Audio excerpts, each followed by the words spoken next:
OSIM.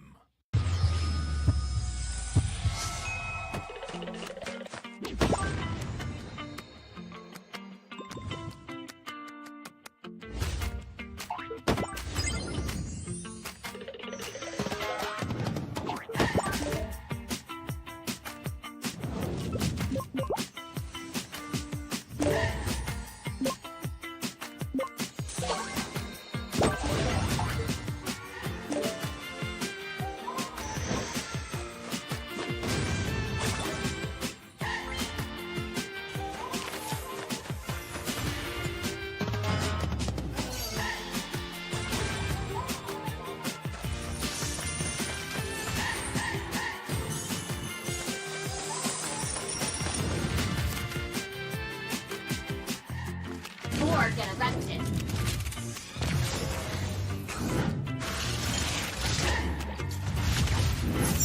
This will sting. You have my word.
私は強くなるんだ。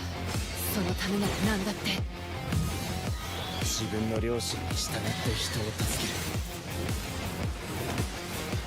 ける。オーラってやつは隠してもにじみ出るもんだからな。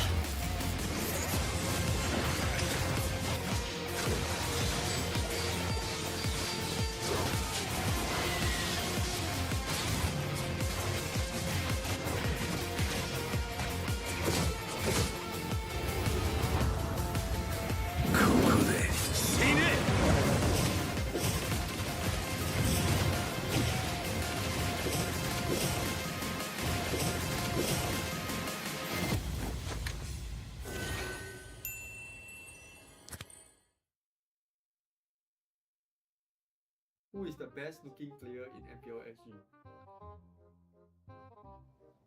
Oh wait. I know. Oh. I know. No, I know this one is the goat. Oh, this is the goat.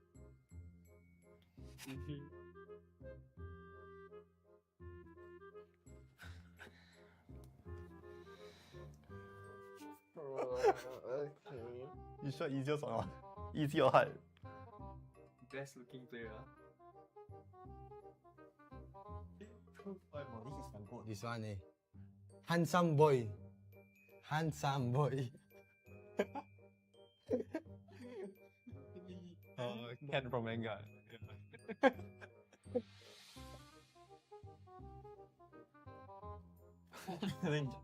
think like we're getting some. Yeah. 3, 2, 1. Okay. 3, 2, 1. 2, 1. 这个呀，这个 I don't know what to say. 3, 2, 1.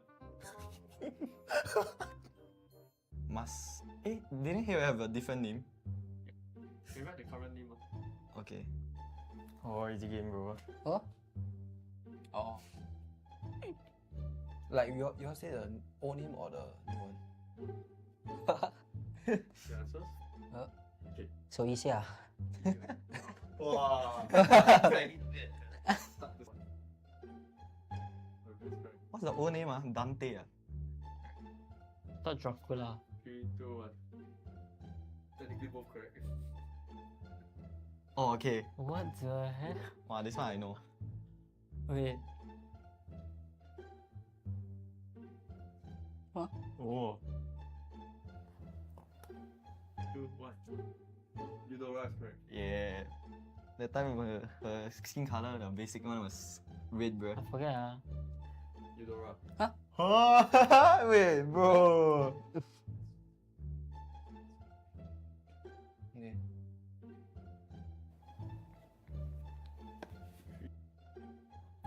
Tapi je kan exo. Tak ada. 3, 2, 1. Slow. Oh yeah, I was thinking of this skin, bro. But then I'm like, look like a girl skin. But it's veiled because of the wind. Oh. I call it. There's no way. There's not too long.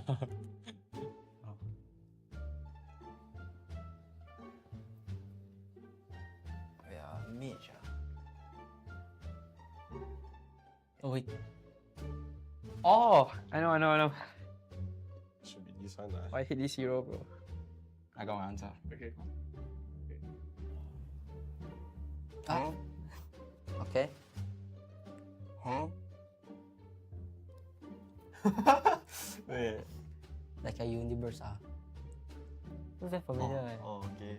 Let's see whether it's correct. This one is, you can't even guess it. It's near impossible. Oh. You know the light bulb? Yeah. They super zoom into it, bro. I'm done. Okay. Can we read answers? Okay, correct. We'll look at the correct answer. Wow, I forgot about that hero, bro. Supposed to be your main, your main. Because he got one. I wanted to guess the Ellie special skin, but then like I realized he said that powers was not like featured in the bottle. Yeah, but he said it was default skin ah. Yeah, that's not to be a default skin. Universe ah. Do not say Ah. Bro, I thought it's Cyclops. See bro. Oh. Oh, it looks. Okay. the first player to guess 2 eh. The first player to guess 2. Yeah. Because of the yellow skin, right? Oh. Well, why you don't know it? Yeah, it knocks me. A crispier chicken McCrispy? So much crispier. Bite into an even crispier crunch with the improved Chicken McCrispy. Now, wouldn't that be nice?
Esports. He's being relegated now. I mean, even though they were relegated, they gave us the sign. Yeah, now playoffs doesn't look really bright for the side of Homeboy Singapore.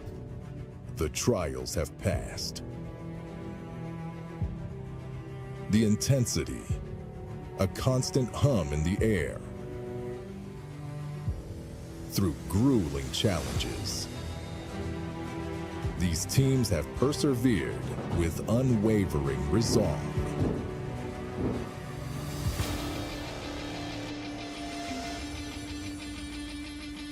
Six teams remain. Relentless fire, fueling their every move. Only one team will emerge victorious. Now, you're rewriting your story. This is your moment, our pride, our passion. Let the games begin.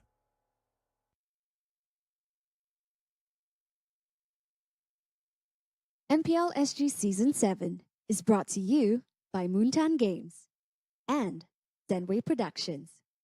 Presenting partner, McDonald's. The road to glory has never been tastier with McDonald's. Catch all of the MPL SG Season 7 action and complete the experience with a crispier crunch with the new and improved Chicken McCrispy with Mac Delivery. Youth partner, Scape. Partner in Esports, OSIM. Level up your performance with OSIM's patented V-hand massage technology and ergonomic features designed with the player's comfort in mind.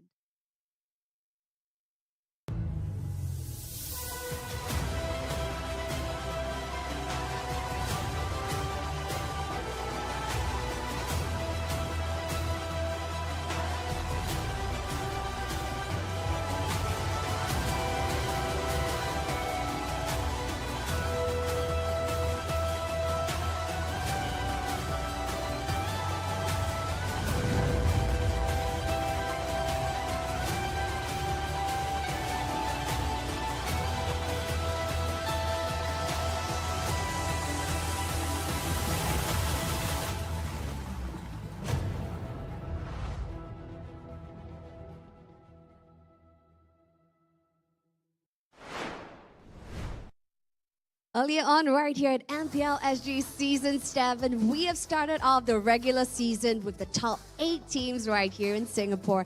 And now the top 6 teams stand before us right here as we head on to the playoff season. So yes, ladies and gentlemen, my name is Cheryl Yao, and I'm so excited to be your host once more right here at MPL SG Season 7. Right now, we have reached the juncture of the playoff season, and it's just absolutely crazy. So who will emerge victorious? We will find out in a short span of 3 days. So let's take a look at the match schedule. So here you see the match schedules on your respective screens. Opening up the show, ladies and gentlemen, this is a match that you don't want to miss. This is the match where we see the All-Stars going up against the Rising Stars of NIP Flash going up against Asteris at 10 a.m. soon. Thereafter, we will see match 2 of Bleed going up against RSG SG at 12:30 p.m. Match 2 is guaranteed a bloodbath battle. And for match 3, we will see the losers of match 1 going up against Evil. And for match 4, we will see the losing team of match 2 going up against Vanguard Esports, closing off at 5:30 p.m. So yes, this is the playoff seasons. Our stakes are ever as high as we will be saying goodbye to 2 more teams in just today alone. So what will unfurl even from this first match? This is a one that you don't want to miss as we see 2 kings duking it out with each other. One, none other than NIP Flash, which is our All-Stars team, going up against the wonderful new Rising Stars, which is Asteris. Who will emerge victorious? Let's find out in match 1. Presenting to you first, our defending champions, NIP Flash.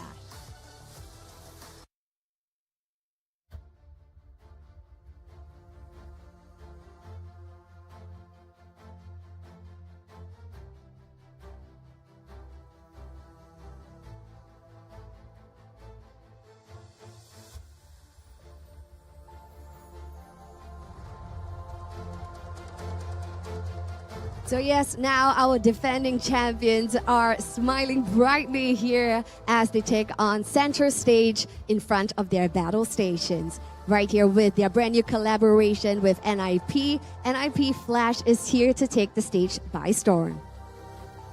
So next up, presenting to you our all-star rising stars, as we say, and this is Team Asteris.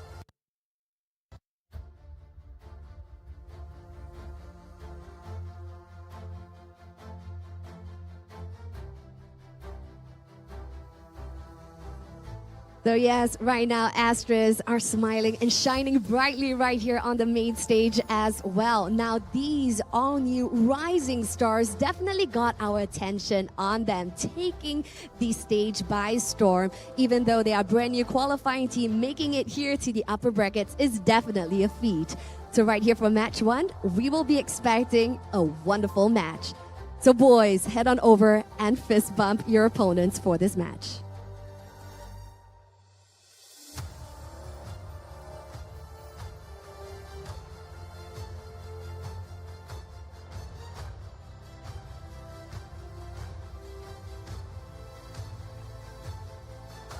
So now the boys are getting ready to head on over to their battle stations. Now this is not going to be an easy match even for our defending champions, Team Flash, because we see Asteris bringing out really wonderful strategies as well as gameplays. And with them all being friends, Asteris also shows great synergy over at the Land of Dawn. Who will emerge victorious right here from match 1? Opening up the show, let's hand our time over to the boys to find out. Take it away, boys.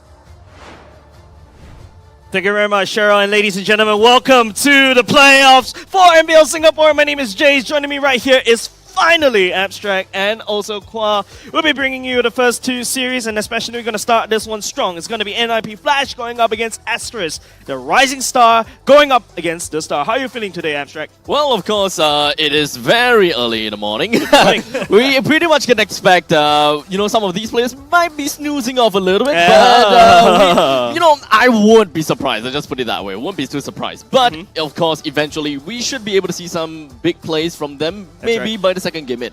Yeah, that's right. And don't forget, it is absolutely freezing right here in Scape. But of course, what's going to be very important is if you guys have the time and you're around in Singapore, in Orchard or Somerset, please head on down to Scape because we got to have this venue just lit up with flames, right? Definitely. It's going to be an exciting day full of great games. And yeah, it is a little bit chilly right now, but I'm pretty sure the heat of the games is going to warm us up really soon. Yeah, definitely. You can start to see, some of the Asteris boys, they're actually in their jackets right here. Mind you, when the games get more fiery, they're going to start taking off their...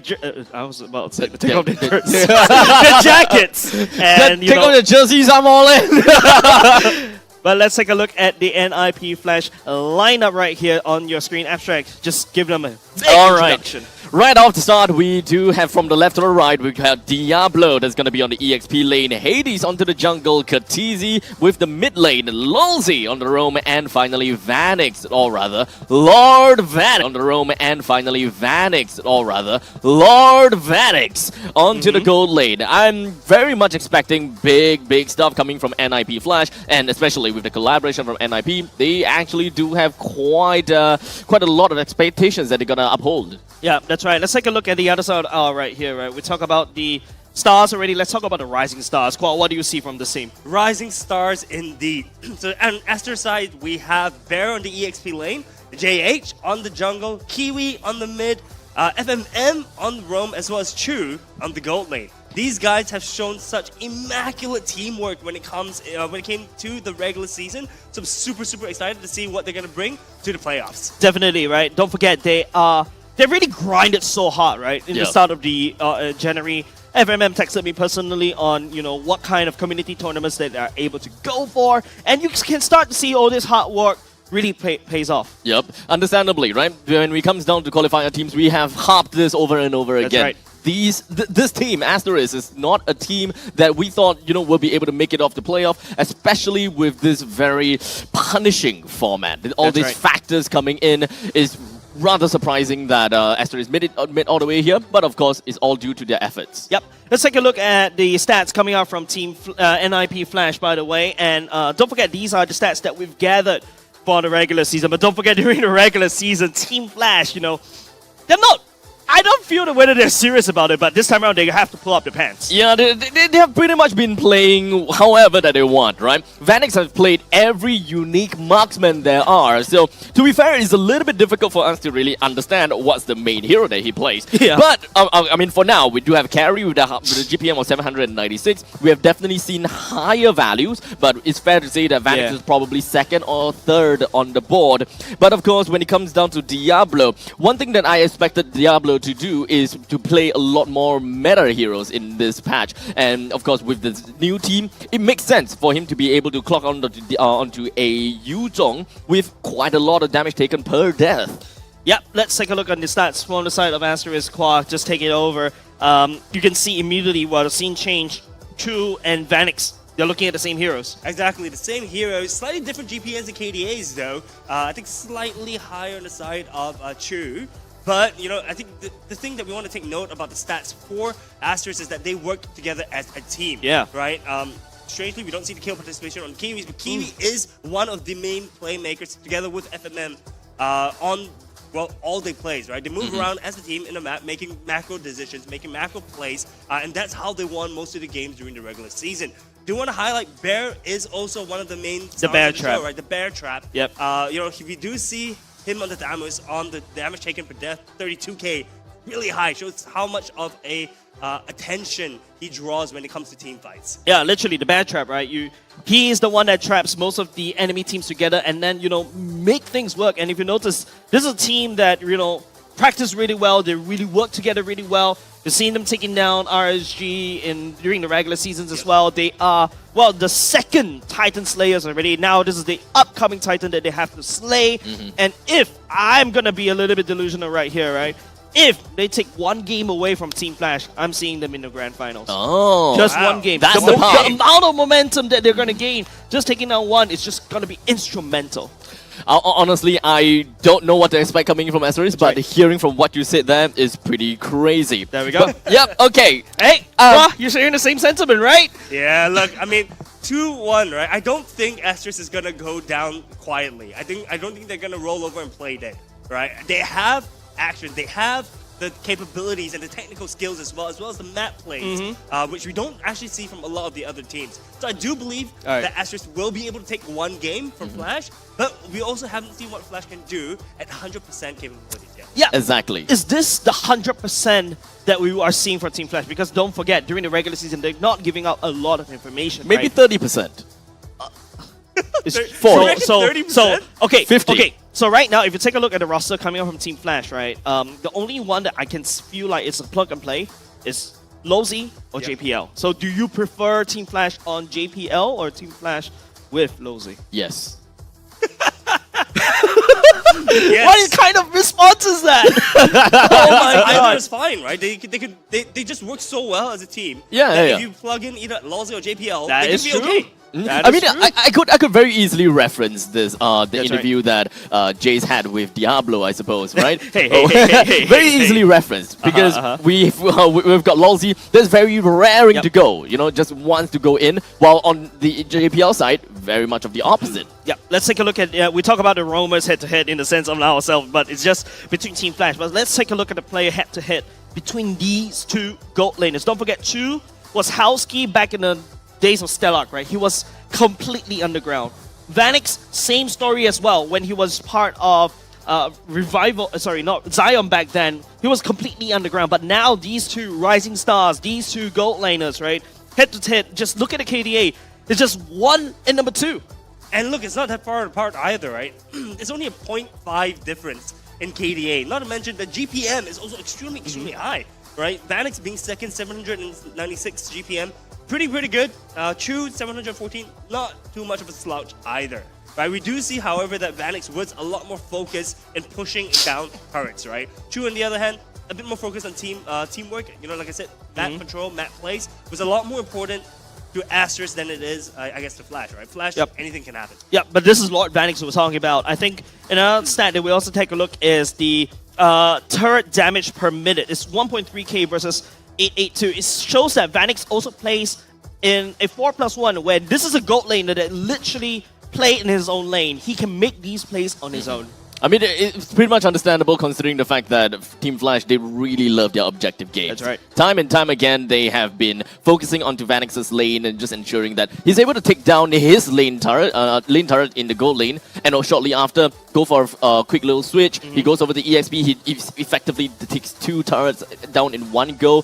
These are the instances that we see that helps Vanix to actually build up all of these turret damage per minute, that kind of stuff. So I honestly, I'm not too surprised with what Team Flash have got to say, got to show in terms of the statistics. Yep, that's right. We're gonna be a few minutes away from the draft. Qua you can start to see the anxiety, especially coming from Asteris, right? Look at all of them just readying up, so psyching them up, especially going up against the Titan. But for NIP Flash, on the other hand, man, this is just another day in the office. Exactly. You can actually see on the screens on the player cams, right, that on the side of Asteris, they're warming up their hands, they're just trying to get ready. Yeah. But enough from us, we're going straight into the drafting phase.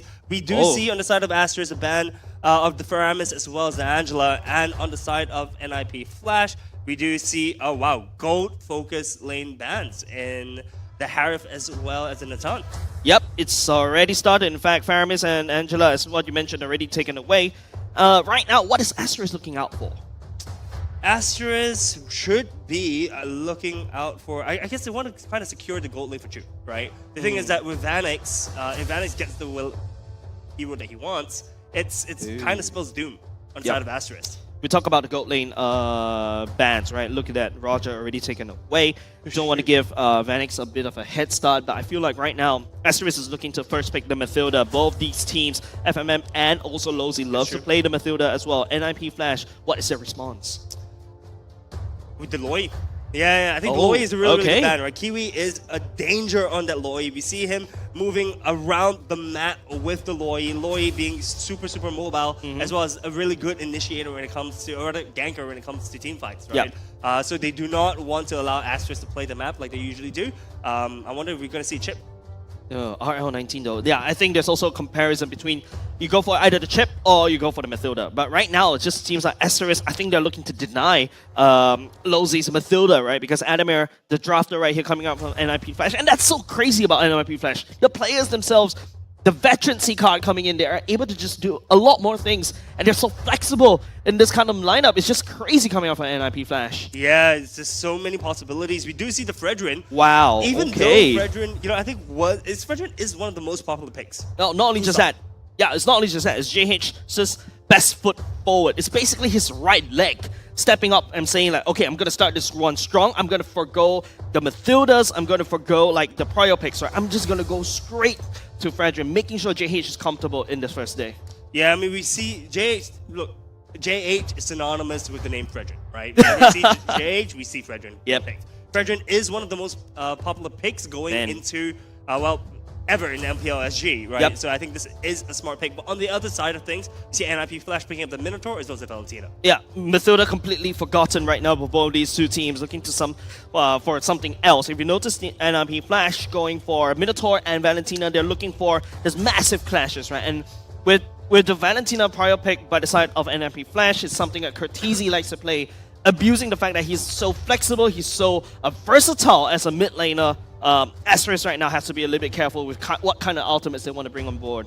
Yeah, definitely. We do see the Chip prediction in the house. 100% win rate.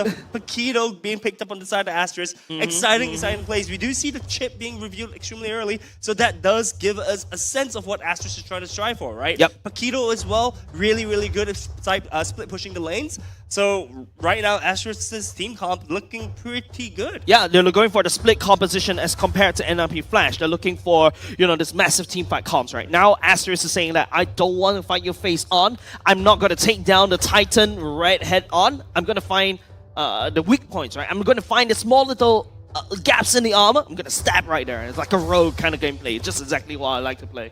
Yeah, look, and the thing is that with Chip, right, even though they want to, they can do the split pushing, right? Yeah. Chip allows his whole team to come in together for team fights. So as long as the Chip doesn't die, he just portals up, right? And for all the split pushers can come in and join the team fight. It's very big brain coming up from RL19, right? The drafter coming outside of Asteris. But on the side of NIP Flash, Moskov, also a really good split pusher. This is a really good pick, I think, for NIP Flash, right? They're going to be able to match the split push and then join the team fights as well. Moskov, really solid pick for NIP Flash. Now I'm just more concerned about the amount of gold laners, gold marksman pool left, right, from the side of Asteris. Now they haven't secured one themselves. Look, the Roger's already gone away. The Nathan's going to go away. Now the carry is going to go away. What's the next best marksman? The Claw, perhaps? And NIP Flash has already secured the Moskov already. And now I think they could also hammer down on the Claw, or they may even open it up because Moskov wins against the Claw in the early game. Or maybe we see a Layla? That's from Vanix. hey, Vanix can pull it out. Look, Chu is the second best, right? So technically... I don't know, man. You just want to outrange, right? Exactly, you just outrage the Moskov. True. Can't touch you. I mean, theoretically speaking, it would work. Yeah, but I'm not too sure. It's like experimental, you know, with the big glowing chop, the stamp, that sort of thing, with exclamation mark and also all caps in Times New Roman font. Dude, they banned up the Claude, man. I told you. I don't know what else Chu can pick up. Clint, Irithel, something that, you know, can outrange the Moskov in the early game, something that maybe to a certain extent Brody, right? Something, or even a Bruno coming off from Asteris now is just, yeah, there's not a lot of marksmen left, but Asteris right here, okay, they have to move on, right? What do they have left? JH, sorry, not only just that, Archive is already taken away, JH has already secured their own jungler, NIP Flash, not so, but you don't ban out Hades. Hades can always pull out a Fanny out of nowhere, and Asteris right now, I think they're also looking at more of the stunts, and there you go, Carmilla just targeting on Hades. Milla's a really interesting ban. I mean, I would expect something to ban out more teamfight compositions, but we do see the Carmilla being banned out. I think on the side of NIP Flash, you probably want to pick up something for Hades and just allow Diablo, because we already know what Diablo is going to be playing against. Now, Guinevere. We did see Hades playing this in the last game, I think, of the regular season.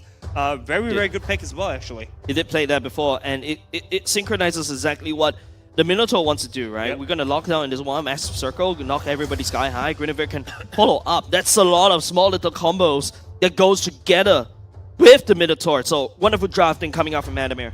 Beautiful drafting indeed. I mean, look, on the side of Asteris, they've got their mid laner as well as the gold laner to be picked, right? And honestly speaking, the pools are being pinched so tightly, I'm digging really deep into my knowledge in terms of what's left over. Yeah, you talk about how you're trying to dig deep, but it feels like Asteris right now, this is a kiddie pool, that kind of hero that I have to work with. Yeah, like I said, the next best thing, we talk about a kiddie pool, that's Kadita. Coming out from Asteris, that is going to be Kiwi. I think that's the first time he's playing Kadita. Kadita makes sense though, right? Kadita in this lineup makes sense. Burst. Mobility. Right? Get out. You want to get rid of the Moskov as soon as he enters the battlefield. You want to get rid of the Guinevere before she can actually do the combination, before she can do her combo together with Minotaur.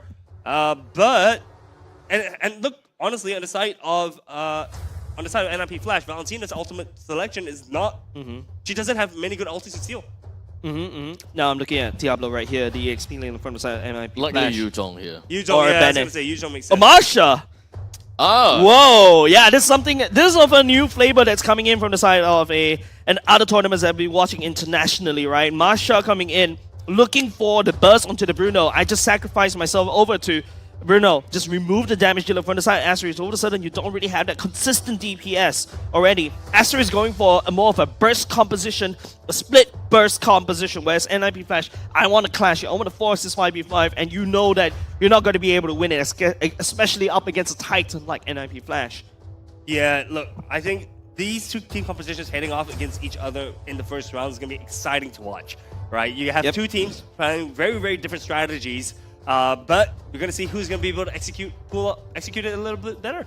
It is always about the game, about who executes the best and who makes the least amount of mistakes. We are here already at the playoffs, and every single mistakes are gonna be capitalized by the enemies. So ladies and gentlemen, let's all dive right in to the very first game of the MPL SG Season 7 playoffs, featuring Asteris versus NIP Flash. Something is wrong all of a sudden. Not a lot of movements coming out from Team Flash. Curtisi is the one that steps forward. Going to go into the game pause for now. But let's take a look at the draft, right? What's the win condition coming up, especially for the side of NIP Flash, Kwa?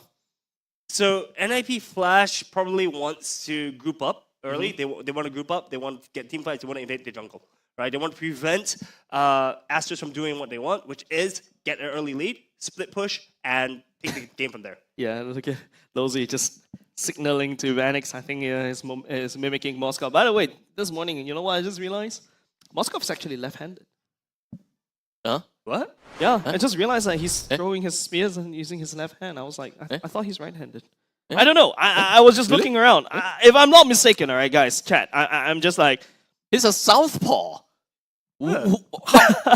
But why? But I have no idea. It's so random. Yeah, it's like this small little random. Why would you realize that? I don't know. I was He's playing. just staring at his picture like lovingly and just be like, oh. No, I was playing right. Moskov. That's why. Right. No, I was playing Moskov. That's why. Sure. All right, and you're walking all the way to the lane, and you have got nothing better to do. You're just looking at him. He's like, why is he holding a spear in his left hand? So yeah, he's a left-handed. He's a creative. I have so many questions. Are you saying that I'm not creative? I thought generally speaking, left-handers are very creative artists. Like all my artist friends, they always draw with the left hand.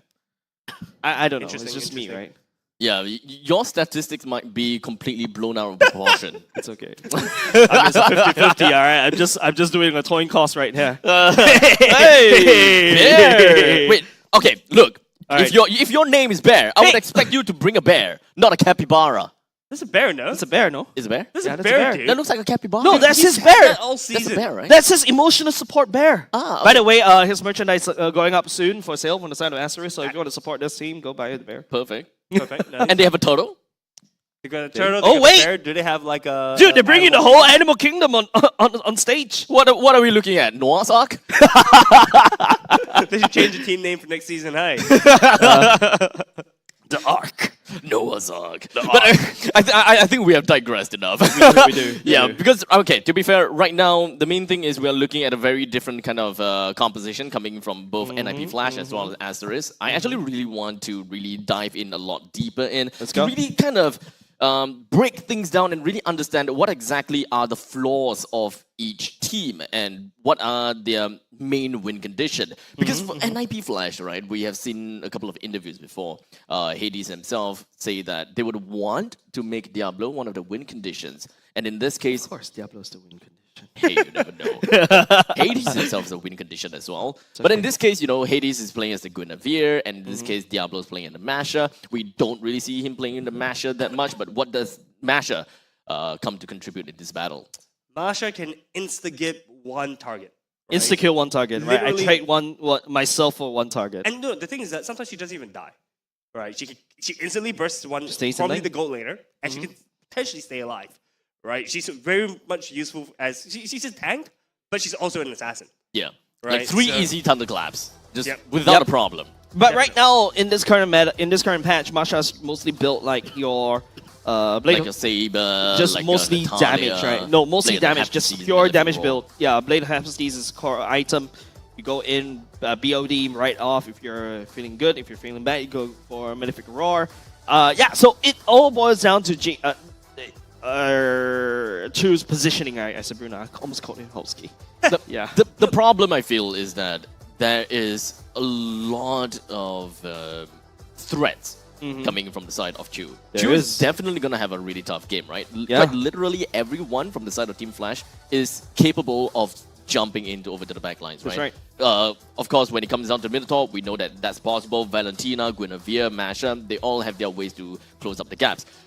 With Moskov being the only difference where you gotta have to land your spear. But I don't think that, of course, Moskov's main priority is gonna be Chu. There's still many other things that he gotta look out for. Primarily the Kadita as well as the Paquito, which I believe that Minotaur himself is a pretty good answer to Paquito. While for Kadita, that bushwhack position is usually what we want to be really... We would really want to look out for Vanix. Yeah, and I'm looking at the roster right here, Kwa, right? Like, the enabler for the side of Moscow to be able to land on the Spear of Destruction. You're looking at Minotaur.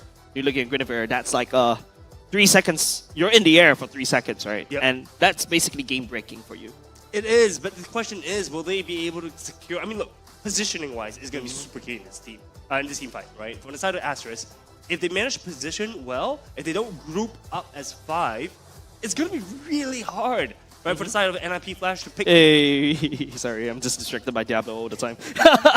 Yeah, no, but it's going to be really hard for NIP Flash to pick and engage on some of these team fights, right? Because on the side of Asteris, they can choose to disengage or not group up as 5. Yep. And just win the game from there. Yeah, and there's also, here comes the flexibility from the side of NIP Flash, right? Minotaur, yes, we talk about him as a more of a clash comp, but he can be a pick-off comp, right? Like, you could just force a knock-up onto one person, hey, that becomes a pick-off. That is true, but it's also... Expensive. Expensive, yeah. Yeah, I mean, if it gets the job done, I mean, you throw the money at the problem and you solve it, right? Now, with that all said, right, we gotta have to understand what are reliable stunts coming from the side of Team Flash, right? Understandably, for Minotaur's stun and knockups is a lot easier to land. A huge AoE, that kind of stuff, and of course, low cooldown. Valentina's stun, or rather Terrify, is not necessarily what I will call reliable. You're gonna have to land your skill 1 twice. As for Guinevere, even more unreliable, because you're gonna have to land your Violet Requiem, and in most cases, even if you don't land, at least you have a Minotaur to help you. I feel like Guinevere is that icing on the cake, right? The cake being Lozy and Hades being the icing. Wait, that sounds wrong. But the point being is that you follow up with the Minotaur knockup, right? And then after that, Guinevere could just follow up with a ultimate, right? As long as you're air knockup, she could just abuse that with the ultimate. I think that's something that, you know, Team Flash is looking to combo, but that relies on getting the communication right. That means that Lozy needs to, you know, get Hades' attention, hey, watch me, and then engage, right? But this is something that we expect from a team like NIP Flash. Yeah, I don't think communication is going to be an issue on the side of NIP Flash. I think NIP Flash, teamwork is definitely going to be perfectly fine for the two of them. But guys, I have a question. Right? In terms of team compositions, which is easier to execute? Personally, I would say that Asteris' lineup is a lot easier to execute. Really? Yeah, I was going to say that actually. Really? Am I the only one that says Team Flash? Very simply, right? Okay. Because when we are looking at Team Flash, I talked about reliable stunts. The moment that Guinevere misses the Violet Requiem, then you gotta have to really be on the ball to look out for the Minoan's Fury to really land in order for your Violet Requiem. Sorry, Magical Thumb. Let me swap that. the moment You're the Guinevere player, your come on. Magical Thumb, right? You gotta have to time your Violet Requiem at the right timing, and there's really not much that you can do. You have to wait for Minotaur. That means there's a lot of trust between your team, and of course, you gotta have to play on timing. While for Asteris, it's kind of like a all for themselves kind of lineup. Frederick can just go all in and just be as bold as possible as the tanky guy, the taunt guy, the crowd control guy. There's so many things that you can do. Paquito, he knows what he needs to do. Bruno, he knows what he needs to do. Kadita just go in and burst. It's very individualistic kind of lineup. All right, nice stats right here. We get to see Chip on the Purifier as well. I think that's also going to be very important, bringing the Goon Squad together, like what Gideon likes to say. But ladies and gentlemen, going back into game, NIP Flash going up against Asteris in the blue, and NIP Flash in the red. Rising Star going up against Star this time round. Yeah, so we see Cortese being really low right now. They've got a significant amount of chip damage on the side of Asteris to NIP Flash. Having to do an early recall right here should actually be benefiting Kiwi. Yep, Chip in the early game does have a lot of damage as well because of the pokes. And Kiwi, if you land a knockup really well, man, that's a lot of damage. Early game, as a Valentina, you don't really have much good clear. Even if you have to clear, it's going to be very expensive mana-wise, right? And oh, look at FMM, just looking for the next victim for the side of MIP Flash. All the way onto the top lane, they are just going to be putting themselves onto Vanix, but it's not too big of a deal for Vanix. In fact, he will be very happy to continue the fight if he really had to. Hades joined into the action, didn't really quite land a Magical Thumb, but at least he do have spatial migration to get himself closer to Chu. And of course, with all the stacks build up, the Violet Requiem finishes him off. Man, I thought Chu was able to get out there, but he's already burned the Purify. And what the damage coming out from 80s in the early game, man, there's a lot of numbers on the stats coming out from Guinevere, but now Asteris looking at the bottom lane. Diablo still level 3, doesn't have the power spike yet. Yeah, look, I think Asteris is trying to do some small crossplay, right? They get punished at the top lane, they try to go down to the gold lane, to the EXP lane to try and get something from there, but Masha, 3 HP bars to go through, I think she's going to be perfectly fine. Yeah, and you don't mess with Diablo at level 4, right? The 3 Thunderclaps or 2 Thunderclaps, and not only just that, Baron only just already hit level 4, and Asteris is in a better position going into the turtle, because don't forget Hades, I think he should be ticking to level 5 very soon. FMM jumping in. It doesn't seem like they will be able to do quite much to Lozzy as well as Kartizi for now, but the main thing is NIP Flash has already be congregating themselves right down onto FMM, and of course the shortcut being popped right up, but it doesn't seem like they will be able to come in to help JH for now. But of course, we have the Valor Requiem just going to be knocking JH as well as Bear up, but unfortunately through all of that, Diablo still managed to find the thunderclap, clapping down on the JH, bringing him down effectively. With the jungler down, NIP Flash have got a free turtle. Mechanical coming off from NRP Flash in the first turtle, right? Like I said, the bonus EXP that Hades has secured for himself in the top, getting a Guinevere to snowball, you get Kurtisi to snowball. Man, Asteris is just using FMM, throw bodies right here, try to buy time for JH to secure the turtle. That did not work.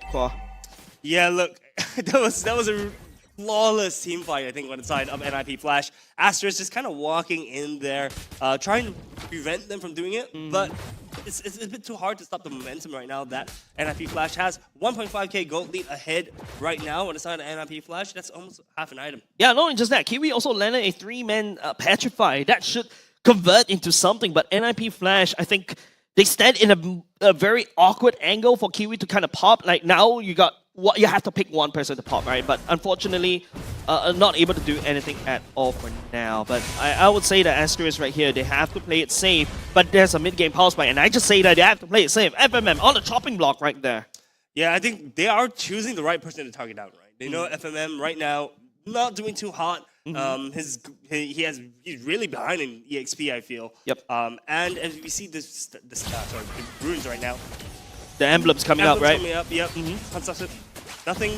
Yeah, actually, I'm surprised. Okay. Chip on Concussive Blast. Yeah, so that you get massive clear in the mid lane, and that's why they have a lot of good trade in the mid lane earlier just now. Yeah, I mean, when it comes down to trade, it really boils down to pushing people back That's in right. and recall, right? But all in all, Asteris, they managed to clear the lanes in the middle lane pretty fast. They have lane priority, but up until now, I don't really see any of the use of the mid lane priority. They haven't really applied any form of pressure in the top lane or the bottom lane. Even when it comes down to river control, we're not exactly seeing that at all. Yeah, FMM just teleported himself down to the bottom lane, and there's a lot of fights happening at the bottom side, but it's going to be Kiwi picking up Hades though. Immediately going down, we do have Kartisi that's hoping that he'll be able to get himself with the Khadita's ultimate to do some good damage, but unfortunately wasn't able to do quite much. Lossie all the way in the front lines, taking the full brunt of the damage, in fact, taking all of the ultimate from JH as well. With a 2-4-0 trade, that's not exactly good for NRP Flash at all. Yeah, and this should put Asteris back onto the map in terms of a priority. But NIP Flash, yes, starting to lose a lot of this gold lead. This is Asteris in the mid-game power spike, and Asteris forcing NIP Flash in a fight they didn't want to be in, especially when the turtle is already up. Yeah, I'm actually surprised NIP Flash couldn't take more from that fight, to be honest. I mean, they had advantage in terms of men as well. But Turtle, all eyes looking on the Turtle right now as we see the teams grouping up. Masha still, Diablo still at the bottom. Paquito going down to match that. But we see a slight turtle dance starting to happen. JH initiating on the turtle. Yep, and right now Hades just, you know, equal in terms of levels as compared to JH, right? Kurtisi just standing forward right there. He knows the limits of this Valentina. You can see how comfortable he is on this Valentina. And now the turtle's already quarter HP. Is going to get resetted. Lozzy is hiding in the pixel brush right into setup. FMM coming for the flank on the conceal. And it doesn't seem like they have enough damage at all, but take a look at the amount of damage that's going to be popping down on the Lozzy without Minoan's Fury. It doesn't seem like NRP Flash will be able to take this fight at all. NRP Flash made their way backwards with JH continuing onto his own pursuit onto Hades. This 1v1 assault, how is that gonna end up like? But Kadita seems like he's gonna be slowly on his way over. In the meantime, FMM finds himself being choked out down in the bottom side with Bear hoping that he will be able to take Vanix down throughout all of that menace and chaos. Ooh, one spear of destruction lands right in between the eyes of Bear, takes him down, but I don't know whether this is worth it for NIP Flash. They're just trading, right, for kills, but at the same time, Asteris not only take down the turtle up top, they also take down the top lane turtle. Gives a lot of farm for the side of True, but Vanix is farming heroes instead.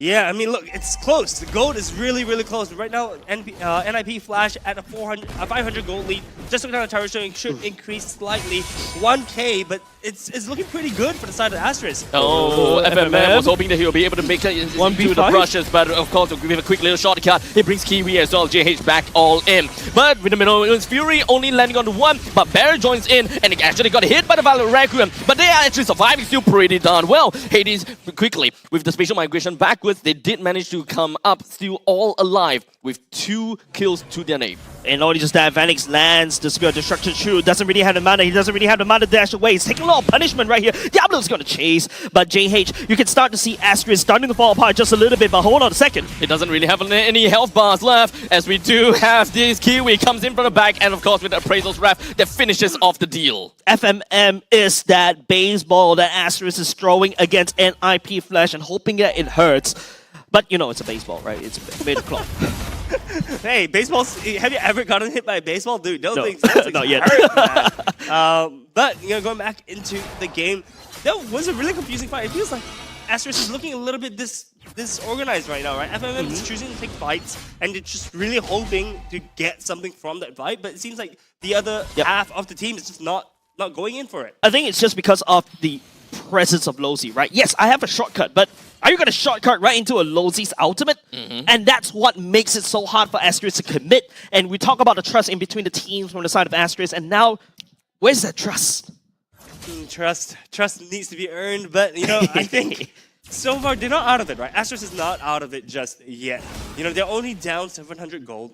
They have been actually taking the lead in terms of taking these objectives, but we see NIP Flash, 4-man on the Lord, JH and Kadita, those are the only 2 people that are nearby the Lord, right? We do see Bear at the top as well, but in terms of collapsing, it's looking a little bit tight. Sorry, I started laughing quite in abstract. I was thinking, like, this is like everybody from the side of NIP Flash is just looking at JH, just dancing around right there. It's like, you know, they're about to pounce on JH, right? And they're just looking at it like, super judgy right there. I can feel it judgmental all the way to the caster desk. Absolutely just wasting their time, right? It is. For the side of Asteris, they are just wasting the time of NIP Flash because they know and they saw that there's no one around the map. They have zero information and it's very likely going to be huddled around the Lord. While in the meantime, they just send Chu, go down to the bottom lane, just do what you want. They're not going to come here. Yeah, and don't forget FMM can take the shortcut to reinforce all the way up top. If you take a look at Curtizi's brush right there, that's basically just to make sure that FMM doesn't go there. But apart from that, I'm already feeling hungry. There you go, the McDonald's just McDelivered the improved Chicken McCrispy, man. Hey, there's a code for 50% off, man. Yeah, man. Is that lunch for us? Take it. Just do it. Hey, 50? Yeah, key in that code. CMCX MLBB. And that's actually pretty easy to remember as well. Yeah. Chicken McCrispy. Yeah, and of course, you know, NIP Flash, just looking at GH like it's a McCrispy itself. We're looking at this Lord fight for the past 1 minute, and yeah, it's making me a little bit hungry. Man, this still mate. I'm gonna have to say NIP Flash. Bottom lane. Look at bot, look at bot. Oh, bottom lane. Ooh. We got a shortcut just gonna be popped. They want to get a kill down onto Diablo, but it's gonna be a 1-for-1 trade for now. Bear flickers himself away with just a sliver of health. Amazing. While Lozi hoping that he'll be able to catch up onto the Bear, but with him going down, there's really not much that NIP Flash gonna continue onwards. Now Hades continues his pursuit down onto JH. He managed to land on the Violet Requiem to buy enough time for Katizi as well as Vanix to join in. Yeah, that's so rough. That's so rough, right? That shortcut turns out to be a shortcut for NIP Flash to join in the fight as well. And all of a sudden, Asteris just walks into everybody's a little bit, you know, jet-lagged right into a Minoan Fury of Lozi. If that's not a wake-up call, I don't know what is. We do see NIP Flash taking down the Lord extremely quickly. Asteris is right not to compete for this. If they do compete for this and they do lose out on the Lord as well as the team fight, I don't think there's a way for them to come back. Yep. Now, don't forget, the mid-game power spike from Asteris is starting to fade. NIP Flash, on the other hand, this is the late-game kind of matchup, right, for the side of Vanix. Diablo in the late game, don't forget, if you notice his emblems earlier just now, it was Bargain Hunter, and after that, just to make sure that he gets his items quickly, he knows he's not going to be able to win in lane, so I'm going to win in the long run, right? That Bargain Hunter is just going to just add so much value in terms of getting these expensive items, especially BOD. For sure, for sure. We do see the Lord shoving down the bot lane. Right now, we do see the teams starting to group up. But remember what we talked about just now, right? In terms of grouped up team fights, we do know who is more favored. Yep. It's I don't see a way for Asteris to win this right now. We see the Masha as well being able to push out on the side to match the Paquito. So the split push composition isn't quite working out for the side of Asteris. Well, the Lord's HP has dropped quite fast, in fact, tremendously. But the main thing for NIP Flash really just boils down to bring down all the exterior turrets, which is kind of a shame because the top lane's turret is still standing up tall. I'm pretty sure that Diablo will want to deal with Bear as soon as possible, but not a single thunderclap has been seen. They just want to deal with the proxy game for now. As you can see, they're just clipping himself onto FMM, just a tad little poke here and there. Yeah. Little poke, dude, that was 1/3 of his HP, man. But he could heal it up. Diablo is using the Masha, abusing the fact that he could actually just stay in lane as long as he scratches somebody, or the turret, or the minions. He could just immediately... What? Damage dealt by FMM. That's crazy. 32k? Huh? Oh my god, he's dealing more damage than Chu. Wait, what? I am the carry now. Chu, only 11k damage, man. That is wild. You know, when I play the roam, it feels good when I'm the one dealing most of the damage, but don't forget, FMM comes in with a lot of splash damage, and FMM used to be the carry back in Slate, which was Singapore, and of course, don't forget, he was from Bleed as well, so he used to be in more of like damage dealer, and this is basically he's in his element. I mean, look, he's at 1-5-5, by the way. He's 1-5-5 and still doing the most damage. Come on, guys, step up the game. It's time to catch up. All right. But I do expect to see Chu. I think he needs to pull a bit more of his weight, right? If Asteris is gonna win this, Chu needs to do more damage. And not only just that, I think right now, Kiwi also played a tremendous job right here trying to look for the pickouts on top of Vanix, but Vanix is just so hard to catch because there's always that reset on the dash. Yes, you can also reset on the Bruno dash as well, but it's very mana dependent, right? And if he dashes incorrectly, NIP Flash is going to gobble him up. And if you notice, most of these fights is always FMM shortcut right into Lozi's Mino and Fury. And now Asteris, they're trying to play it split, but Masha is keeping him in check. I think one of the main reasons is, of course, how Chip is brought into this game, right? It's a very reactionary play. When it comes down to Asteris, they want to respond to when NIP Flash actually jumps on them, but not necessarily them starting the shortcut themselves, because they really have to be careful about how FMM has been going around the map and just putting himself in brushes, because we all know NIP Flash, they will always position themselves wisely, and the moment that our dear FMM just traverse across the map, he might just find himself in a 1v5 scenario. Yeah, it's just really, really hard to pilot Chip right now in this kind of team composition, right?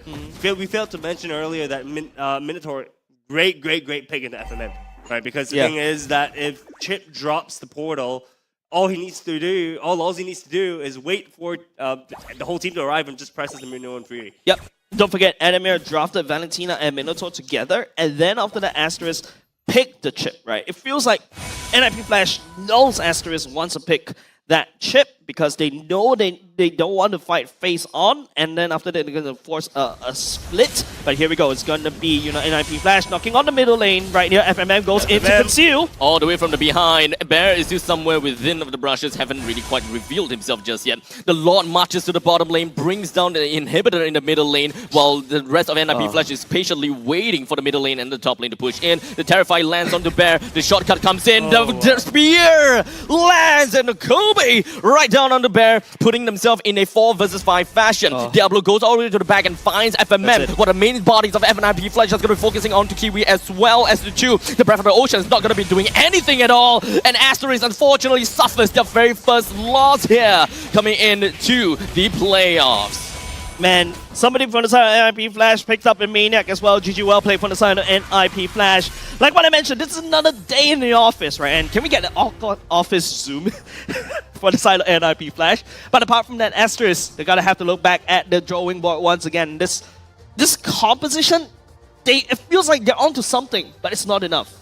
Yeah, not to mention, I think they need to put more priority on Chu, right? Chu looked so out of his element there, where, you know, literally all the meta gold laners were banned, right? He had to go really deep into the Bruno, and we saw he was not able to carry his team. He was not able to deal enough damage in the team fights, right? So honestly speaking, I think they need to relook in terms of how they draft, right? They need to prioritize Chu.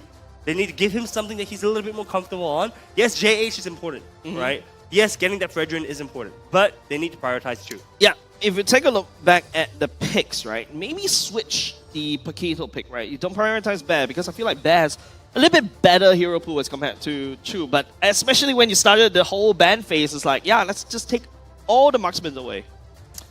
Honestly, when it comes down to Asteris win condition, it really just boils down to me is the fact that it's a very individualistic game. That's it's right. all about micro. They're gonna have to win in their own micro game in order to beat against NIP Flash. But the moment that they are unable to do that in their laning positions, there's really not much that they can do coming out of laning. Yep, let's take a look at the MVP, ladies and gents. It is, I don't know, it could be, okay, it's gonna go to Vanek 704, 868 GPM. It's actually 6-8. quite Okay. high, actually. And don't forget, he's been landing those Spear of Destruction without enablers. It's basically just landing it, like the amount of prediction Vanix has to do, and then being able to land a Spear of Destruction onto a moving target like Paquito. That's crazy. I feel it's like a basketball game, right? He's throwing a three-point shot. Kobe, poop, score, you know, and he gets a kill from that. But we do see, you know, if we just take a quick look in terms of his items, pretty standard stuff. You know, Malefic Raw, Wind of Nature, and the trio, the Holy Trinity, right? Pretty standard stuff. We do see his emblems though. Interesting choice. Yep, the common emblem so that he could just spam mana. He spam his dashes willy-nilly. That's basically what most of the Moscovs are doing. Oh, he picked Drill as well. Yeah, of course. Okay. More damage in the early game to I'm trade. expecting penetration. No. I'm just gonna rapture it. More damage. Oh. More early More game damage. More emotional. I mean, more early game damage, right? More damage, more You better. add on the Master Assassin, you're basically winning lane, and that's probably why, you know, the Moskov is just so prior right now in this current meta, right? The flexibility that the Moskov was able to do, you could just split push after that and join the fight. It has a global ultimate as long as you land a spear. And if everyone lines up, big damage as well, man. Big damage. Mm-hmm. Wow. I gotta have to say that Asteris, like I said, they're probably still snoozing. You know, so the first game doesn't matter. Yeah, we're someone looking for the liberate them. 2-1, right? The That's both true, of you that's is looking true. for the 2-1. Looking for the This is 2-1. their wake-up call, right? Because the moment that they lose this bracket, they gonna have to face another giant, right? We have seen, I believe that they're going against Evil. Vanguard, was it? Evil. Evil. Evil. Yeah, they're going Difficult. up against Evil. Difficult. Yeah, so anyways, let's take a look at the MVP highlights presented by McDonald's, of course. Man, the more I talk about McDonald's, the more hungry I'm getting, but it's okay because there's another store just right beside us as well. But if you take a look, this basically shortcut is basically a boon and a bane for the side of Asteris, right? Yes, Asteris will be able to take the shortcut. Don't forget, NIP Flash was basically using it to join the fights. Yeah, look, shortcut can be used by both teams, right? So you have to keep in mind that Chip, ultimate, really good, but really good for your team, for the enemy side team as well. too. Yeah, exactly. So we see these team fights happening non-stop, right? This is what I think on the side of NIP Flash wanted to get, right? They wanted to take these team fights. We see right here, they managed to take one, but it suddenly became from 1 to 0. It suddenly became what, a 2, I think, to 1. From all these highlights, it's pretty fair to say that with a lineup like Asteris, which has very bursty potential, they're actually just not bursting enemies enough. It doesn't seem like they have the right call as to who they want to burst. The damage is actually very split up amongst all the other players, which kind of destroys the magic of this composition that they have. Kadita, so bursty. Paquito, so bursty. But yet, in so many instances, Vanix just kind of casually just walks away. Yeah, because I feel like they're not picking the right targets, like what you mentioned, right? Yeah. They're not giving, calling it. They're giving equal amount of opportunities for NIP Flash to take the damage, especially when you're bursty. That's not exactly what you want to do. I think, guys, they just weren't able to reach their targets. If you looked at all the team fights, right, they had to deal with the Minotaur in their face, man. Yeah, the second they try to walk forward, the Minotaur just smashes the ground and be like, bye-bye. Yeah, that's why you see Lozy doing that, right? That you can start to see Lozy working together with Vanix. And you remember during the regular season, right, when Mathilda and Layla, you can start to see this romance being formed between Lozy and Vanix. Oh, intimate. That's the kind of thing that I want. But you know what else is intimate? Well, the entire lineup of NIP Flash that pretty much have got all of their items now. Of course, that means that they are in a very healthy relationship. Yeah, 10k gold lead, right? Especially within 15 minutes. And something also I want to point out for the side of Vanix, if you notice, no defensive item. Brother was so confident that in Lozy. Nature. Kind. It gives attack speed, so that's why. That's true. It's a good item for the side of Vanix. But I was gonna say, right? So I think the gold lead, we really saw the gold lead explode after the mid game, right? So the mid game, it was really, really close. Asteris was really, really close for almost the entire duration of the game. We did see them actually match, I think, items as well as gold all the way until I think the first Lord fight. And once the first Lord fight happened, they just weren't able to recover from there. We see the items on both sides, right? We see Asteris not being able to complete the 6 item power spikes, but NIP Flash, very, very confident, completely filled. Another thing also like to point out, Diablo, right, going for this great Dragon Spear as well. Once you get land the Thunderclap, boom, you got a massive bursty speed, and you just zoom and vroom around the enemy team, right? But apart from that, if you notice from the side of Kiwi, yeah, he has the Divine Glaive, but if you take a look from the side of MIP Flash, they don't care about Kiwi, right? Look at Kiwi's items. Should be able to burst anybody from the side of MIP Flash easily. There's only one Athena shield on the Hades and a single robe onto Lolzy. Everyone else doesn't really care about the magical onto the magic damage. In fact, the Divine Glaive kind of looks pretty early. Okay, I'm not too sure about the the order of things, but I would assume that the Divine Glaive is second item, right? Yeah, definitely. So having the Divine Glaive on the second item seems awkwardly early for me, especially since your as a Kadita, your main idea to kill is not Lolzy nor Hades, but really boils down to Phoenix. Phoenix or Curtizi, right? Yeah. Those two are your main damage dealer, your main targets. It's the same thing as I would like to say for all the mage and the marksman gold laners out there. If you are ahead, you build the BOD. If you're behind, you build the Malefic Roar. Same as mages, right? If you're ahead, go ahead and hold the crystal. You want to tap onto that momentum, but if you're behind, yeah, you go for the divine. There's also a point in time you're gonna have to consider EXP. The moment that your target's EXP is way higher than yours, and you gotta have to decide what item you want to go for. You gotta have to go for penetration because of the natural growth of defense stats that you get per level. And when it comes down to BOD, it just doesn't supplement what you need as compared to what the Malefic Roar gives you. But I like green blades. You like what? I like green blades. Wait, don't forget I'm a Leslie player. Right? I like to build. If you give me the opportunity, I'll build 6 BODs. That is very, very true. But moving on, don't enable him. Yes. I didn't enable him. I just said, you said it's true. Don't enable him. 2 is enough. Acknowledge and then move on. Fair. There we go. Fair. So going into the game. I want some attention. Give me some attention. Okay, jokes aside, but look at the damage dealt for both these two teams. Actually quite equal. That's actually kind of surprising because NIP Flash is just able to just win and get more kills. And I think it's what Abstract was just talking about, right? Yes, Asteris outputting damage, but not at the right targets.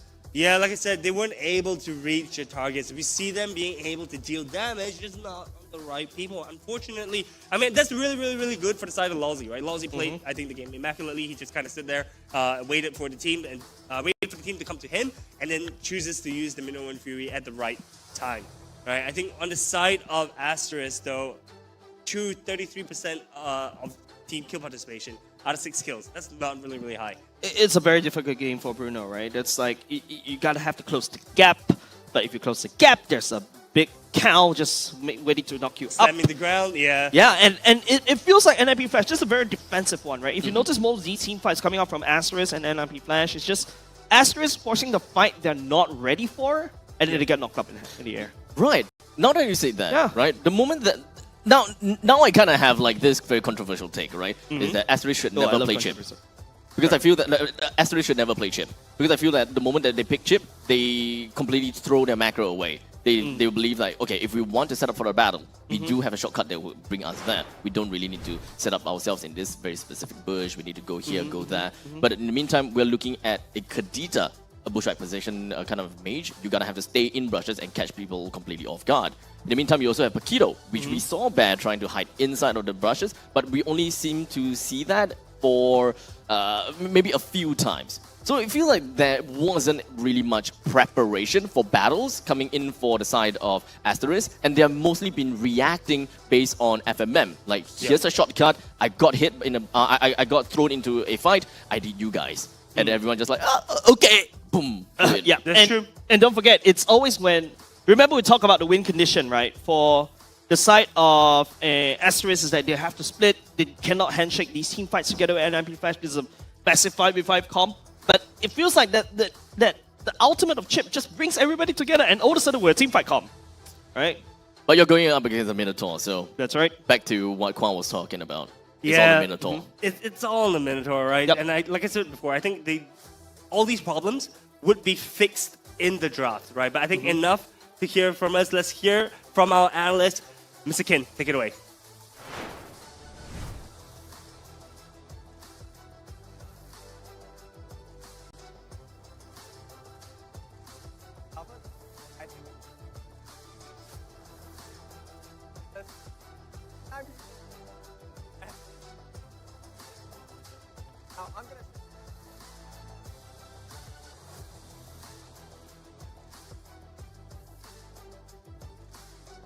Besides,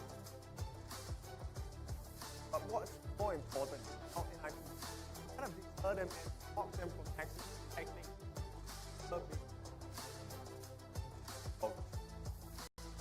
Right?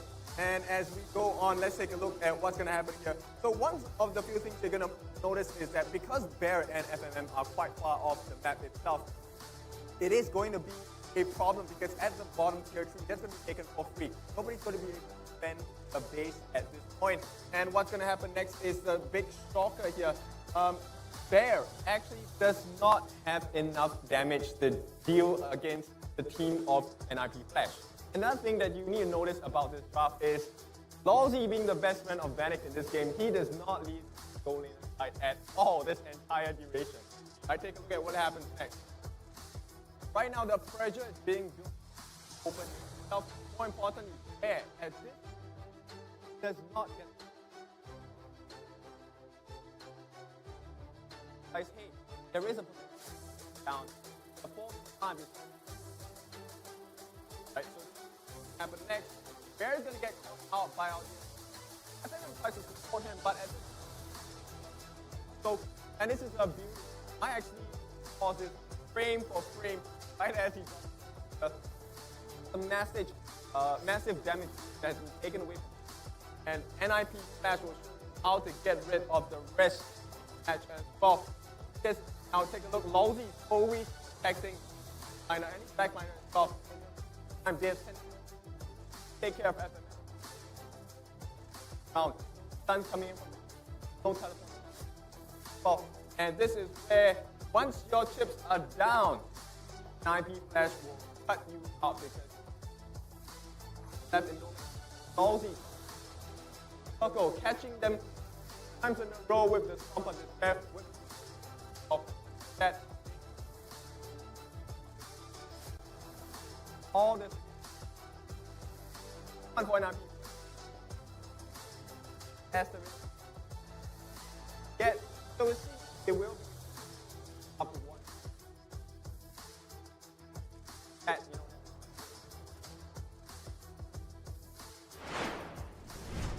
Thank you very much, Kin, and man, spot on. And yeah, I'm just listening to Kin. Just makes me Don't get that. Don't Come on, get that. It's my imaginary clock says it's 11. What time is it? 10:48. It's close. Quite close. That's Quite pretty close. Yeah, It feels like I perfect just want time. it to be closer to lunchtime, alright? I mean, you can have brunch.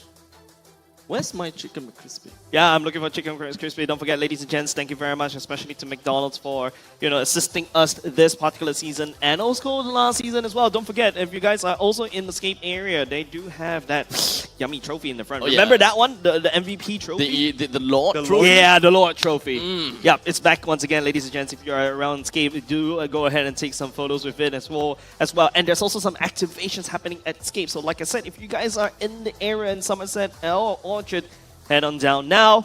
Don't forget, we'll be here all day as well. So thank you very much over to McDonald's as well, especially with their improved chicken McCrispy spicy. I think we should do a challenge or something where we answer and then we start eating spicy. Oh, heck yeah. Yeah, we should do that. Not to mention, there's also that code that you can key in, right? If you're getting That's the, right, the CMC MLBB. Easy. I remember it already. Say it again. Go. CMC MLBB. It's lower for the audience. CMC MLBB. All right, there you go. Remember, key in the code, get your Mac delivery order, get your chicken McCrispy, 2 pieces, 50% off. Oh, Man. but one thing I also just realized is that I was just kind of like scrolling through my my apps, and I was looking at McDonald's, not because I got hungry. In the middle of the night. man, just look at the TV right now. In the middle of the night, and I was like, "Hey, a Happy Place! They have like this new game on their on their mobile app, so you can actually get some deals just from playing the game for a little bit. It's kind of like a open world concept game. Open world Yeah, game? it's like an McDonald's open app? world game. Yeah, you can kind of see other avatars as well during that point in time. So you can go in and see certain portals. I see. You go into the portal, you do a challenge, you do that challenge already, and then you get a deal, or you get some dollars off, or something free, whatsoever. Speaking of deals, I know. I just looked at McDonald's app yesterday, so I have all of these information and I have nowhere else for it to go. Did you know that with all the points that you have racked up in your McDonald's app, which I'm pretty sure that you have quite a bit and you didn't really quite use it, you can actually take $4.50 off your delivery? I like the fact that he's just like, he is the #1 McDonald's fan. Oh my god. He is the McDonald's ad-lib. He is the ad-lib. But hey, I have nowhere else to input this information. This is the only place that I can front it all out. Anyways, ladies and gents, we'll be going back into the draft once again, and I hope that really fired up Asteris in that game #1. But now we're going to have to go back to game #2. First pick still going over to the side of Asteris.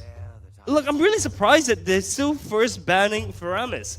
Right? We know that Kiwi plays the Faramis. We know that he's able to he's able to play it. So I'm just wondering why they keep banning. I mean, look, it's the same 2 bans for the first 2 games. For the first, Any thoughts on that, Jace?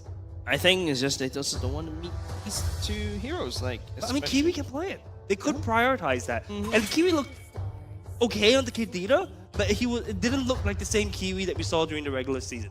Look, I think Asteris right here may be going for a Vexana, right? Like, finally, I think what Asteris wanted to do is, yeah, I'm going to jump onto somebody, and then after that burst people down together, exactly like how, for the side, what Abstract was talking about earlier just now. Now Asteris is going to prioritize Chu on his Roger, exactly what we were talking about in between games, where, yeah, they just have to prioritize Chu's heroes early, because right now, if you look at NIP Flash, just taking away the Nathan, taking away the Harif.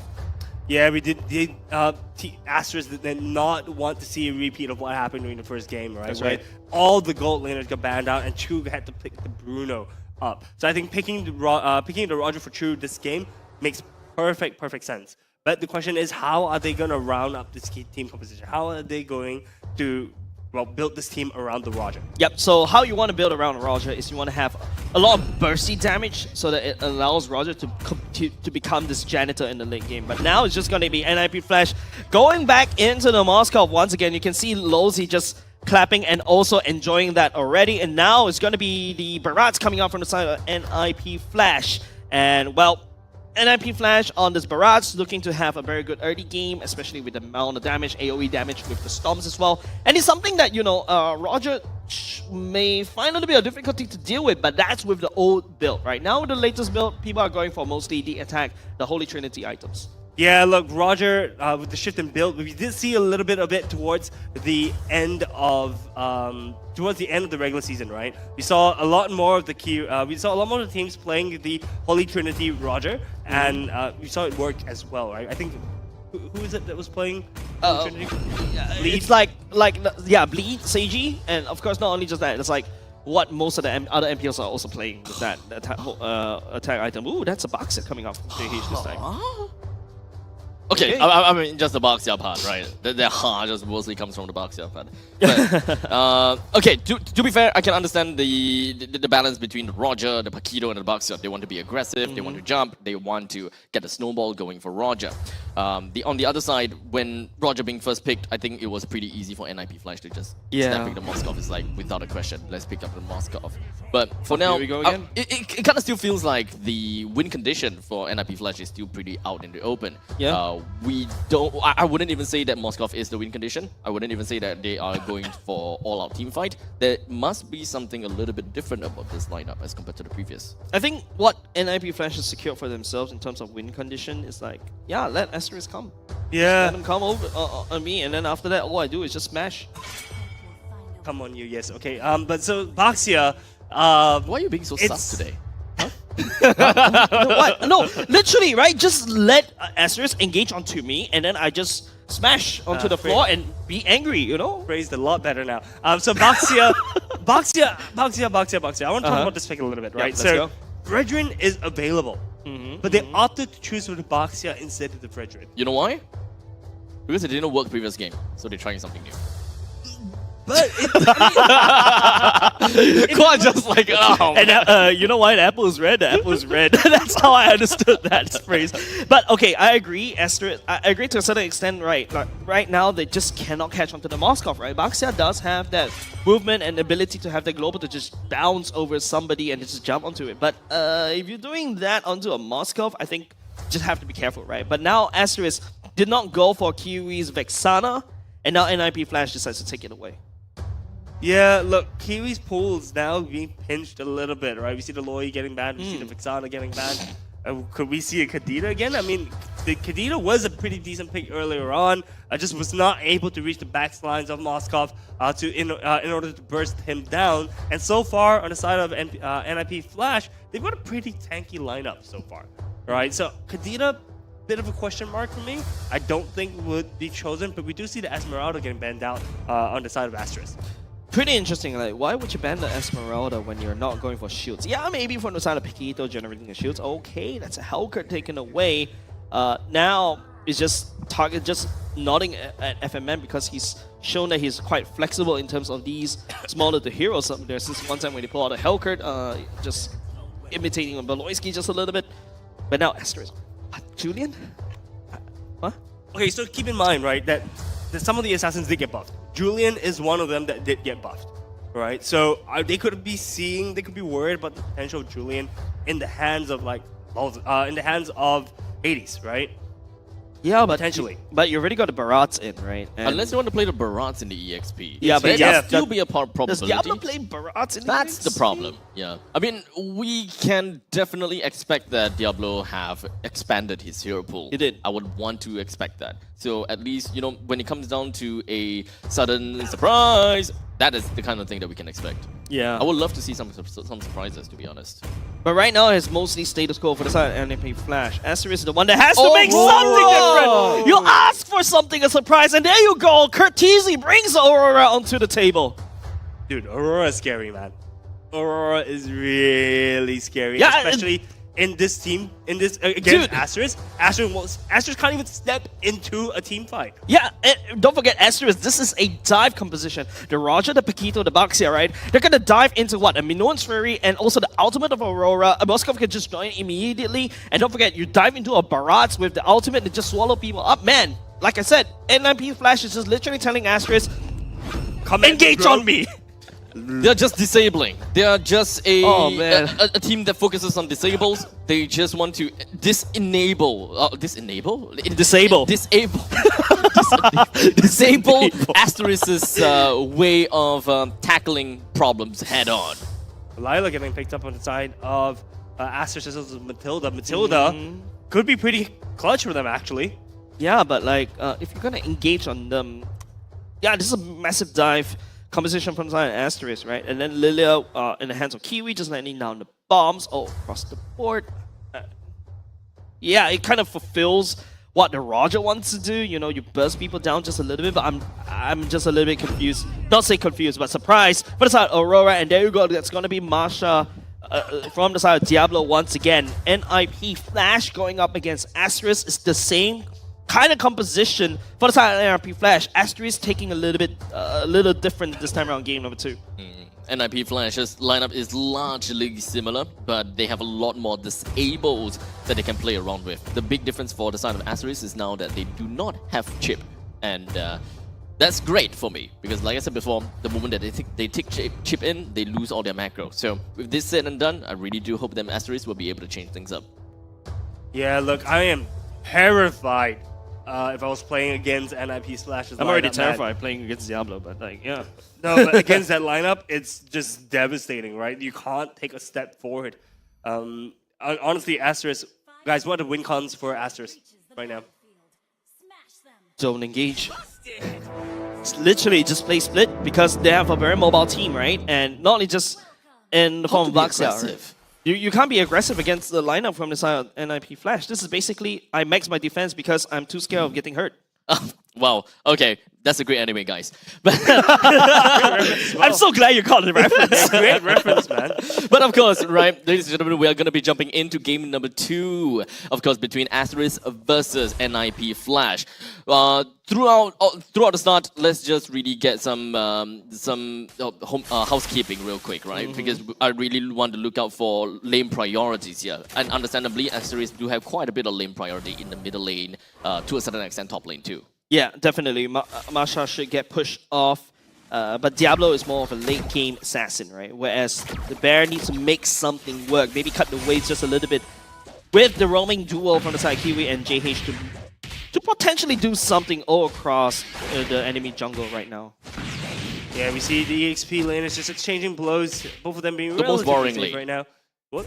The most boring lane. Oh yeah, 100%. Come on, EXP lanes are very interesting. No, look at I'm an Diablo. EXP lane. Diablo is interesting. Biasness does not count. Moving on. All right, moving on, right? So Chu and Vanix right here, if you talk about this lane, it's kind of equal, but as a Moskov, you can play more defensively, but it's all up to Chu to basically make it work, to basically snowball quicker as compared to Vanix, right? And now Asteris, maybe they should play around the bottom side more to make sure they have to. Chu gets the snowball, because if you notice in the last game, Chu wasn't able to step forward, basically be a threat, and Asteris literally fall because of that. You also need to remember that the previous game Chu played the Bruno, and arguably Bruno does a little bit better to Moskov as compared to what a Roger is. So if the previous game Chu couldn't pop off, then this game the more Chu wouldn't pop off. So Asteris is gonna have to change something a little bit here and there when it comes down to the macro game. I mean, it's Lord Vanix that he's laning up against, right? He's inevitable. He's basically one of the strongest goat laner right now in MPL Singapore. So much bias is coming out these days, but anyways, we go back into the game. Come looking on. at the turtle fight. We see 4v4 right now. Yep. A lot of changes happening. It doesn't seem like Hades have got any care in the world. It just casually just walked right into the members of NIP Flash and Hades. Oh wait, hold on a second. Doesn't seem like he will be able to stay alive, unfortunately. With the first person taken down, Asteris didn't even lose a single person as of yet. Great start from the side of Asteris already. If you notice how Asteris is just balancing out, they're just balancing on this tight rope, right? The NIP Flash pulled for Asteris, and they're the one that got out with team fight and also a turtle. Look, Lalzi survived a pixel of HP, right? So it could have very much been a 2-0. Luckily for him, manages to escape. Right now, after the turtle, Asteris at a 1.3k gold lead. Turtle priority goes over to Asteris. They should have a better mid-game-ish for the side of Asteris, but the late-game priority still falls onto NIP Flash because of the side laners, right? Marsha in the late game just finds Shu, punch 3 times and you're dead. And Vanix, of course, comes in for the cleanup from afar. I can split push. I mean, it's just what NIP Flash wants to do. They want to scale all the way to the late game. Asteris looking for a massive spike in the mid-game. Same kind of concept in game number 1. Yeah, we're just wondering whether they will be able to capitalize on this slight advantage they already have at this point. We see some pretty standard movements around the map. Next turtle spawning in about a minute's time. And we, as mentioned earlier, we do see Asteris actually slowly grouping up in the bot lane, trying to give Chu some form of priority, some form of safety right now. NIP Flash is also reacting. They know the win condition for the side of Asteris, and they're looking to deny it. Those stepping forward. The Castle Blast doing a lot of work. Don't forget, the turtle is spawning in 40 seconds. There's no reason for both teams to be there. But like I said, it's just trying to support the goat laners right now. See Chu picking up the corrosive scythe. That's a first completed item in about 4 minutes. It's a little bit, and then it's on time. It's not too slow. But the question is, how many more items is he gonna pick up in the next 24 seconds? Now, of course, seeing the corrosive scythe being picked up by Chu, I'm relatively happy, right? We're not looking at like the wind talk, the typical build coming in from Roger, especially since we are looking at Roger fighting against Moskov. It's tough, and especially when it comes down to the mid stages of the game, you really need someone to actually deal with the barrage. Because when it comes down to Asteris lineup, they do have very short-range poke coming from the team. Kiwi, yeah, you will be able to zone people away, but one thing's for sure is that your team is the one that wants to initiate, while NIP Flash wants to disengage. They have a lot of disables and controls against Asteris, so we need someone that is in the back lines that can really work things out. The moment Chu actually goes for his normal Lycan form kind of battle and Lycan form kind of itemization, that's pretty much it for Asteris. Yeah, and it makes Roger kind of a flexible marksman, right? And that's the power of a Roger, and that's why he's being picked up as one of the favorite gold laners right now, right? You build a different item, his playstyle changes, and that's the beauty of Roger. I saw JH picking up a brute force breastplate as his first item. That's not a normal item that you see on Boxia this early. I mean, I can kind of understand where it's coming from. The 15% crowd control reduction is ultimately very important, especially since they're dealing with a Barat, an Aurora, as well as a Minotaur. And not only just that, it also lends to more chaseability, right? And also a bit of a tankiness built in, right? As long as you're landing those first skills, JH looking for the roll. We'll be able to find Hades though. Curtizi around there does have immortality. The stun doesn't go in. The ultimate. Oh! The rest are coming in from Bear, just gonna be creeping down onto Hades. But Curtizi knew exactly what he needed to do and completely froze everyone in place, literally and figuratively. Let it go, literally, right? For the side of Curtizi, literally just letting down an IC pop, just denying Asteris any form of advance. But that was a really good, I think that was a really good choice from the side of JH. Asteris making the moves this game. They are the ones that are putting pressure on NIP Flash right now, and we do see that reflected in gold. 1.4k gold lead at this point. A lot of skirmishes, a very, very scrappy game right now, actually. Yeah, but don't forget, late game goes over the side of NIP Flash, right? Because as long as, you know, NIP Flash delays the game even more, Vanix is going to scale, and don't forget the Masha also scales. Taking a look at the emblems once again, it's going to be the mystery shot for the side of the Masha and also Assassin emblems. The Thrill to add on the damage, the Lethal Ignition to add on the damage, and now Vanix goes on to the Golden Staff. This is where Vanix really looks for a fight right now. Yeah, Vanix is looking really, really good. Golden Staff on Moskov is very, very, very scary. FMM! Oh, just go with the Circling Eagle, just connects onto Longsi as well as Vanix, but it's a quick disengage from them. They're not going to dabble in this any longer. That guiding working was really sus coming off from FMM. That would have brought Chu all the way to the snapping jaws of NIP Flash, but now NIP Flash, we're just going to forgo the turtle. They're looking to scale all the way to late game because once Curtizi does have his items, he's going to just also output the damage. This is the strongest point for side Asteris, and Asteris is not taking advantage of it.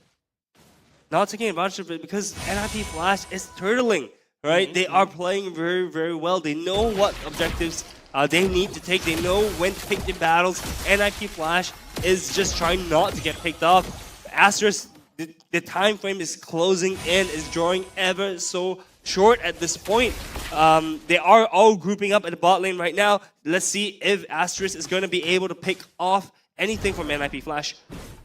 Now we have pretty much come into the mid stages of the game, and Asteris, they have managed to get themselves one kill. Great, right? But we're talking about a Roger.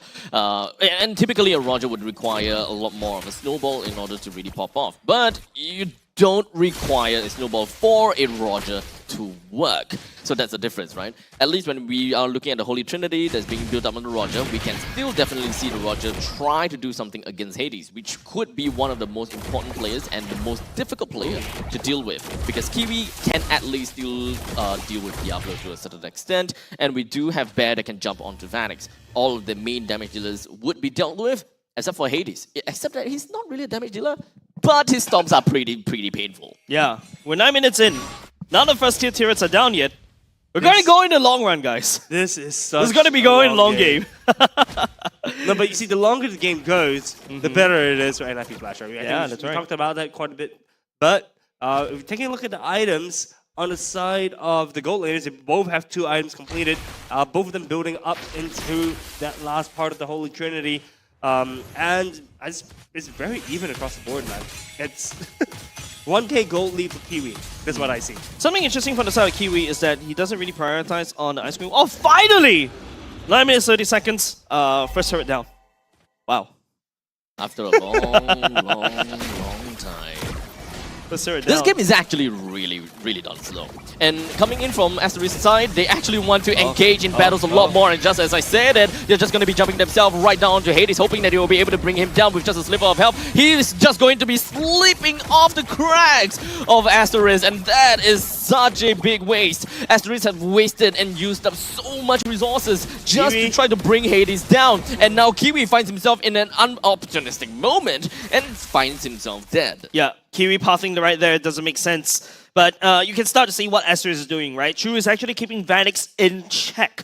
Denying Vanix from joining teamfight actually allows Asteris just output the damage against NIP Flash. Don't forget, Asteris does have a lot more consistent damage as compared to NIP Flash, which is mostly burst and that small little window. And you can see in a long team fight, Asteris should be able to win this, but hold on a second, GH! In the middle and in the hearts of the enemies, he's just going to be nommed right down, and Hades also takes the Lord for himself. Chu did manage to bring Diablo down, while Bear on the other side brings Lolzy down. So most of the main damage dealers coming from the side of NIP Flash is taken down, except for Vanix. They can definitely try to turn things around, but we're looking at 3 versus 5. And with a Lord coming in from NIP Flash, it makes no sense to continue. Yep, Chu focusing on the turret right now. Before the Lord comes out, NIP Flash will lose that mid lane for now. But NIP Flash does have a Lord marching up against Asteris soon.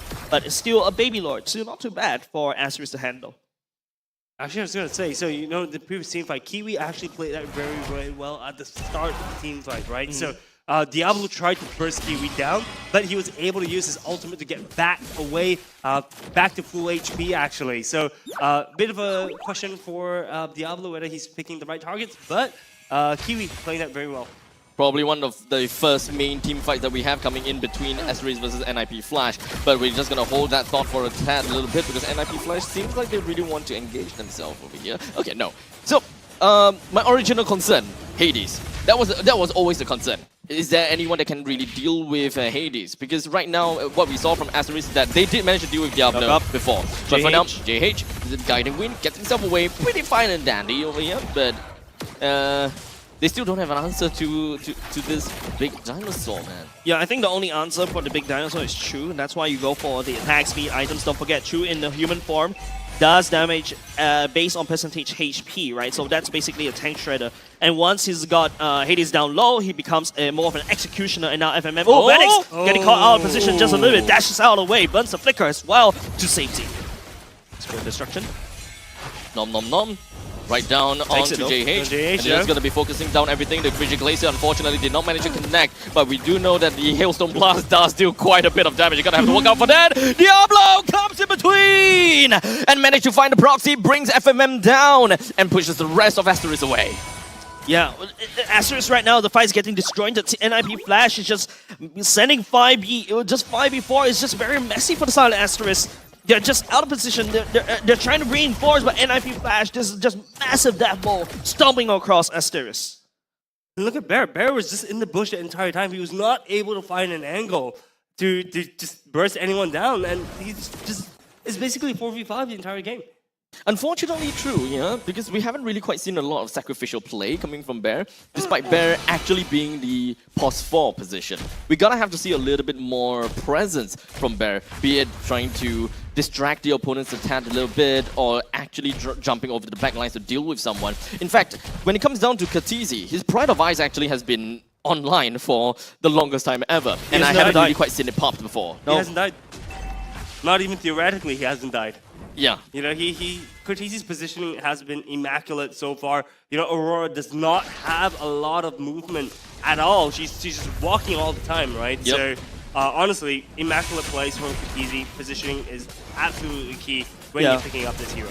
Yeah, so Lolzy is actually paying, big damage. The big book comes on with the Detonus Welcome that lands onto JH and followed it up with Lolzy with the Minoan's Fury that lands onto 3. He's just going to be holding on to the fort for a long period of time. And while all of that is happening, Hades focuses on the Lord, brings it down, and hoping that they will be able to bring more people down. But with a quick little purify from Kiwi, very fast fingers. Otherwise, that could actually be his own demise. Yeah, nice. Lolzy is actually the MVP right here, man. NIP Flash. Lolzy is just denying everything that Asteris wants to do, right? As a Minoan Fury, you can see the main 3 damage dealers constantly getting knocked up, and all of a sudden Asteris cannot play the fight, and then after that the Lord gets taken down, whereas Bear is just trying to split push on the other side, and now NIP Flash just knocking on Asteris' doors once again. It's too little, too late, or rather, they did too little in the early game. Right now, NIP Flash, it's the late game. It is their game. 2.4k gold lead ahead at this point in time. The timeline, the lifeline for Asteris is looking really, really low at this point.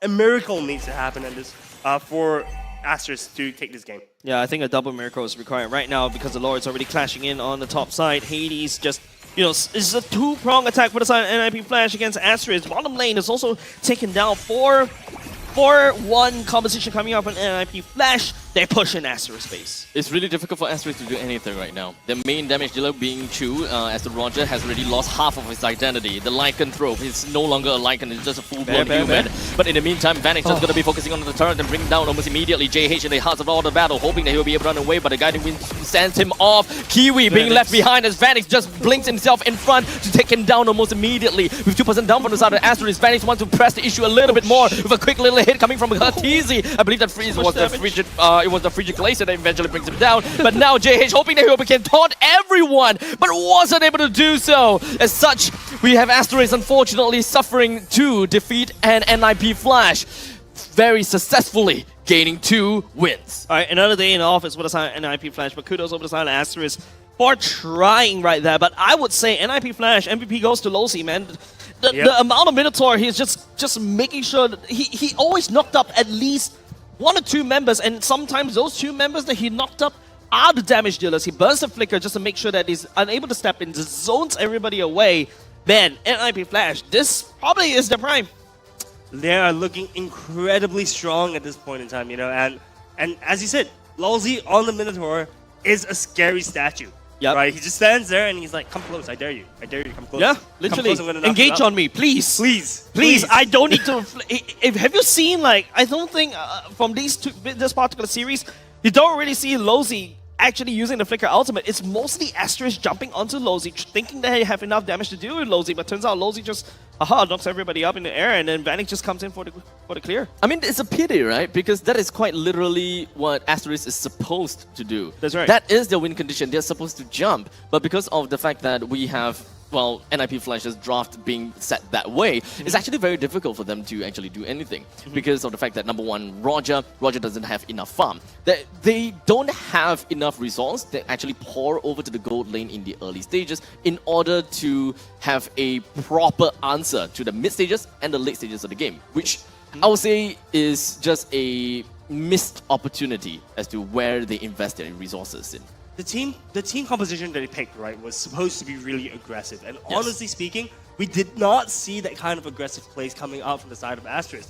It's, honestly speaking, we also didn't really see them being very aggressive in the regular season. So picking this team composition, going against Team Flash, I expected to see a bit more. Yeah, like I said, Team NIP Flash just literally maxed out the defense. This is a very defensive comp that deals with any dive composition that Asteris wants to do, right?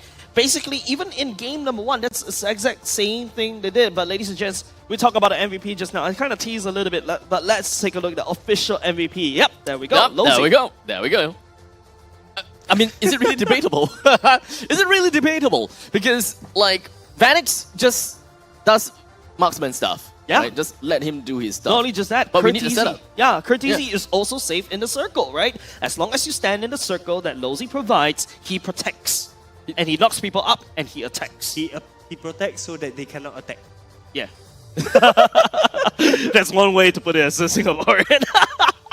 But anyways, take a look at the kill participation, 66%. But I think it's not about the stats that he did, it's about his playstyle all across not only just this particular game, but of course this throughout this particular series, Kwa.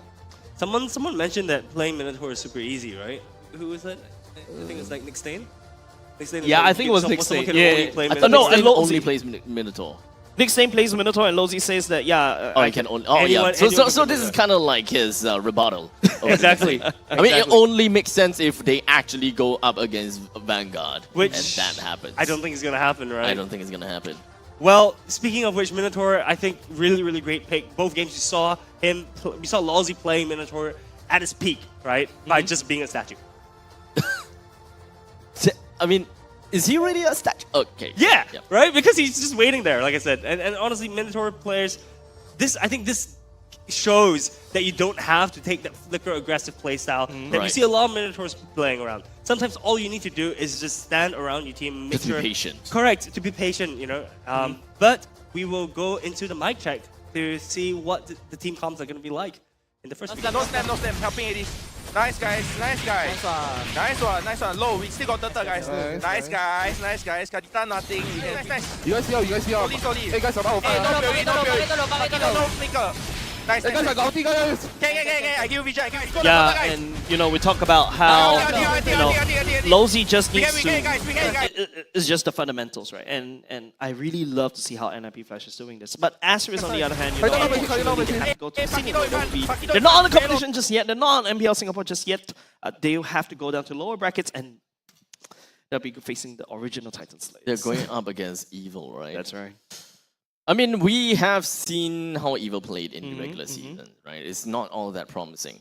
But it's playoffs. It's playoffs. It's playoff Evil. It's Evil's playground. Yeah, do you know the meme about the Shiba, the one with the big buff Shiba, and then there's a small little Oh, Shiba? yeah. You know that meme? Yeah, I know the meme, I know the meme. Evil in regular season, and then Evil in playoffs. Big buff boy. Yeah, big buffy boy. Just like Hafu? Yeah, he is. I was just interviewing him, and his shoulders are super wide. He struggles to fit in. His shoulders are actually broad as hell. Yes, Like it shows the amount of responsibility that he's holding on. But let's talk about Team Flash performing to AT. It's just basically this is their identity, right? They're still sticking to it. And we remember we asked about where this is the actual lineup of Team Flash, because right now it's just we're picking between JPL and Lozy. But it feels like Lozy is starting to feel like the perfect fit for Team Flash. You really think so? I mean, Diablo used to play with Lozy. Uh-huh. Lozy was in the previous season playing together with Vanix, and you can see the romance starting to form between the Rome and Goat. And when you get that duo going, man, it just starts to go. I mean, have you considered that Puski being in the composition being a very strong EXP laner as well, who plays very strong meta heroes? So basically they are able to change their win condition, or rather who they will want to play around with a simple switch of one player. And that way that their playstyle is completely different. And if you add JPL in there, who is very calm and collected, and he knows exactly when he wants to jump, albeit a lot less aggressive than Lozy, but I'm pretty sure that when they want to do things right, they will do things right with the JPL and Puski combo. Look, I think regardless of who is playing on the side of It's NIP Flash! Yeah, I love the flexibility coming off an NIP Flash, right? But yeah, I mean, just really plugs and play. But yeah, sorry. I just want to hear from you now. It's just very random. No, I was gonna say, right, I think regardless of who is fronting the NIP Flash lineup, NIP Flash is the undisputed top dogs right now. Yep. They're the undisputed team to beat, right? We love to see the different playstyles, and we saw them during the regular season, right? They constantly changed up the lineup. They constantly were like having a little bit of fun, let's be honest, right? And this is the first. I'm not even sure if they were like quote unquote serious. Serious, yeah, exactly. Right, we saw the Aurora being picked up. We've never seen the Aurora this entire season. Not at all. Right? Not at all. Not at all. So we've seen them try out new things even during the playoffs, by the way. Right? And this is also a slightly different Team Flash from what we saw during the playoff season. Sorry, during the regular season. Because the regular season, they just kept being very aggressive, right? They kept taking kills and snowballing the lead from there. Yep. Right? So I'm curious to see what else they have hidden in their pockets. Yeah, we should be able to see, like, especially when we move towards up the playoff brackets, right? Because right now they're going up into straight into the upper bracket finals, right? Like basically, if they clear that one game, they're just secured. They secured grand finals. That's it. Semi-finals. I mean, semi-finals then grand finals, right? Correct. Yeah, so they're already one step closer into going to the grand finals. But ladies and gents, let's take a look at the MVP highlights right here instead. And it's like what I said, it's just basically just mostly Asteris trying to go up against NIP Flash. And this is how I foresee, right? If it's represented by a scene, it's just one little kid trying to grab candy from the adults, and the adult is just like, yeah, you just keep trying and the arms just failing right there. That's how I imagine it. To be honest, right now, I mean, my eyes is just on Lozy this whole time, right? And if I'm him and I'm playing on the, if I'm playing this game, I will be like, why is my job so boring? Because all he did was walk around, soak damage, position himself correctly. Oh, people come at me, press one button, boom, everyone flies up. I mean, it sounds easy, but obviously when it comes down to the execution itself, it's not easy. Lolzy just makes things look easy. Yeah, I mean, they're pro players, right? It's their job to make things look easy, and we try it in a ranked game, and we get reported. Yes, and I'll have a 0/15 Minotaur. Totally not from personal experience. Oh, have you played a Minotaur before? It looks as if he's I said no. from PTSD, man. I said no, it's not from personal experience. Sounds as if there's a bit of a story going on there. Yeah, we gotta have to dig his history right there. But anyways, ladies and gents, coming up next should be going into the analyst section very, very soon. But I mean, this is actually a very good series coming out from both these two teams. They're starting the playoff strong, but before that, let's take a look at the stats right now. I'm gonna give it to Quad to kind of look through the items. All right, so for the gold laners, we actually do finally see almost a 6-item build coming out from Chu this time around. So not that 3.5 items that we saw earlier.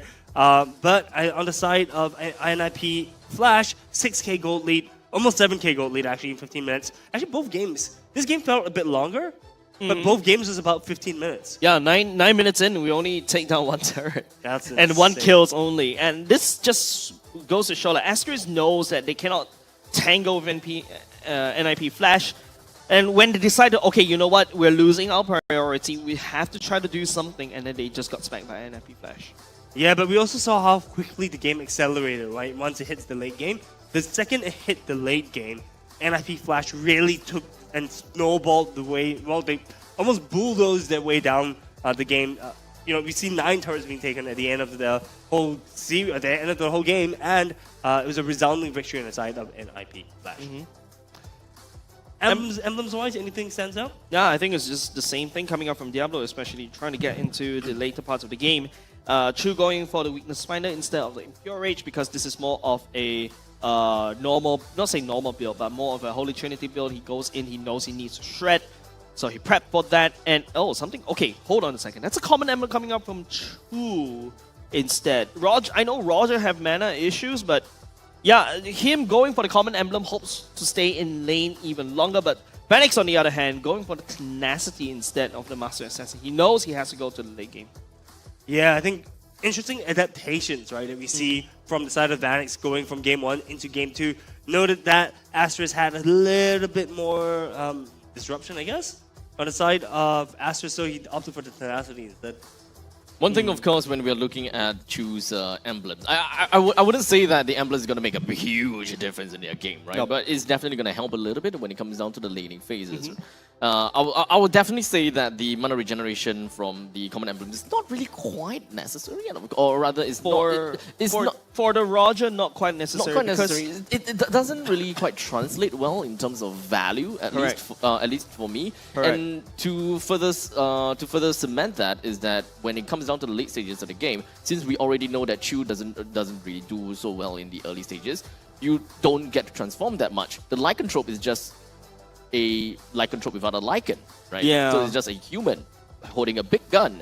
There's no point in, kind of transforming, and you won't even have mana issues anymore at probably mid stages of the game. Yeah, and right now I think it's just all about how Curtisi as well. Before we switch over to the scene, right? Curtisi goes for the Witness Blessing and also movement. He wants to be able to catch up together with Hades and also Lolzy in terms of these roaming trio, supporting on the side lanes. But let's take a look at also the damage dealt. In fact, Asteris did more damage as compared to NIP Flash. This is basically just an epitome of saying like, minimum effort, maximum wins. That's true. Max, I was going to point out, right, that I think most of the damage did come from Kiwi. Kiwi, with her, with the bombs, is just carpet bombing the entire team, but they weren't able to finish up, right? True was not able to turn into a Lycan and clean up on Isle NIP Flash because he wasn't allowed to go in. Lolzy was there once again, being that barricade, being the zone control, which NIP Flash needed to have. And even though Asteris had more damage, it's just unfortunate that they weren't able to clean up. Yeah, and not only just that, I think the whole theme of this particular series is basically NIP Flash says, yes, engage on me. Just come at me, bro. Literally, come at me, bro. I got so many tools to slow you down onto this engage. Asteris try to go for even more. They committed to the playstyle, right? They go for the dive combat. It doesn't work. It's really unfortunate, I was just gonna have to say. It's pretty tanky. It all boils down to the early game. The early game, the moment that you did not manage to funnel most of the resources over to the Roger, the game is doomed. You don't have enough money onto the Roger to actually deal with barrages. We can obviously tell, Kiwi as the Lilia is able to deal with Masher pretty fine. Bear didn't really quite have much presence in the game, so he didn't really quite touch onto Aurora. The Pride of Ice has always been active the whole time. So at least when it comes down to individualistic micro matters, we do have the two main damage dealers that didn't really quite manage to put their presence into the game solely because of the early stages, which is it's a pity. Yeah, I always look at Bear, right? Like I would have thought like you would want Bear to be able to start to split push, knowing that, okay, you know what, my dive comm is not working, I want to see more splits, right? There's no adaptation going into the later part of the game, and Team Flash was just able to play his own game. All right, in my opinion, I really wanted to see Bear be more aggressive. We saw a lot more aggressive plays happening during the regular season, so seeing him like this, it felt like a bird with its wings clipped. Right? But I want to hear what Analyst has to say for the two matches, so over to you, Ken. Yes, do I have a lot to say right now? This is a bang of a series, first game of the day. Flash, NIP Flash showing us how it's done once again against Asteris this time. Now, a big question here is when you go in a game, right, who do you focus on? You are supposed to build on your win condition, and boy did Flash did that. Now, the first thing first, I want you to take a comparison between the two goal laners, between Asteris as well as Team Flash. I'm going to show you in a short while what the difference is right here. As you can see, Vanix is already going crazy with all the movements across the map. At the meantime, you have two on the other side who is busy getting caught by the Lousy, right? Lousy does a very good job on his call to make sure that he gets position, as well as to provide a lot of deterrence and damage on them as well. Now, this is the first round of the game. He got, I think, one of the first few lots. So, moving on, you will see why little things matter in this game. So, he actually used Vanix to care off the rest of the backlines for Chu especially, which then allowed him to just get in a bit more damage as time went by. Now, this slight advantage he got for themselves earlier in the game in the 14.5-minute mark. Transition to, lo and behold, the same situation as game 1, right? So we have a tier 3 at the top end, at the bot also being threatened once again. Asteris, I mean, history, but what can you do? It's NIP Flash. You can try, right? So what's going to happen here? They're going to take these once again. Now, there's a couple of things that happen. Small moments matter in, and I'm referring to like this.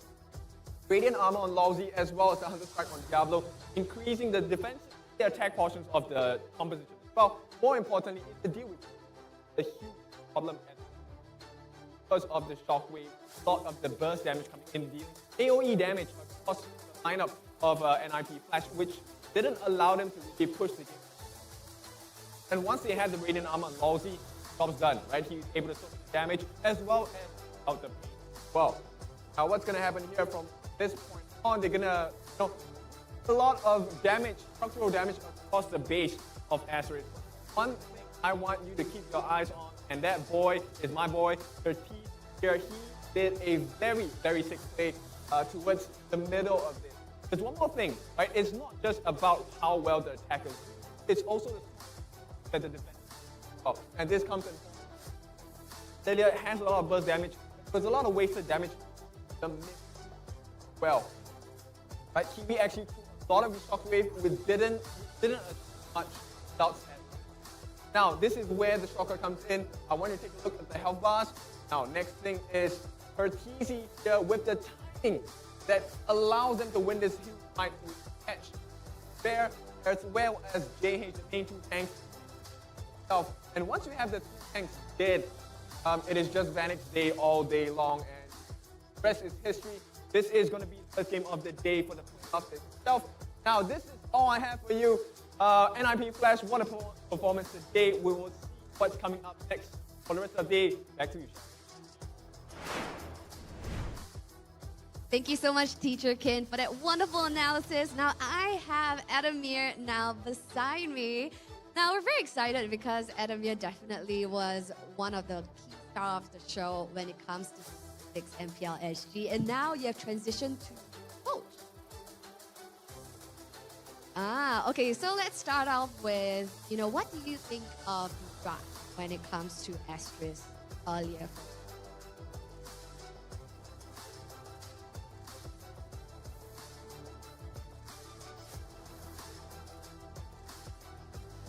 Okay. Like bad in the terms of like unpredictable, you weren't quite sure what they're gonna pick, or in what sense?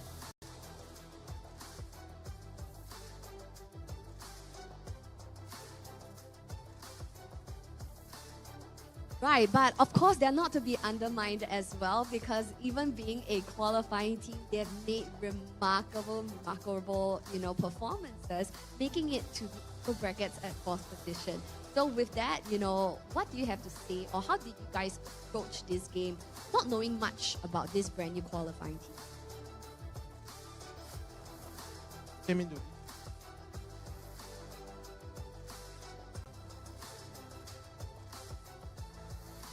Right, and of course, coming into this game, you guys had a 2-week break before we head on over to the playoffs. What adjustments did you guys make, learning from the regular season before coming into the playoffs today?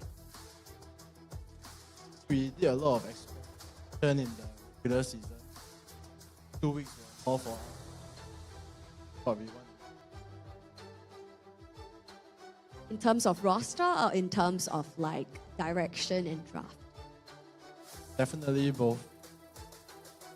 Even though it's the playoffs already, you'll be surprised. Oh, there still might be surprises? I guess. Not just in name also, from Team Flash to NIP Flash, but we still have more surprises in store. Maybe. Alright. So, okay, of course, you guys as defending champions are gunning for the championship once again right here in Singapore. So with that being said, how confident are you guys taking the championship this year? I think we are all quite confident that we also respect our teams like. Right. So as coach, who do you see you will face off if you're gunning for a championship? That will be grand finals, right? Who will you be anticipating to see? Manifesting. I think RSG and Bleed is quite 50-50, but if I had to choose one, it will be Bleed. Oh, okay. So that's the next match that's coming up. So perhaps, you got your lucky coins on Bleed. Yeah. On Bleed, huh? All right. So we heard it first. Thank you so much, Adamir, for this wonderful interview. Thank you. So guys, that was Adamir that we have right here from NIP Flash. New name indeed, but same amazing all-star faces and stellar performances that we have seen over at the Land of Dawn. Now with the conclusion of this match, we see Asteris dropping to the lower brackets where they will meet Team Evil, and this will be happening, match 3 of the day happening at 3 p.m. But before we jump to match 3, the match that's going to come up next happening at 12:30 p.m. It's going to be a bloodbath, friends. A bloodbath battle where we see the likes of Bleed Esports going up against RSG SG. Now, which side will this go to? We really don't know, because based on statistics and data in the regular seasons, they're just 1 point apart. So stick around and join us for the bloodbath battle happening at 12:30 p.m.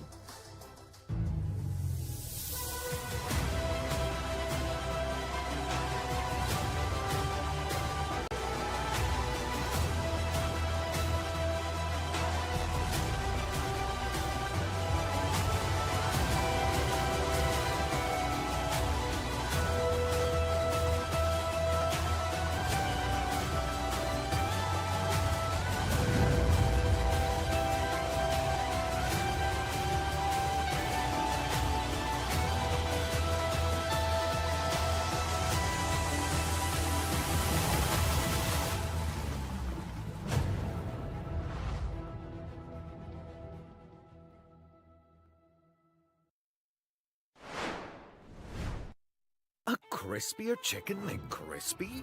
So much crispier. Bite into an even crispier crunch with the improved Chicken McCrispy. Now, wouldn't that be nice?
OSIM.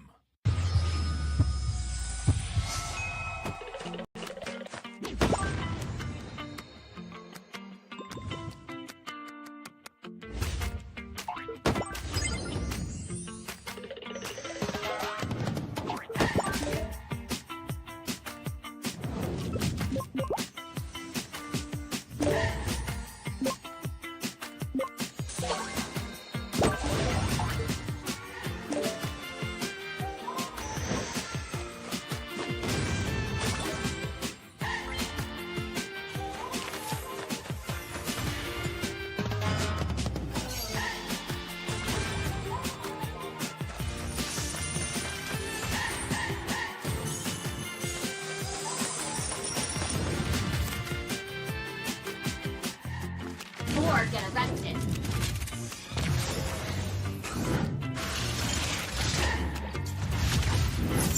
This will sting. You have my word.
私は強くなるんだ。そのためなら何だって。自分の良心に従って人を助ける。オーラってやつは隠してもにじみ出るもんだからな。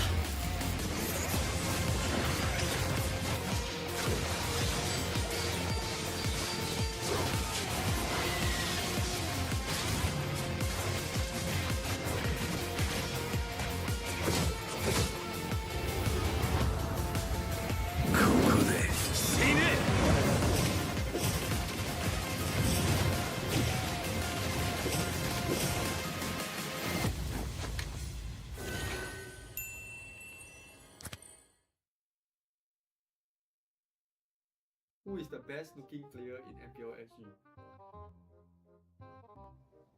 Oh wait. I know. I know. No, I know this one is the goat. Oh, this is the goat.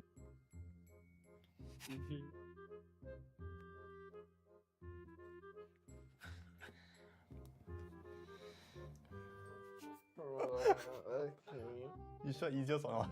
Easy or hard? Best looking player. This one eh. Handsome boy. Handsome boy. Ken from manga. I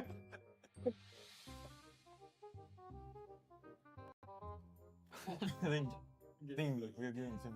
Yeah. 3, 2, 1. Okay. 3, 2, 1. 2, 1.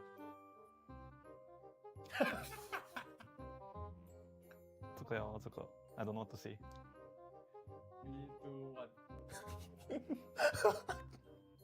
Must. Didn't he have a different name? Can you write the current name? Okay. Oh, easy game, bro. Huh? Oh. Like you all say the old name or the new one? The answers? Okay. So easy ah. Wow. What's the old name? Dante. Thought Dracula. 3, 2, 1. Technically both correct. Oh, okay. What the heck? Wow, this one I know. Wait. Huh? Oh. 2, 1. Eudora is correct. Yeah. That time her skin color, the basic one was red, bro. I forget ah. Eudora. Huh? Wait, bro. Yeah.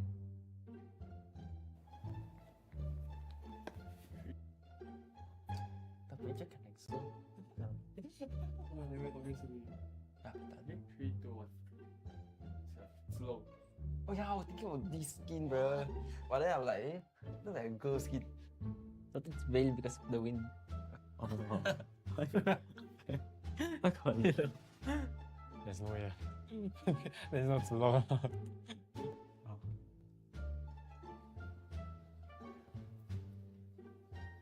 Yeah, mage. Oh wait. Oh, I know. Should be this one. I hate this hero, bro. I got my answer. Okay. Ah. Okay. Huh? Wait. Like a universe ah. Looks very familiar. Oh, okay. Let's see whether it's correct. This one is, you can't even guess it. It's near impossible. Oh. You know the light orb? Yeah. They super zoom into it, bro. I'm done. Please. Okay. Can we read answers? Okay, correct. We'll look at the correct answer. Wow. I forgot about that hero, bro. Supposed to be your main, your main. Because he got one. I wanted to guess the Ellie special skin, but then like I realized that powers was not like featured in the pocket. Yeah, but he said it was default skin ah. Yeah, that's not to be a default skin. Universe ah. Ah. Bro, I thought it's Cyclops. See, bro. Oh, deluxe. Okay. The first player to guess blue, eh? I don't think it's guess blue. Because of the yellow skin, right? Oh. Why you don't know? Yeah, you're not me. A crispier chicken McCrispy? So much crispier. Bite into an even crispier crunch with the improved Chicken McCrispy. Now, wouldn't that be nice?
OSIM.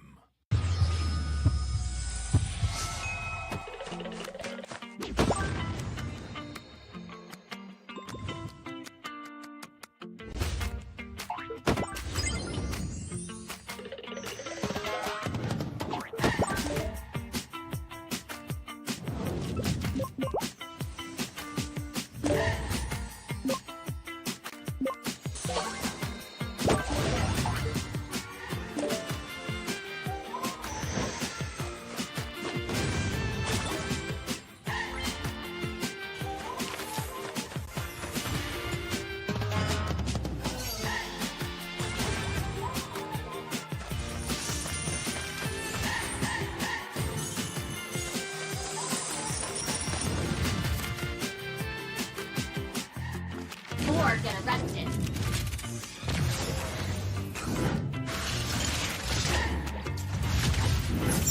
This will sting. You have my word.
少し乱暴しようか。私は強くなるんだ。そのためなら何だって。自分の良心に従って人を助ける。オーラってやつは隠してもにじみ出るもんだからな。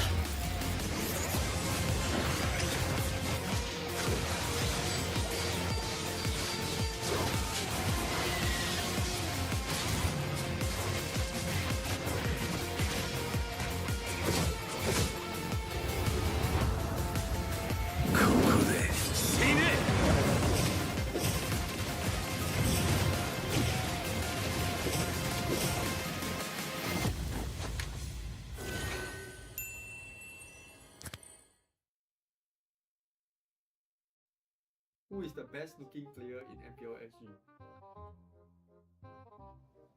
Oh wait. I know. I know. No, I know. This one is the goat. Oh, this is the goat.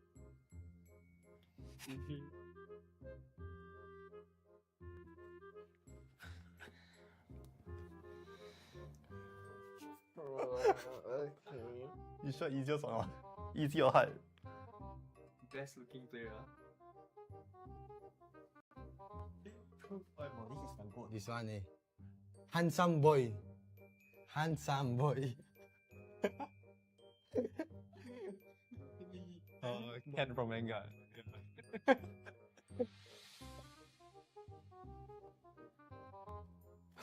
think we're getting some. Yeah. 3, 2, 1. Okay. 3, 2, 1. 2, 1. 这个哟，这个 I don't know what to say. 3, 2, 1. Must. Didn't he have a different name? You write the current name. Okay. Oh, easy game, bro. Huh? Oh. Like you say the old name or the new one? The answers? Okay. So easy ah. Wow. What's the old name? Dante. Thought Dracula. 3, 2, 1. Technically both correct. Oh, okay. What the heck? Wow, this one I know. Wait. What? Oh. 2, 1. You know right, correct? Yeah. That time her skin color, the basic one was red, bro. I forget You know right. Huh? Wait, bro. Okay.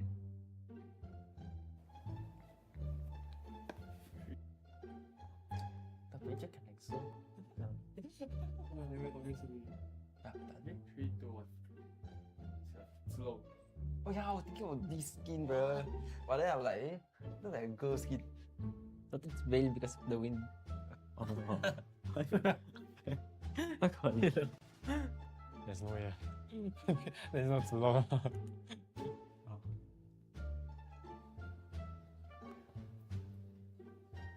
Yeah, mage. Oh wait. Oh, I know. Should be this one. I hate this hero, bro. I got my answer. Okay. Ah. Okay. Huh? Wait. Like a universe ah. Who's that familiar? Oh, okay. Let's see whether it's correct. This one is, you can't even guess it. This is near impossible. Oh. You know the light bulb? Yeah. They super zoom into it, bro. I'm done. Please. Okay. Can we read answers? Okay, correct. We'll look at the correct answer. Wow. I forgot about that hero, bro. Supposed to be your main, your main. Because he got one. I wanted to guess the Ellie special skin, but then like I realized that powers was not like featured in the. Yeah, but he said it was default skin. Yeah, that's not to be a default skin. Universe ah.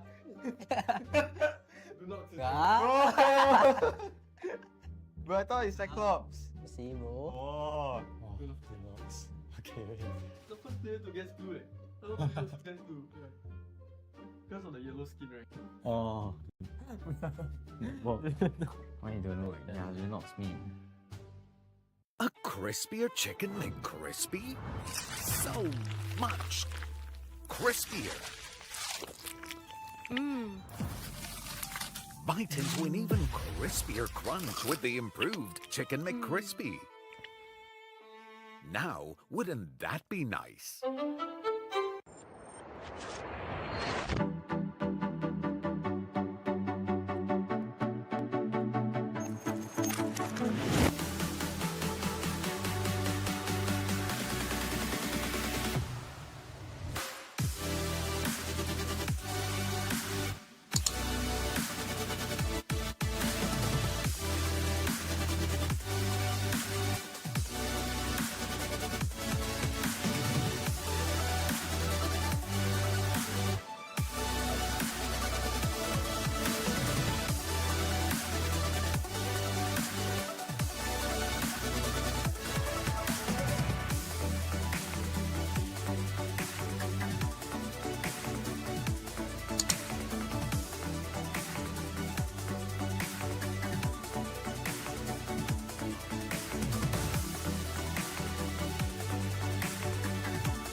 OSIM.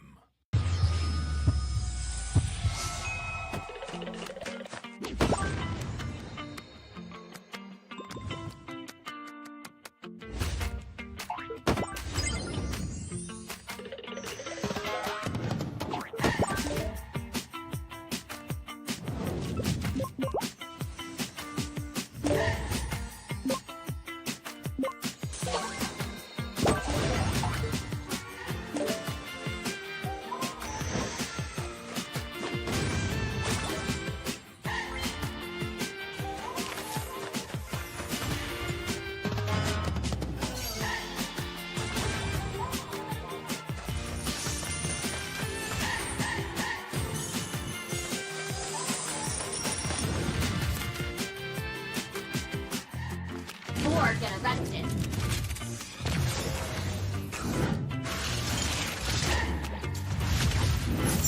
This will sting. You have my word.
少し乱暴しようか。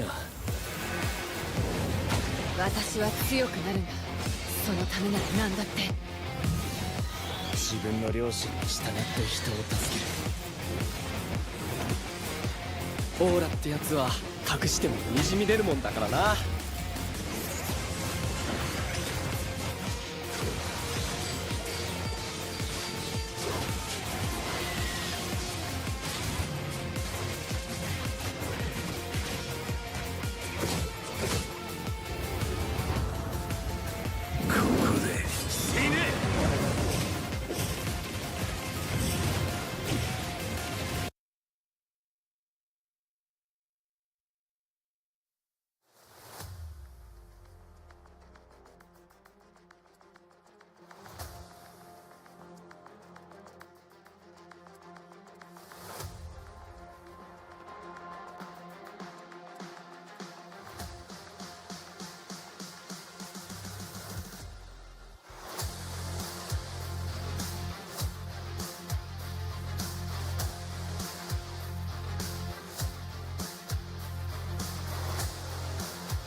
And welcome back, everyone, right here to MPL SG Season 7 playoffs. Now, this next match that's going to come up real soon is a highly anticipated match as we see a rematch of the final day of the regular season where Bleed Esports did a convincing 2-0 sweep against RSG SG. But remember, the regular season is but a preview and anything can happen right here at playoffs. Now, with that being said, this is a match that promises a high-octane and close match as we see two very evenly balanced out teams. Now, they will be doing all of their best to make sure that they have a point to prove as well as the dream to stay in the upper brackets and vie for that championship that is MPL SG.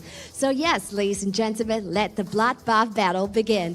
First, presenting to you our wonderful team of Bleed Esports.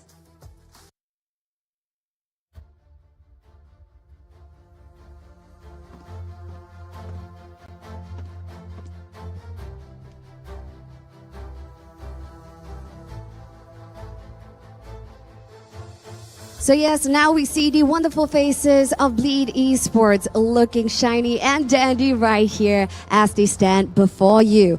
Now, they are going to give everything they can to stay in the upper brackets to hopefully have a shot against our defending champions of RNIP Flash. Now going up against Bleed Esports, presenting to you RSG SG.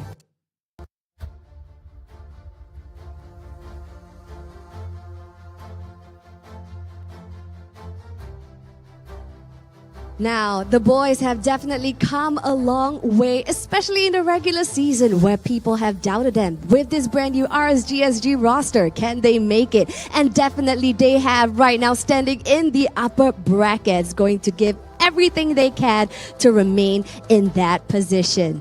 Now, this is an epic battle that's about to unfurl over at the land of Dawn. Now, we know that RSG SG is not going down without a fight. Given that 2-0 sweep in the regular season, they will definitely give their all right here for match 2 of playoffs day 1.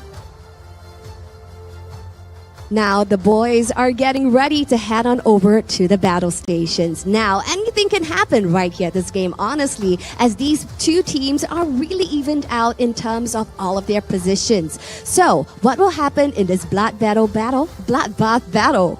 Wow, what a mouthful. Let's head it over to the boys to take it away.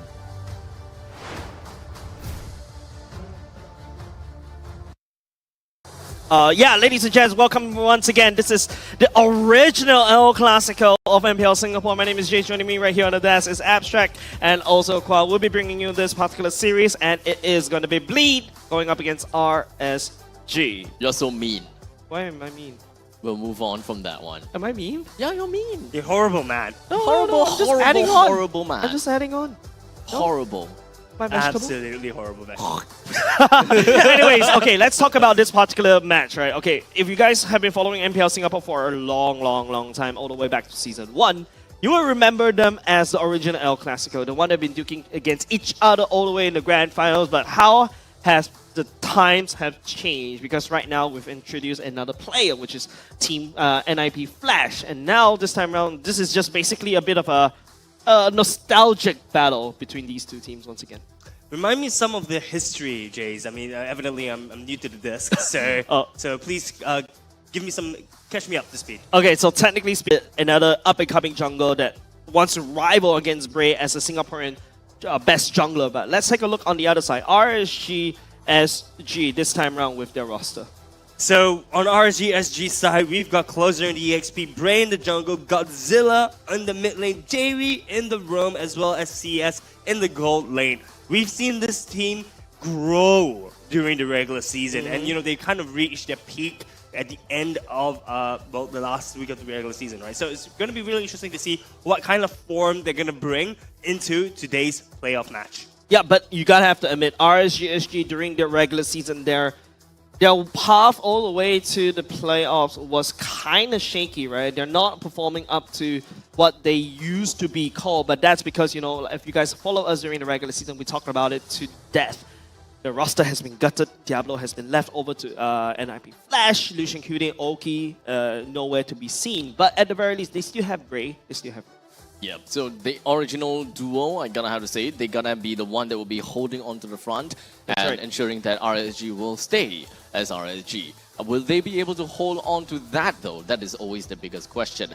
But for now, we're gonna be turning the turning the plates over and just take a look at Bleed Esports lineup as well as their statistics for now. Of course, we're gonna have to put our eyes onto Seiji. That's right. With a probably the highest One GPM, of the highest right? GPMs. Highest GPM of 823. And if I'm not wrong, when it comes down to our man Vanix was 700 plus, right? And it's number 2, right? If I'm not wrong, somewhere around that. Rank number 2, 700 plus GPM.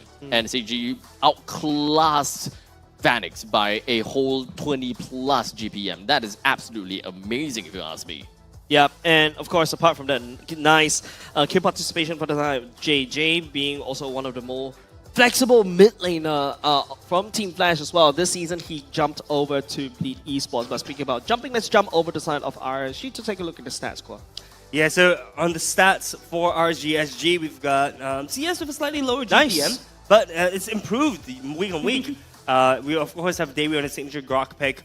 Dairy does, I think a lot of RSG's success is in the aggressive roams that Dairy pilots, right? And we see here his average assist is slightly lower than I think what we saw in Gear's side, 67.36% average assists per game. But we do see, of course, Godzilla having kill participation 69%. Nice.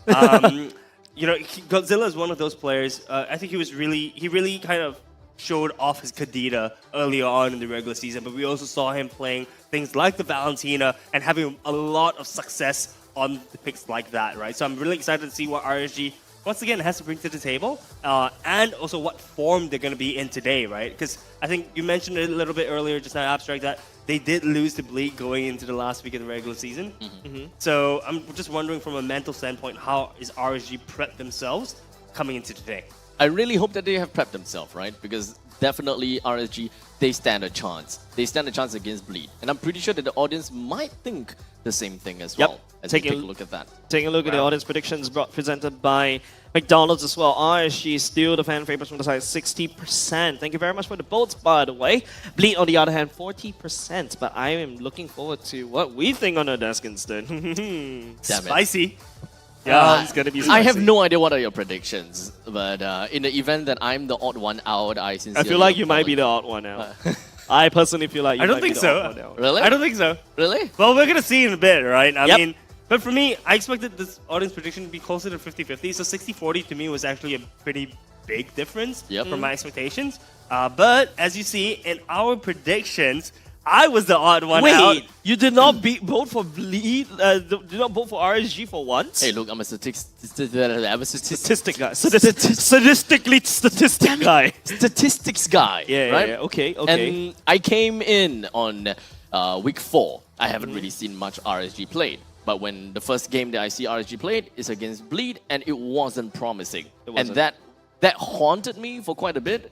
So I'm not too sure whether they will be able to, you know, get themselves out of that shell after getting that kind of result. Because I mean, we're all humans. We all make mistakes. We make mistakes, and we are, you know, we are very tender-hearted as well. So the moment that we make a lose like that is very difficult to recover from. Yeah, I was thinking that, you know, Abstract has always been supporting RSGs from the earlier part of the season, since season 1, right? So it's really surprising to me that you're jumping onto my fence where I used to support for Bleed for so long. But wow, what do you think on the side of RSG? So actually, during the regular season, I was actually always choosing Bleed, I think, whenever Bleed comes up. I really like Bleed's team composition. No. I'm pretty sure that whenever you see something against RSG, it was never RSG. It was never RSG, but this time around, I'm gonna put my eggs on the RSG basket, right? I believe that the improvements that they've shown me week on week is very, very promising. And honestly, yes, they didn't look super strong going into the Bleed matchup the last week, but I believe that they would have found out what their weakness is and capitalize on it. Okay. For those people that didn't quite catch that, quick translation means that this is my salvation. I have to vote for them. If not, I'm going to not get a Bleed RSG jersey, right? In the meantime, ladies and gents, you're going to go into the draft this time round. Bleed going in first, pick RSG second. Both of these coaches, this is their time to shine. It's a Filipino coach hailing all the way from the Philippines, Coach G, going up against a Singaporean coach pacifist. You've seen him before in Revival and also, well, Alchemy SG. But now it's Bleed, first pick. Looking at bans, Angela, Kadita, Barat's chopped off from the hero pool. RSG bans away the Harif and also the Help. Hellcurt ban, man. I want to talk a little bit about that. We saw Gear having so much success in the Hellcurt. And we can definitely see from the RSG side that they have suffering from a little bit of PTSD from the success of Gear's Hellcurt. And I think the first game of the last week of the regular season. Ooh. And they're like, nope, we're not going to deal with that this time around. Yeah. Bad play, bad play. It's surprising to me that whenever you see Godzilla, you ban the Kadita. It has always been that common pattern. It just goes to show that Godzilla is so comfortable on the Kadita that you really have to take it off. But Bleed this time around, first pick gives over to Seiji, secures the Moscow for themselves.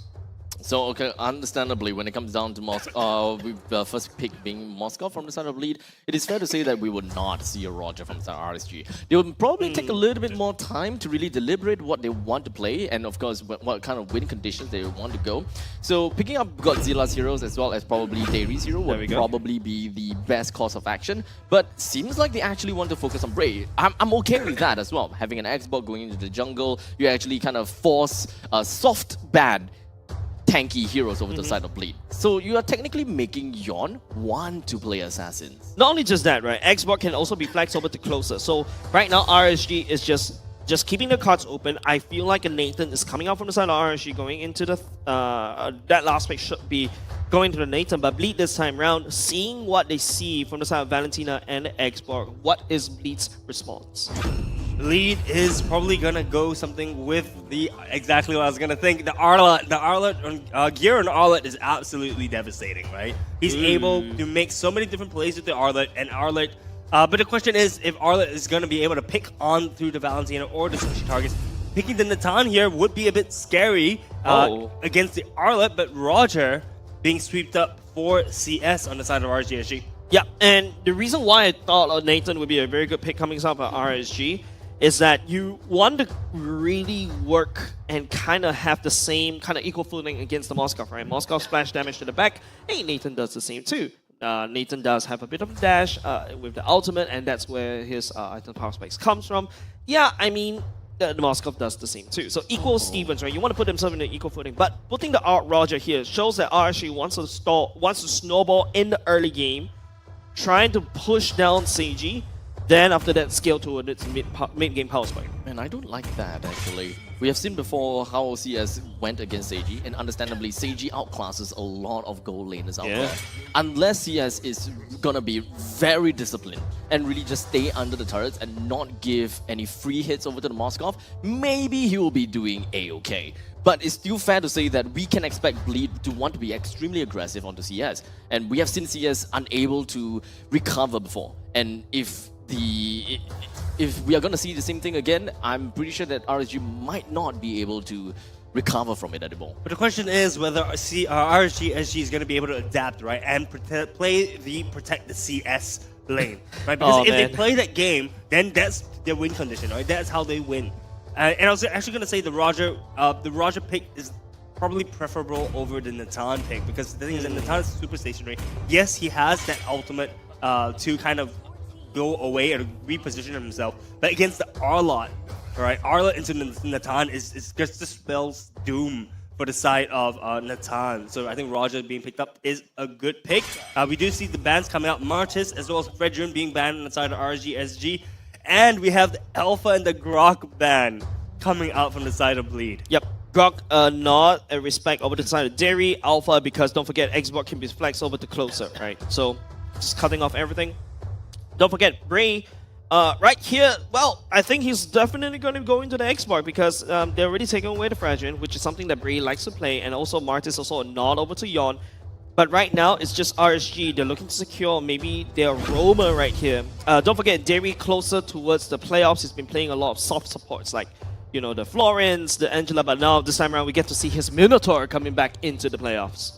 Minotaur rounds things up really nicely, right? Because, I mean, so far, on the side of Bleed, they need to get a little bit close. At least the Arlet needs to get a little bit close to do anything. Moscow's pretty short range as well. Minotaur is going to be that wall, is going to be that sentinel to stop people in their paths from approaching So this also actually narrows down a lot of the options that Bleed actually had, such as potentially picking the Paquito that Sagitnu likes. Oh, you mentioned Paquito. That's really kind of interesting, but Yon goes for the Fanny instead. Yep.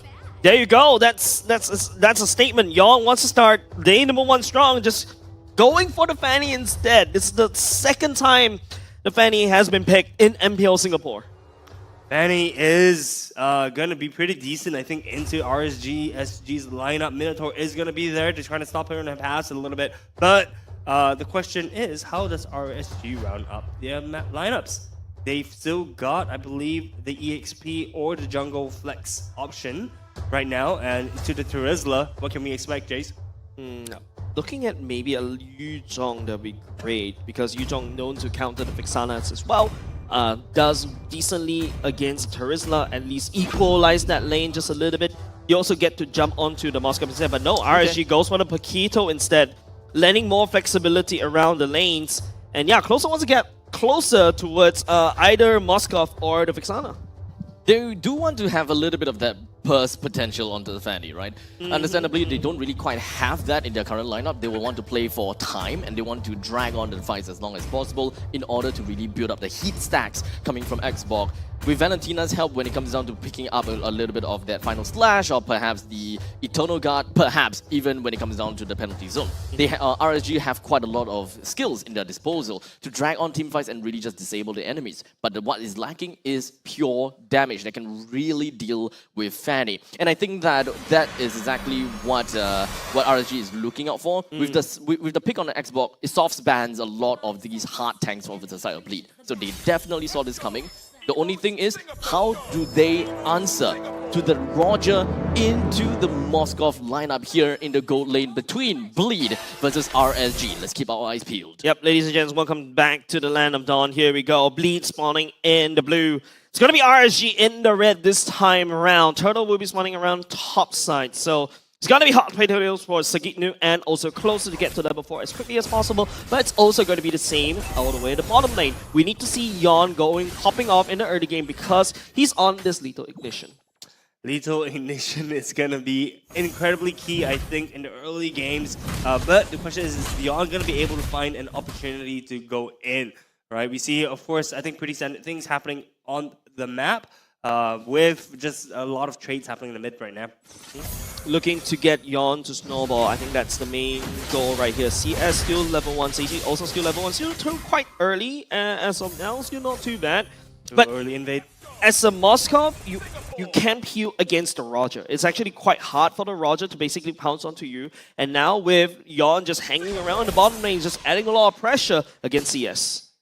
Yeah, you know, I think that was a really good invade for the side of Yon, right? Because that means that Bray actually has to count. I mean, he loses resources, right? And he is kind of forced into trying to do an early invade as well to counteract some of the gold that's going on the side of Yon. But we see a little bit of the early game. You have half HP, but the Closer is just going to be landing a single punch. But after that, not much will happen. Yeah, you don't really have a lot of kill pressure for the side of Closer, right? Level 4 is not here yet.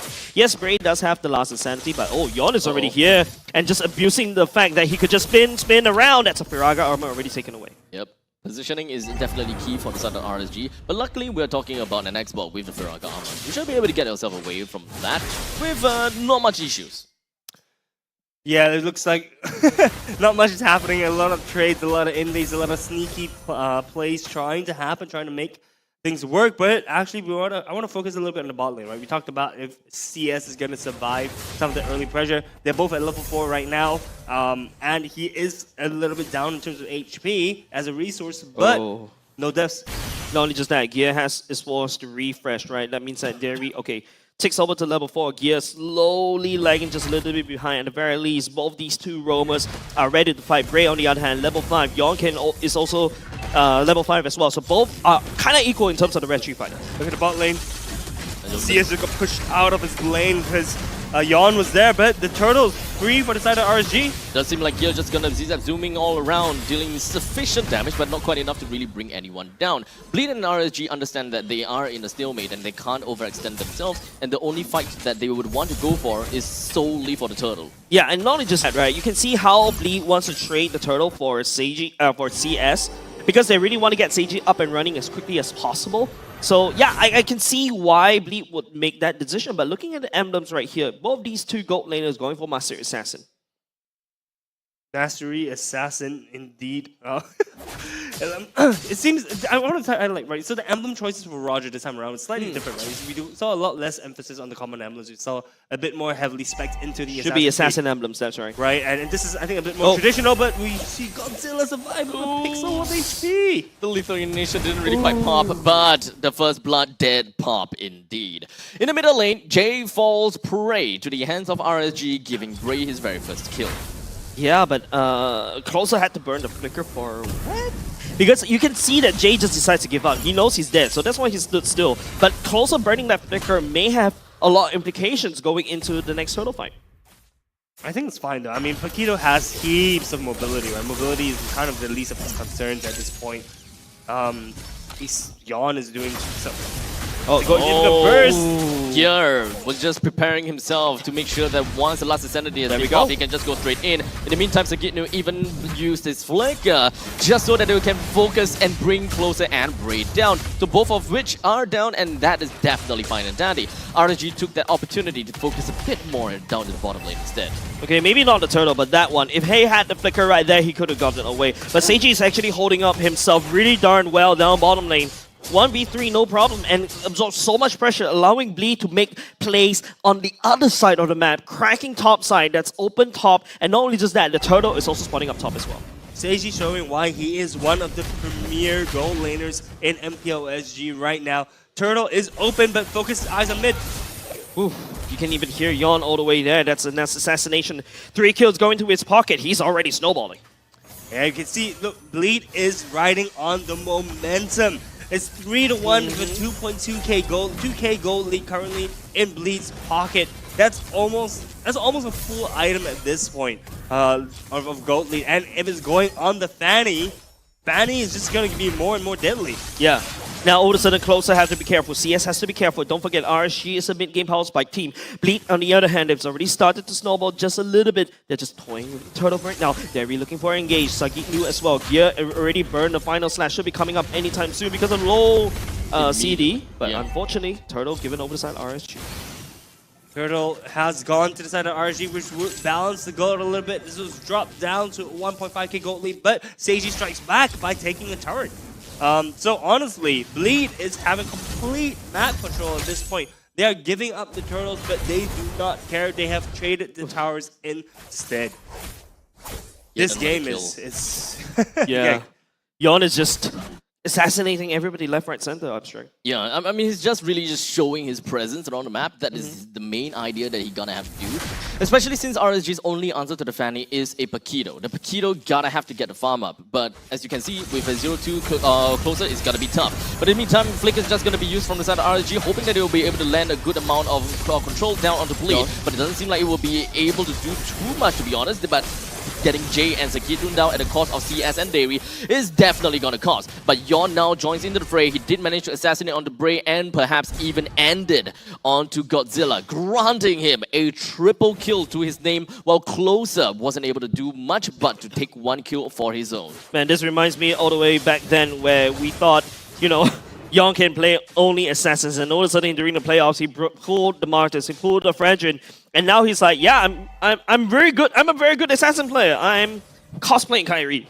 Yeah, and look, right now, I mean, with this patch, I believe assassins just got buffed, right? So this was a really good idea from the side of Bleed to pick to allow Yawn to play his Fanny, right? And his Fanny has been talked about. You guys have been hyping it up, I think, during the regular season. Seeing it now on the playoffs, 7-0-0, I understand why, finally, you guys have been hyping him up so much. Yep. RSG, on the other hand, right, if you look at the composition that they have built, it's kind of meant to kind of disrupt the Fanny, right? But Fanny right here is already 7 kills, and now Gear, it's again looking at Closer. He's just going to be jumping himself right down the Seiji, but unfortunately he doesn't quite have the damage potential to even do anything. But fortunately for him, he did manage to buy some time onto what Bleed is doing. That allowed Dairy as well as Godzilla to focus onto the other main purpose, which is going to be the Vixana. Getting him down is definitely going to be crucial, especially since the Lawn has just spawned. Right now, Yawn focusing the bottom lane, RSG Bray and also Derry just showing presence right here. They're just playing the turrets game. They're just training turrets right now. But RSG, that mid lane crack, and Young goes for the assassination. But he's just going to be getting himself away. Man. Whoa. So close. Fluid coming out from Yon right there. Dodging every single ultimate from the side of RSG. Just making it so easy for him to play this one. It is really, really, really tough. I was going to say easy. I mean, Yon, that was immaculate from the side of Yon, right? Being able to dodge everything and survive with a dot of his HP, knowing when to pull back instead of trying to greed for the kill. I think it shows, rather splits the difference between good fanning players and bad ones. Right now, bit of stalemate going in for the side of both these two teams. Bleed, well, not too far away in terms of the gold lead, right? But in terms of map pressure, mid lane of RSG is already cracked. In fact, RSG has already had all their first tier turrets already gone. There's a lot of space for Bleed to work with, and that's because, you know, Yon's just going around with 8 kills, and Yon looking for it again. Godzilla. Oh, the amount of damage that's just going to be dishing out on the Godzilla, leaving him with only a sliver of health, but luckily not quite enough to really bring it down for now. Yon as well as gonna have to get himself a quick little recall, but now what happens to the river priority? Who is gonna be able to claim control of the bottom lane? It kind of seems as though it is going to be Bleed, is doing extremely well, but in the meantime, Yon was hoping that he'll be able to run away, but that Lycan Pounce essentially tracked the Fanny all the way to the end of the cable.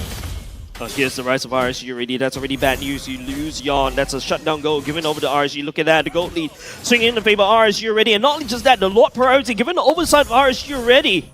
Yeah, it seems like the fanning was a little bit too out of control, but I was also going to mention that we did mention that Closer is one of the checks to the fanning, and we start to see him outputting a lot of damage as the fight breaks out right now. Taking a little bit too long, but the last Insanity finally just popped, allowing CS to actually pick up a kill down the gear. One of the most important players coming from the side of the Bleed is now taken down. The final slash is just going to be stolen away from the side of... no, not stolen away, actually. It does seem like Godzilla. He did go down shortly after taking that out. But for now, Bray, he did manage to bring the Lord down, and that is all fine and dandy. So this allows RSG a lot more of a breathing space in this mid stages of the game. And not only just breathing space, they create a space for themselves. Just take a look. That standing goal on the top side already pushed in. Bleed right here on the defense. They're just defending that. And now with the Lord adding on to the pressure against Bleed, Bleed has squandered away all of the lead. Yeah, that's incredibly insane, right? So right now, the issue that Bleed has is that, yes, Yon is 8-1-0, but the issue is that Yon is 8-1-0, right? If you eliminate Yon, that's all the gold advantage, which is gone, or dead. It's not participating in the team fight. And this Fanny is very, very squishy. Can get easily bursted down by Sagitno, who just picked up the Sea Halberd as well. Yeah, not just that, CS has already secured himself the Grand Dragon Spear. A lot more damage, a lot of bursty damage. Yes, Yon can appear just a little bit, but that's only that small little time frame that CS need to take down Yon, and now Bleed on full defense instead. What a change of events, what a turn of events. Gear just gonna be hoping that he'll be able to land something onto Closer, but unfortunately that is only gonna allow Davey to slip between the cracks and land quite a bit of a knock-up onto the rest of the members from the side of Bleed. Yon wanting to be the hero. He's just gonna be jumping himself over the way to the back lines, was hoping that he'll be able to do some kind of assassination, but not quite. But the main thing is, they did manage to defend their base. Yeah, but the time for Yon is already over. Yes, you had 8-1-0, you had the snowball, but now they're squandering away in the snowball. Look at RSG. It's already 4K gold lead, and Bleed is playing defensive right now, and that's not exactly what you expect coming out from this match. Yeah, this lineup is supposed to be winning team fights. I mean, look, they have the Turismo, the penalty zone. They also have the Vexano for the Eternal Guard, but yet not enough damage is being outputted right now, as we potentially see a pick on the gear.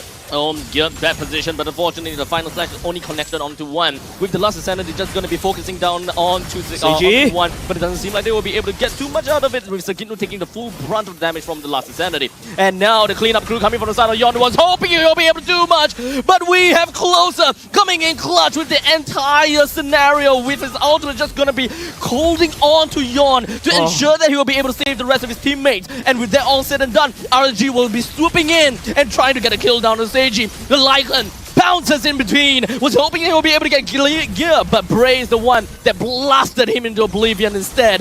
With 3 of the other members from the side of RSG wanting to break down onto the inhibitor turret, Bray essentially loses his immortality while Closer slowly backs away. This is not supposed to be how Bleed wants to play this game at all. RSG was allowed to scale all the way to the late game right here. In fact, they have more items. By the way, Bleed is a late game kind of roster. Yes, Yon was the one that ushered the late game over to Bleed, but Bleed feel like their growth is not there, Kwa. No, it's not. They're being completely stomped by the side of RSG SG right now. 4.2k gold lead at this point, and honestly, RSG looking extremely strong. And guess what, guys? Minotaur once again being a main problem for the side of Bleed. Bleed is not able to close the gap. Yeah. Zone control from Minotaur is absolutely insane. And not only just the zone control coming off of Minotaur, but Bray also, those flamethrowers, right? You let him burn just a little bit more, that's true damage, and that's also slow. And that's why Bray really loves this X-Borg. And now, right now, we're just looking at the Lord. Half HP already. Yon looking for time for him to come in with the cable retribution. Maybe it is now.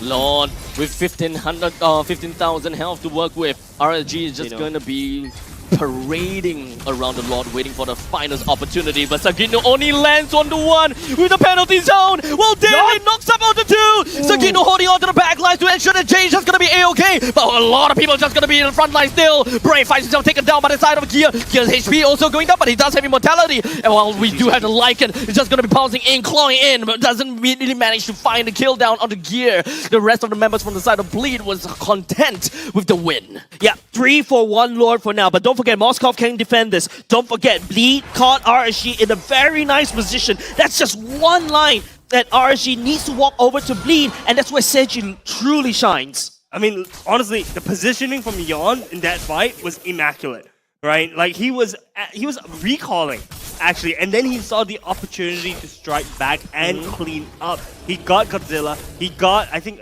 Bray or Davey as well. So honestly, very, very well played by the side of Yon. We're seeing signs of life from both teams. This game is closer than we thought. Yeah, and that's exactly why I want to watch this original El Clasico. RSG going up against Bleed, right? And now it's just, yes, we're just waiting for the Lord to come up. Or has it already been cleaned up already, Abstract?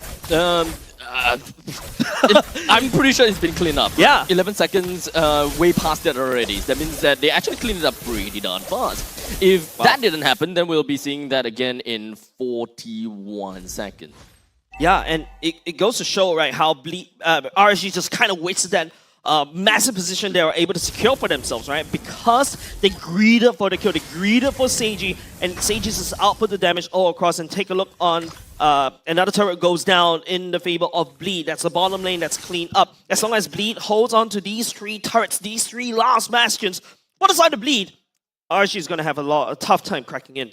I think this game could go either ways right now, honestly, right? The question is whether or not RSG or Bleed is going to be being able to pick off key targets like the CS or Seiji, right? If either gold laners goes down, I reckon the advantage goes to that other team. I believe that one of the other key from the side of Bleed is ultimately Seiji's positioning.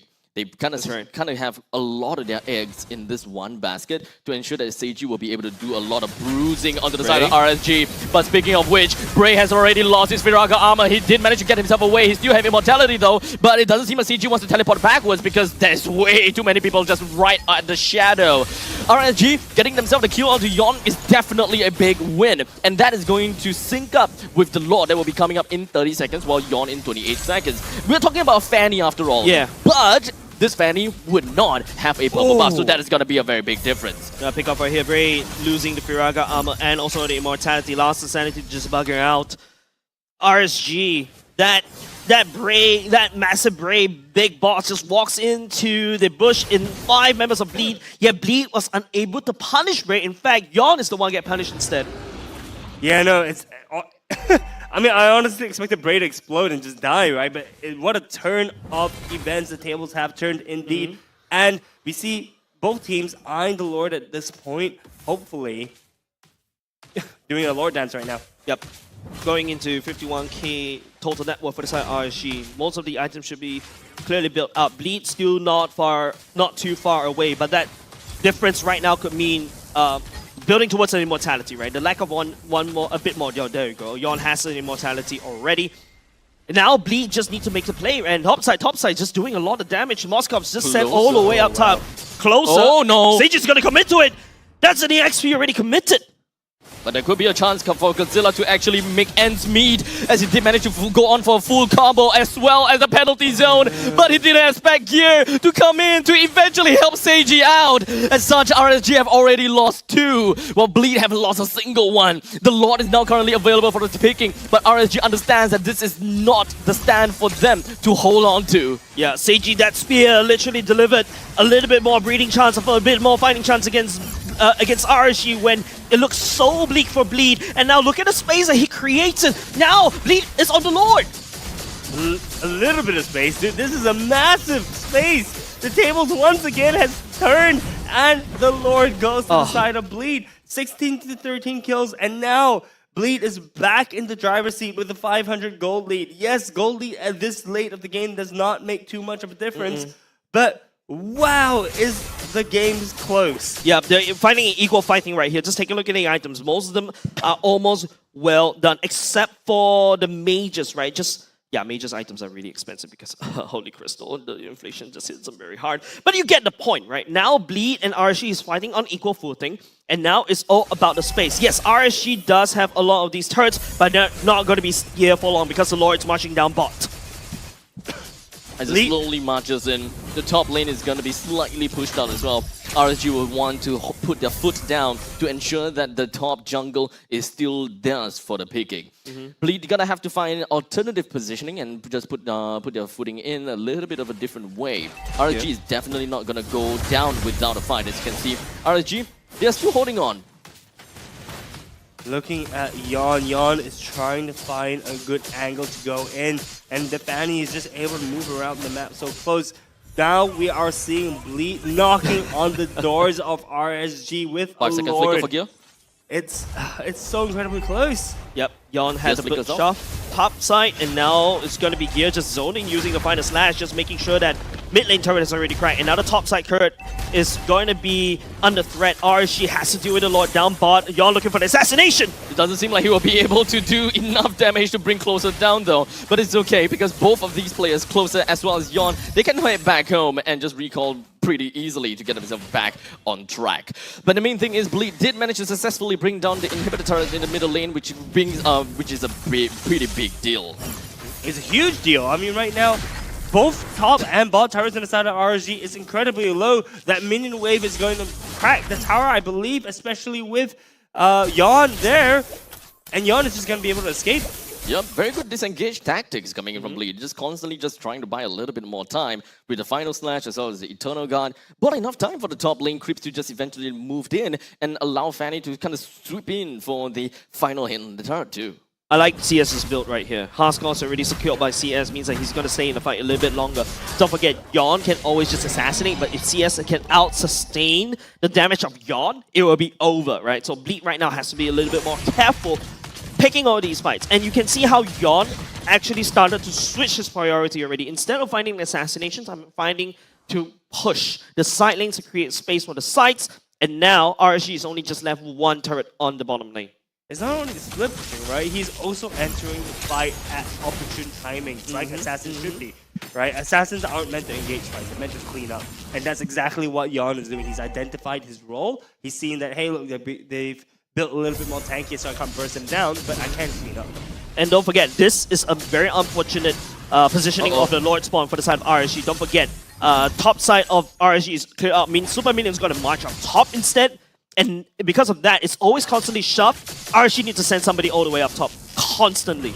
There will always be a numbers disadvantage for the side of RSG, but Yon, you gotta have to focus on the main issue here. It's not about killing anyone anymore. You gotta have to focus on the Lord, make RSG play their macro game and shove out the waves in the middle or the top lane while constantly applying pressure onto the Lord. But perhaps they still have Seiji there, so this is gonna be pretty fine and dandy. Yeah, feels like Bleed is actually going to commit to this. They're actually going to start bursting it down because they saw CS all the way up top instead. RSG Bray doesn't really have the Firaga armor right here. Just nice zoning out. Bleed secures the Lord. Yep, created enough space. Bray now lost immortality. Now lost the second Firaga armor. But a quick little with the trunk and hoping that he'll be able to stay alive. But unfortunately, not really quite so. As Jay brings him down almost immediately. Seiji with a quick little blink forward, hoping that he'll be able to get a kill on Dairy, but it couldn't really quite connect. Seiji with just a sliver of health. He's gonna have to heal back a little bit more from the purple buff before going back into the game. Does he actually manage to land anything? But no, CS, he found the opportunity. He managed to get a kill down on Seiji, granting him a killing spree. Jay is taken down as well.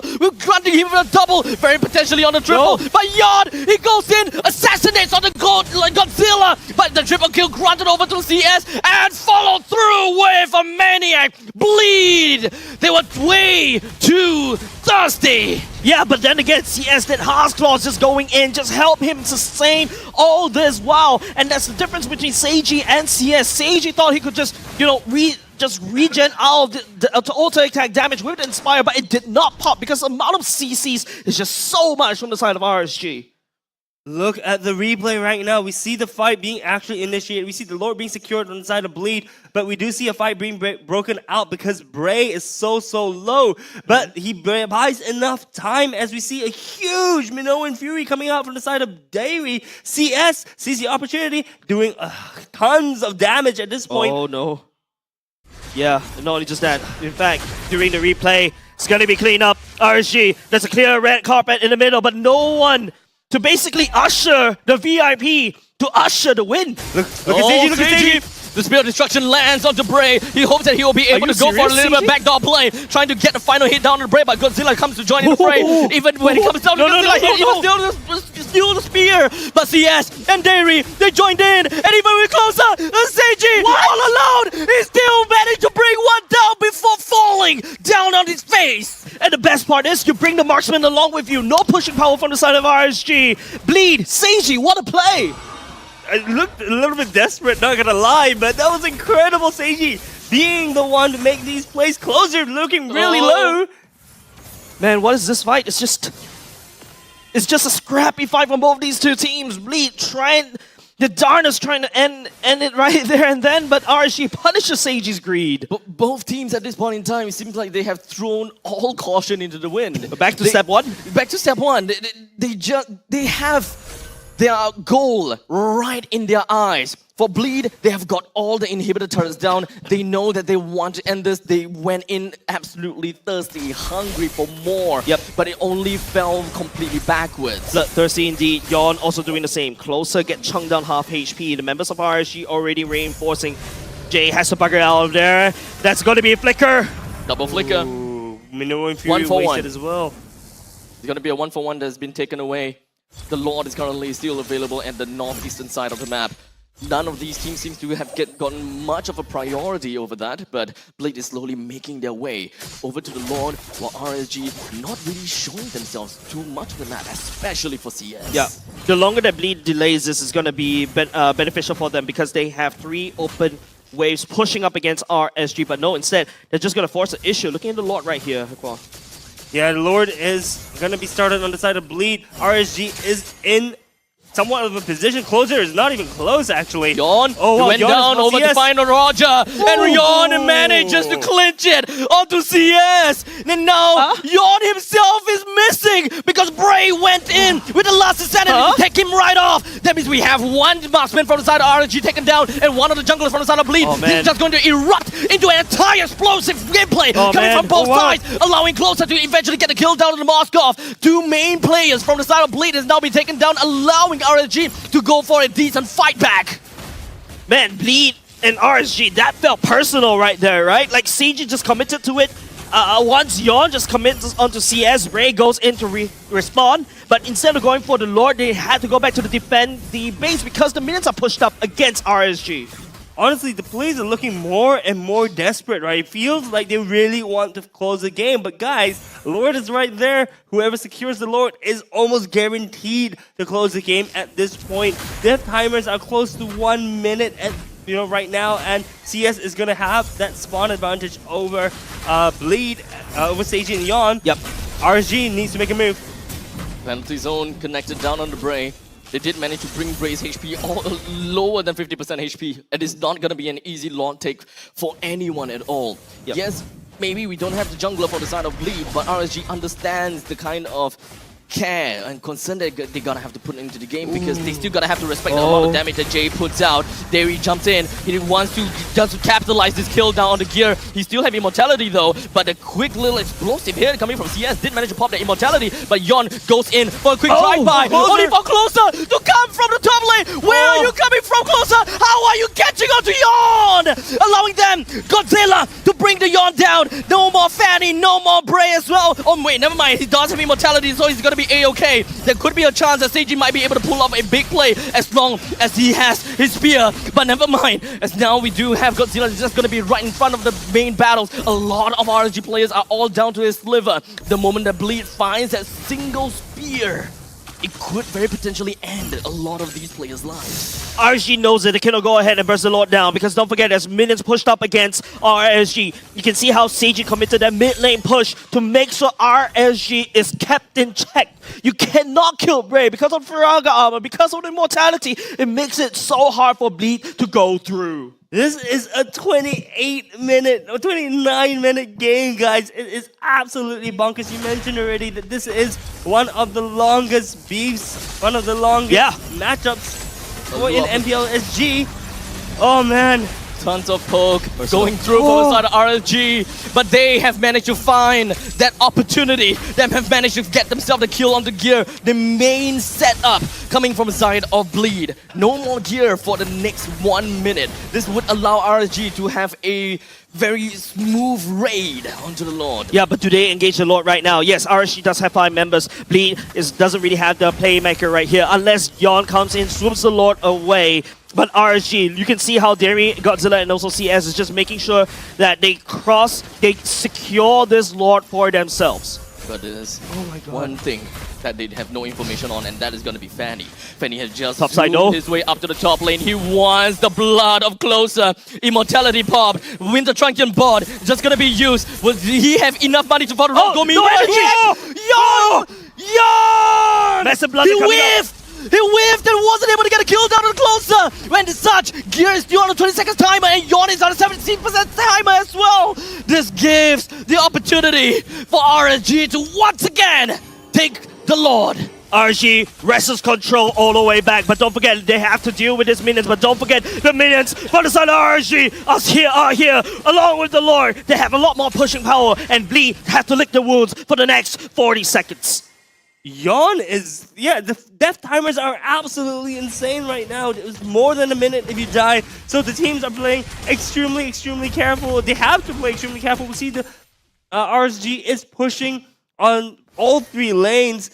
I don't know, man. If it was me, I was just grouped up in mid and just shoved it down, ran it down mid. Yeah, that's exactly what RSG might be doing right here. But don't forget, Seiji does have a lot of pushing power right here. Godzilla opening damage. I don't think that they have answers for CS anymore, as Derry is just going to be launching 4% up in the air, 3% up into the air. Derry's HP not looking great now, but for some reason Bray did manage to get a kill down to Seiji as well. Just going to be left with 3 members from the side of Bleed. RSG is just going to be stomping things down. Closer just going to think on the kill right after he comes back in. And Sagitnu completely untouched, unable to touch anyone at all as well.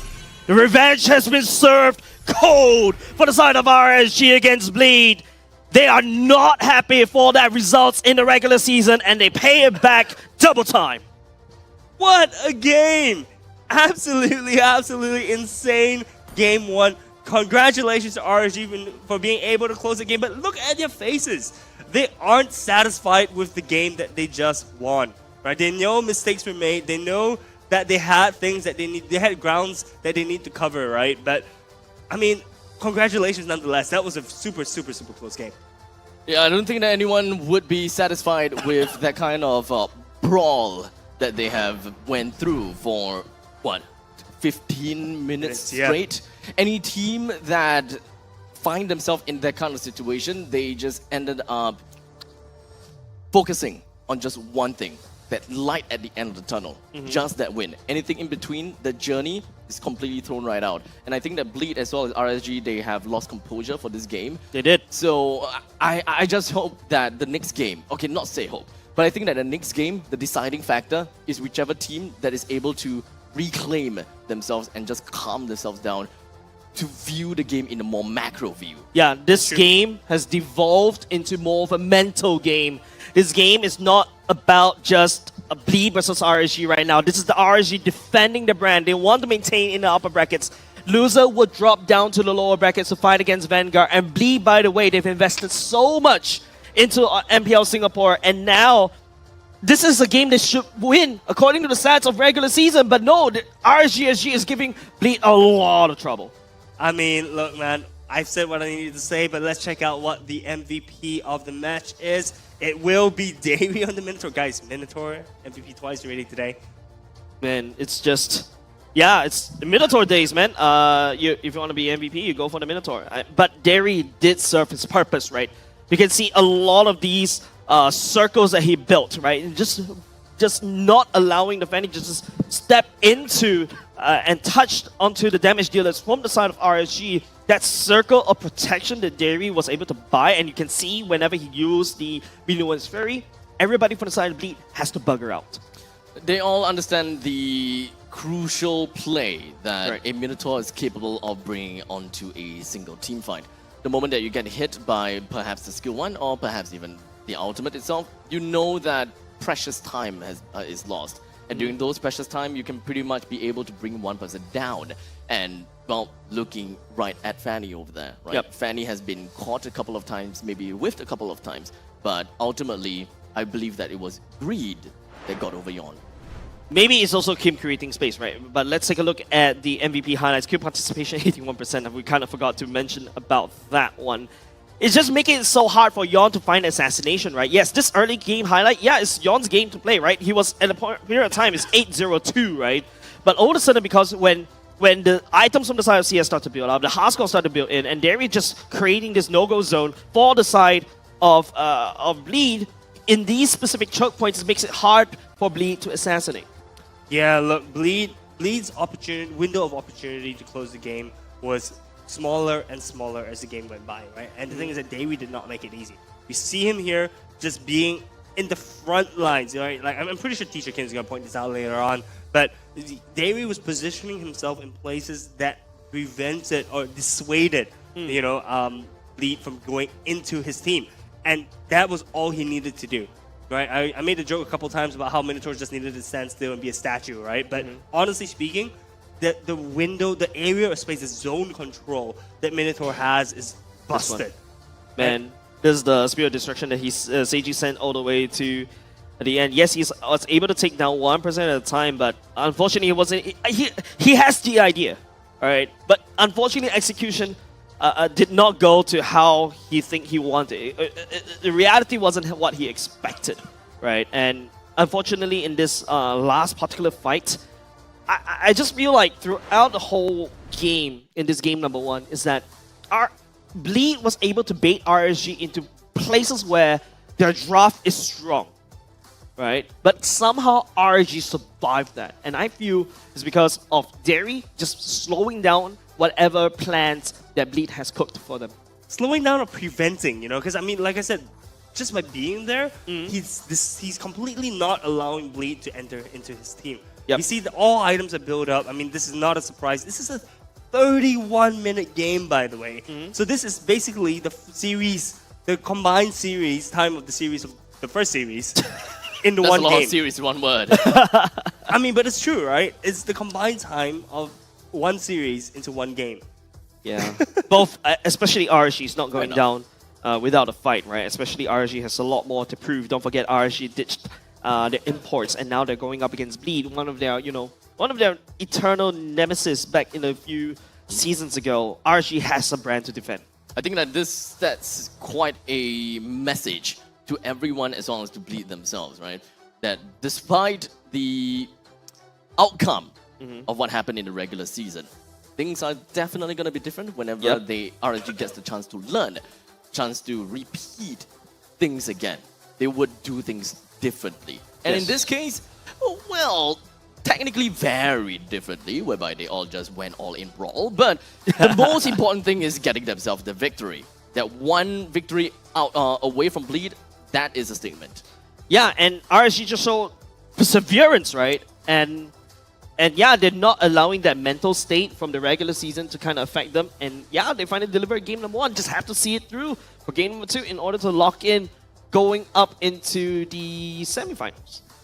Yeah, look, you know, in games like this, right, I'm really not sure what the output or what the outcome of the next game is going to be. Yeah, me too. Because usually you see like one team snowballing the other or a really close match. But the thing is that this is a 31 game, right? 31 minutes game. Anything could happen in the next game, honestly. And I think in terms of cleaning up their plays, right, what do we want to see from the teams here?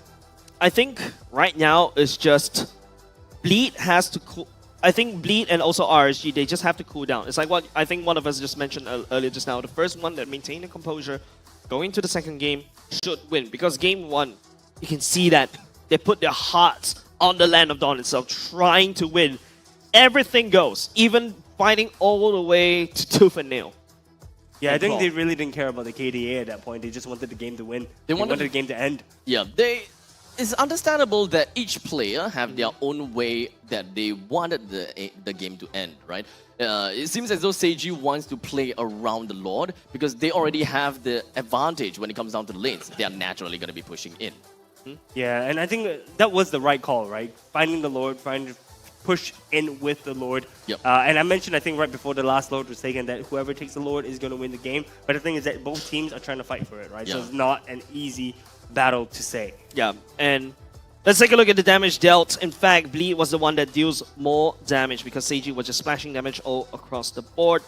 And of course, you know, turret damage almost equal. It was because of that Lord fight, because of that Lord pit fight that caused it to swing in the favor of RSG once again. But oh my goodness, just take a look at the total heal. Yeah, I was going to say that Bray as well. And it's not only Bray, right? It's Bray and Hades, the two of them. Oh, sorry, yeah, the Bray and Davey, sorry. That's right. The two of them just being able to heal up so much. But you know, we have to also kind of give a nod towards Jay, right? Jay, towards the late game, uses his second skill, and literally half of the HP bars just gets deleted. This is broken. It's all about skill shots, right? That at a point in time, everyone are a threat. Technically, we saw Fanny putting quite a bit of threat on the closer. We have seen Vexana with Eternal Gun. In fact, all of the chains just absolutely scary. Perhaps even the Roma, when it comes down to gear, his setup itself is also dangerous. And we saw how it eventually snowballed into a victory from RSG because they are just finding these opportunities. Without gear, there is going to be gaps in the lineup of Bleed, and they will just eventually break their way in. Yep, let's take a look at the analysts for this particular game. Kin, what do you have for us? Right, it's my turn, and yes, I will be filling the gaps for you guys. And we're going to start off with Davey here. He had a wonderful performance on this Minotaur. He's going to help RSG achieve a couple of things. First thing first, look at this position here, right? I'm going to just pause this at this point. Yeah, right before the fight starts, right? If you're RSG, what's the one person you want to kill? You want to kill Seiji. Right? He has been phenomenal this entire game. The 1v1s, the 1v3, and the bot lane as well. And so the whole idea is let's get rid of Seiji, right? And this started by Davey itself with the Minoan. On to 3 members, not just on Seiji as well, right? Question is, hey, it's just a Minoan Fury. Where's the rest of the damage going to come from? You're going to see that in a beautiful piece of teamwork here by CS, who's going to jump straight in right into the face of Seiji. And that's not the end of the combo. There's more to come, right? Another thing that happens during this transition is actually, I think, it's a bit unfortunate, but Sagitno actually missed his penalty zone here. That caused a few problems because they had no follow-up damage after that. So in the midst of that, while they're chasing in, Bray coming in to make sure he's the deterrence against the rest of Bleed.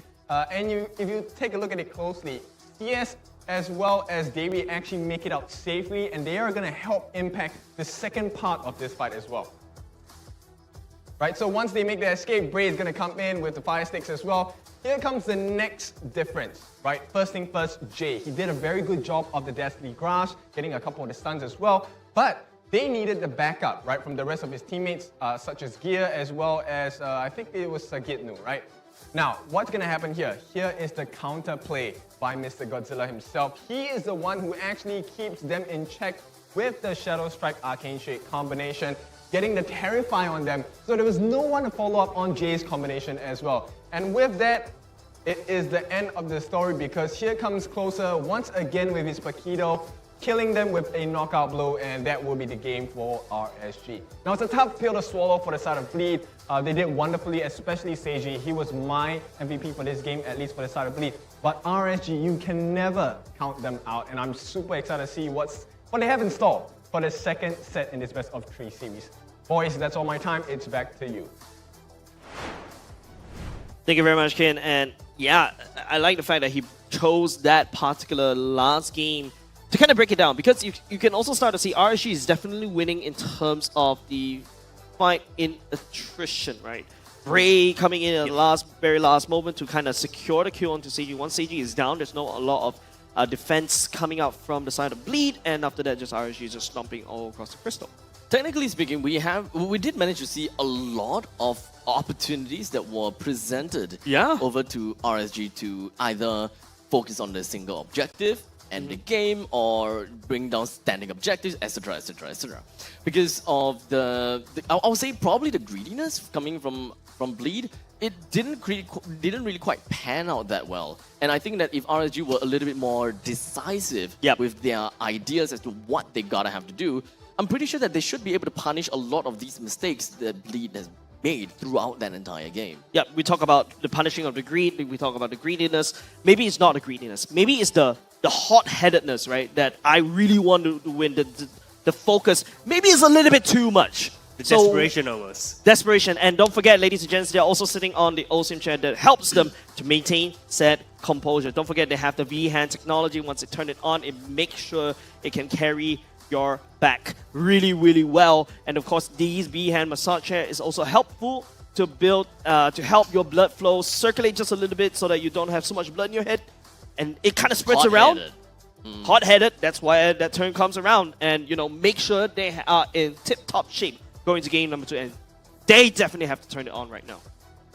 They definitely have to turn it on right now. Hey, sus once again, but the chairs themselves are extremely comfortable, and definitely would recommend you to try it out. I think we have a couple outside as well, so if you're in the area, drop by, you know, you can sit down on it, feel how comfortable it is, and you know, perhaps get one yourself. Especially, especially the best part is when this is like something perfect for an office chair. And not the red ones, the black ones. I think, I dig all the colors, right? So apart from the Optimus Prime skin, by the way, there's also the Bumblebee skin. There's also the black one that looks really sleek. You can basically work from home, put it on while you type, while you work. You're basically just like de-stress at the same time. It's like, you know, 2 in 1.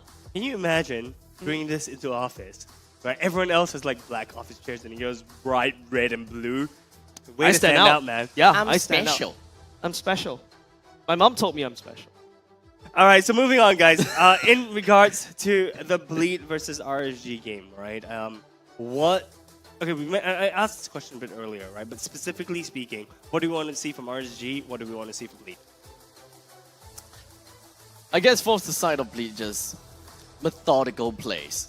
Methodical plays and understand what your team wants. Because I can kind of see like this joint. I'm not too sure whether I'm seeing it right or not. But Seiji and Yon gets the idea that we can end the game with numbers disadvantage. While Seiji sees the game as to we can end this game with the lane priority. And both will kind of seem like they're trying to do their own thing. I'm not too sure whether they are trying to do that concurrently to see which one works out.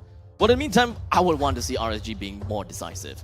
When the opportunity comes up for them, strike while the iron's hot. Yeah, look, we saw a little bit of that in the last fight, right? If they weren't decisive and, you know, knowing who to kill, who to target down, that last fight may have gone completely wrong because they were all at a sliver of HP by the end of the team fight. So I'm 100% agreeing with you that RSG needs to choose what they want to do, choose their objectives, and narrow down on that sooner rather than later. But I'm a bit more confident in RSG going into this game.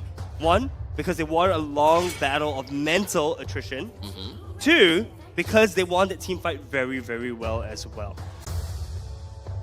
So honestly, coming up to this game, both teams need to be calm. Yeah. They need to go back onto the drawing board. I'm not too sure what what did they do or what kind of things their coach has said to them at the backstage. But it better not be a scolding, because usually scolding is just gonna be like, oh crap, downward spiral. Tilt Central? Yeah, Tilt Central. Yeah. But I call it Tilt City. You know, Tilt City. Yeah. you know, if I were either pacifist or Coach G, I'll just turn on all the OSIM chests right now. I mean, because he's passive. Passive. Hey, come on. All right, so moving into the pick and bans, we see on the side of RSG, Hellkurt, Roger, as well as the Loi being banned out. And on the side of Bleed, we see Kadita and Angela banned. I want to see whether Minotaur gets banned. Not only just that. Now this slot, do you ban the Mathilda or you leave the Harith? Like for RSG or Bleed? For Bleed. Oh, for Bleed. Okay. Now, which one do you leak? You give Mathilda to Derry, and all of a sudden RSG has more room to play around. Don't forget, Derry was also very comfortable in playing those soft supports. And now, okay, Bleed decides to go and ban away the Harith, which is like 100% pick ban rate in MPL Singapore. I mean, even with the nerf, Harith is still extremely strong, and respect. So much respect is given towards the side of Harith. I completely agree with you. Davey looks incredibly strong in Matilda. I think this will be an excellent first pick on the side of RSG SG. We'll see whether they agree with us. Okay, they're going to secure the Moscow itself Okay. instead. That's actually a double threat coming off from Bleed. Yes, I would not ban the Mathilda, I'll leak it out, but you have to take the Moscow away for the side of RSG. But now, Bleed, we're looking at Seiji right here, right? The Roger's already gone. What else can he play? I don't think that they will want to care about Roger. Honestly, I feel that Roger being banned is not really a necessary thing, but maybe they're just going to be real careful about that. There is still quite a lot of gold laners that are still currently available onto the board. There are Claude being one of the most obvious ones, because we're already looking at Fredrin and an Arlet, both of which are really good when it comes down to team fight scenarios. And yeah, I personally say Claude. It could be a Claude. What about Natan?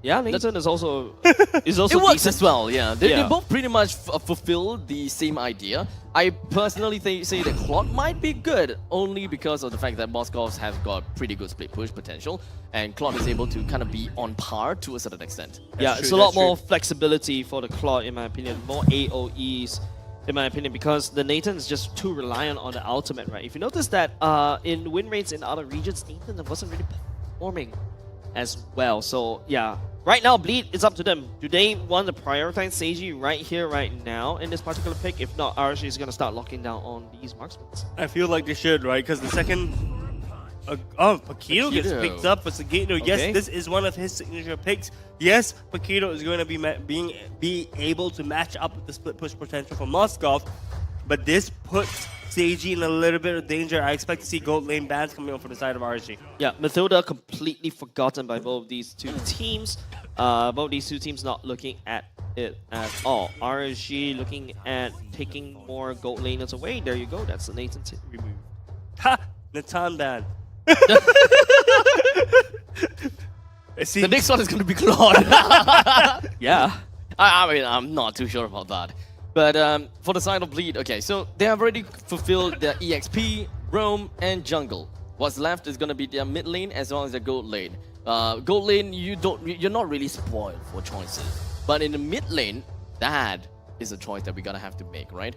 Understandably, with Kadita, Loi all going to be gone, what are some of our other choices that we can look at? We can look at the Vixanas. So interesting. Right? Florian got banned out. Yeah, we can look at the Vixanas, right? But Florian, yep, that's a nod over to the Dairy once again. Unless Bleed could look into going to Mathilda. Right now, it's just Bleed.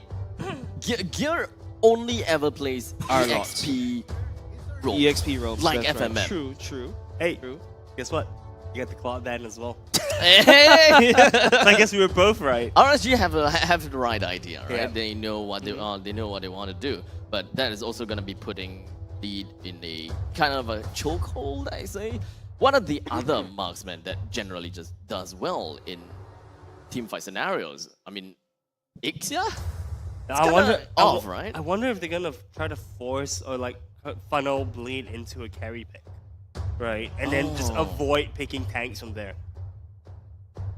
right? Because I mean, in terms of premier gold laners, right? The only one left is the carry. There we go. No, that's a Farsa coming out from the side of Bleed instead. Jay picking that up. Farsa picking up a lot of traction these days. Finally get to see in the competitive scene. Looking forward to how Jay perform on this Farsa. So a lot of movement, a lot of mobility in their draft right now, right? Paquito can also split push. Farsa can also fly together. Arlot can also does have the mobility to match. Now it's just about RSG, right? Like, we're back to them. EXP laners open for them to take. There's also the roam. Question mark for the side of Derry. The Grok is still open if they want to go for it. Yeah, I think Matilda what Kwa said has a very good point. This is all about lead choosing whether they want to go for carry. They want to have the final say as to RSG's lineup. They don't want to soft ban anything. Okay, now with Grok and Esmeralda, carry is perfect. Carry is absolutely perfect. Yep. There you go. Kwa just predicted every single draft right here, ladies and gents. He's rolling. Call the carry. I mean, look, it makes sense, right? You don't ban the Grok. You force RSG to pick the Grok. You force RSG to kind of pick a tankier EXP laner, and in return, you pick the carry so that you can then counter, or quote-unquote counter that. But we see Derry on the Grok. Derry's Grok is formidable. I don't think he's going to take this he's not going to die that easily. Not only just that, the Grok is also a very good answer over to the far side going to the Feather Airstrike, right? So, yeah, wow, I haven't said Feather Airstrike in a long time. Yeah, man. And don't forget. Yeah, I mean, Grok's Guardian Wall, right?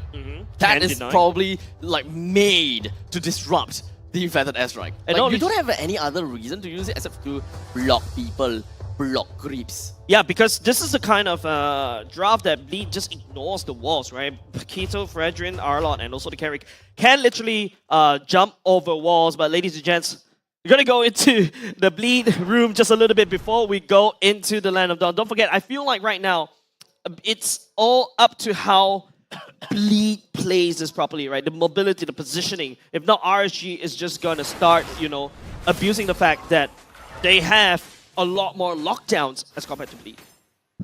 Alright, so keep in mind, right, that I think on the side of Bleed as well, they're playing a composition that wants to go all in onto one target. They want to move around the map, they want to pick off targets, and I think that with this lineup, they're going to be able to do that. So the question is, are they going to execute it properly this time?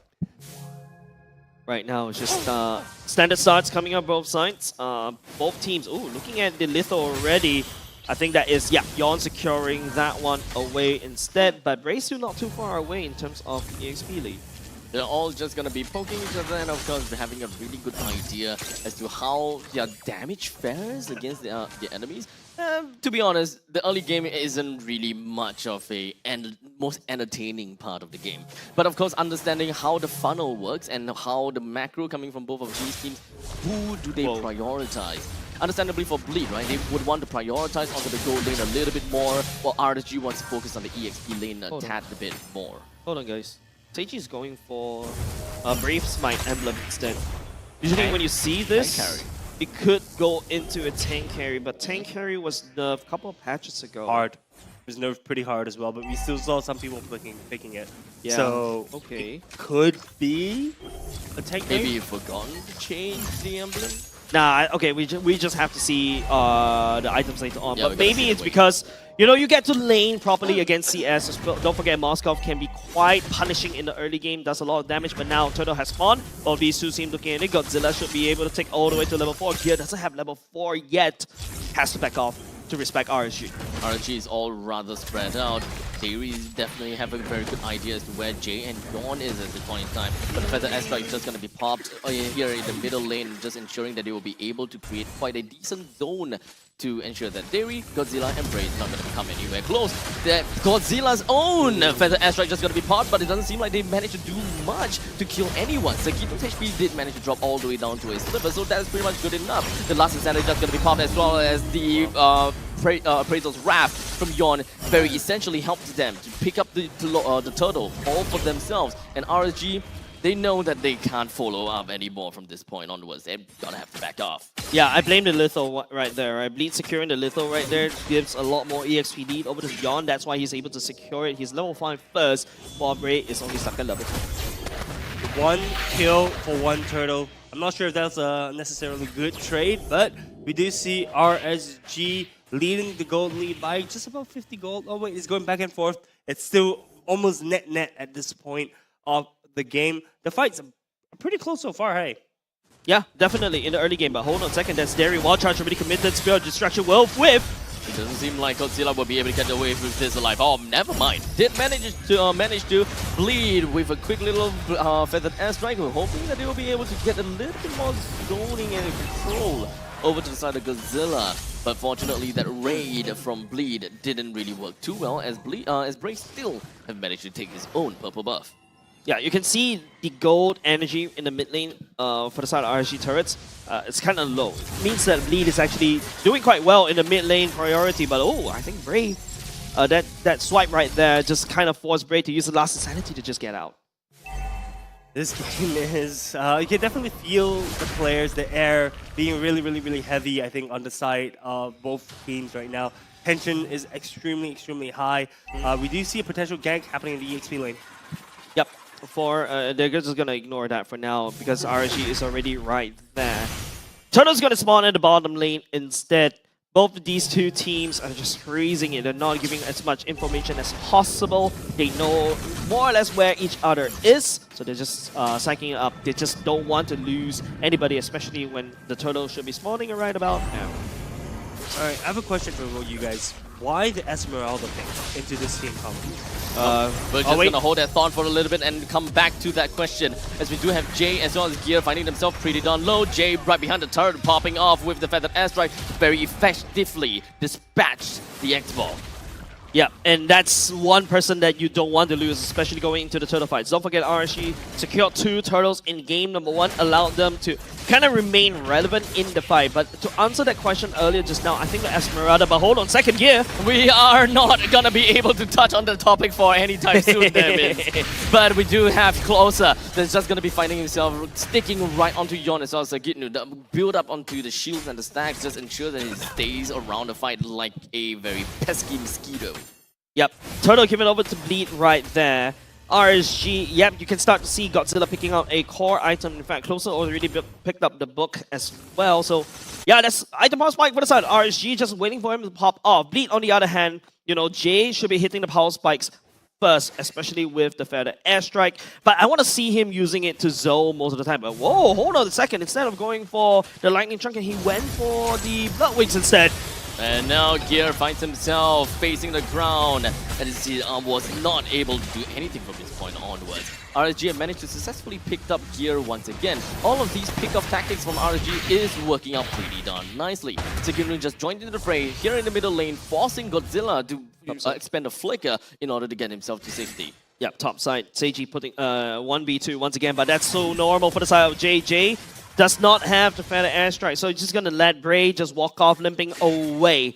Right now, it's just too equal. I can't really seem to tell who is actually picking up any form of steam. Honestly, I think in terms of gold, right? Bleed is 1k gold ahead at this point. Bray looking really low. Bray going down to the hands of Seiji. Well, now we also have the wild charge from the side of Derry, hoping that he will be able to connect in on Gear to do a little bit more. CS completely untouched while he's just getting some free hits. The Appraisal's Wrath just going to be landing on top onto a decent amount of people, while Yon just going to be soldiering through all 3 members banking in on him. And he knows just how tanky he is. RSG doesn't really have enough damage there, Kwa. Yeah, I was gonna say Fredrin is one beefy boy. He's just walking away as if nothing happened. But do you see what I mean just now, right? This team composition that Bleed has picked is meant to do this. Oh, Godzilla did not really quite respect some safe distancing away from Segitno. Oh, that was still 2019. I know, right? Yeah, so like I was saying, right? Like, this is what Bleed is trying to do. They're trying to move around the map as a team. They're trying to pick off and get 1 or 2 kills every time they gank a lane. And that's how they're going to get their advantage for the rest of the game. Play down to the bottom lane. Wild Charge connect down to the Seiji. How is Seiji going to get himself away? No way he can. No way, Jose. Trading Conceal just for that one is extremely well, right? Like, especially how you give the kill over to CS as well, but it seems like Bleed will be focusing on the turtle instead. Davey should not be getting in there. Just being a little bit cheeky, showing that maybe RSG, maybe Bleed should back off because RSG is in the area. Bleed calls the bluff and takes the turtle from there. Right now, it's a 3-turtle lead to Bleed. Bleed has gotten everything that they want. Yeah, and not only just that, not only just the 3 turtles they've secured, there's also secured 3 turrets of RSG already, so there's a lot more space for them to work with. But I don't know why we're not really excited about this. Maybe because we've seen how Bleed, could just squander it away just in the blink of an eye, especially in game number 1. Yeah, I mean, look, once RSG gets the goal, gets the turrets to go, it's gonna even out quite a bit. It's already down to 1k right now, and RSG still has 2 turrets left. This game is very similar to the first one, actually. The pace is quite slow. Both teams kind of respecting each other, still trying to do jabs when they should be doing crosses at this point. But I mean, both teams just giving utmost respect. They do not want to waste any kind of opportunity that they see the other team give. Yep, looking at the damage dealt, highest in the chart right here is Jay. Evidently, because of Feather Airstrike, it's an AoE burst. He's starting to use it quite well, in my opinion, just finding the pickoffs, and that's extremely something that RSG need to pay a lot of attention. A very low kill score kind of game right now. Bleed is just trying to macro it out instead. And they are doing extremely well, right? 3 turrets gone already. They're able to push in all their lanes as well. RSG having to be playing a little bit defensively. Wow, Brave popped the last Insanity really, really early. I guess he just did not want to get caught. Like I said, I think both teams are giving a bit too much respect to each other at this point, but they are also cognizant that one mistake can cost and end their whole MPL season. Yeah, and not only just that, right? Like the fact that you don't want to go to the lower brackets, especially with your Bleed right now. You don't really want to make any mistakes.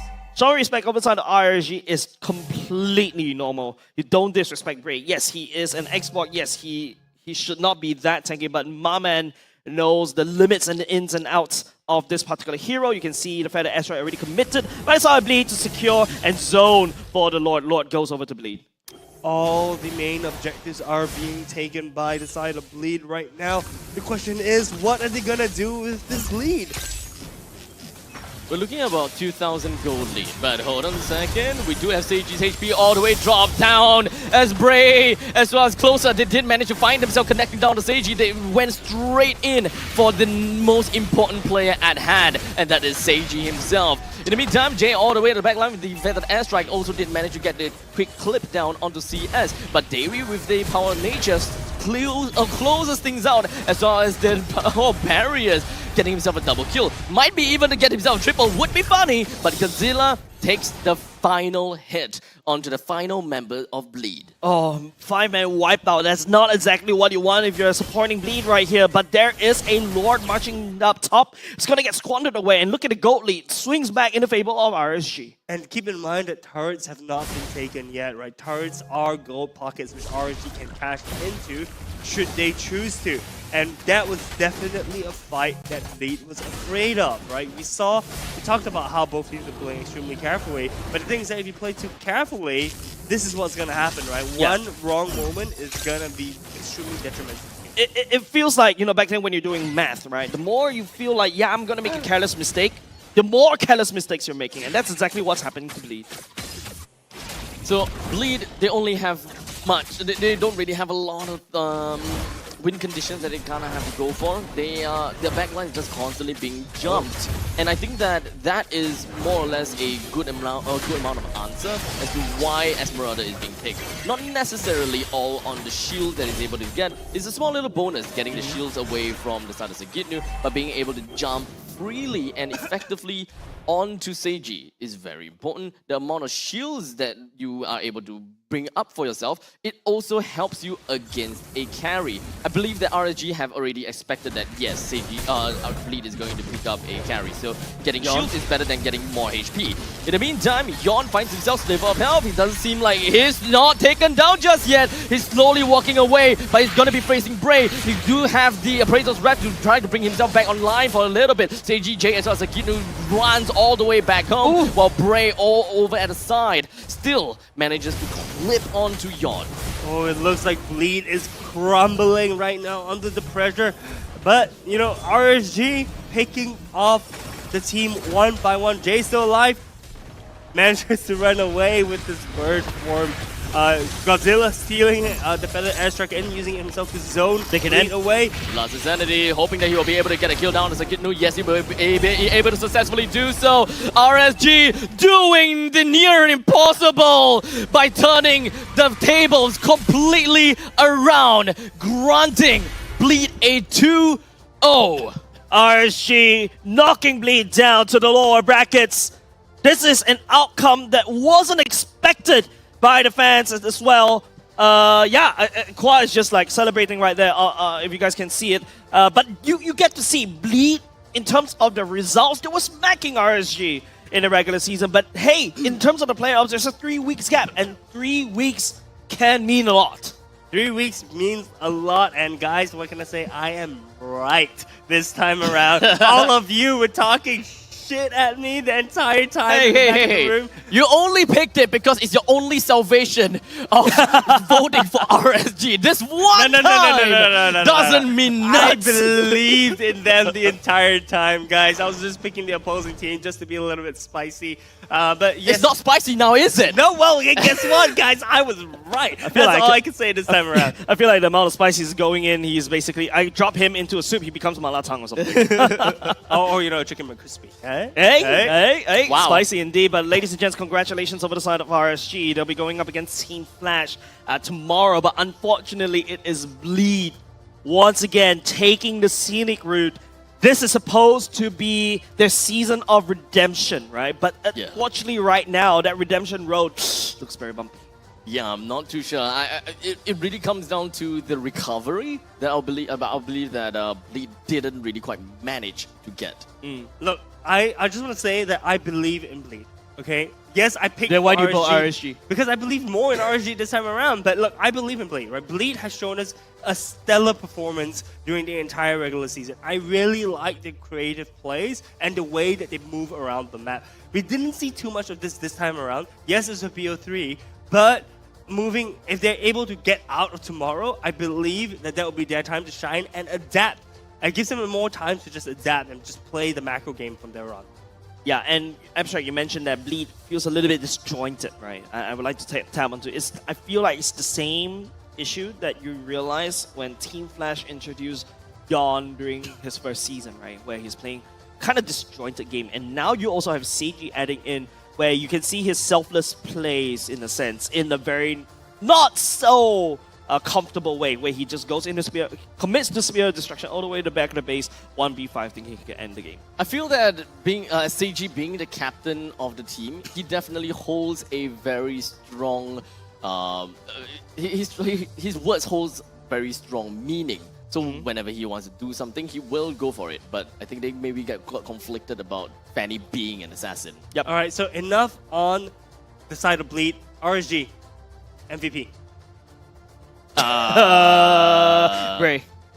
I'll give it to Bray. He's been playing. His plays has been quite solid for 2 games actually. In fact, he was definitely peeling for CS. Once CS picks out the Moskov, just creates a lot more space around the Lord Pit. Yeah, I am agreeing with you, man. I think definitely Bray is the MVP for me. Godzilla was getting picked off a little bit too much in my opinion. But Bray, MVP, 5-3-2, 58% kill participation. But that doesn't show what he contributed to the team. Yep. He created just so much space for the side of RSG, and definitely give us more insights, Jay. Oh, of course. You know, War Axe being secured, that means that he's going to do a lot more true damage. In fact, going for Thrill, which means that he's really looking at the wave clear early on, the jungle clear, mind you, Season Hunter as well, and of course Impure Rage.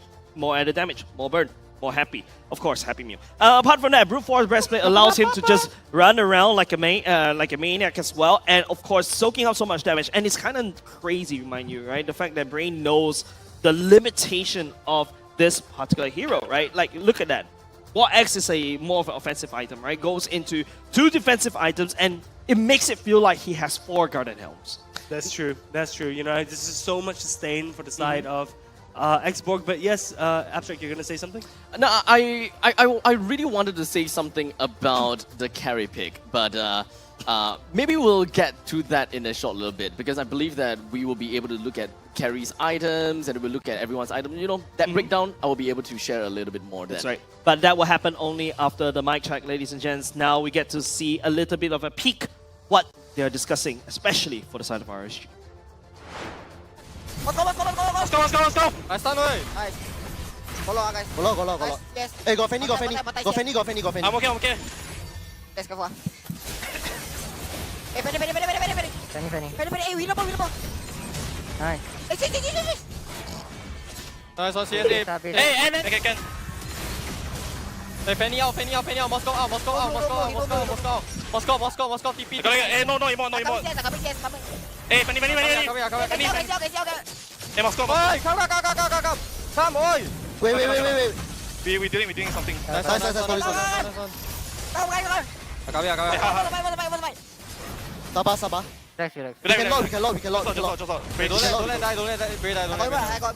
Hey, Moscow. Moscow. Nice. Nice one.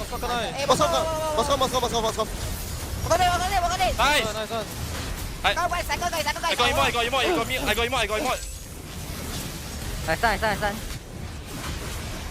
Nice. Can we end? Nice one. Nice. Pakito cup. Hey, can stun you? Oh, you okay? I know there. Pakito there. Hey, Pakito here. Stem. Pakito. I go in. Don't carry, oi. Get it. Hey, One hit. my bad. Sorry. Get me. Yes. I go. You okay. Hey, kill. No. Hey, my bad. Sorry. It's okay, go closer. End the ball. I can stop the fast. Zone. End the ball.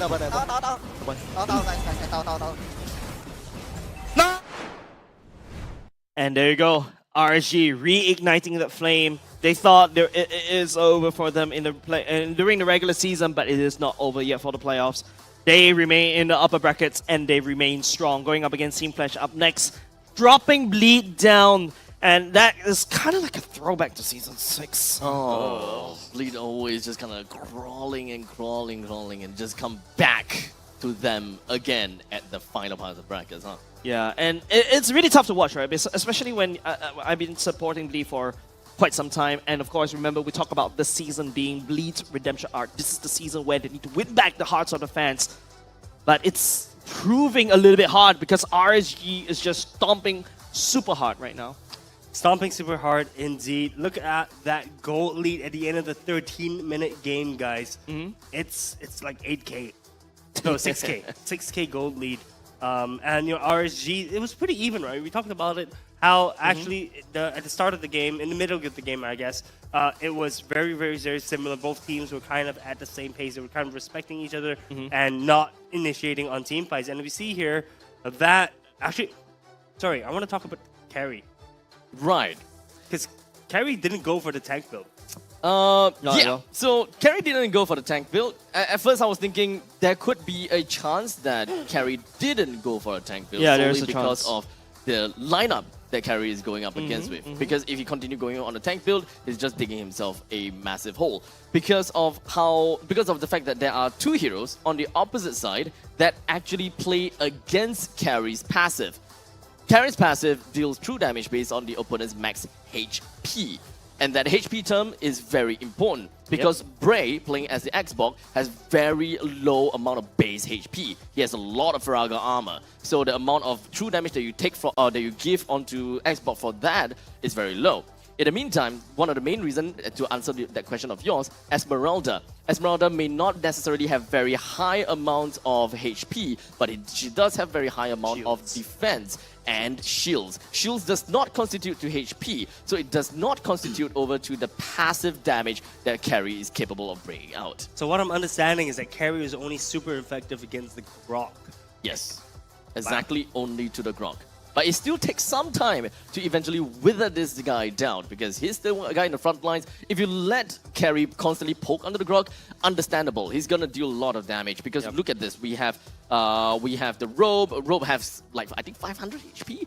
We got Antiquiras, 900 HP. We got Immortality, about 500 HP as well. We're building up a lot of HP there. But Bray and Closer, they hardly have any HP-based items. Most of these are very crucial to their survivability in terms of defenses, or mostly onto damage, or perhaps even bring down the damage of Carry using the brute force, using the Dreadnought armor or Antique.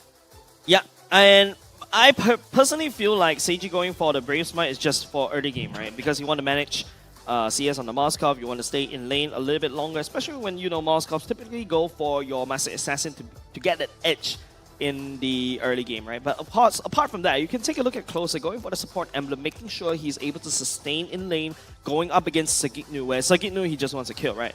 Going for Rupture, go fight the emblems, and all the way to the lethal ignition, making sure that he can output the damage.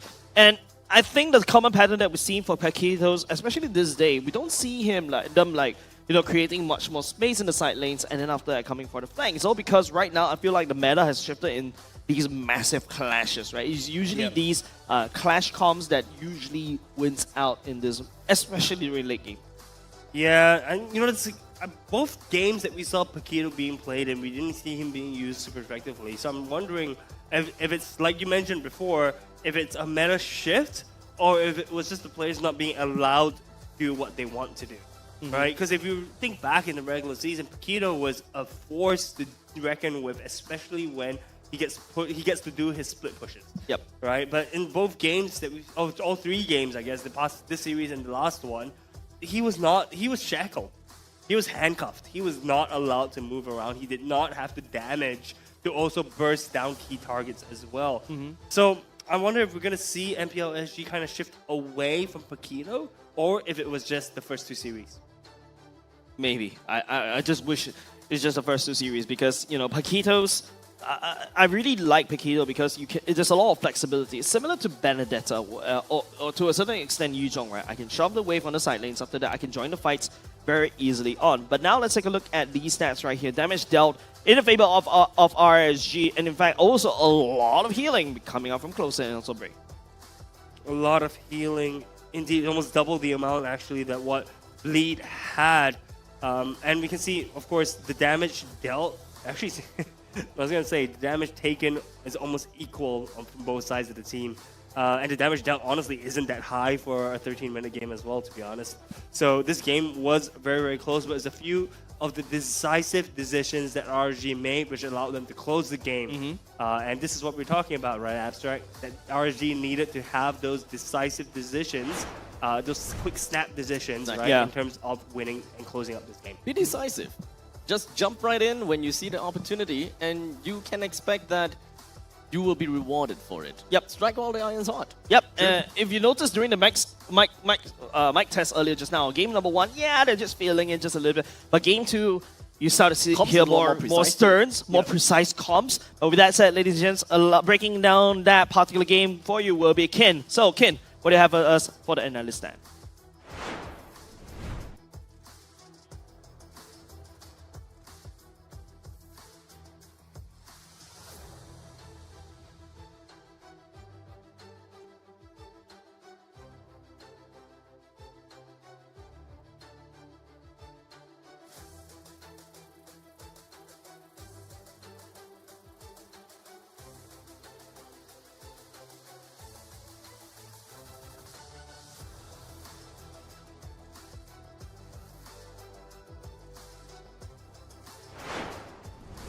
All right, seems like right now we just have to take a look about the general game itself, right? But of course, thanks for Kin just giving us a little bit more insight, just a little bit of tease. He's just like, showing off a little bit of a shoulder about all the cute cats artwork on his shirts, and that's basically his unique selling point. Actually, I want to talk a little bit about the mic check, which I wanted to kind of joke a little bit about immediately after, but you went serious mode, so I couldn't. I think Bray should consider doing a career change. I think he could be a rapper, man. Do you hear how fast the guy was calling out calls? Was it really that fast? It was like, dude, he was kind of talking like this all the time, I couldn't even emulate how fast. The guy was insane. He was repeating names like that. It's crazy. Everything is just flowing right out of his mouth. Exactly. Right. Could potentially do a career change, Bray, if you're watching this. Well, I mean, yeah. Apart from that, I'm really glad for the side of Bray, right? Because don't forget, these 2 teams coming into this particular series, they do have the same storyline, right? Redeeming himself, right? Bray had to redeem himself from revenge Season 6. as well. And of course, that revenge as well. But with that said, ladies and gents, breaking down the game once again, we're going to throw back to my favorite kind of tofu. Tofu, what do you have for us? Ping pong, ping pong, pong.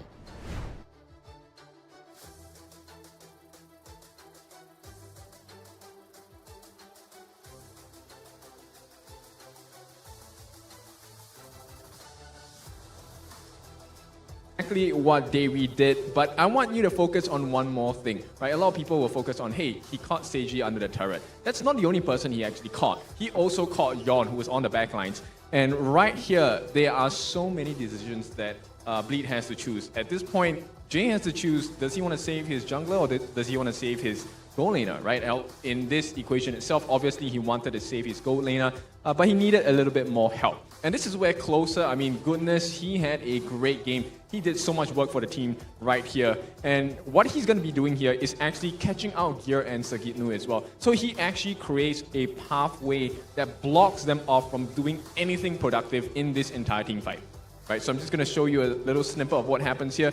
Everyone goes in on Seiji, he gets taken out. Now Yon at the same time, because of the confusion, is being chased down and hunkered down by CS and Godzilla, right? And this leaves a big question mark on top of on Jay's head, right? Who do we save? Do we try and make the counterplay on the bottom side where we can perhaps get a counter kill after they've taken out Seiji, or do we try and save Yon and hopefully he does have enough damage on his Appraiser's Wrath? Too many questions, too little time. And that was the problem that Bleed kind of faced the entire portion of this fight, if not for the whole game itself.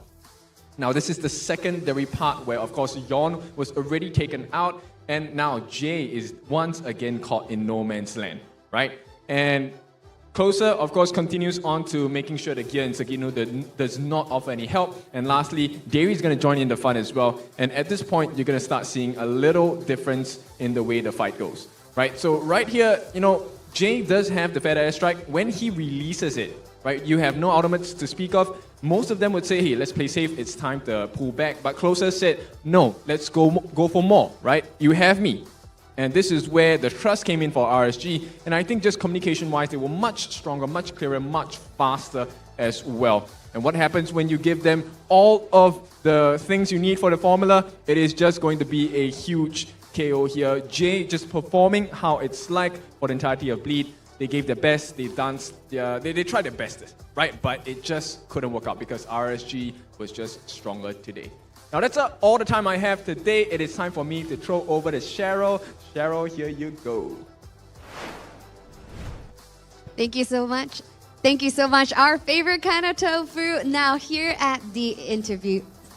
Now for this interview segment, this is really a match that was very important to RSG SG given how the regular season ended off for them with a bad taste in their mouth given Bleed actually swept them 2-0. But it's proof that the regular season is nothing but just a preview.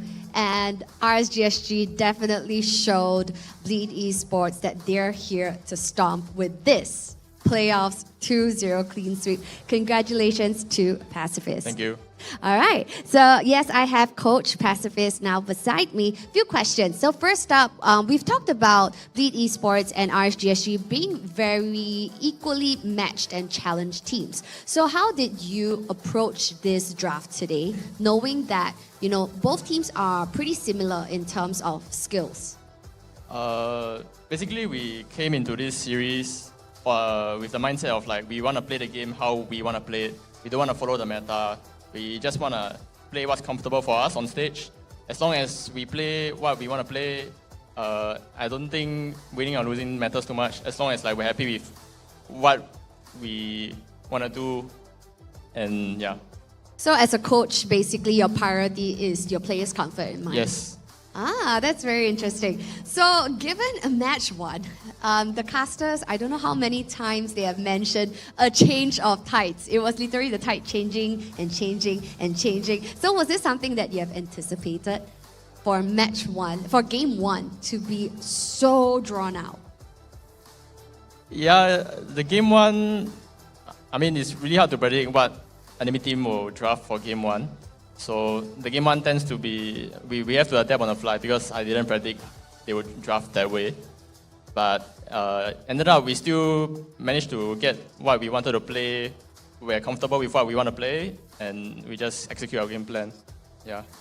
Right. And also coming into the final day of the regular season where you guys faced the exact same matchup of Bleed Esports, I think that loss was something that perhaps you guys never anticipated because you guys were anticipating to win that match against Bleed Esports. So learning from that matchup in the regular season. What have you guys changed and adapted coming into this game today at playoffs?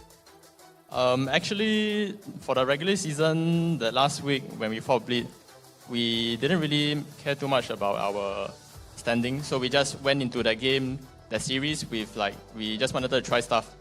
Yeah. So the loss or win for that week didn't really matter to us.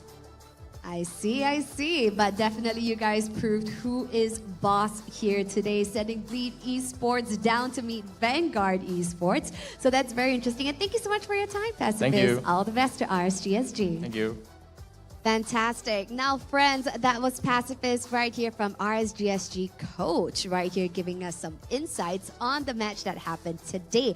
Now, next up, we're going to go down into the lower brackets. And unfortunately, for these two matches that we're about to see in the later part of the day, we will unfortunately have to say goodbye to two teams. Now, for match 3 that's coming up soon, we'll be seeing the likes of Team Evil going up against Asteris. Now, this is a true Singapore special that you don't want to miss, happening at 3 p.m.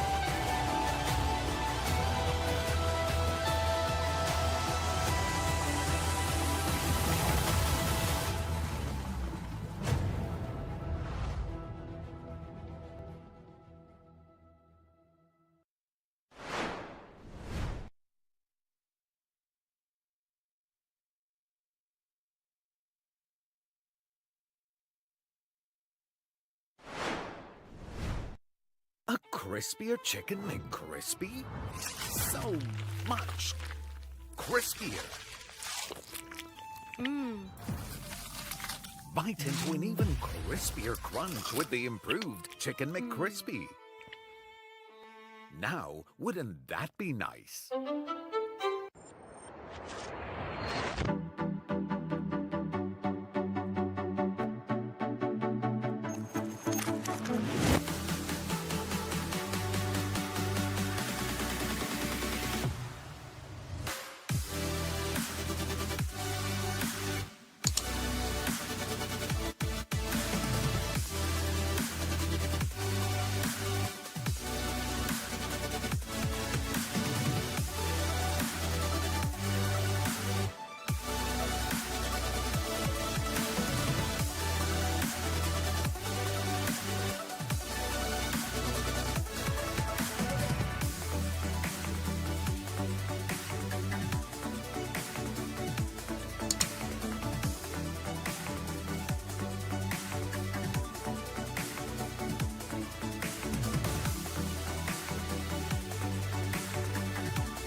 A crispier chicken McCrispy?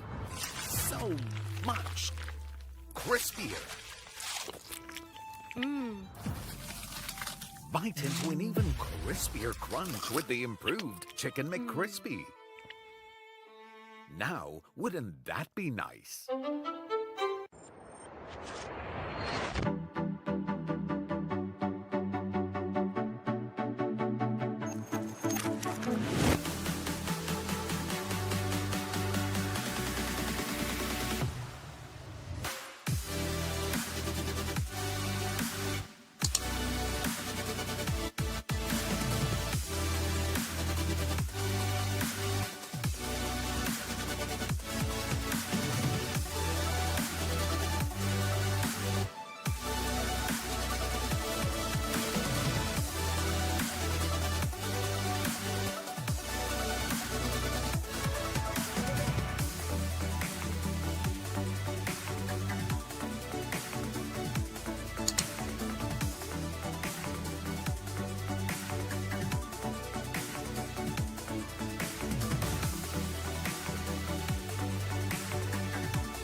Expose him.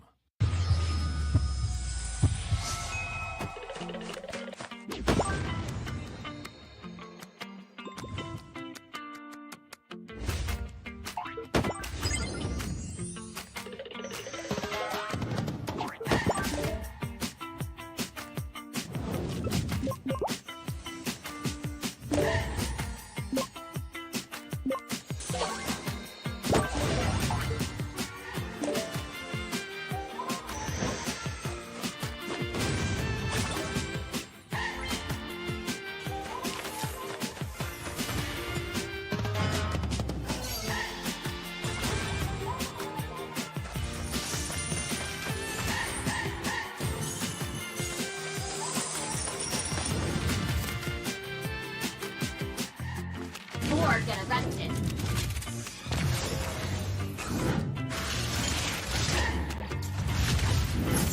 This will sting. You have my word.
私は強くなるんだ。そのためなら何だって。自分の良心に従って人を助ける。オーラってやつは隠してもにじみ出るもんだからな。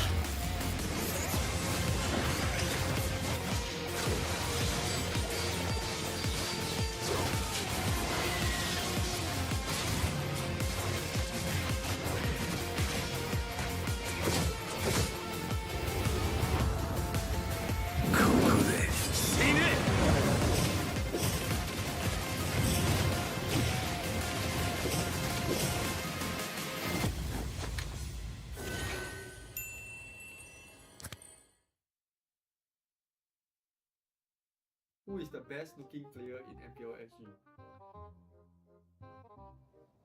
Oh wait. I know. I know. No, I know this one is the goat. Oh, this is the goat.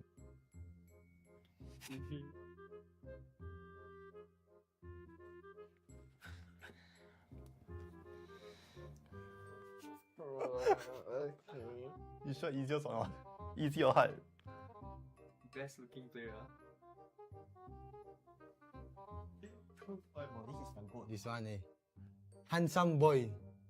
Handsome boy. Ken from manga. I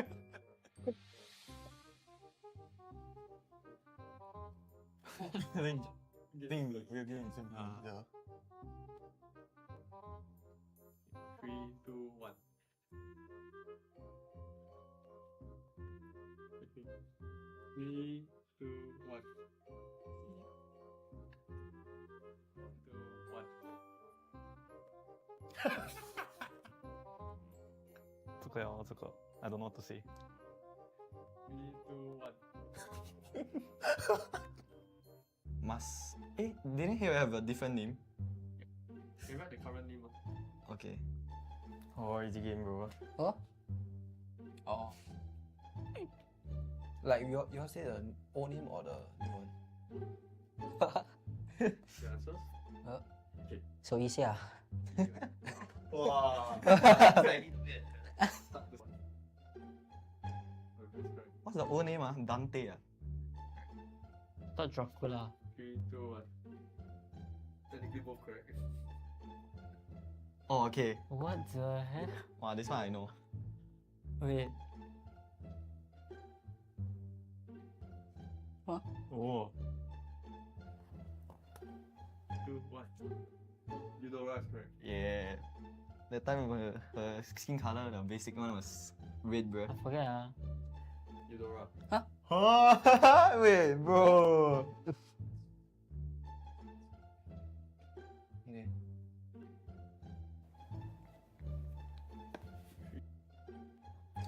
Tapi je connect so. Tak ada. 3, 2, 1. Slow. Oh yeah, I was thinking of this skin, bro. But then I'm like, look like a girl skin. But it's veiled because of the wind. Oh. There's no way. There's not too long.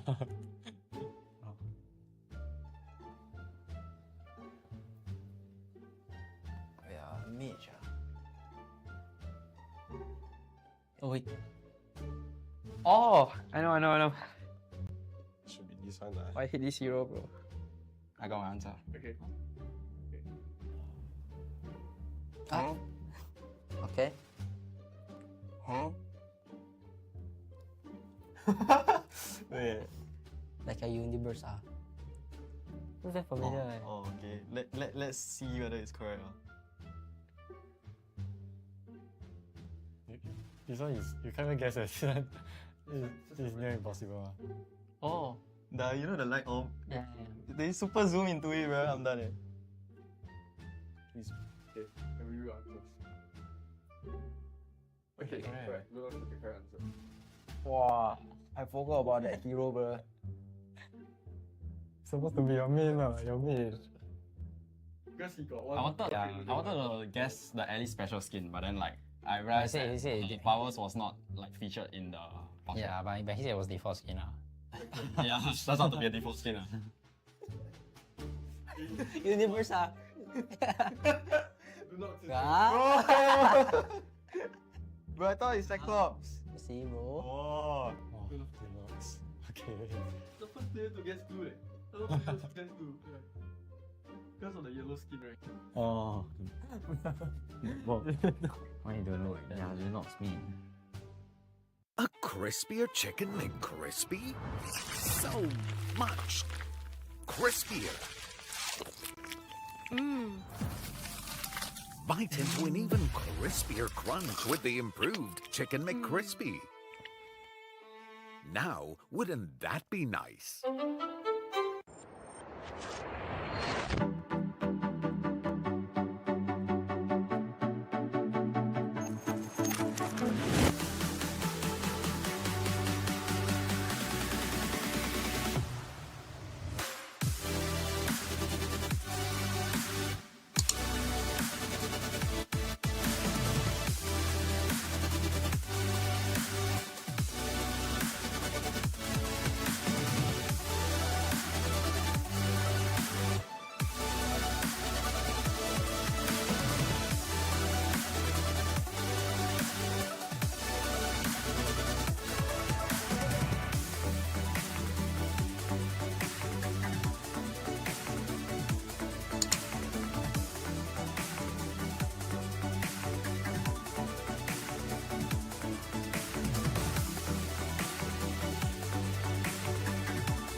Osim.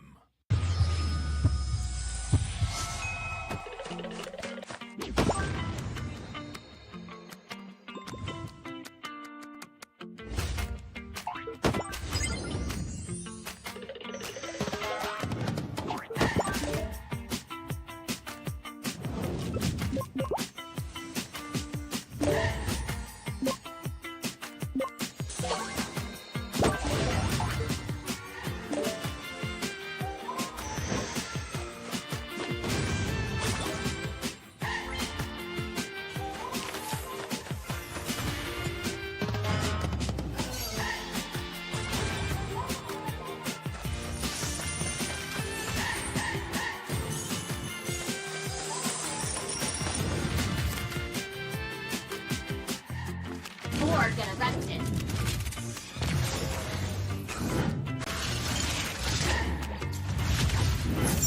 This will sting. You have my word.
Watashi wa tsuyoku naru nda. Sono tame na ra nan daって. 自分の良心に従って人を助ける。オーラってやつは隠してもにじみ出るもんだからな。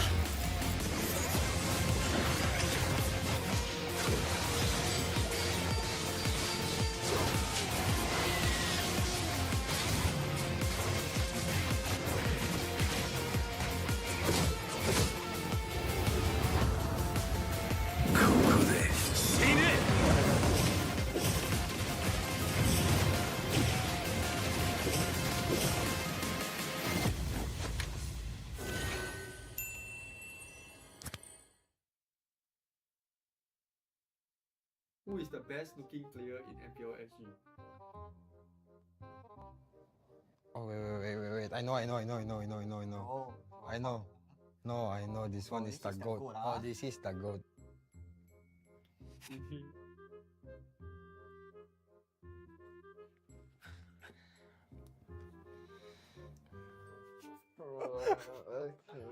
You sure easiest or not?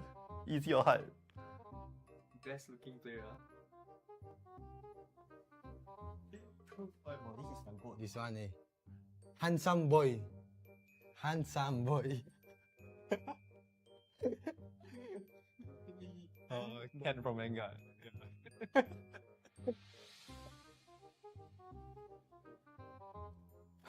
think we're getting soon. Yeah. 3, 2, 1. Okay. 3, 2, 1. 2, 1.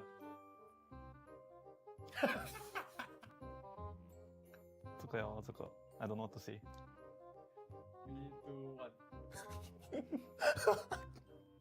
Must. Didn't he have a different name?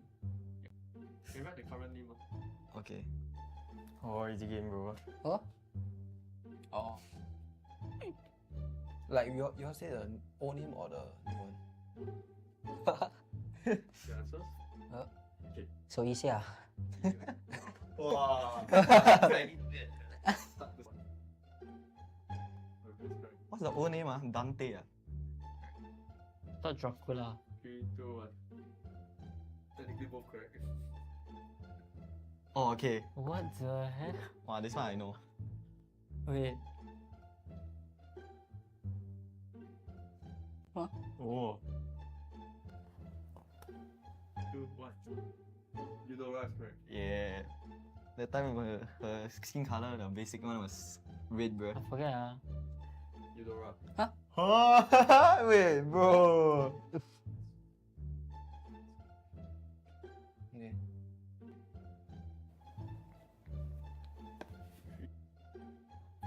Tapi je kan exo. Tak ada. 3, 2, 1. Slow. Oh yeah, I was thinking of this skin, bro. But then I'm like, looks like a girl skin. But it's veiled because of the wind. Oh. There's no way. There's not too long.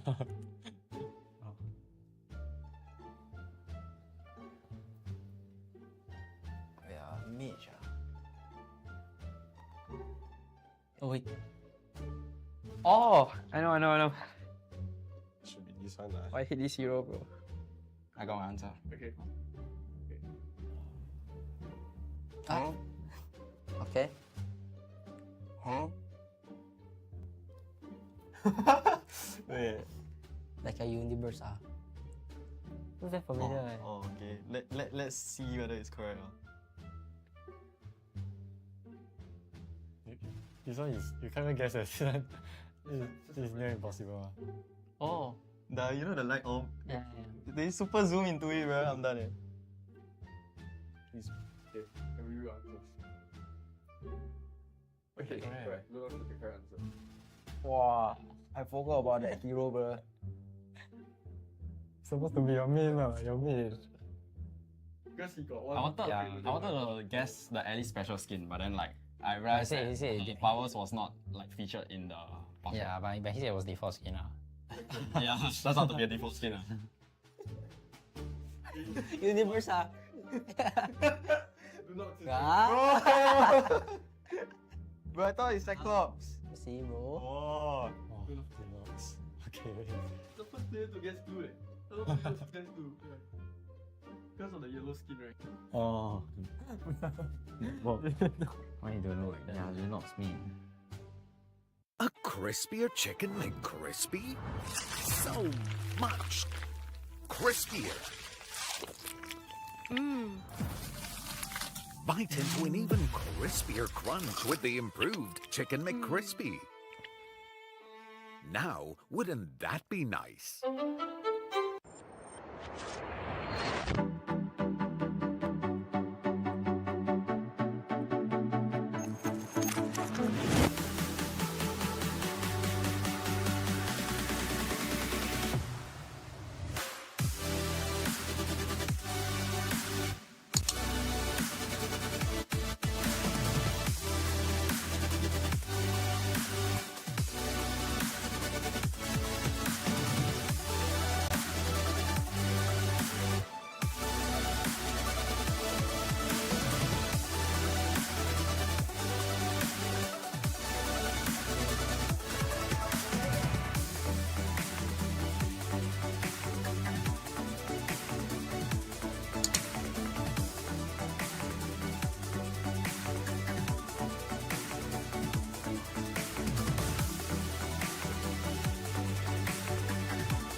Osim.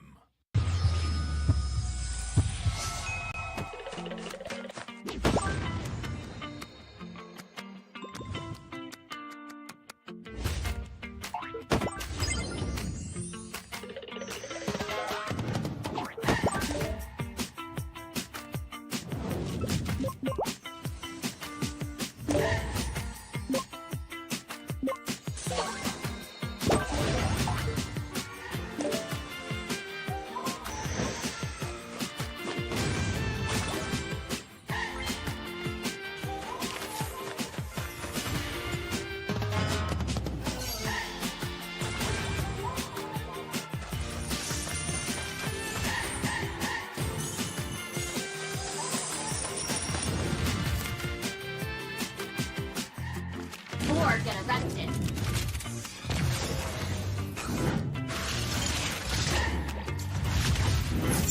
This will sting. You have my word.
私は強くなるんだ。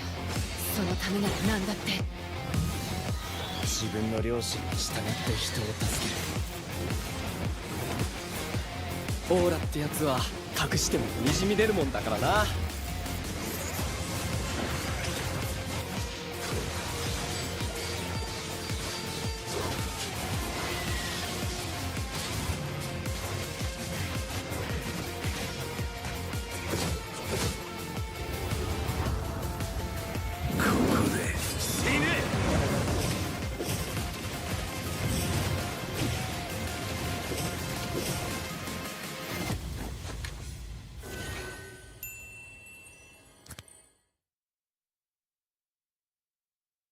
Who is the best looking player in MPL SG? Oh wait. I know. I know. No, I know this one is the goat. Oh, this is the goat.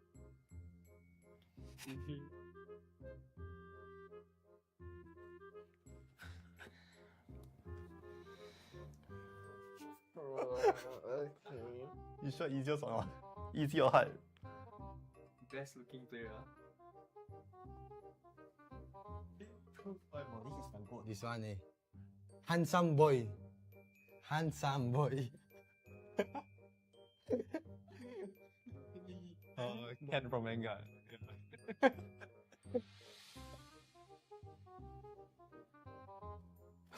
think we're getting simple. Yeah.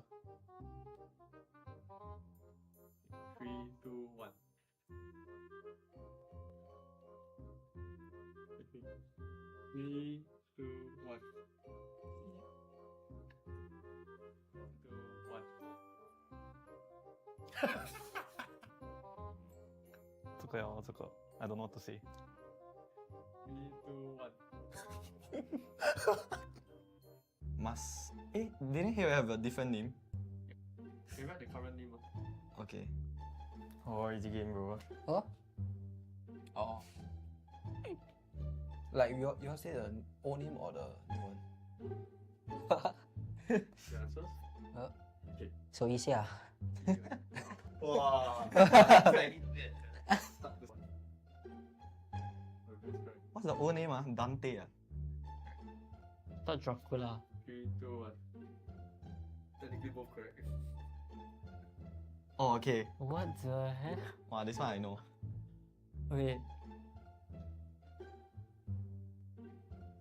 Huh? Oh. Dude, what? You don't rush, right? Yeah. That time her skin color, the basic one was red, bro. I forget. You don't rush. Huh? Oh, wait, bro. Okay.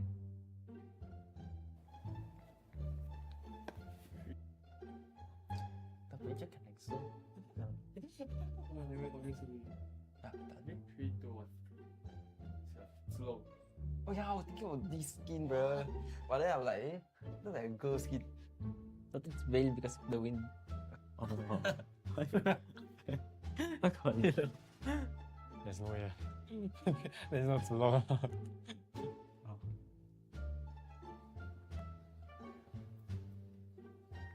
Yeah, mage. Oh wait. Oh, I know. Should be this one. I hate this hero, bro. I got my answer. Okay. Huh? Okay. Huh? Wait. Like a universe, What's that familiar? Oh, okay. Let's see whether it's correct. This one is, you can't even guess it. It's near impossible. Oh. You know the light orb? Yeah. They super zoom into it, bro. I'm done. Please. Okay. Can we read answers? Okay, correct. We'll look at the correct answer. Wow. I forgot about that hero, bro. Supposed to be your main, your main. Because he got one. I wanted to guess the Ellie special skin, but then like I realized He said that powers was not like featured in the box. Yeah, but he said it was default skin. Yeah, that's not to be a default skin. Universe, Do not Bro, I thought it's Cyclops. See, bro. Oh. Okay. The first player to guess blue, A lot of people guess blue. Because of the yellow skin, right? Oh. Why you don't know? Yeah, you're not mean. A crispier chicken McCrispy? So much crispier. Bite into an even crisp.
Welcome back, everyone, to MPL SG Season 7 playoffs. And right now, we're cooking and mixing something special. And this is none other than the Singapore Special match. We'll be seeing the likes of Asteris going up against Team Evil. And this is a match that you don't want to miss. Now, over on one hand, we see Asteris taking on match 1 for the day against our defending champions, NIP Flash. And they have seen themselves now in match 3, where they'll be facing off against Evil. Now, Evil is not to be taken lightly because after all, they are the playoff kings with the playoff buff, so anything can happen right here for this matchup.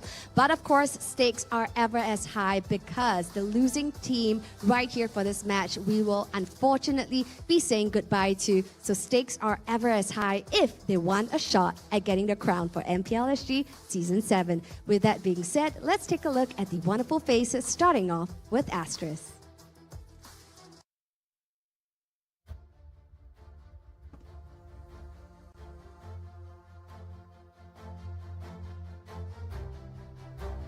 Despite their loss right here from match 1 of the day, we see Asteris once more. But of course, they are definitely not defeated and are looking to take this match right here for Evil from match 3 to keep their playoff dreams.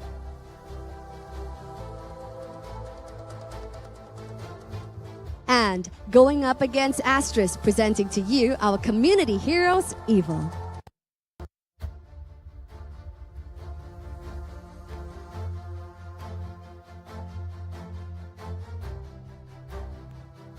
Though finding themselves right now in the lower brackets match, Evil is looking fresh and ready to go. Now, definitely, as mentioned, they are not a team to be discounted because they have their A game on, as they are the playoff kings after all. So what will unfurl right here in this match 3 for playoffs?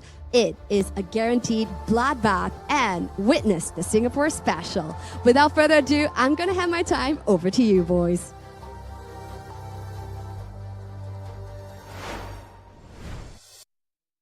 Welcome back to MPL SG Season 7. We are at the playoffs, and I'm Kwasong, together with Abstract as well as Jays.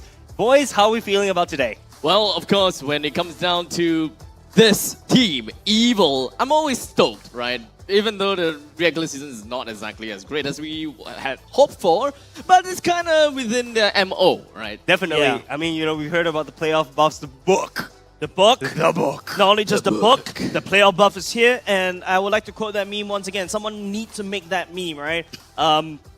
Team Evil is this buff, Shiba Inu. Regular season Evil is the small little Doge Shiba Inu. Yeah, I mean... And you finally got it during the break. Bonk. Look, I'm super excited, right? I mean, we alluded to it a little bit earlier where we have the original Titan Slayers versus the new Titan Slayers, right? So, I mean, does this mean the winner of this match is going to be the OG Titan Slayers then? The new Titan Slayers, I guess. I mean, OG Titan Slayers would be Evil, but Asteris, they do have quite a lot to actually put on the table if they do want to Titan Slay the Titan Slayers, if you get what I mean, because I don't. But let's move on to Asteris lineup. Let's take a look at what we have over here. We have Bear, that's going to be on EXP, JH onto the jungle, Kiwi mid, FMM roam, and Chu that's onto the gold lane. We have previously saw their game against a very tough entity, I guess. Is not easy against Flash. And I guess, you know, it's not the best start. But hopefully, when it comes down to going up against our friends over here, Evil, it might be better. For sure, for sure. I think Jays, bring us through the Evil lineup. Who are the original Titan Slayers? My pleasure, of course. You have Twitch in the EXP lane, Powerful in the jungle, Sailor in the mid, the newcomer for the side of Team Evil, but he is a veteran in the MPL Singapore scene. Carrot is a roamer, and Jasis from the gold lane, touted one of the best mechanical players in Team Evo. True. We see him pop off during the regular season, so I'm really excited to see whether the playoff buff is going to kick into full effect in this upcoming series, in this upcoming game. I'm super excited to see what both teams have to bring to the table, but I do want to bring up the point that Asteris has already played one series, guys. Abstract, what do you think? Do you think this is going to be a good thing for them or a bad thing? Honestly, when it comes down to playing against Evil, it's technically technically speaking, a bad thing, in my honest opinion, because when it comes down to Asteris, yes, they are definitely strong when it comes down to the regular season. They had a pretty decent idea as to how Evil has played, but that information actually doesn't really bring over to the playoffs because they are a whole different kind of team, and we shall see exactly how that's gonna work out. But for now, we take a look at the information that we have on hand. One thing that we saw in the previous game is definitely FMM being extremely strong despite all of the odds that were stacked against him. We saw the lack of presence coming in from Bear. So we do definitely want to focus a little bit more onto Bear being able to come in to perhaps be the position for the EXP laner that we want to see, being taking more damage per fight, as well as perhaps drawing more attention to himself.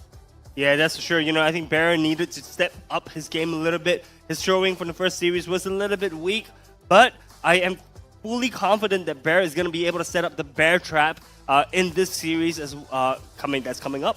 Yep, not only just the Bear Trap that we have to look out for, the Kiwi, the Immortal, right? Look at just his KDA, 9.95. That's one of the highest all across the board. Not only just that, the KO participation, his positioning is just so good to the point that not a lot of people were able to catch him, but he's still consistently outputting a lot of damage from the back line. Yeah, not to mention as well that we did notice in the first game, NIP Flash did ban out his Loi every single game. They did not want him on it, but enough of Asteris. Let's focus on Team Evil. Jace, take us away. Yep, so for the side of Team Evil, right, we're looking at Jace's.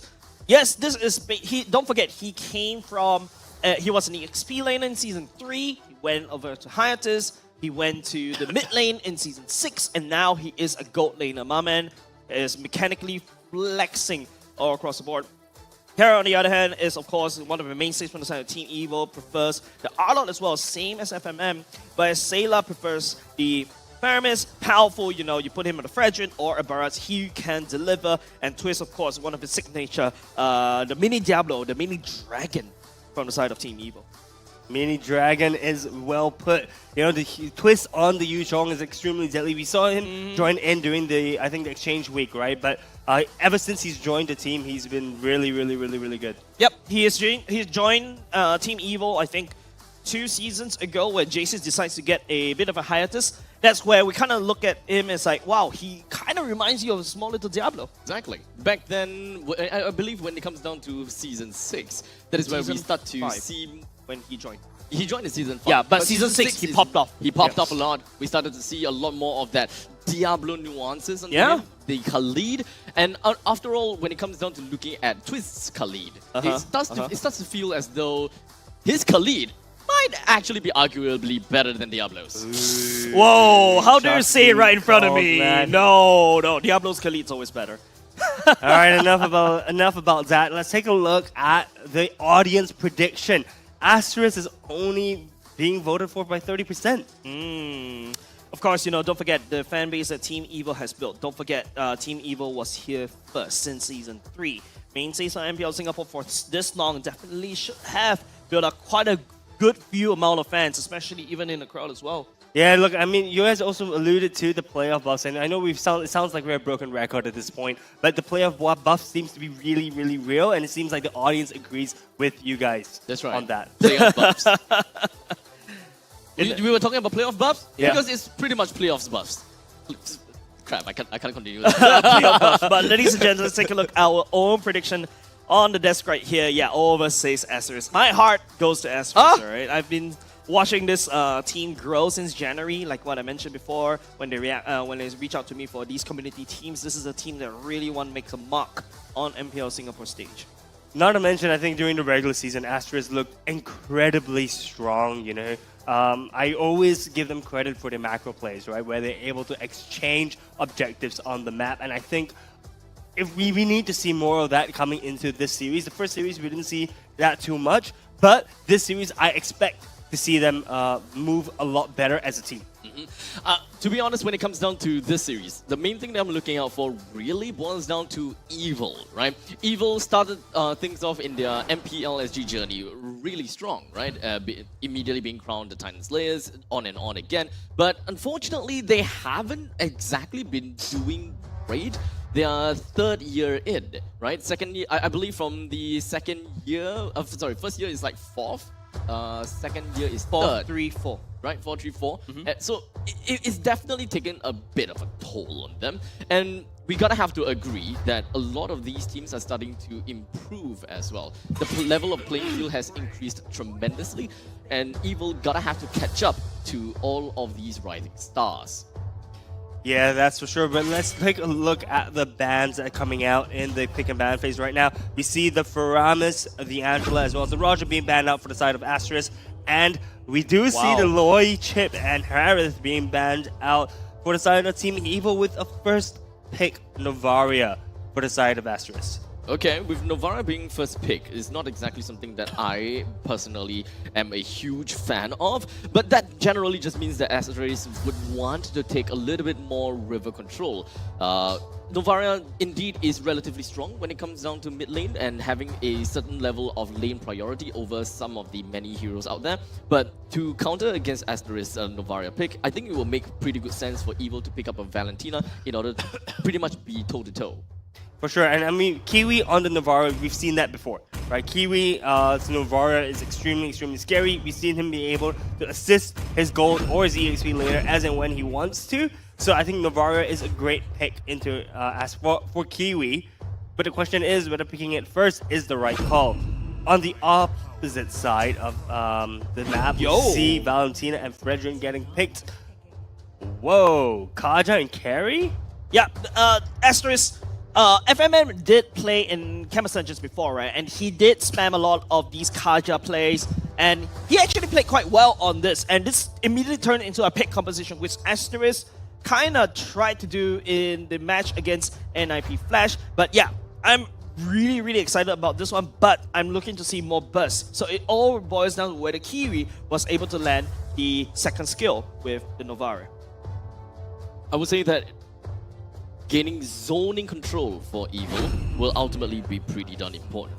Having Nathan joining into the ranks is going to just further solidifies that we want to play a team fight. We want to go in kind of as a death ball, especially since they picked up a Valentina. They have Kaja as well.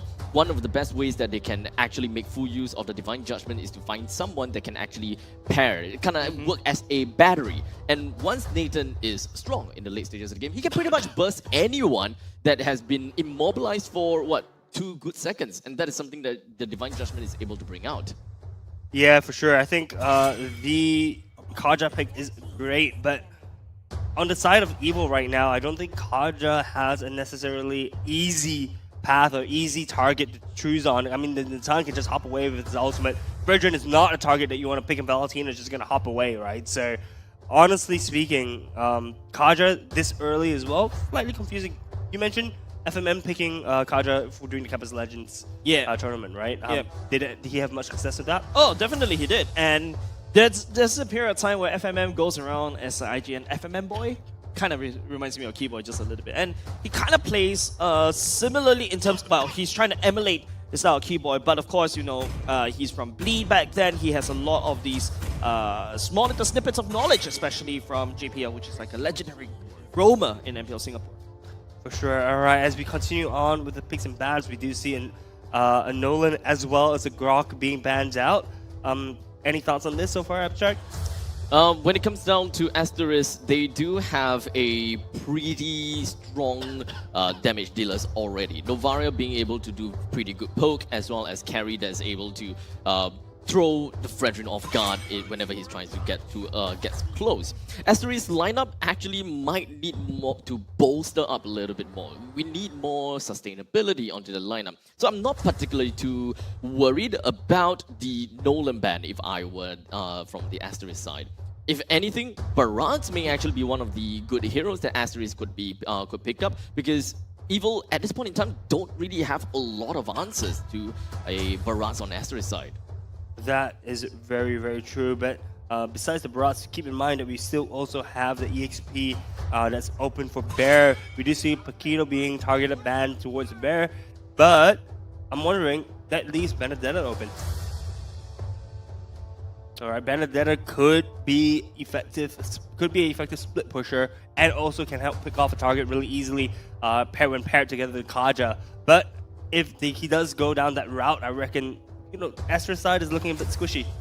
Asteris side, if they were to pick the Benedetta, it would be squishy. So in fact, I would much rather to have them picking up a Yuzhong instead.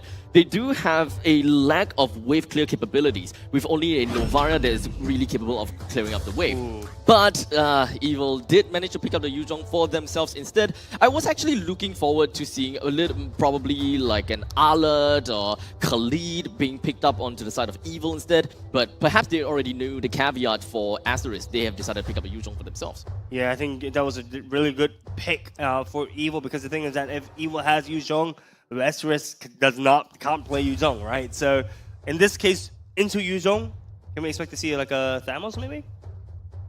Definitely someone with crowd control. Terizla might be the case.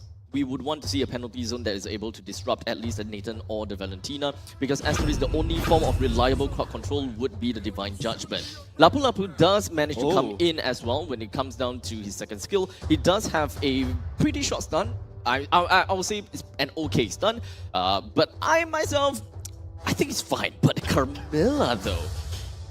Yeah, man, that's a huge question mark for me as well. Have you seen people trying to experiment with Camilla going into the last week of MPL SG Season 7, but haven't had much success. 50% win rate, only with 8 times being picked. I can see why they have decided to go for the Camilla. It really boils down to making Fredrin work against his own team, right? As long as the Curse of Blood is just tethered onto Fredrin, whoever that's close, very likely is going to be Yuzhong as well as Valentina. They're pretty much going to be tethered together with their Curse of Blood, make things a lot easier for their team to actually whip out all the damage that they could with the help of Novaria and Carry. And Kaja, especially when you have the Divine Judgment and the Curse of Blood onto the flat Fredrin, I'm pretty sure the Fredrin would not be able to stand for longer than 3 seconds with a Carry just hammering him down. And I think the last pick for Evo is the Florin. The Florin being a really, really good pick. It helps sustain the team as they fight. And honestly, I think the Florin pick is great into Evil's composition, and we'll see whether they're able to pull this game off. All right, boys. This is the 3rd series of today. Asteris versus Team Evil. Who has the easier composition to execute? I would say that when it comes down to difficulty, both of them kind of have the same idea as to how easy it is. But technically speaking, when it comes down to battery, oh no wait, because that's Valentina as well. Valentina Valentina and a Carry to work with the Divine Judgment battery. In the meantime, the Carry and the Divine Judgment battery works flawlessly as well. They are pretty much on equal grounds, but maybe Evil might have it a little bit easier thanks to Florin. Yep. That's it, ladies and gents. We're going into the Land of Dawn. This is game number 1 between these two, Asteris and also Team Evil. Unfortunately, ladies and gentlemen, one of these teams will go home. The other one will go up on towards the lower brackets. In the meantime, ladies and gents, Asteris dropped from the upper brackets this time around. Need to prove that, so FMM taking a little bit of damage. Sailor getting stunned. Concussive Blast actually connected on it, unfortunately, but FMM managed to get out. Ooh, there's a lot of poke coming out from both teams. Sailor and FMM both being brought very, very, very low. Sailor actually having to recall here, but with the wave cleared, should have enough time for him to get back and not lose out on too much. One of the things that I technically did miss out a little bit when it comes down to your question, the difficulty part, is definitely going to be Kiwi's point of view, right? Of course, being a skill shot hero, you're going to have to land your shots in order to really reap the rewards. So the moment that Kiwi don't land anything when it comes down to her meteors, then we are just pretty much expecting them to be sitting ducks and waiting for the next refresh, and it's just so that the mage will be able to do anything at all. And to add on to that, we can pretty much be very sure that when it comes down to the EXP lane, Twist does have the lane priority. He will be able to do very well against Bear. So I would say it really also boils down to how Evil want to prioritize all of these lane priority that they have here. Do they want to bring Bear down as much as possible, or do they want to focus on Kiwi, or on the other hand, focus on Chu, despite not needing to do that? Yeah, that's a really, really good point, but we see a little bit of a skirmish happening at the top. They want to prevent Bear from hitting level 4, but Kiwi smells that out from ages away, so he's able to go and cover his lane, and nothing happens at the top lane. At least for the side of Evil, they understood that FMM at level 3 is not a threat. You can't really zone anyone as a Kaja at level 3. And even actually at level 4, you can't really zone too much because the Divine Judgment poses no threat. No one can take advantage of it. Here you go, Flag Trigger Form committed. GH right in the middle of the damage coming off from Sailor at the same time. He's actually getting suppressed. First blood given over the side of Asteris. Nice start on the side right now. Right now looking for more, but Twist will be paying it back. GH going down, unfortunately. Palpable will be taking the same thing as well. Bear on the other hand picks up another kill. Man, Asteris. Good start from them, but the turtle has been delayed. Pretty amazing stuff. I gotta have to say, Evil's Twist, he pretty much have an understanding that he would want to force Kiwi out. But Kiwi really understood that he gonna have to stay a decent area away from Twist. He gonna have to be really far away, and his positioning was pretty much a-okay there to make sure that Twist can't get in. Neither will Powerful be able to get in, and he pretty much stayed alive throughout the entire fight, being one of the most highly threatened heroes in that fight. Yeah, Kiwi's positioning. This is what Kiwi's about, right? He's about taking these heroes with skill shots, but high damage skill shots, and he lands them. But not only that, he's able to position himself well enough so that he keeps away from the enemy team, right? So that's honestly flawless execution coming out from Kiwi. As we see a turtle fight, maybe breaking out. Not anytime soon, I gotta have to say. Florian don't have to be there, Nathan don't have to be there. With Twist, Sailor as well as Powerful, all three of them is pretty much required for this upcoming turtle take. They didn't have gotten any opportunity to take the turtle a minute before, so this is probably the point in time that they really gotta have to run for it. Powerful is currently at level 5, but the Carmilla is already at level 6, so Powerful already understand that he is one level behind, and he gotta be careful. Okay, never mind. It's pretty much all fair. Yep, all fair right now. This time for Bear to jump all the way in. FMM looking for the target. Powerful should be the one. It's going to be the ultimate coming on JH. JH picks up his Qualifier instead. Not only just that, takes away the turtle. Asteris will be looking for more right here. Twist, the only one that's standing against Asteris. And FMM getting let go. Twist down low. JH picks up that kill. What a resounding victory for the side of Asteris. This Asteris looks way more confident than Asteris that we saw earlier on. It seems like Carrot is going to be taken down low, but no kills. No kills, not only just that. Chu was 1v2, burns a flicker to step forward just a little bit. Evil has to pay a lot of respect over to this guy. I gotta have to say, when it comes down to the previous fight, we understood that even though we are not exactly looking at the carry and Divine Judgment battery just yet, JH, when it comes down to Carmilla, does definitely deal quite a huge chunk of damage. You gotta have to respect that. All in all, is also because of the concussive blast that this Carmilla have got for his emblem. Every now and then, you're gonna have to expect all these blasts, and the damage gotta have to be a little bit crazy. With the Divine Judgment in check, make sure that all these taunts, as well as these knockups coming in from Fredrin is not gonna be a problem at all, and Carmilla will have free reign throughout the entire battle. Yeah, having a unchecked Camilla is a little bit terrifying, as she's also 2-1-3, by the way. Asteris with a 2.8k, 2.7k gold lead, and they just push on the turret as well, so the gold lead is going to expand. Stepping forward, Energy Eruption doesn't connect. Sailor looking to connect the damage onto JH. Kiwi pushes them away. No targets from the side of Team Evil, unfortunately. This game is really going in favor of Asteris right now. Asteris is just chilling. They're looking very confident, and as I was saying, this looks like the regular season Asteris that we all knew and fell in love with, right? Evil, seems like the book buff isn't quite working out for them. Ultimate will be able to catch on to Sailor immediately. Let's delete it. No response coming up Team Evil. Asteris just gonna be taking. You gotta be really careful of the positionings of FMM. Information would be key for Evil to really launch a very successful attack onto Asteris, as well as clocking onto the timing to make sure that Divine Judgment is off cooldown. So now, this fight without Divine Judgment, how is it be? Oh, JH landing the retreat first. You can see Powerful lets his one instead, missed the timing. He will sacrifice his life for it for nothing. Asteris right now on a roll instead. 7-1, 3.5k gold, 3.6k gold lead on the side of Asteris right now. It seems like complete dominance on the side of Asteris. Team Evil did just take a turret though. They are trading turrets after all. Chu did manage to successfully bring down the first tier defense turret in the bottom lane and rotated to the northern area just so that they will be able to contest as a full man team for the second turtle. And moving up to the northern side, they already understood that they have went all 5 men in. No one is going to be checking onto Nathan. They might as well just give Nathan the first tier defense turret, but at least with 5 men on top, no one is going to be stopping them taking that first tier defense turret in the top lane. So it's a very good trade for Asteris and very calculated risk, I might have to say. Calculated risk is what Asteris is doing. I mean, look, honestly speaking, right, Asteris is in full control of this game right now. But I want to look over at Evil's side. What are their win conditions at this point of the game? For Evil's win condition, they're gonna have to play a little bit more of a turtle position. They do have a pretty strong front line, being powerful, but he doesn't really quite have much gold to work with or work for himself.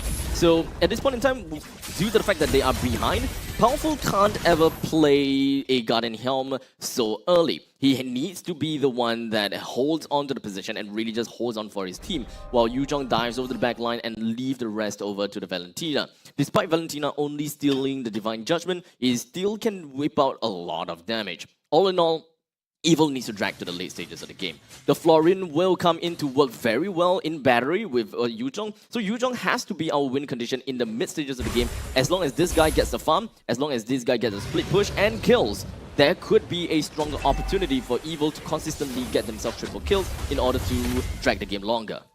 Asteris has recognized that they do not want to drag out this game. They are on time every single time for every single objective so far. Lord being taken down right now by JH. With Asteris just at the rest of his team is at his flanks. Powerful may get caught out here, but no, Ops to just back off, and it's going to be a free Lord on the side of Asteris. Asteris once again looking extremely strong. There's not much of a deal that they can do, right? JH is at level 11 and Powerful at level 9. The moment you go in to try to contest for the Lord, you are essentially just throwing your whatever lead that you have, which is non-existent, to become even bigger. And that is just not going to be contributing to your cause. The only thing that you can do right now is to hide behind your inhibitor turrets and just hope that Asteris just constantly shove the wave out and unable to find a way to close out the game. This way, the gold will eventually be funneled over to Nathan as well as the Yuzhong, the main two heroes that will be the win condition of Evil. Yeah, right now we see Nathan at level 11 matching to carry 0-0-0 though, no kills, but he has been farming up a storm. Curious to see what item he's at right now. My guess, 9-10 minutes into the game should be at 2 items hopefully. If not, right now there's a Lord that's knocking on the door of Team Evil, and Team Evil may not be able to answer this. I do appreciate the fact that Sayla have rotated away from taking the Divine Judgment into taking the Curse of Blood. They now prioritize a lot more on the team fight and hoping that they will be able to take full advantage of their splash radius, because we are looking at Nathan, right? The moment that Nathan just hits whoever that has Curse of Blood and whoever that is collateral damage, it is essentially just multiplying the damage over and over again.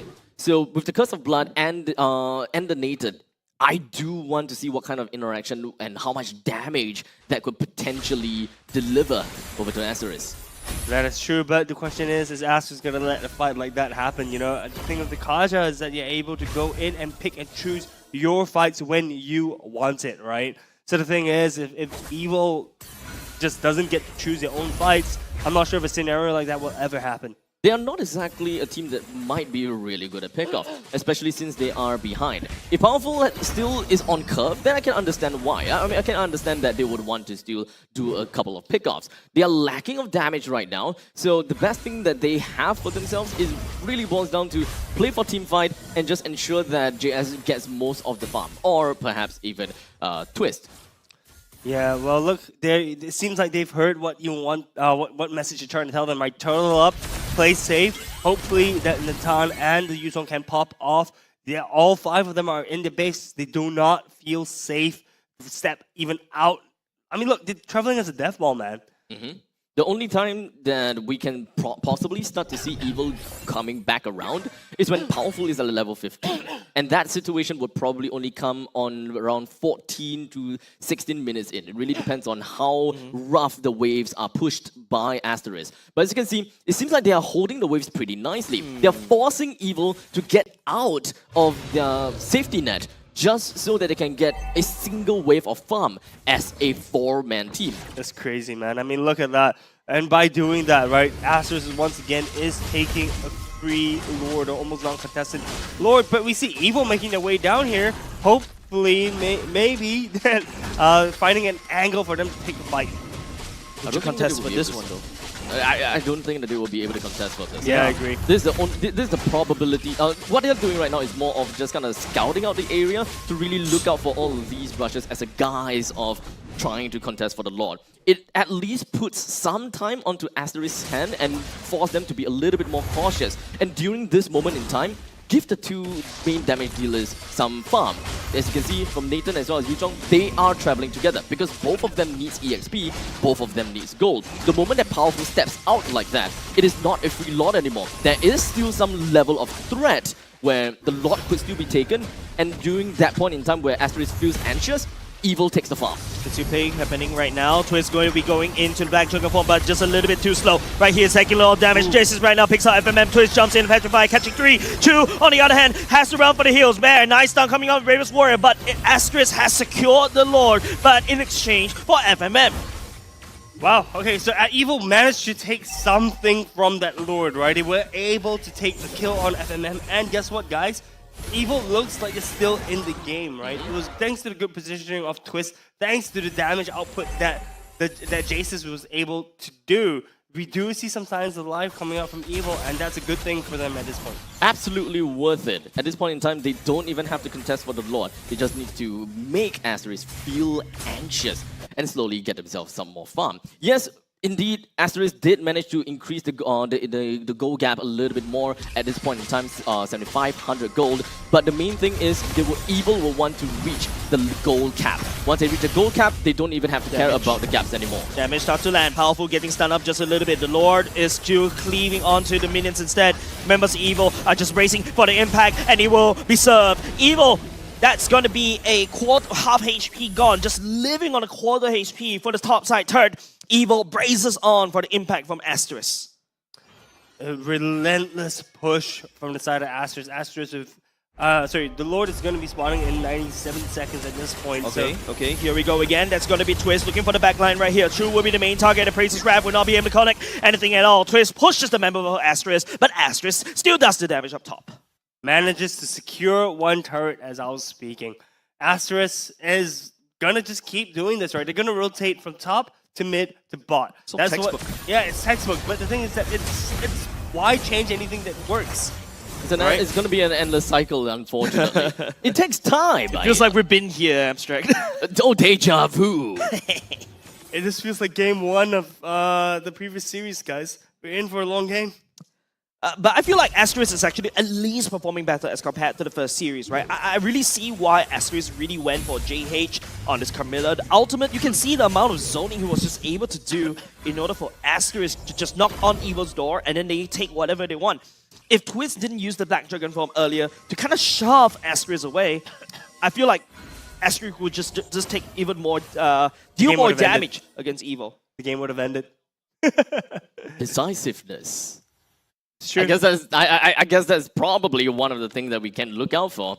But, okay, we're looking at about 16 minutes into the game. And Powerful is still at level 13. So they are, for the side of Evil, they are not exactly putting Powerful as one of the main priorities to get level 15. And do note that level 15 is important because that way, both junglers will have the same amount of retribution damage. And that's the only time that Evil can possibly contest for the Lord. Unless Asteris whiffs.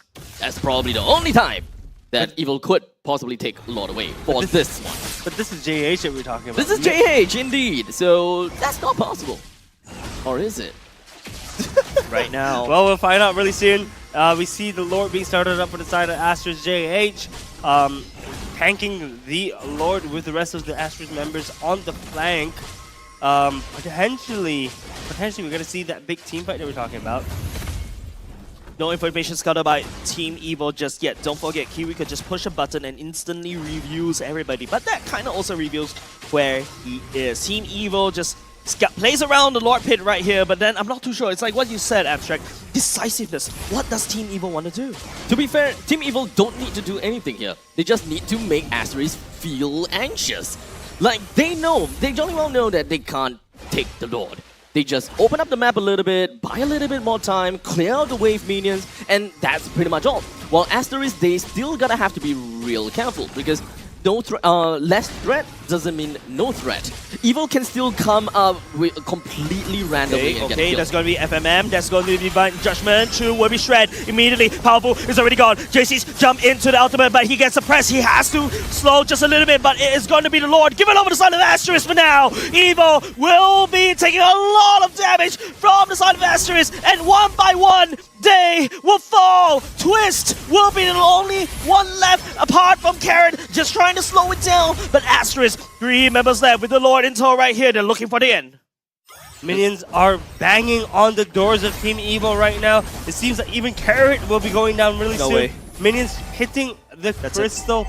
Game looks like it's all but over.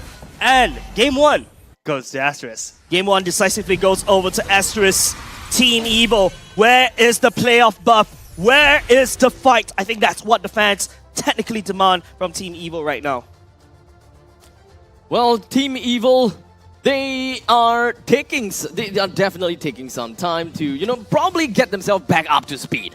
But Asteris, they are performing just the way that we wanted them to, like we saw in the regular season. That's right. They have put themselves back on track, and they are back in the game. Bear is understandably a lot more present in this game compared to the previous series that we have seen before. And you can pretty much see just how big of a difference that could be with the presence of Bear and him being able to rotate every now and then from the EXP lane to the middle lane, or perhaps just in general gaining some river control.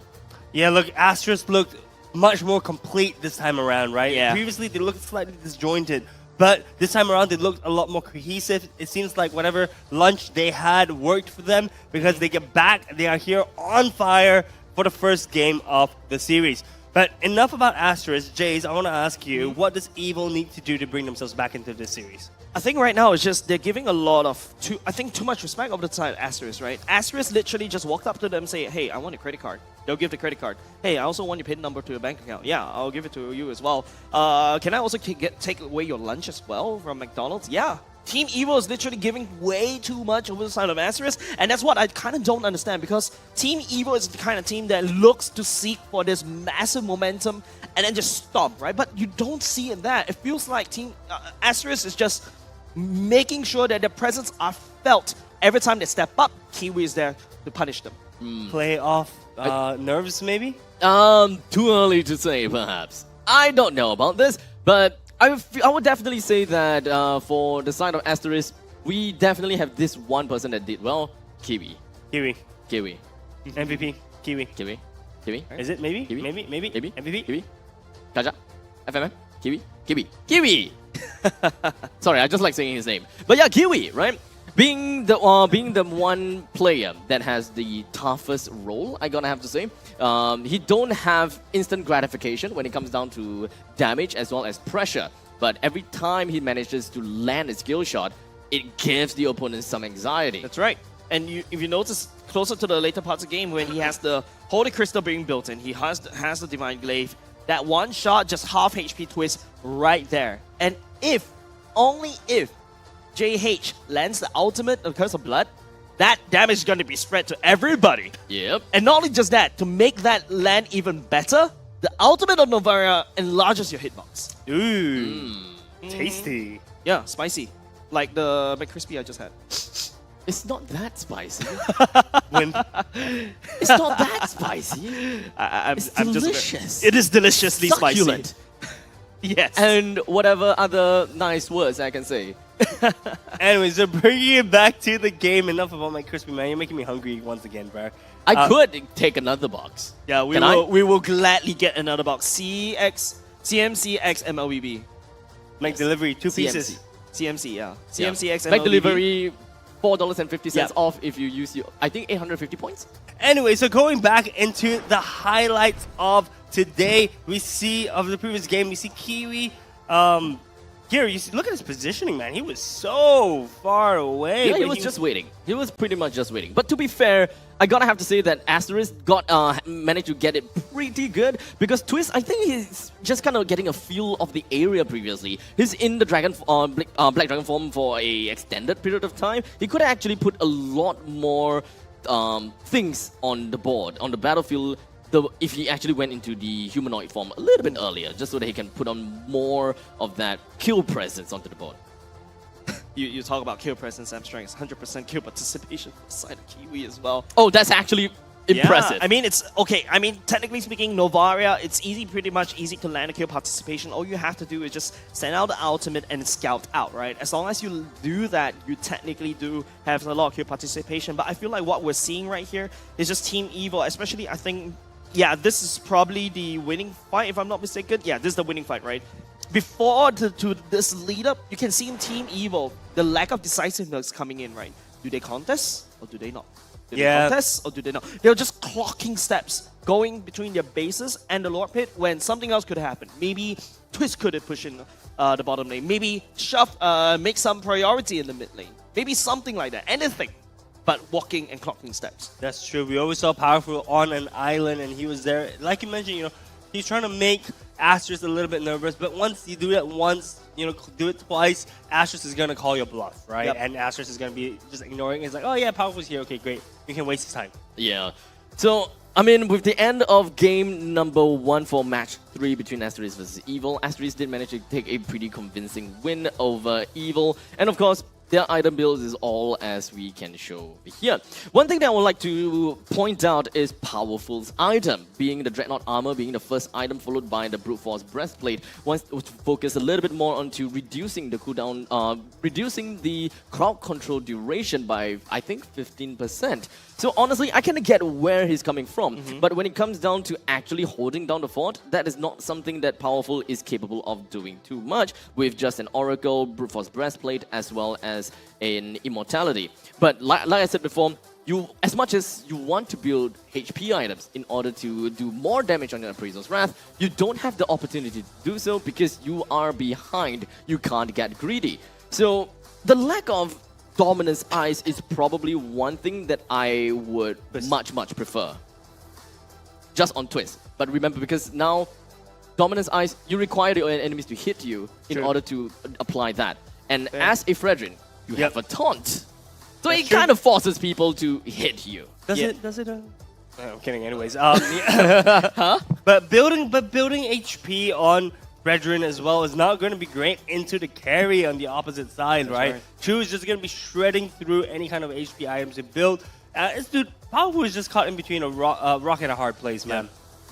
I think when you review the Fredrin in the early stages, early parts of the draft, you see Valentina and Fredrin selected. Usually that's a really safe pick, right? Yes. You usually see that being picked in the red side. But, you know, Chu can also play the carry as well. So that's something that I feel like, you know, Asteris did a really good job identifying that, hey, since Powerful loves to play the Fredrin, let's just go for a carry.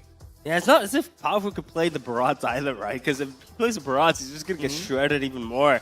So honestly, like I said, Powerful is caught in between a rock and a hard place. I kind of want to see carry being banned out, actually, in the next series. It opens up a lot more avenues for one of your better players, for one of your playmakers to, well, explore. Perhaps Evil initially thought that they have an answer to the carry, which I can understand why, right? They have Twist, they have the Yuzhong being able to sustain throughout the entire duration of Chu being annoying, right? And perhaps even take away the possibility of FMM just latching onto someone such as Powerful or perhaps JS. So Twist wants to be in front. He wants to be the one that annoys the heck out of people, and most importantly, to split the battles the way that he wanted it to. Yeah, but the problem about Team Evil is that he can only go for one. You go for Kiwi that's actually shooting from like miles away, landing down the damage, or do you actually hunt for Chu? So that's why if you notice how Asteris was pathing, it's always Chu and Kiwi really far apart, forcing Twist to, okay, you gotta pick one, right? Pick your poison. Do you go for Kiwi or do you go for Chu? Another thing that I would like to talk about in the earlier parts of the game is during the draft, Asteris went to ban away the Roger, which is also kind of prominent in countering against the carry, because in the early game, Roger should be able to gobble out the carry. And usually, you will ban the Harif, right? Harif, known to counter the carry, and I feel like this could be a really big brain move coming off from Asteris, taking full advantage on how the draft works, and also force Evo to really take a slot to ban the chip, especially when you know what happened in chip going up against NIP Flash earlier in this match. That is very, very, very true. That are good. Those are good points, right? But I think going into the next match, what kind of picks and bans do you want to look from the side of Evil? Personally, I will feel that for the side of Evil, perhaps they are a team that works very well as a death ball. We have seen many times that they play very well as all five. But in this specific game, I don't really see a death ball composition. I see double battery. Yeah, and I feel like it's that they're unable to do this massive durian, like, okay, fine, I'm going for the team of Singapore, right? This rolling durian of damage, right?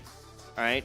It's all because FMM and also Kiwi is just picking them apart, right? Even though if they want to just compile it together, they're just unable to land on the damage. That is very, very true. But let's hear from our favorite kind of tofu, Kindofu. See what he thinks.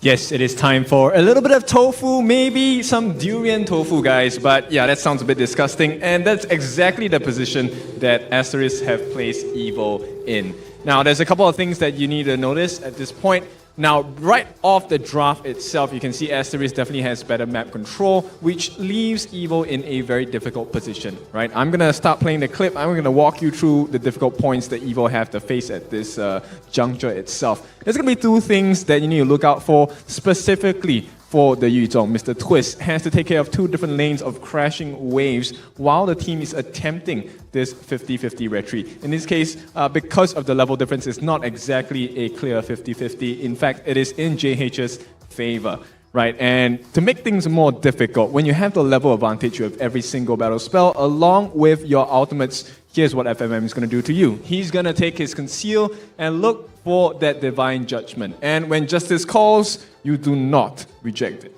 right? So right here, the first thing first, it's combined with Kiwi's Astral Echo. So not only do they have the catch, they have the vision as well on the backlines. The main target, Mr. Jaces here, is in a lot of trouble. And while this is happening, Twist cannot offer any help. He still has to clear the waves, or he risks getting the tier 3s broken down as well. So once they have the control on the powerful, at this case, they were so far ahead, right? They killed off powerful. But worse than that, they actually got the Curse of Blood onto Jaces as well as Sailor. And what is the worst part to play in Curse of Blood is when you have a lot of life. And that's exactly what Sailor has here.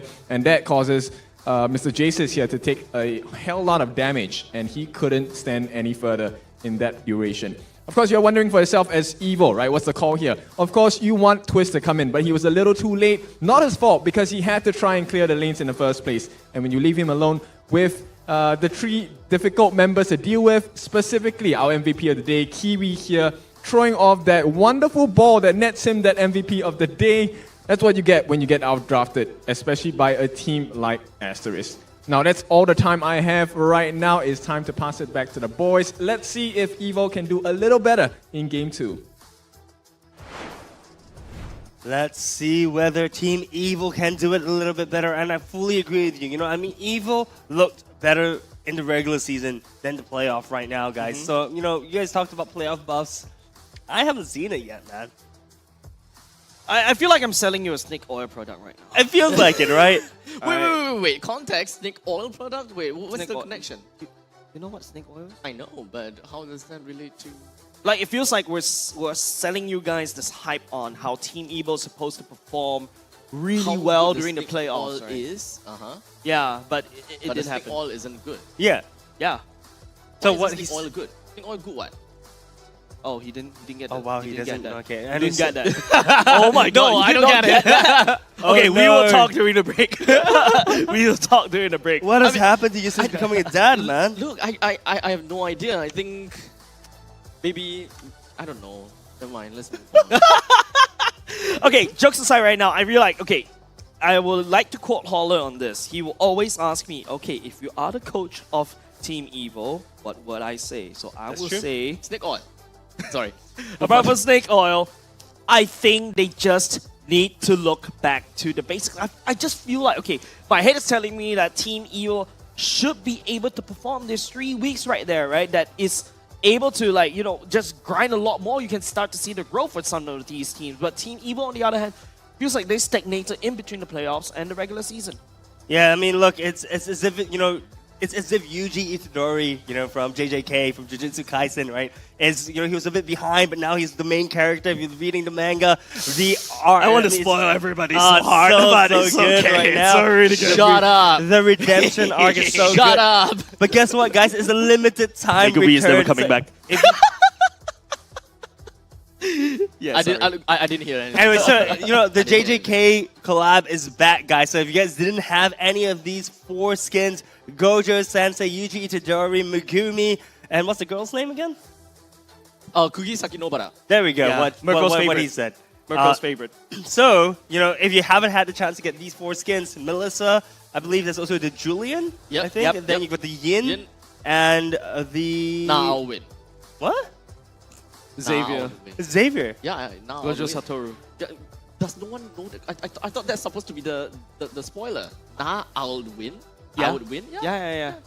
I'm Nah, I'll completely win. lost at this point. But Oh, you anyways, didn't get it? if you do not have the skins yet, do make sure to log in and pick up those skins for yourself. What's wrong with me today? I don't know, man. What's wrong with us today?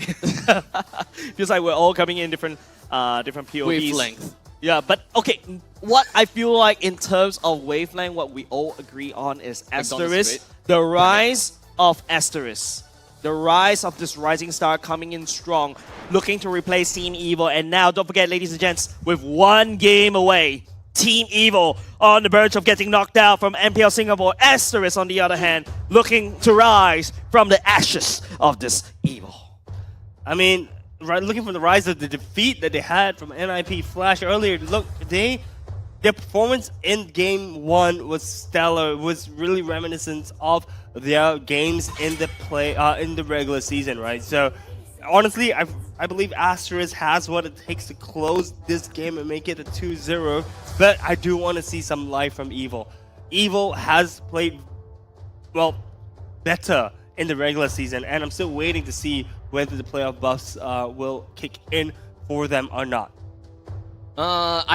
If not now, then when? Yeah, Now's right. the only time that they gotta have to go. This is potentially the last game, ladies and gents. They gotta have to go all the way at this point in time. It will be way too late if they don't work on something right now. So, what do we have here? Right off the bat, we do have the Minotaur ban, Angela ban, as well as, guess what? Novaria ban. There's still quite a lot of these heroes that is currently available, such as Moskov, Roger, what else again? Mathilda. Even like maybe Loi, the Natan, the Loi, the Chip. Heaps of bans, and I'm honestly, fine with Chip. Chip can go. I'm fine with that. Especially what we saw in the first series, right? Yeah, but I feel Asteris like right shouldn't now play it's not Asteris side to ban, it's more on Team Evil side. But if they want to do that, they are sacrificing slot. So just go for the Loi ban or Mathilda ban. I think that is all pretty understandable. With how the meta is at this point in time, Asteris would just want to remove anything that is pretty annoying. But I do want to look out for a bit of a pattern from all of these bans. Does any of these bans tell us anything at this point in time? I'll say no, actually. It kind of seems as though they're just banning heroes because they just don't want to deal with it. Yeah, for the side of Team Evil, it's more on that kind of theme. I don't want to deal with the Minotaur, I don't want to deal with the Novaria. Whereas on the side of Asteris, this is a ban where you ban for almost any other teams, right? Like the Harry ban, the Angela ban, what's next? Probably the Mathilda ban. But doing so, you are leaking out the Moskov over to the side of Jasis, or to a certain extent the Roger as well. But it's more on Team Evil side right now. What are they looking to ban? I mean, Evil could ban Chip. Man, I just feel Not like needed. Chip is not really. Not needed. Yeah, but anyways, ladies and gents, right now, don't forget we are also playing this live all the way in Scape. So if you want to join us right here, we still have one more series. You can still make it in time. But right now, looking at Asteris, do they ban the Mathilda? I think that's kind of a no-brainer because Karen does play the Mathilda. No, wait, the Loi. Okay, we can take those. We can eventually be able to find out a little bit more idea as to what are the common traits in all of these heroes that they have banned. No assassins banned so far, no other jungler banned so far. We have a lot of mages that has actually been taken away. Generally, it does pretty much just seem like Asteris just wants to remove all of these annoying heroes that can essentially just be the one that controls a team fight, having a Zaman Force or perhaps even a Diversion or being able to create a zone in the area. Zoning is definitely Loi's one of the most powerful tools.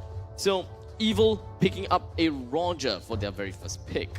I wonder if we're just gonna see a standard Faramis exchange. Nope. We haven't seen Faramis for the entirety of today. Faramis Valentina. That's what I was thinking, right? And we do see the version getting picked up for the side of Asteris JH, one of JH's iconic heroes, taken away from the hands of Powerful. But I'm guessing Powerful is just going to be playing Barats.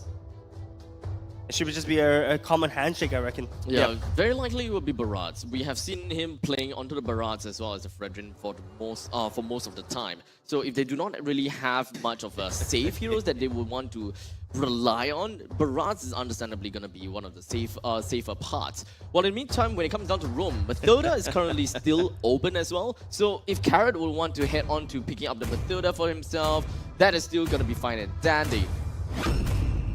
Mathilda. Okay. They have to pick the Faramis right here. What Focused did I on the say? hero for a twist. They need to pick the Faramis right here. If not, Asteris is going to ban it in the second ban phase. They've already selected the Valentina, but they're also going to be spawning Valentina. The Kiwi on this Valentina will have a lot of ultimates to pick from. You can pick the penalty zone or even the Nether Realm as well. So it's all nice and dandy, and now Asteris gets to secure the old Moscow's going into the hands of Shu.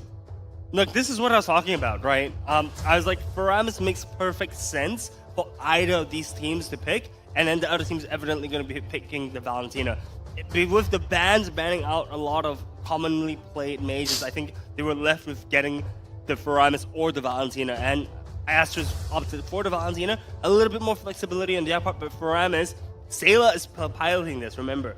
Sayla on the Faramis is very scary.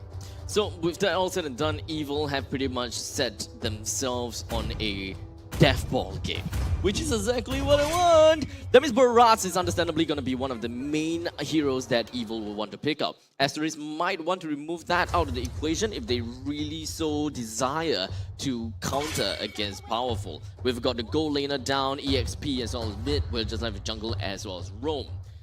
When it comes down to aggressiveness, I'm not too sure if I'm not too sure even Mathilda is going to be one of the ideas that Evil will want to go for. So Arlet being a setup hero for Evil may actually be a pretty good idea here too.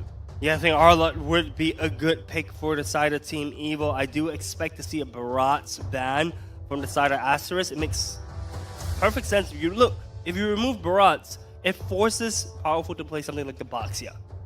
Right, and honestly, Boxia into this team composition, not too hot. Actually, Boxia is really good for this kind of composition, right? You can limit the heals coming out of version, you limit the great health, right? So that's also something. True. So that's why instead of going for that kind of Barats ban, you want to deal with something that you know will come out, right? So that's why Asteris decides to go ahead and ban the Nathan. Why would you ban the Nathan right now? Yeah, exactly. Are they thinking that the Roger could be flexed into the jungle role?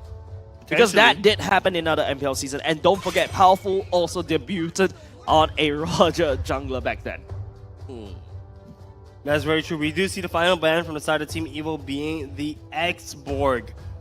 X-Borg, we saw X-Borg in the hands of Bray being incredibly dangerous. They decided, look, we don't want to deal with that. And, you know, that's fair enough. X-Borg into a death ball competition is truly asking for death.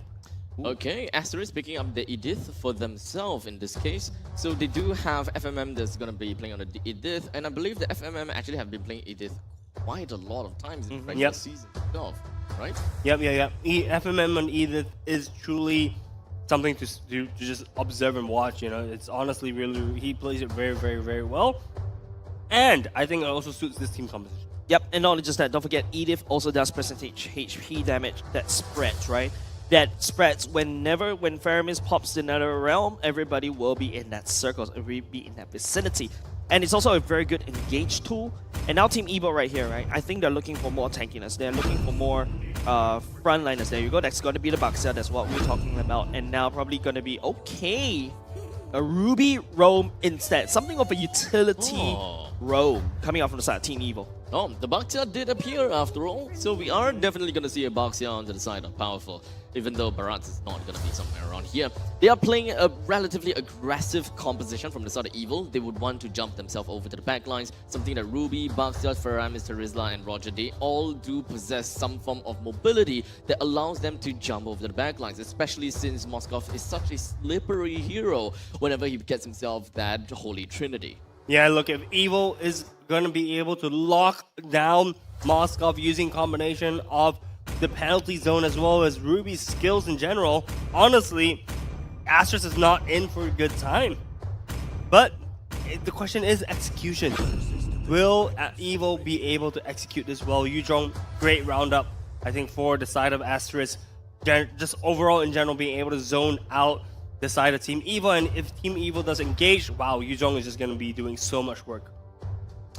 Alright, with that all said and done, both Evil and Asteris have already solidified their team, with Evil going back to their Death Ball composition that we very much has been used to.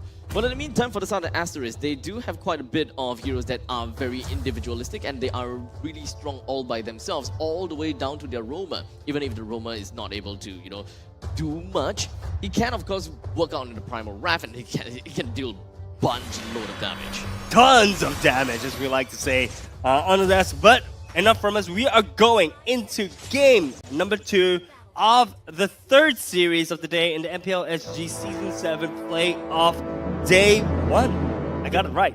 Yep, finally. But anyways, ladies and gents, if you're here for Team Evil, don't forget this could potentially be their last game. They need all that energy, they all need all their support in order to beat Asteris. But with that said, Asteris looking to rise up not only just as a star, but as a villain, taking down Team Evil. So right off the bat, we are definitely seeing both of the junglers that will be starting from the turtle side, which eventually will end up in the gold side. One thing we gotta have to talk about also is, or rather not talk about, but one thing that we gotta have to point out is also going to be that Moskov versus Roger matchup, which we have seen a lot of times throughout the entirety of today. It's very fair and very safe to say the Moskov will be having a very good time all the way until 8 minutes into the game. So Evil, they gotta have to supplement this. They gotta have to find a way to eventually help JS to get that kind of power spike that he very much wants as a Roger. Yeah, but I think both teams recognize that, right? We see the jungle and the roam moving together as a pair. They were moving up in the gold lane, but now they've kind of split off slightly. We do see an early invade coming in from the side of Powerful. Asteris is not, JH is not going to be happy seeing that he's missing a camp, but I think with him hitting, he should be able to hit 4. Yeah, he's already at 4 before the turtle fight, so I reckon everything is fine for the side of JH at this point. Everything feels like it's going to be going textbook for both of these two teams, between Evil and also Asteris, right? But don't forget, Asteris does have a ton of damage coming from the Edith as well, especially when he goes into the human form. Very standard rotations coming from both of these teams. In fact, probably exactly the same kind of rotation. So it boils down to which is the team that will be able to get themselves the head start through this turtle fight. I would say the big problem is Bear doesn't really have level 4, but that doesn't really matter because your H already picked up the turtle. And now it's going to be Bear because of the fact that he has the turtle. He goes in to the dragon form, catches 2, and now Jay, not only just that 2, Go send the Spear of Destruction to land onto the damage. Twist holding on, but barely. And now Powerful will roll onto FMM. Nice flicker! FMM gets away alive! That is so close. FMM living with a pixel of his HP. 3-0 on the side of Asteris right now. 1.2k gold lead with a turtle to boot as well as the cherry on top of the cake. Man, a flicker with a very good meaning. FMM understands that as long as he lands onwards and flickers shortly after, he will be able to stun down onto the Baxia for a decent amount of period of time, and also a flicker to create that kind of distance. Because onwards, I mean, you go to your enemies, you give the Baxia the kill essentially, and that was just an absolute play from Asteris to not give a single kill over to Evil. Yeah, and now it's just going to be Team Evil looking to look elsewhere instead, unfortunately, after that disaster of a turtle fight right now. Asteris playing it simple. They have the lead right now. It's all about how they maximize on this one. Yeah, we see Evil trying to group up, trying to shove and put some more pressure to Chu, but with FMM standing in the wings, it seems like it's all for naught. Turtle spawning in 25 seconds. Since we're talking about the turtle, might as well take a look at the junglers with JH currently at level 7 and Powerful at level 6. Powerful is still about 1/4 of EXP away until he hits level 7, and only then you can start to contest for this turtle. So Powerful is gonna have to stay in lane for now, and JH, they should be able to understand that with Evil going to the lanes to get some farm, they could actually expand their territory just a tad bit more, just so that they will be able to put some pressure on top of Evil. Yeah, well, pressure goes twofold, right? You can either push the lane or you can start the turtle, which is exactly what Ashes is doing. Bear coming in from the side, Black Dragon Form trying to push everyone away. Turtle secured by JH. Turtle secured by JH. Double side Team Evil will follow up. Sayla has to burn the Purify just to get out of dodge. FMM estimated where he is. Time and time again, the turtle has been taken by Asteris for very good reasons. It all boils down to the lane priorities, whereby it is tough for Twist to be able to do anything. Down in the bottom lane, even to make matters worse, JS suffered a defeat to the hands of Chu. And this is just a standard Moskov versus Roger kind of thing. But top lane, oh man, not something that I expected though. Yeah, Sayla's all the way up top. And I just feel like, you know, if you're telling me that the Moskov is 0-0-0 all the way to like 5 minutes, I'm like, yeah, that's normal. But if Jace is already like 0-1-0 or 0-0-0 into 5 minutes, yeah, that's a big problem. Because the Roger needs to look for the snowball, especially when Jace is going for the more traditional build for the Roger, right? We saw the Windtalker, the Endless Battle, that sort of build, right? And in fact, with the Quantum Charge as well, a Twist, penalty zone landing it out. Now it's going to be Powerful, spinning for the wing, will not be able to land onto Shu instead. Shu sidestepping, and now FMM gets dragged, goes into the human form, spreading the damage. No damage coming out from Team Evil for now, they will retreat. It's not quite enough damage for them to eventually bring FMM out, despite putting quite a bit of resources onto him, it seems. With the Tortoise's Persons as well as I'm offended, just so that they can catch onto FMM, pull him under the turret. But to be fair, Carrot didn't use his flicker, as he didn't see that as the opportunity to really make very big plays. There will be a point in time where Evil are better set up for a bigger team fight against Asteris. So right now, we haven't exactly seen that 5v5 death ball just yet, but when that happens, I'm pretty sure that Asteris might be surprised, because Sayla, I don't think that we saw him with his Netherrealm yet, until now. Netherrealm committed already for the side of Sayla, and also the flicker.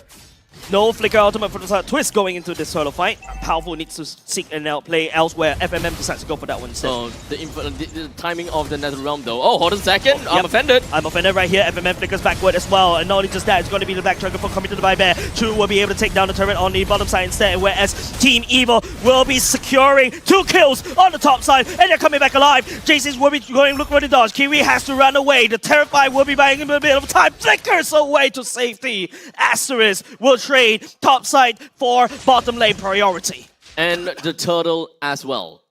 So we have one turtle that's taken by the side of lane. Asteris. 2, 1 dot. Dodge, sidestep, Sayla. Oh, come on.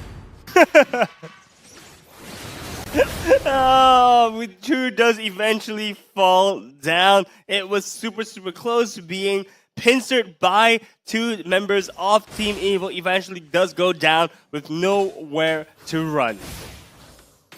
77 seconds until the Lord eventually spawns. We are only 7 minutes and 30 seconds into the game. Evil currently did manage to get a little bit of signs of life in the past minute or so, right after the third turtle has been taken down. So definitely Evil is not out of the woods yet, and Asteris can't just casually just throw caution into the wind. There is still a proper fight that Evil can deliver onto the game. As you can see right here, Powerful and Carrot, they are setting up together with JS. They are eyeing for this first tier defense turret just so that they can get a little bit more gold in their pockets. Gold is one thing, but map control is another thing, right? The thing is that currently all turrets, all first tier turrets are up for Asteris.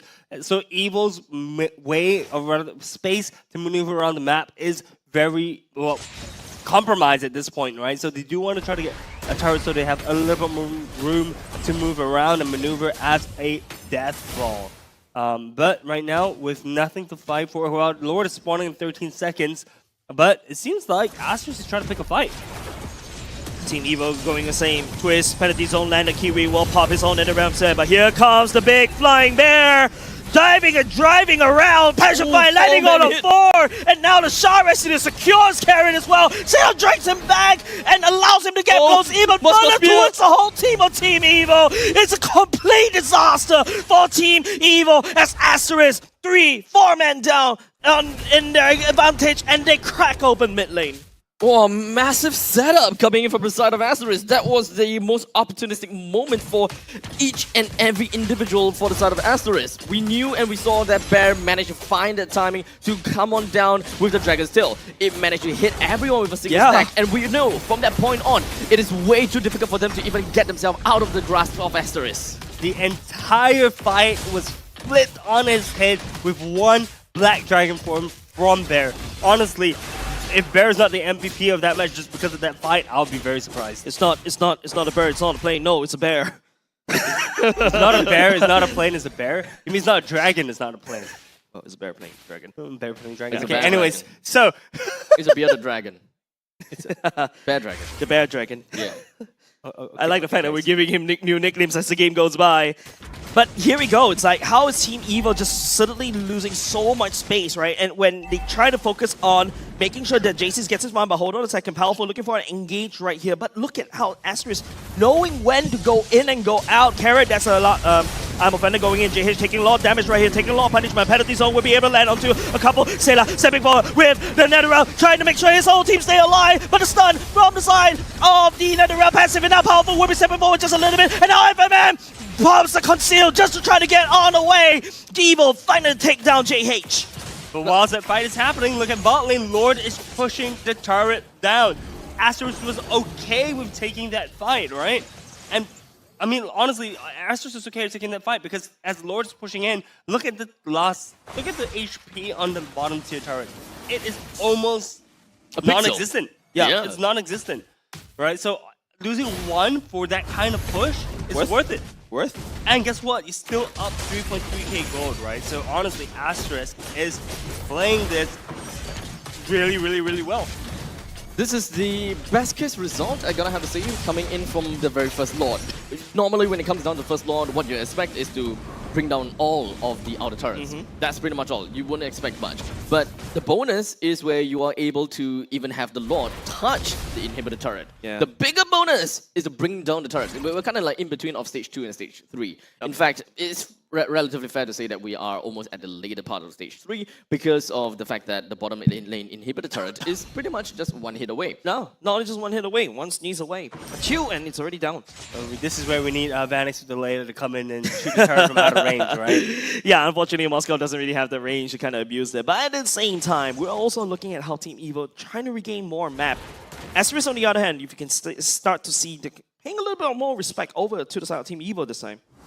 They definitely understand that the amount of crowd control from Evil is definitely scary. We have seen previously, in the previous fight, the kind of fight back that Evil is capable of bringing onto the team. And of course, JS's item, I think that him as an executioner is starting to be a lot more scary with all the Lycan pounces. Conceal play, Carrot has already committed to that, but Twist will be slowing down. the momentum coming out of Team Evil. Team Evil has to back off. Well played there by the side of Bear. Yeah, Bear managed to blend the Petrify onto 2, I believe, before really recognizing that Carrot was coming down, so he decided to disengage. Very well played from the side of Bear, as you see the Lord being started up by JH. With the Lord currently slowly reaching down to half HP, JH of course will be taking on to the mantle for the Lord's Dance. Evil, they still have the opportunity to kind of go for it. I mean, Evil, yes, Powerful is currently level 13, followed by JH at level 14. But when it comes down to crowd control, Evil does have it. If Carrot were to expend the I'm Offended and the Flicker onto JH at the perfect opportunity, at the perfect time, there could even be a chance that they will be able to disrupt Asteris' attempt on the Lord. Yep, twist spotted out at the bottom lane.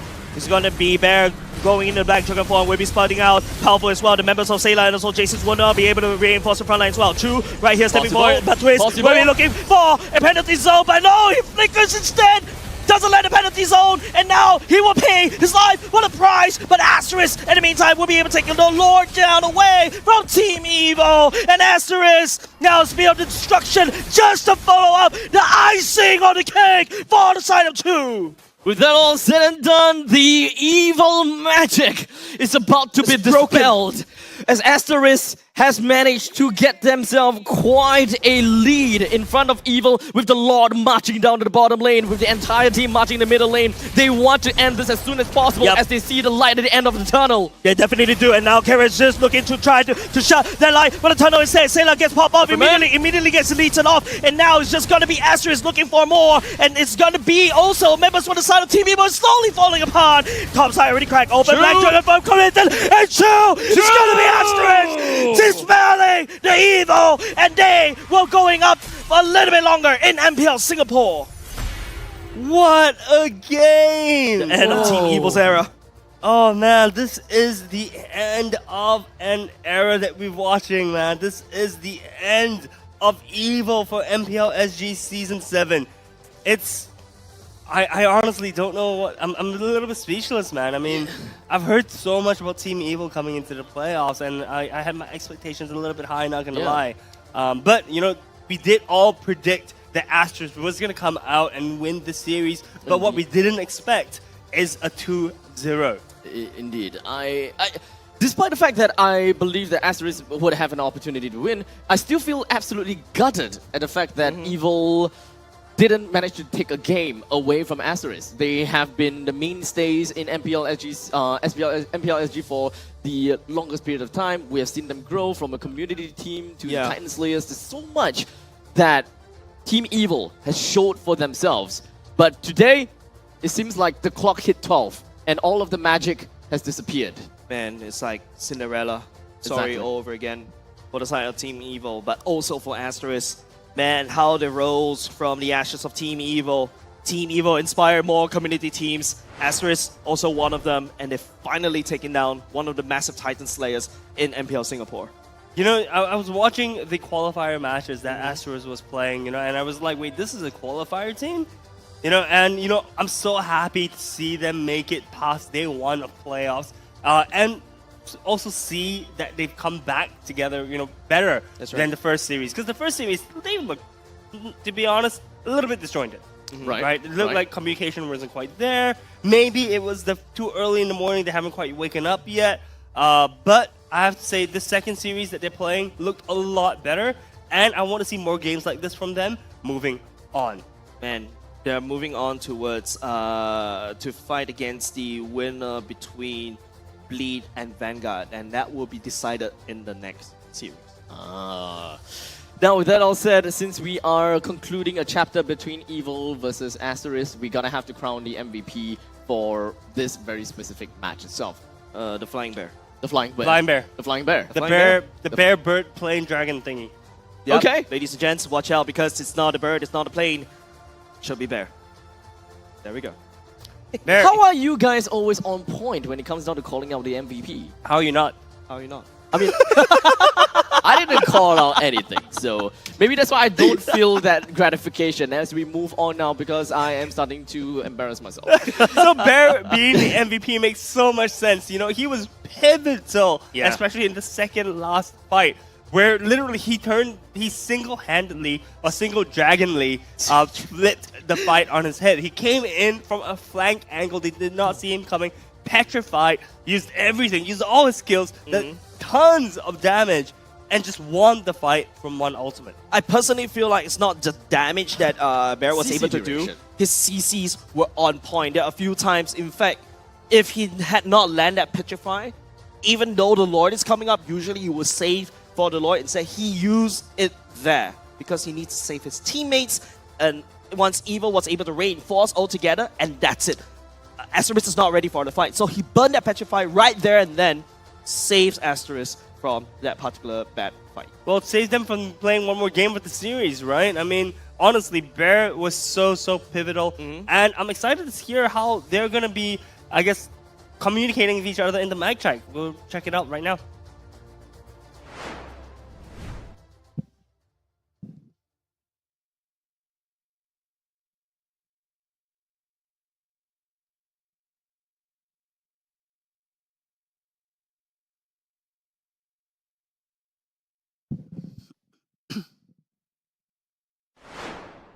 For a moment there, right? Let me simulate that for you. No, in my mind, it's more of the fact that they are so good with one another. They speak telepathically. That's exactly what I was going to say. You stole the words right from my mouth, man. I was going to be like, look, they don't need to communicate because it's They just... know what they're doing. Just like, Wait for me. okay, I'm gonna tell you. I'm dead. Yeah, exactly. That's all you need to do. Are you Maybe sure? cool. Yeah. Ask him, what did I say to him? He said that I looked really good today. Oh, I thought he says that the mic check is ready, ladies and gents. Let's take a look at the mic check right now. Transmitted the wrong person. Kill me lah. I can go back. Relax. I still got pull Jay. Yeah. I low. I'm out. I think. Better no Camila. Back in. So. I think. No, pick up. Later flicker. Can you get a lot in or? Careful. They link also. Nice one. Later flicker. Delay. Wait, there's a free on Yutong. Left Yutong and Florin only. Wait for me. I'm dead. You can continue, Bear, you can continue. Maybe cool. Hide the dog, get a dog. Stay on me. I slap. Far free. I tree. Nice one, guys. Teaser. I can go. Fine. Nice one. Hey, boy. Go. You can fight. You continue fight. Nice one, guys. Whee! Nice one. Nice one. I'm going for. I got two. Relay. Don't celebrate. Again. And nice. Did you just double blinked? In that short moment in time? Like in 1 second, I thought I saw two like blink twice. But Yeah, because Sailor was tracking him. Ah. Yeah. There are a couple of times where Sailor's Shadow Stampede actually helped Asteris more. Yeah, remember when Bear is like, jumping onto another person and then just killing him off? After he killed, he just whee all the way back. Yeah, that was because Sailor's Shadow Stampede. So that's why Faramis is also very important. When you cast a Shadow Stampede, you don't want to make sure that it's detrimental to you. It's a free gap closer, by the way. Makes sense. Makes absolute Or sense. free escape in the case of Bear just now, right? So honestly, guys, communication is key, right? We hear that from all the different mic checks that we hear, especially in this one where we just hear a common wee. That's when you know the game is going well. Yeah, it is. It is actually kind of terrifying to hear that from the enemy team. But let's take a look at the item builds right now. Yeah, so the item builds for the side of Asteris, actually the game is only 14 minutes. Pretty standard stuff, but anything interesting, anything stand out to you? Well, nothing in particular, I gotta have to say. Actually, they are all pretty much what I Stadium expected. side on Edith. No, that's pretty normal. No, That's but pretty normal. if you notice, it's the third item. Yeah, that's pretty okay. That's pretty okay. Because when it comes down to the Stallium side, for the side of Edith, especially if your team is ahead, you can actually reap a lot of rewards whenever you're out of Primal Wrath. And that's true damage. Yeah, exactly, and that's because he is ahead. Right? Usually you build for like, you know, the Dom Eyes and whatnot, right? But you can build it for a 5th item as well. If you want to have fun a little bit, you can even get yourself a Holy Crystal at the 5th item. Correct. The 6th That's item. true. And that's exactly FMN's statement, right? He's having so much fun, he's basically weeing around. And that's why the Stallium side came out. And this shows the dominance that Asteris was able to deal against Team Evo. Yeah, look, I mean, the item builds are extremely aggressive, especially on Edith on the FMM side. But we do also want to, I do also want to touch base on Jace's item build. We see him building the executioner style of the Roger instead of the Holy Trinity Roger.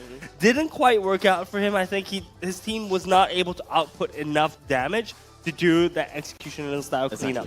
I think that they needed more bruises, right? Because, okay, yes, Terizla do have quite a bit of damage, but most of the time your Terizla will be out there to really soak the damage. Your main priority is not to swing your hammer. It's more of land the penalty zone and stay there, look pretty. But other than that, you gotta need that Roger to actually stay at the back lines, and hopefully with the Holy Trinity, you'll be able to do more damage and help Sayla, or have Sayla help you instead. I'm not sure how pretty Terizla can look, but I get your point. Yeah, so unfortunately, I think this item build is, we do, I guess, sorry, this is the importance of item builds, right? You can't just copy and paste an item build that you found online, or for example, an item build that you see in game, because it's very situational based on the team composition you're playing. And unfortunately, for Jace's, I personally don't believe that this was the best composition as a Roger. But I do understand where he was trying to go towards this first. I think he's trying to look to burst down Chu in the early game, right? And then after that, once he gets the snowball going, he can basically swap out the items into more of a DPS, because this is basically a burst Roger composition, right? Especially when you're going up against like a bear that's flying towards you. Yeah, you don't want to burst him down. You don't try to burst. Or you can't Roger, burst him down. or Yuzhong down. You try to out DPS him. It's understandably real difficult for JS to even do anything to Chu playing as a spear, right? When they are... I mean, we all have seen it before many times. When it comes down to the goal lane, Roger just loses to the spear time and time again. And Roger just don't have the opportunity to eventually get themselves the snowball. And throughout the entirety of today, have we even seen a single Roger snowball? No, No, not at all. So the execution style for the Roger just doesn't seem to pop off nowadays, and probably we should only be looking at the Holy Trinity for now. Yeah, I think, but the thing is that even with the Holy Trinity, right? We haven't seen much success with Roger, at least locally in MPL SG. Well, that's the only Roger that really did well, at least from recent memory, right? From the games that I've casted. I haven't really seen much success on the Roger. We do see a few wins, yes, but it wasn't because of the Roger himself, right? But looking at the emblems, I think it was pretty standard emblems throughout the board here. Anything catches your interest, guys?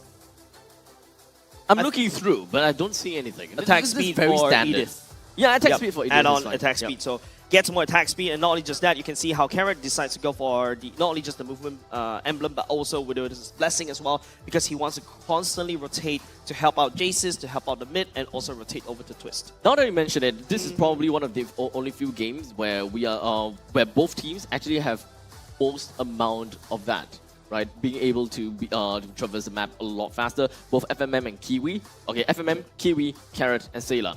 They all have extra movement speed. Yep. In fact, Kiwi is unable to do so because you need that CD as quickly as possible so that you can reset using the Valentina first skill, so that you can basically spit 3 times. Sorry, I call the first skill spit. You call it what? Just Spitting? Spit. Yeah. Spit. Yeah, the Fair Valentina enough. spit. I always call it the spit. I see. Yeah. Fair enough, fair enough. So going into the stats-wise, anything... I don't know, there's a lot of turret damage. Yeah, I mean, the main thing that really caught my eye is probably just Chu getting himself 792 GPM, and this is definitely one of the highest, one of the high GPM. Of course, we are not going to be counting like Seiji, for example, because the last thing that we saw was probably who was number 2.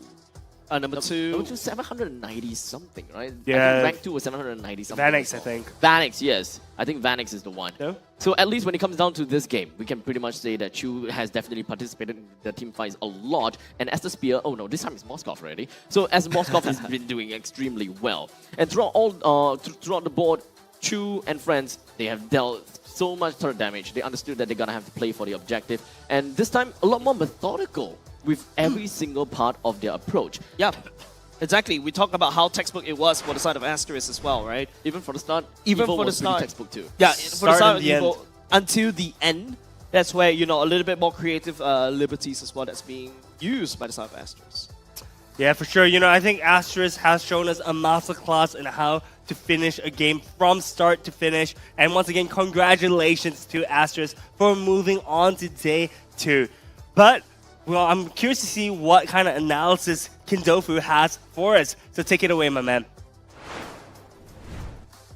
Thank you. It is time back into the Tofu Corner. And let me ask you a question. Do you know how long a cycle is? A cycle normally happens between 7 to 10 years, and this is our 7th season. So, ladies and gentlemen, please remember this day. It is the start of a new era itself.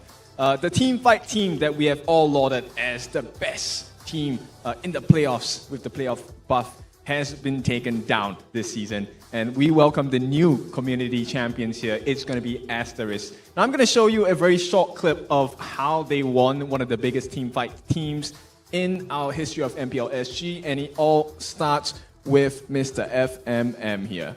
Right, so a very nice catch. 2 moves in 1 fell swoop. Number 1, we have Kiwi here with the stolen, with the IMU stolen NetherRealm. Procs it to save and extend the life of the team. Secondly, they follow it up with the Earth Shatter coming out from FMN. Now that's the first 2 blows they're going to deal to our team fight team here. Third one is going to come in a slight moment. This is going to come in the form of Chu, like you guys mentioned. Chu has been throwing spears all day long, and man, does it hurt. And when you actually corral them into one corner like this is exactly what our MVP of the day loves. That is going to be his Petrified Furious Dive Dragon Tails combo. And this 4th move is the killer move because at this point, there is nothing more that Evo can provide at this point. It's just clean up from this straight up. And Chu, of course, adding a little bit of flair to the performance, leading in with the Spear of Destruction, ending and putting them out of their misery. That is the game of today, 2-0 going in for Asteris. They will make it further down the line in the lower brackets. Now, this is not the end of the journey. Of course, for them, it is going to be the end for Evo, unfortunately. Now, as we proceed to the last game of the day, we have to find out the thoughts on the side of Asteris, because now they have earned themselves a new title. They have taken the title away from Evo. It's time to see these new champions, what are they going to do next?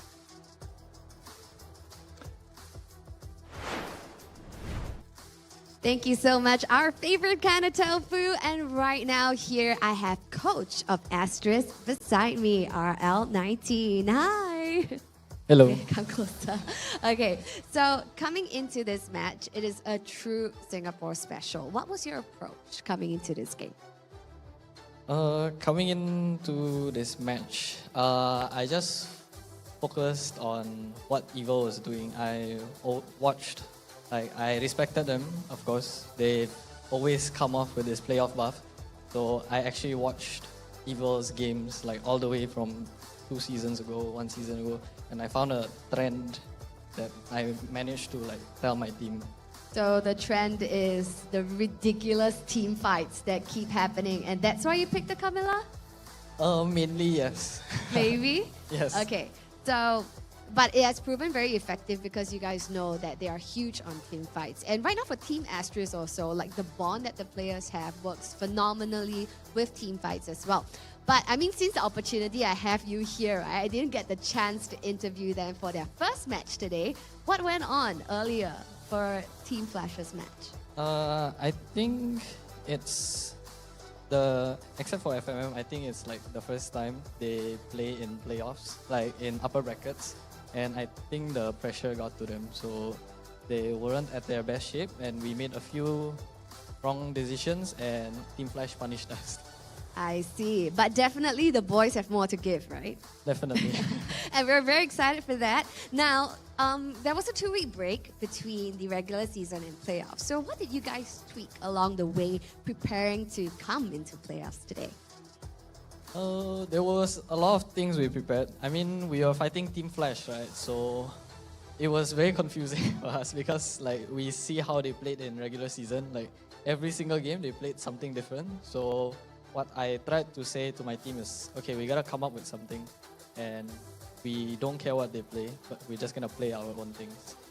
Which we tried to do, but unfortunately they were better today. Right, so probably a little bit of tweaking once again.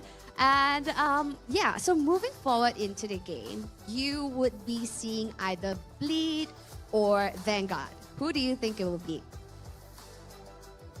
Personally, I'm not sure because we lost both teams, right, in regular season.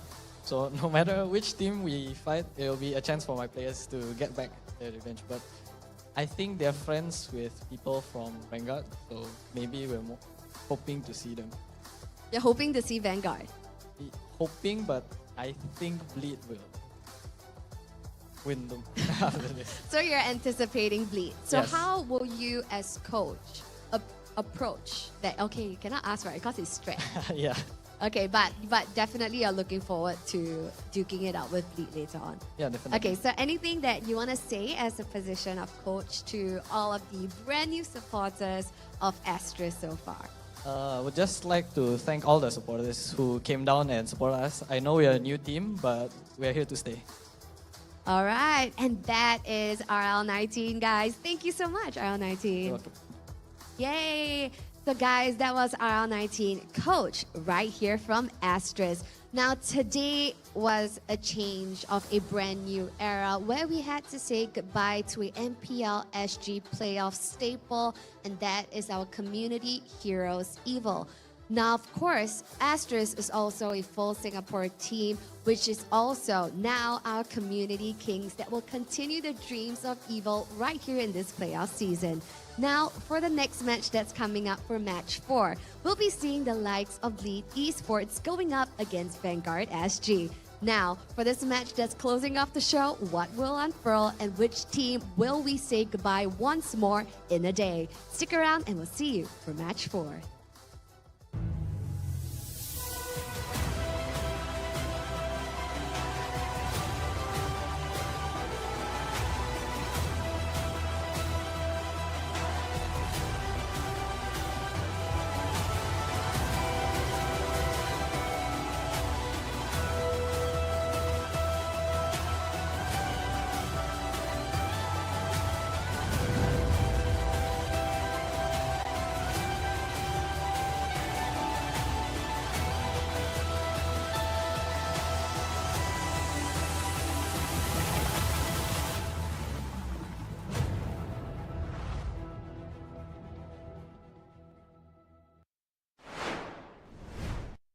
A crispier chicken McCrispy?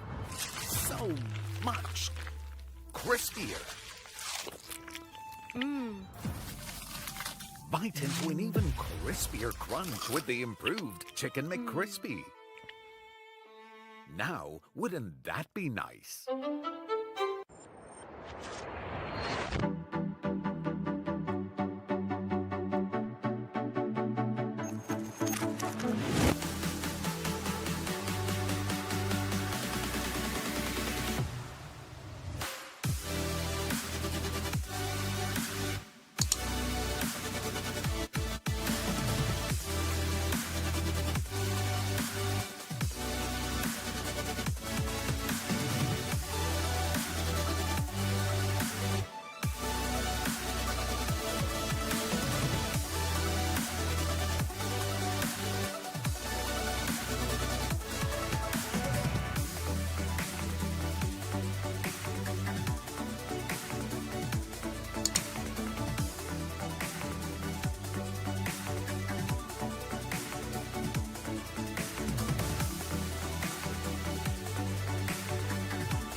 Osim.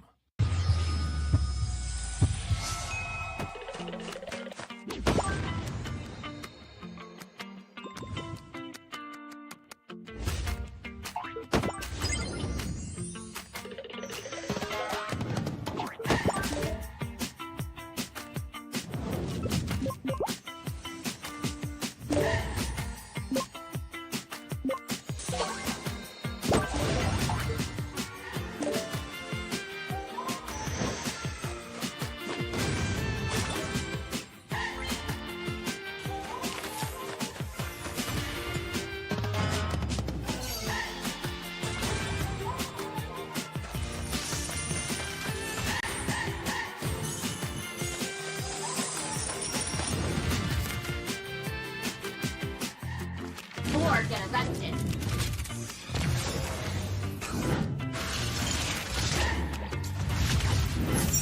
This will sting. You have my word.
私は強くなるが、そのためなら何だって。自分の良心に従って人を助ける。オーラってやつは隠してもにじみ出るもんだからな。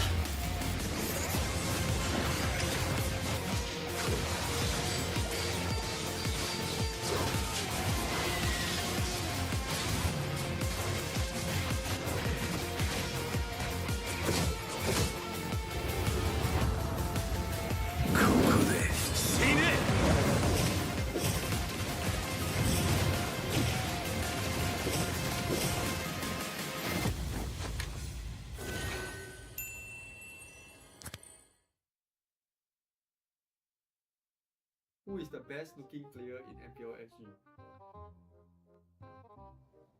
Oh wait. I know. I know. No, I know this one is the goat. Oh, this is the goat. Okay.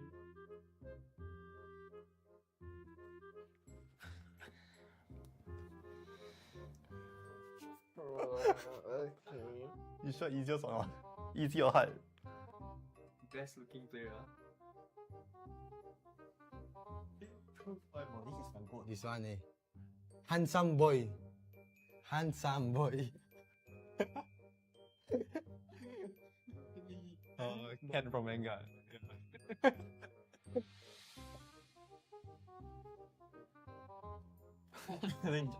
think we're getting same. Yeah.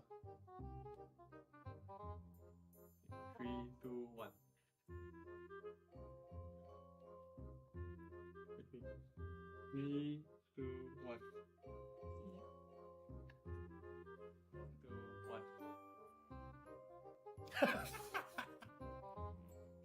这个哟，这个 I don't know what to say. 3, 2, 1.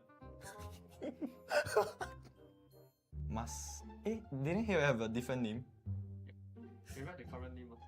Okay. Oh, easy game, bro. Oh? Oh. Like you say the old name or the new one? The answers? Okay. So easy ah. Wow. What's the old name ah? Dante ah? Thought Dracula. 3, 2, 1. Technically both correct. Oh, okay. What the heck? Wow, this one I know. Wait. Huh? Oh. 2, 1. Eudora is correct. Yeah. That time her skin color, the basic one was red, bro. I forget. Eudora. Oh, wait, bro. Okay.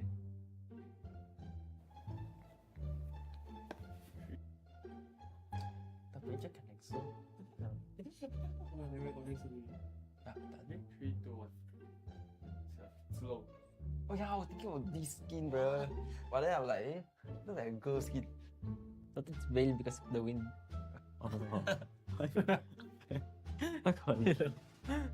There's no way. There's not too long.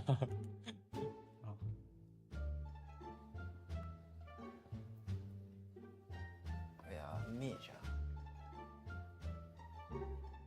Oh wait.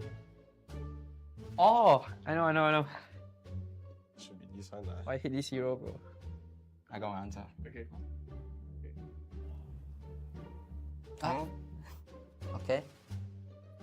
Huh? Wait. Like a universe, ah. Looks like familiar. Oh, okay. Let's see whether it's correct.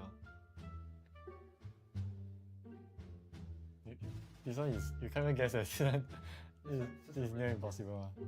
Oh. You know the light orb? Yeah. They super zoom into it, bro. I'm done. Please. Okay. Can we read our answers? Okay, correct. We'll look at the correct answer. Wow, I forgot about that hero, bro. Supposed to be your main, your main. Because he got one. I wanted to guess the Ellie special skin, but then like I realized that powers was not like featured in the box. Yeah, but he said it was default skin. Yeah, that's not to be a default skin. Universe, ah. Do not say Bro, I thought it's Cyclops. See, bro. Oh. Okay. The first player to guess blue, I don't think guess blue. Because of the yellow skin, right? Oh. Because of the yellow skin, right? Oh. Why you don't know it? Yeah, you're not me. A crispier chicken McCrispy? So much crispier. Bite into an even crispier crunch with the improved Chicken McCrispy. Now, wouldn't that be nice?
Osim.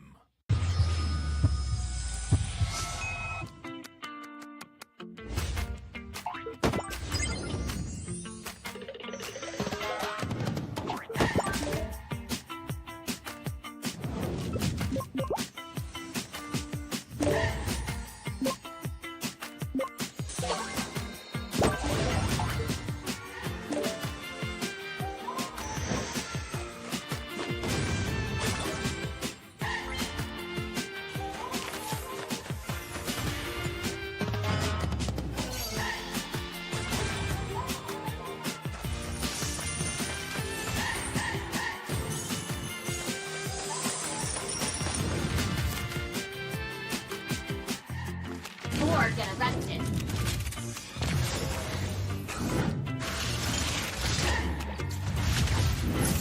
This will sting. You have my word.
私は強くなるんだ。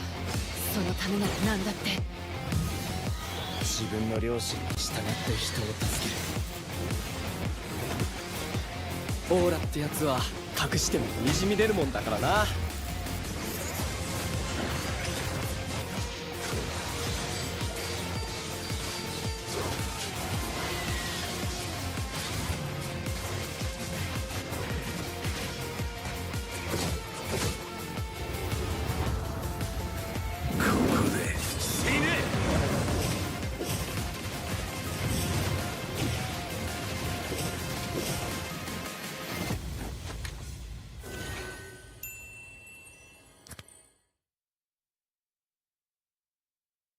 Who is the best looking player in MPL SG?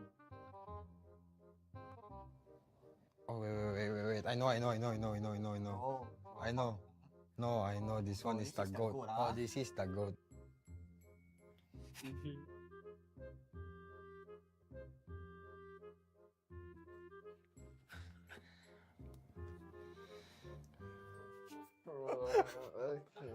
You sure easiest or not? Easy or hard?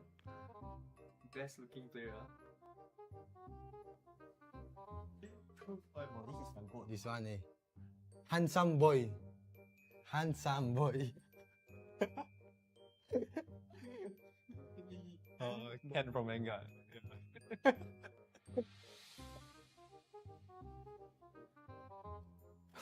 think we're getting something. Yeah.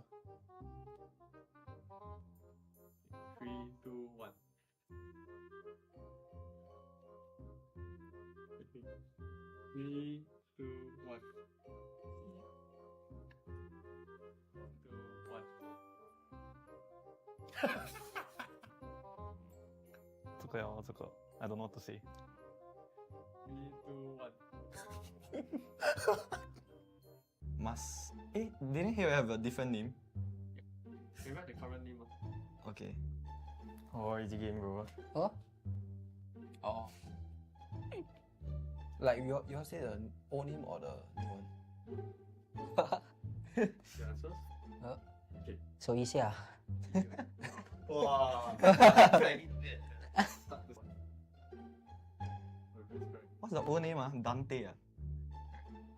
Thought Dracula. 3, 2, 1. Technically both correct. Oh, okay. What the heck? Wow, this one I know. Wait. Huh? Oh. 2, 1. Eudora, correct. Yeah. That time her skin color, the basic one was red, bro. I forget. Eudora. Huh? Wait, bro. Okay.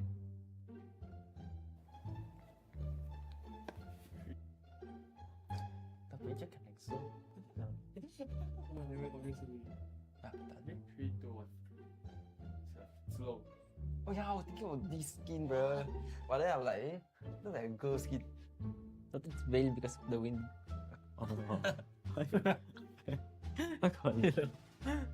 There's no way. There's not too long.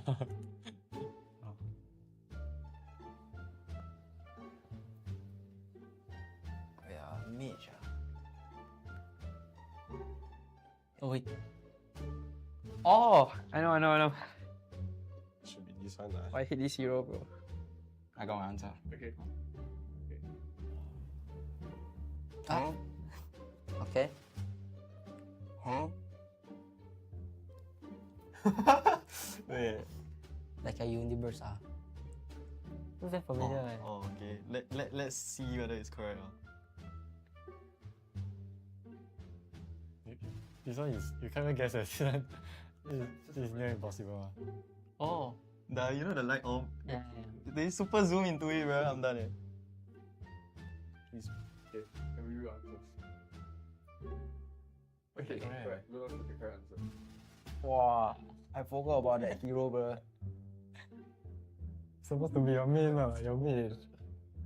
Because he got one. I wanted to guess the Ellie special skin, but then like I realized that powers was not like featured in the bucket. Yeah, but he said it was default skin. Yeah, that's not to be a default skin. Universe Do not Bro, I thought it's Cyclops. See, bro. Oh.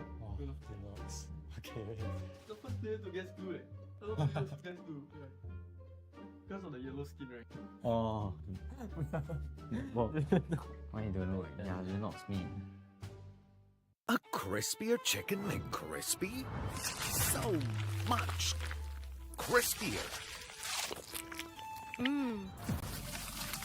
Bite into an even crispier crunch with the improved Chicken McCrispy. Now, wouldn't that be nice?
Osim.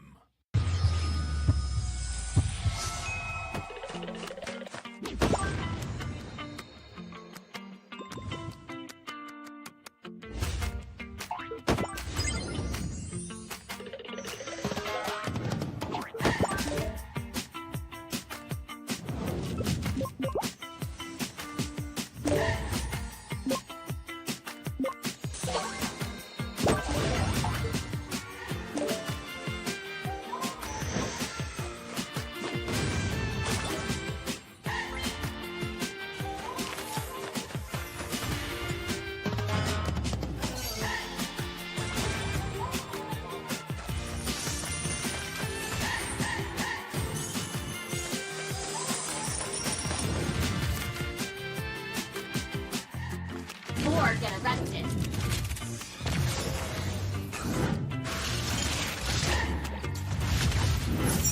This will sting. You have my word.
私は強くなるんだ。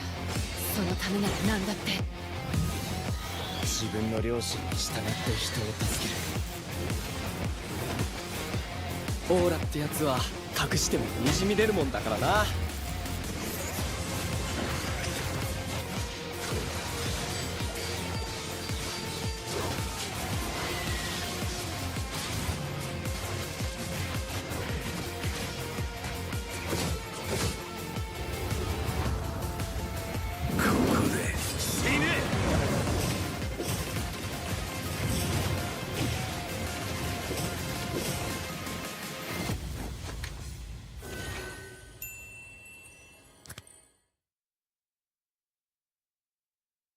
Who is the best looking player in MPL SG?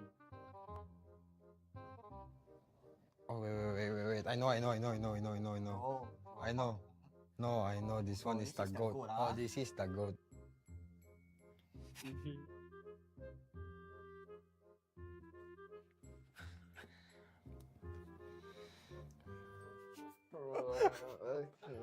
You sure easiest or not?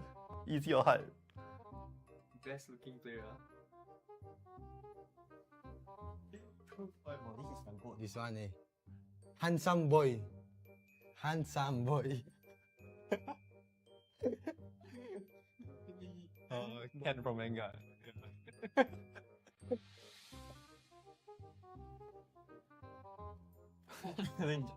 think we're getting some. Yeah.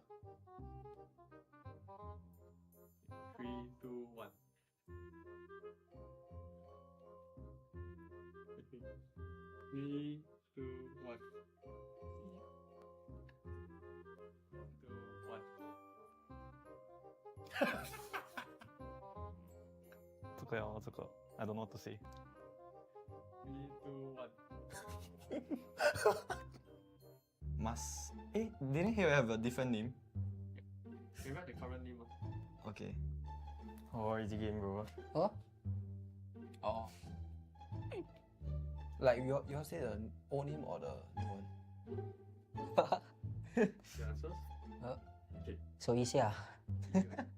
哇 What's the old name? Dante. Thought Dracula. 3, 2, 1. Technically both correct. Oh, okay. What the heck? Wow, this one I know. Wait. What? Oh. Dude, what? Eudora is correct. Yeah. That time her skin color, the basic one was red, bro. I forget. Eudora. Oh, wait, bro. Okay.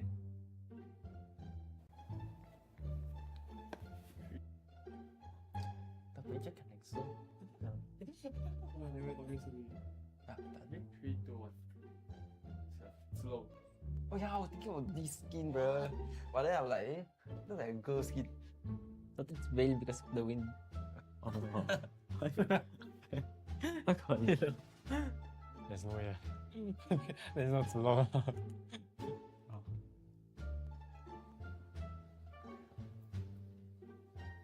Yeah, mage. Oh wait. Oh, I know. Should be this one. I hate this hero, bro. I got my answer. Okay. Ah. Okay. Huh? Wait. Like a universe, ah. Who's that familiar? Oh, okay. Let's see whether it's correct. This one is, you can't even guess it. This is near impossible. Oh. You know the light orb? Yeah. They super zoom into it, bro. I'm done.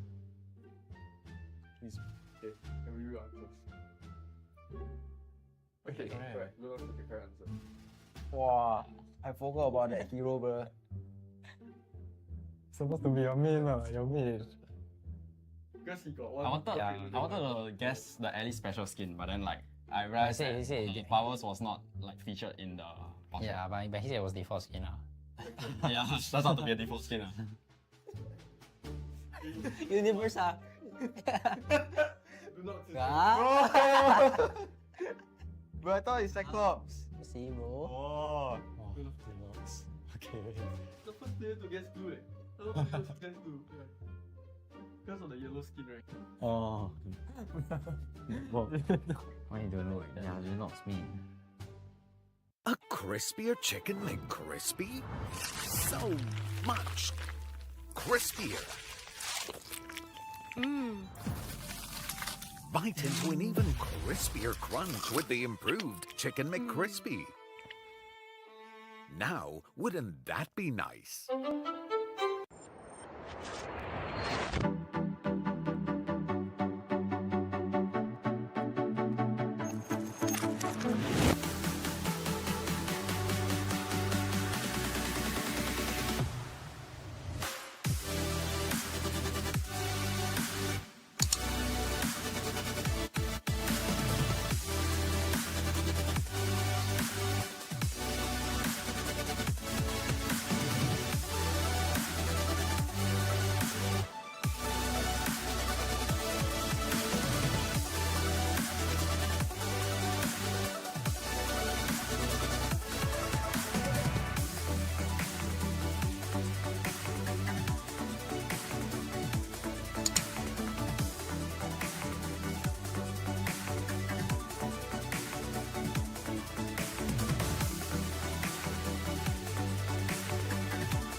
Osim.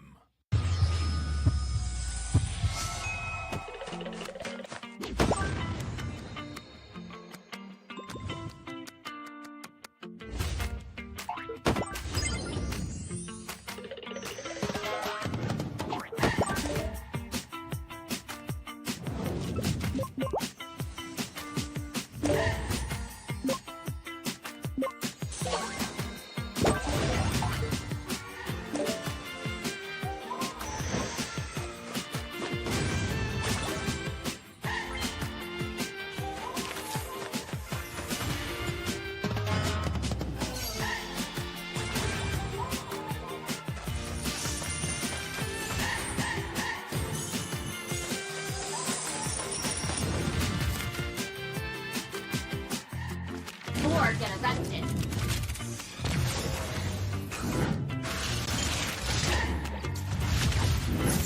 This will sting. You have my word.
私は強くなるんだ。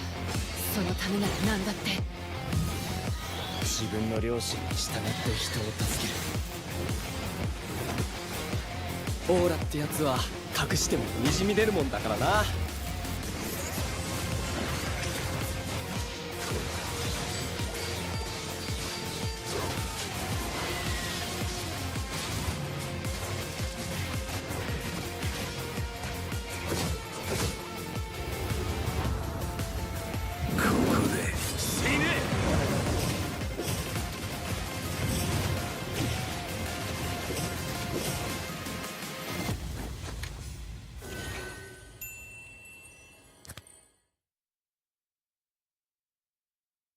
Who is the best looking player in MPL SG?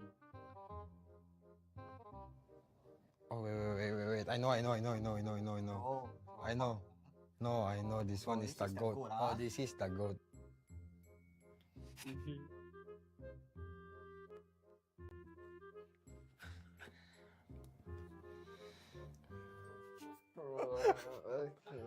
You sure easiest or not?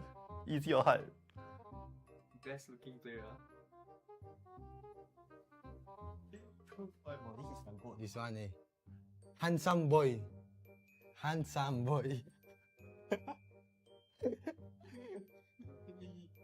Ken from manga. I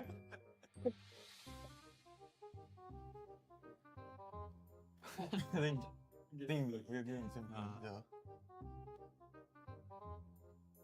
3, 2, 1. Okay.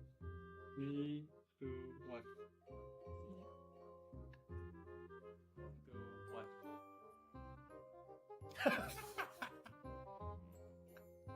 这个 I don't know what to say. 3, 2, 1. Must. Didn't he have a different name? We write the current name. Okay. Oh, easy game, bro. Huh? Oh. Like you all say the old name or the new one? The answers? Okay. So easy ah. Wow. What's the old name? Dante. Thought Dracula. 3, 2, 1. Technically both correct. Oh, okay. What the heck? Wow, this one I know. Wait. Huh? Oh. 2, 1. You don't rush, correct? Yeah. That time her skin color, the basic one was red, bro. I forget. You don't rush. Huh? Wait, bro. Okay.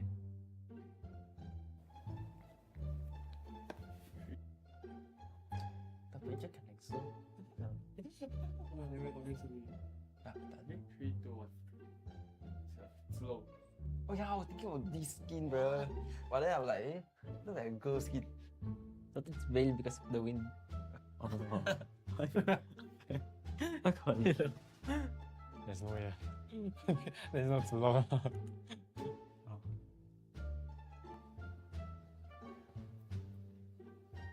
Yeah, mage. Oh wait. Oh, I know. Should be this one. I hate this hero, bro. I got my answer. Okay. Ah. Okay. Huh? Wait. Like a universe, ah. Looks like familiar. Oh, okay. Let's see whether it's correct. This one is, you can't even guess it. This is near impossible. Oh. You know the light orb? Yeah. They super zoom into it, bro. I'm done. Please. Okay. Can we read answers? Okay, correct. We'll look at the correct answer. Wow. I forgot about that hero, bro. Supposed to be your main, your main. Because he got one. I wanted to guess the Ellie special skin, but then like I realized he said powers was not like featured in the bottle. Yeah, but he said it was default skin, ah. Yeah, that's not to be a default skin. Universe, ah. Do not Ah. Bro, I thought it's Cyclops. See, bro. Oh. Okay. The first player to guess 2, eh? The first player to guess 2. Because of the yellow skin, right? Oh. Why you don't know it? Yeah, you're not me. A crispier chicken McCrispy? So much crispier. Bite into an even crispier crunch with the improved Chicken McCrispy. Now, wouldn't that be nice?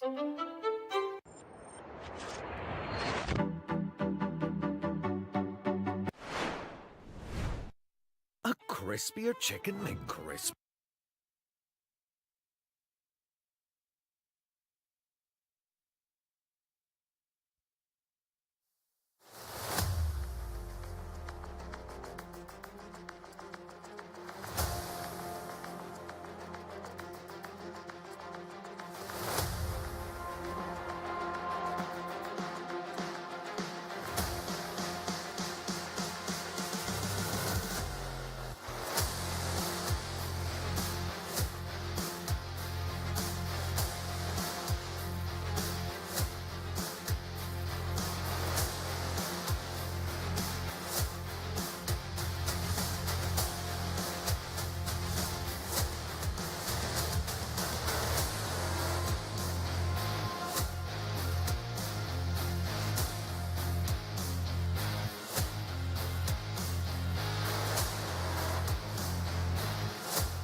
And welcome back, friends, to MPL SG Season 7 playoffs. Earlier on in Match 3, unfortunately, we had to say goodbye to the MPL SG staple team, which is Evil. And in this match itself, Match 4, that will be closing off the first day of playoffs, we will unfortunately have to see another team go. Now, in this match, we will see the likes of Bleed Esports going up against Vanguard SG. Now, Bleed Esports found themselves right here in the lower brackets earlier on in Match 2's loss, and they'll be going up against Vanguard SG. Now, what will unfurl right here in this match? We don't know. It could go any way, but of course, which team will stay and continue to vie for the crown, and that is MPL SG champion. Let's find out, starting off with the faces of Bleed Esports.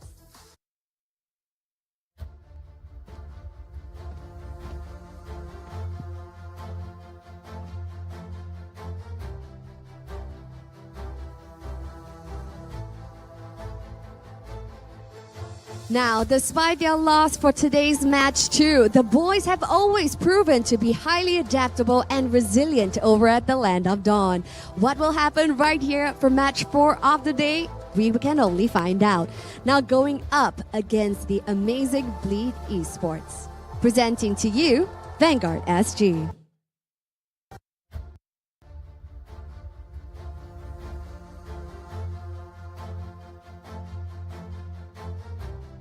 Now, for the first time in MPL SG history, we see the first female player playing on the official stage here at MPL playoffs.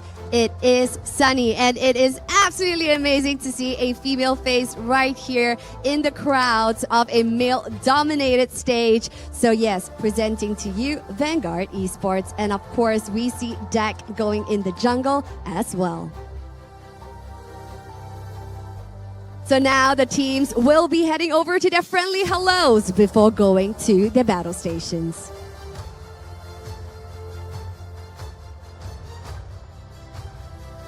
Now, as the boys head on over to the battle station, now things are really shaking up. Knowing what Bleed can bring to the table with their high adaptability and huge hero pool, whereas on the other hand, we see a huge shuffle when it comes to Vanguard Esports lineup.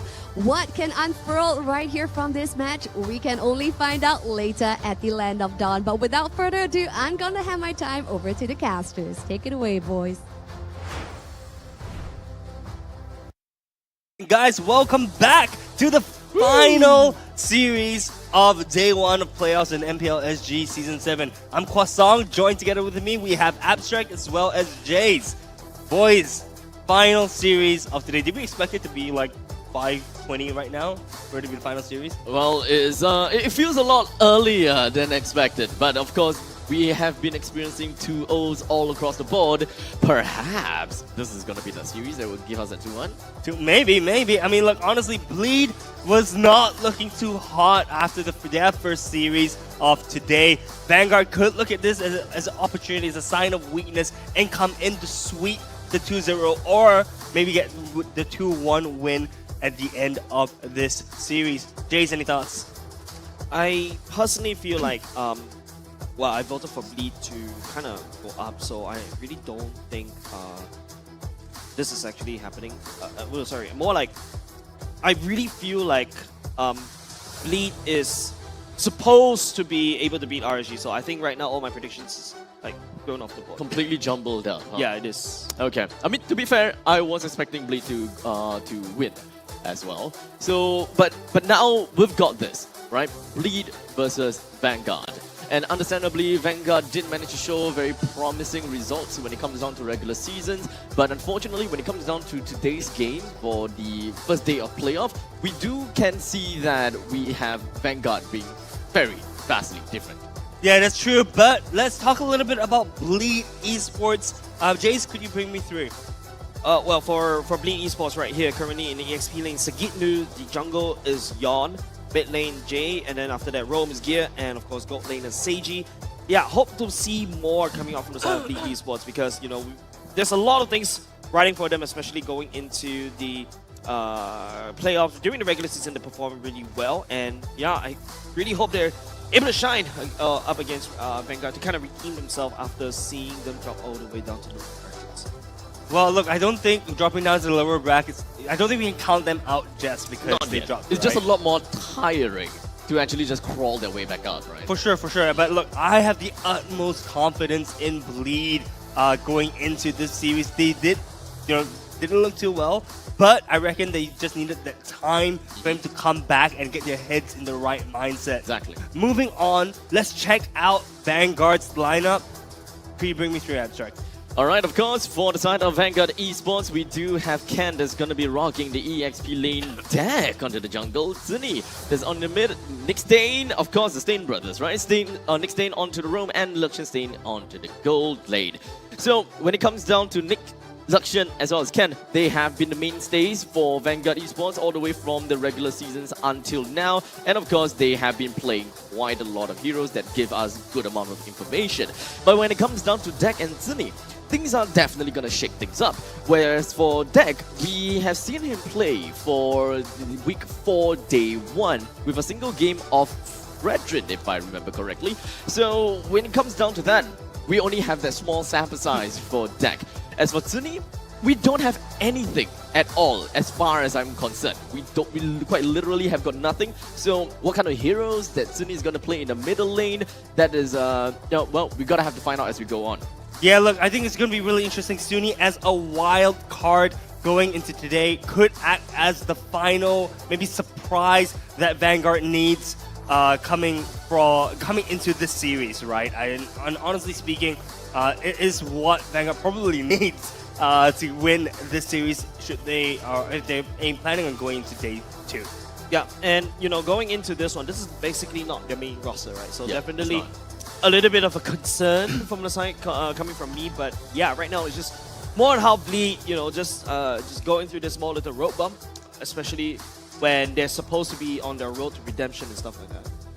Now, of course, since we were talking about MPL SG, we haven't seen Zuni coming in to play the game just yet. But of course, there have been other instances in other tournaments that we did see her playing the game. And of course, we even have some highlight reels of Vanguard doing their absolute best. So we can't exactly count them out yet. Yeah, but moving on, let's look at Bleed Esports stats so far. Interesting point to note. I want to highlight that Gear and Sagitnu both can play the R-Lot. So honestly speaking, Vanguard, if you're hearing this, banning out the R-Lot may actually be worth a ban because they're able to ban out something which is super flexible that can be played by 2 different players, right? I mean, look at Gear and look at Sagitnu. Anything stands out to you, Abs? Well, Seiji, I think the GPM did go down by a tad little bit, but regardless, it is still a very high amount of GPM. And Seiji, understandably, also going to be one of the main core factors as to why Bleed Esports has been doing extremely well.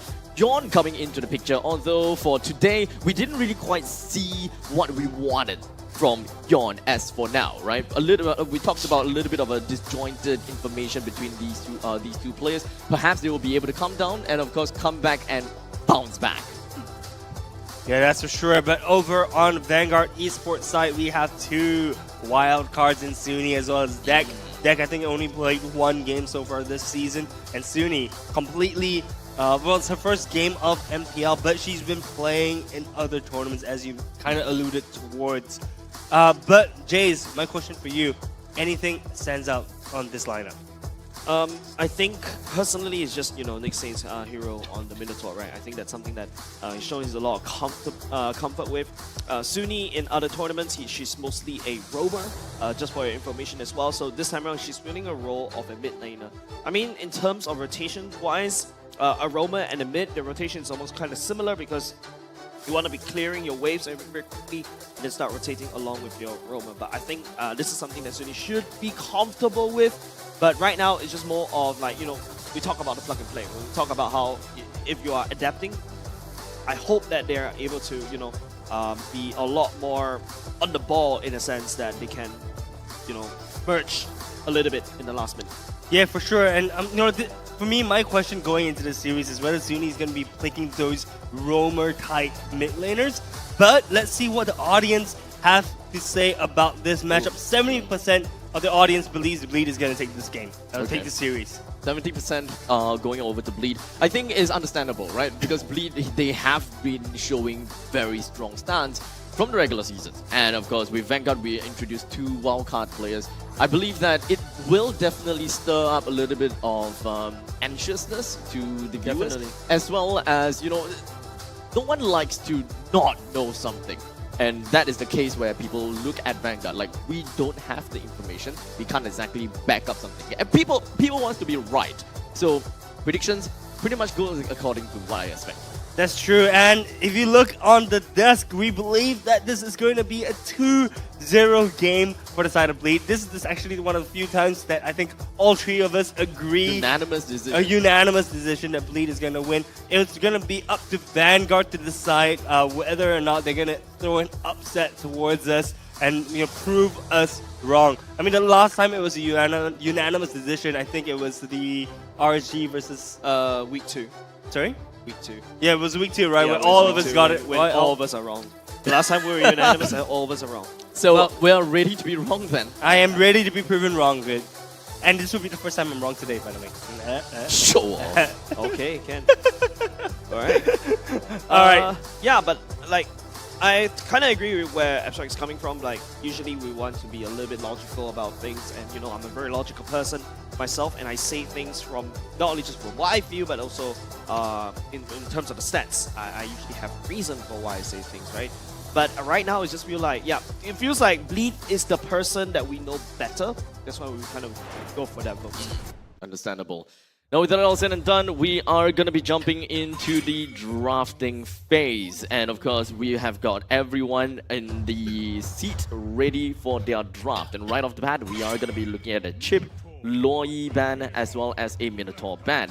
Understandably so from Bleed, right? We have been seeing an influx of Minotaur being played by Nick Stain, and that essentially forces Nick Stain to go for something a little bit different. But understandably, perhaps still gonna go for more teamfight-oriented roamers. But we did see before Nick Stain playing heroes such as Mathilda before, so perhaps we'll be looking at a little bit of a shake-up. In fact, the shake-up is already having Dak and Zuni in. We may be looking at a completely different kind of playstyle and completely different kind of drafting as compared to what we saw in the regular season. Yeah, that's for sure. We see a Minotaur ban, we see the Angela ban as well. I'm pretty sure the Angela was kind of targeted. It's also a blanket ban, but also targeted towards the side of Sunni. We do see a Harif, Helkert, as well as Loi ban from the sides of Vanguard. Very smart bans, target bans, as well as blanket bans included. But no, we see a Lilia being picked up for Sunni on the side of Vanguard. This is a very fast drafting phase. We already have Fredrin, Valentina being picked up from the side of Bleed, as well as Edith and Lilia being picked up from the side of Vanguard. I do appreciate Coach Gee just going straight out with the Minotaur and the Angela ban. I mean, understandably, when it comes down to Angela, it's one of the few heroes that can stand a very good chance in the middle lane as an enchanter support, filling in for the mid lane role. And we have seen that before in the previous seasons before because of the meta patches, but it has been changed a tad bit, where Angela's damage coming in from the hard waves is not all that amazing. Hello, I want to talk about the Fanny pick, man. Deck on Fanny. I mean, we saw some success on side of Yawn playing the Fanny earlier today, where he went 8-0-2 within, I think, the first like 5-6 minutes of the game, but was not able to follow through. Right. I mean, I'm wondering if this is necessarily a great pick right now. It's a little bit too early. Right. You're right. I personally feel that, yes, having a Fanny will definitely be great. However, there are still a lot of amazing roamers that is currently still available on the board. You may want to argue that there is, of course, a very recent buff on the 27th of May, I believe. Something like that, yeah. Right, so it actually gives the assassin junglers a lot more of a survivability in their jungle, whereby they can definitely do more damage to invaders. However, my stand is that it actually don't make that big of a difference. If roamers do want to come and invade, they will still invade, and the amount of damage that they receive may not necessarily make that big of a difference, because their job is just to delay, not necessarily to kill you. It's to kind of push you away, dissuade you from clearing your own jungle, right? But it seems like Vanguard, on the other hand, has heard what we said on the desk. They do decide to ban the R-Lot You can cover two sides with the one Arlot ban. Makes perfect sense. Banning out Sagitnus, Paquito as well, also makes perfect sense. The Arlot too. I like that. Yeah. So I think the bans are on point on the side of Vanguard thanks to Youngin. I think he was on the desk as well, I believe, right? At some point. Yes, definitely. At one point in time, the first half we have Youngin giving us valuable information, and then halfway through he dipped out because he gotta have to coach for another team. And like, bye bye. RSG last season. Oh, it was last season. It was last season. It feels so long ago. Oh wow, okay, so we see Ruby getting picked. This drafting phase is happening really quickly. We see Ruby getting picked up from the side of Vanguard as a really good deterrent, I reckon, into Bleed's lineup, right? Understandably, they do want to have a lot more crowd control. Edith as well as Ruby, now with the two of them, they do have the crowd control that they absolutely need. With the jungler that heads over, with a jungler that is a lot more damage style, you normally would want to have a very delicate balance between the EXP laner as well as the jungler. If one of them is a damage dealer, the other one needs to be more on the utility. So what is left remaining is going to be the gold laner from the side of Vanguard. And at this point in time, Roger has been banned, Harif has been banned. We still can definitely expect to see a Claude. But is this exactly the style of play that they want to see coming up for themselves, going up against Bleed? Yeah, that is... Chang'e! Oh no. What's... Okay, Chang'e. Gold lane Chang'e. Gold Chang'e? Yeah. Okay. Chang'e gold lane. Yeah, wow. It could also potentially be the golden staff Chang'e that I've been seeing recently, where it applies on-hit effects. Don't forget Chang'e does have a movement speed boost and also shields. So yeah, Vanguard is experimenting on the playoff stage when they're almost on elimination. Okay. Well, you see, this is the time to test out strategies that they strongly feel will work, right? The thing is that if they don't do this in the first game, they 100% can't do this on the second game, right? But looking at Vanguard's lineup right now, they're lacking tankiness. They only have the Edith the tanks, but even then when she turns to human form, she becomes pretty squishy, right? So honestly, Vanguard's lineup makes sense, but it's gonna be extremely hard to execute. It's mostly on the late games, I feel. It's really the late game that might have been a little bit of a tougher game for them. Yeah, for sure, but I think going into game number 1 of Series 4, Vanguard versus Blade Esports. Lads, this is the final series. Remember that loser of this series will be going home. Winner does go to day 2, though. So with that all said and done, let's just crunch down a bit of lane priority, right? And of course, the general picks coming in from both sides. When it comes down to, of course, the Chang'e as well as the Moskov, I would require some time to really understand these two matchups. So I'm gonna reserve my opinions at least for now. But when it comes down to the EXP lane, it's understandable that Esmeralda is definitely gonna do a pretty good job down in the bottom lane, only until Ruby starts to pick up the War Axe. Once the War Axe has come up, then it's pretty fair to say that Ruby might be able to oppress this Esmeralda even further. Yeah, Ruby is a pain in the behind right now, but we do see Suni ganking. Oh, Flicker already committed right here. Sagitnu just absorbing all the damage coming from Suni. Sagitnu should be able to heal all the way up, but yeah, nothing could be converted down the bottom lane. We do see Yawn taking an engage and Suni trying to bully her out of her lane. And a first blood with the Priestess Wrath. Yeah, Priestess Wrath just deals the killing blow onto Suni, and that's going to limit her all the way into level 4, right? And now not only just that, no level 4, no safety net for the side of Vanguard. Yeah, Suni has to play safe going to the turtle fight.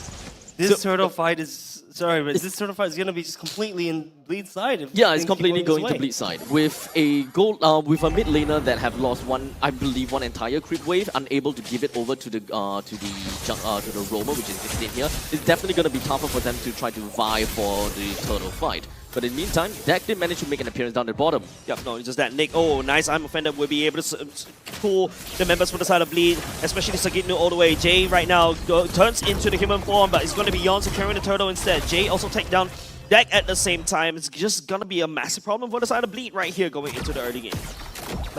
Massive problem for Vanguard, you reckon? I think Vanguard right now is looking extremely weak. 2-1, 500 gold, and keep in mind that there's only 2 minutes in the game. Turtle is Wait, turtle Yep, taken Turtle already. is credited over to the to Bleed side. And to make matters worse is that the purple buff has been stolen by the hands of Yawn. So at least for the side of Bleed, they completely understood what they gotta have to do. And if they do get the lead, they are immediately just gonna go straight over to the opponent's jungle. That is one of the core things that a Fredrin is gonna be really good at. And as for Deck, he understood that he gotta have to risk it for the biscuit. Without his own purple buff in his own jungle, he gotta have to raid. Yep, no, just that. Oh, it's gonna be Sagitnu getting knocked out. Sky High Ken will be credited for that kill instead. Nick Stain goes onto human form, but at the same time, you saw that taking a second death already, and all because Gear decided to use a Divine Judgment over there. Yeah, I mean, look, you by going in and invading and stealing your opponent's purple buff, right? It forces your opponent to try to do an invade. Bleed was ready for that. Bleed countered that. Read Deck like a book. Right, so honestly, everything is just going on the way of Bleed at this point in time. But there is a 1k gold lead, but it's not the end of the story for Vanguard just yet. Yeah, but I mean, we're talking about 1k goal lead within 4 minutes. Normally, in most situations, I can just pass it off very simply and just say that it's not that big of a deal. But unfortunately, within that 4 minutes, we have a mid lane that is under-leveled and unable to compare with the opponents, despite being a Lilia, which have a way better lane priority as compared to a Valentina. Being stuck in the middle lane is definitely going to be put a very huge toll onto the team for being unable to rotate around. Perhaps they made that decision because they want to prioritize more on the purple buff, as you can see here. I'm offended. Pulling Yawn right there. Great health for the side of Yawn. Wait, Dexter didn't get his purple buff. Not at all. The deck is right now 2 levels behind Yawn at this point. That will make sense. It feels so bad seeing this game right now play out. Bleed is going to take the turtle without a hitch. And the Divine Judgment on the Ken too. Ken, not only just that, I'm offended. Make sure he survives just a little bit longer. That's a lot of ultimates already committed. Even Ken committing his. He's standing strong down on the bottom lane. And that's exactly what Vanguard needs, right? Scaling all the way to the later parts of the game. We shall take a look at how Bleak cracks Vanguard. But on the other hand, Vanguard, look at the items coming out from Liechtenstein. That is a Corrosive Scythe. Corrosive Scythe. No, that's not. Sorry, Feather Heavens. Maybe up for the side of Liechtenstein.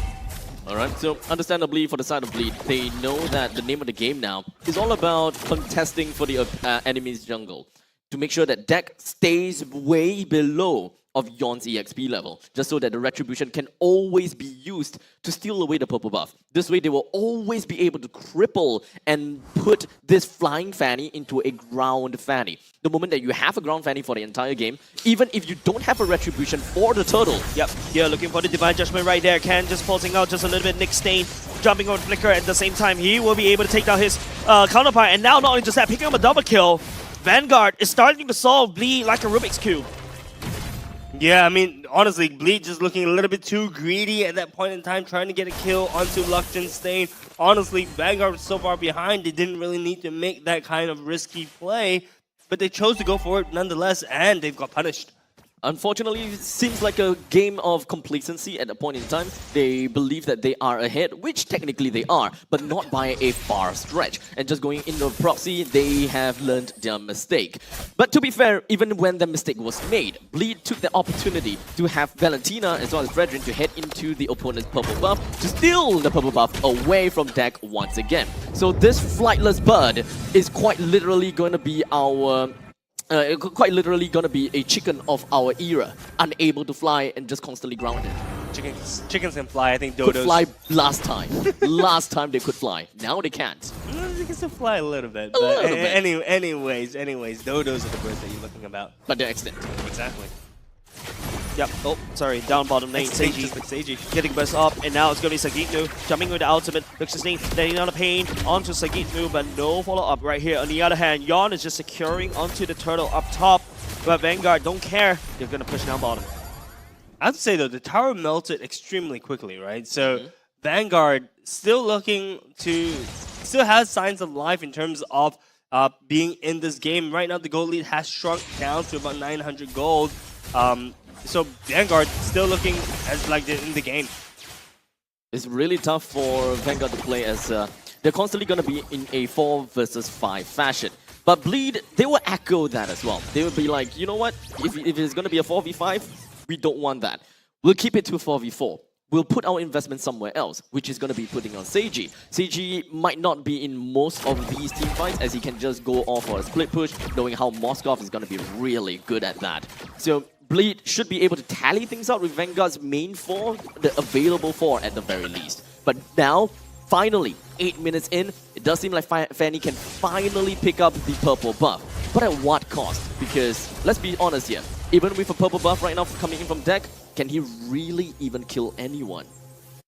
Yeah, keep in mind that Deck is still under-leveled as well, right? So Fanny, we saw Fanny doing extremely well with Yom piloting her, but now we see on Deck's hands, not looking too hot, guys. And honestly speaking, in my experiences, when a Fanny doesn't get fed, Spin for the win right here. Does a bit of damage onto Jay, but it barely takes Bleed for now.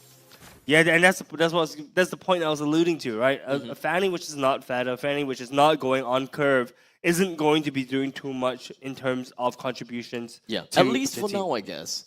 Perhaps this purple buff should be able to help them propel themselves forward just a tad little bit. I don't think that Bleed is particularly too afraid of the damage potential that Deck is capable to bring out, but damage is still damage. As you can see on the damage dealt chart, Deck is currently dealing to 11,000 damage. The ultimate right there, Sagitnu taking the brunt of the damage. Looks staying credited for the kill, but where's the follow-up coming from Bleed? They're just gonna give Sagitnu over to Vanguard right now. Yeah, that's a little bit weird. Usually we see Bleed trying to exchange objectives or exchange things on the map. We see a fight being broken out.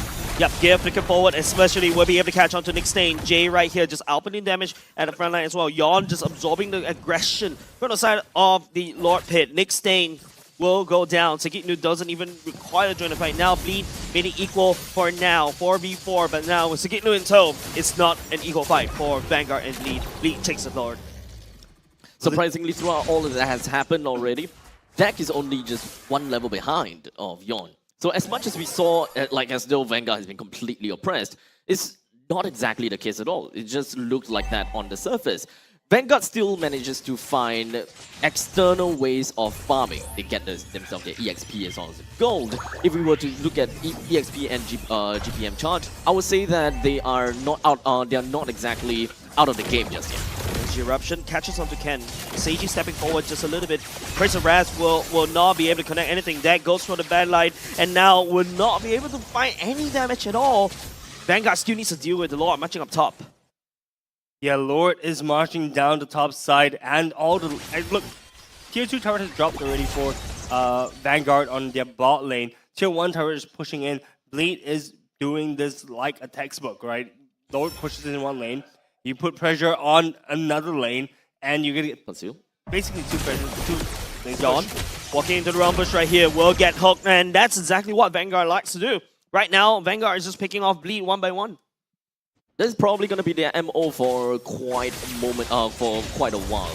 While the Lord slowly takes its time to stroll up to the top lane, they still have some time to actually defend their middle lane, which, as you can see here, is exactly what they do. This time around, Ken will be the victim instead. Nick Stain steps forward just a little bit. Here's also the meteor shower, but Sagitnu will be able to respond onto Luxian Stain as well. The shield is just providing, and Luxian Stain is trying to kite backwards. Jay as well will be ending on damage. Seiji will be picking up Nick Stain with the Spear of Destruction from afar, but now Vanguard has to deal with the Lord that's marching up top. They don't have a lot of defensive capabilities, at least from the side of Vanguard. For Luxian Stain to just stand tall, put his foot down, and really just auto-attack all the way. He's gonna have to kite a lot, which is definitely gonna be one of the main problems that Chang'e have, because they have no escape mechanism. The only thing that they have is building up shields. But speaking of shields, that is exactly what Sagitnu do. Taking shields away, and technically speaking, giving shields and taking them away. Yeah, I think the Esmeralda pick into the Chang'e was very smart. Actually, Esmeralda was picked first and then Chang'e I think was picked last, right? Technically speaking, I'm not too sure whether the interaction works this way, but because of the fact that the first skill is a shield, okay, never mind. Seiji! That second skilled spear followed Deck all the way to the wall. In the follow-up spear destruction. F in the chat, guys. Man. Never thought I'd live to see that reaction, that interaction. Literally just F in chat, boys, for Deck at that point. 0-3-1, unfortunately, not the Fanny that he was expecting to play, I reckon. it's not easy. I'm gonna have to say it's really not easy for deck to be able to do much. But losing the mage in the early stages of the game, just losing the very first, just losing the second purple buff, it means a huge toll to a Fanny already. And from that point in time, they're gonna have to find a way to salvage from the situation. And their current salvation, it really boils down to back to what we talked about before.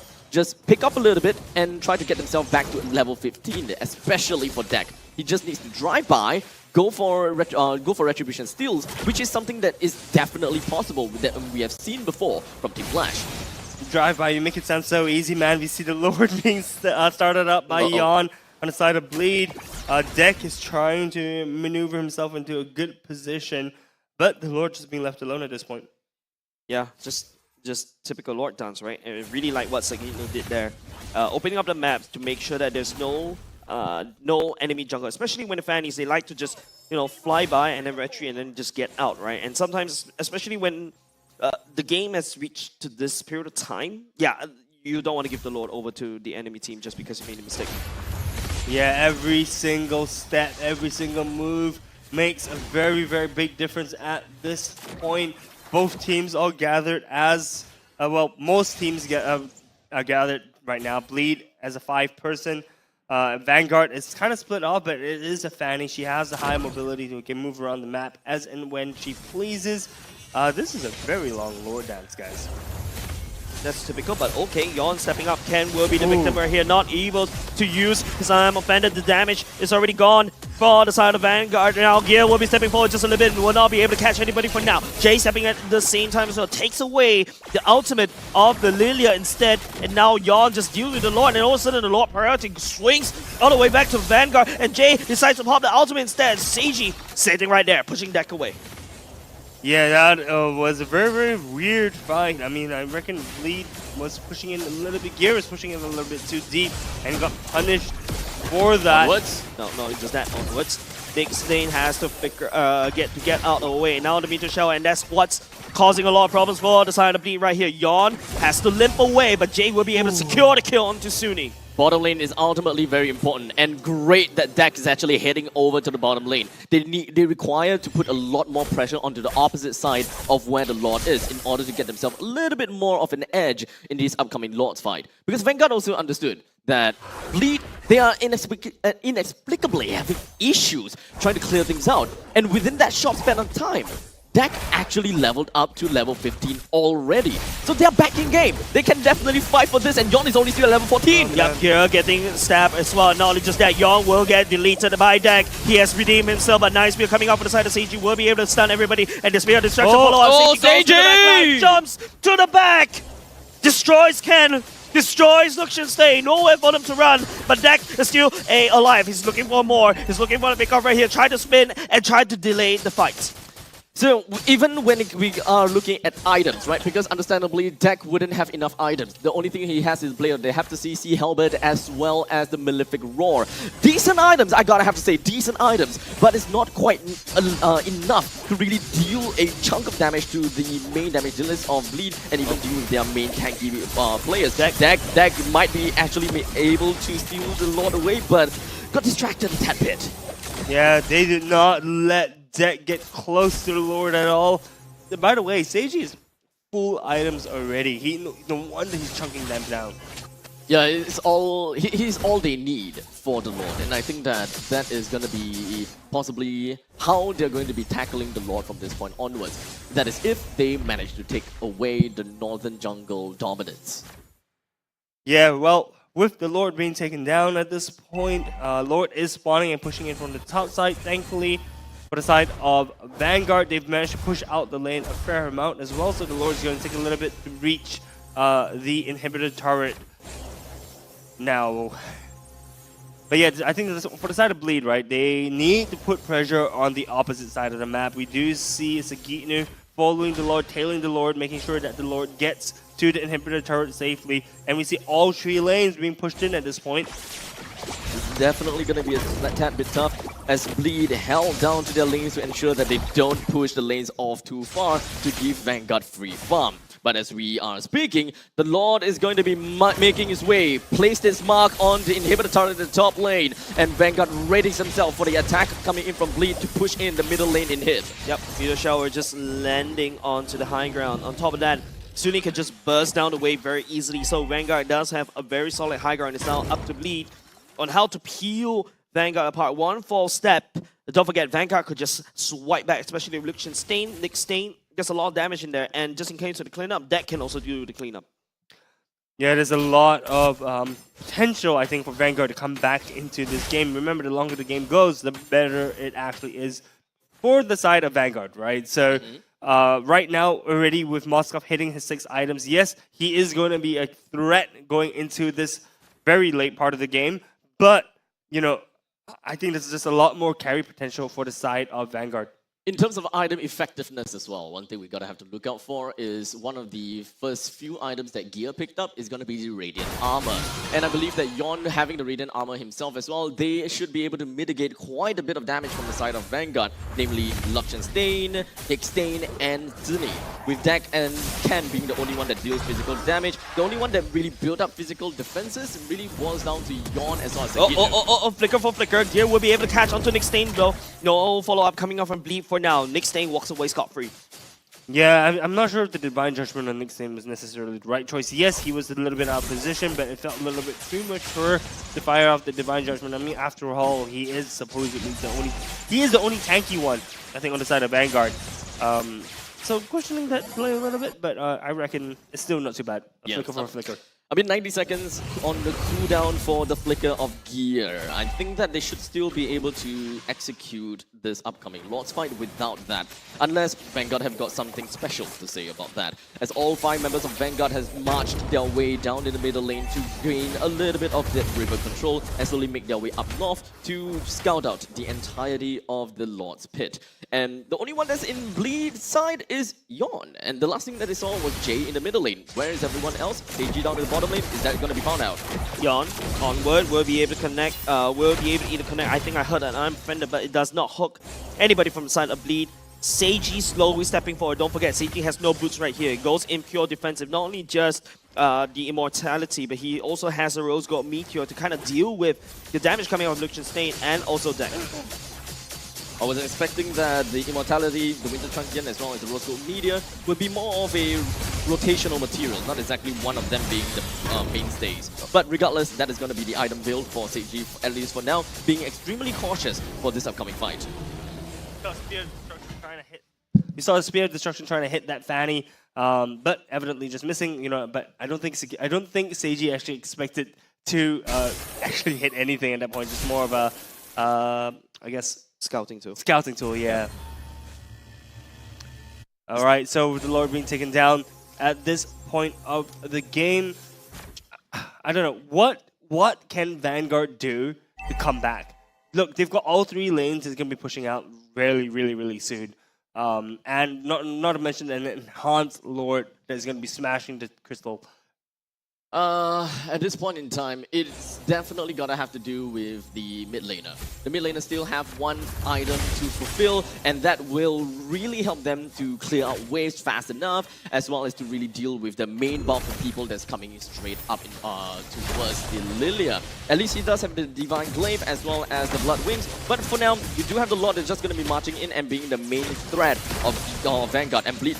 Fan flicker forward just a little bit. I'm offended. Will be able to catch onto Gear. Gear's a little bit down low. Will get clean off by Deck. But the damage coming out from Vanguard is starting to show right here. In fact, Sagitnu also takes a fall. 2 members from the side of Bleed already down. Vanguard still standing strong. The death timers are going really long as well, man. They're hitting close to a minute at this point of the game. One misstep, one misplay could actually end the series for Bleed at this point. Well, I gotta have to say, it's quite a defense that Vanguard managed to pull off for themselves. But in the meantime, it does seem like Nick Stain did manage to wander into the brush where Seiji as well as Yon is at. So we're looking at 3 versus 5, and Vanguard should be able to take down turrets no problem. But killing, that might be still a problem. Yeah, Seiji down a little bit low right here. Nick Stain gets terrified. Jay in the spot of trouble right here. Not only just damage. Oh my god, ensures the damage. Then Deck will be able to just flip all the way, just get on out. 3 members from the side of Bleed. It's all still in the graveyard. 2 members from the side of Bleed left. Vanguard was able to push all the way back to the base turret for now.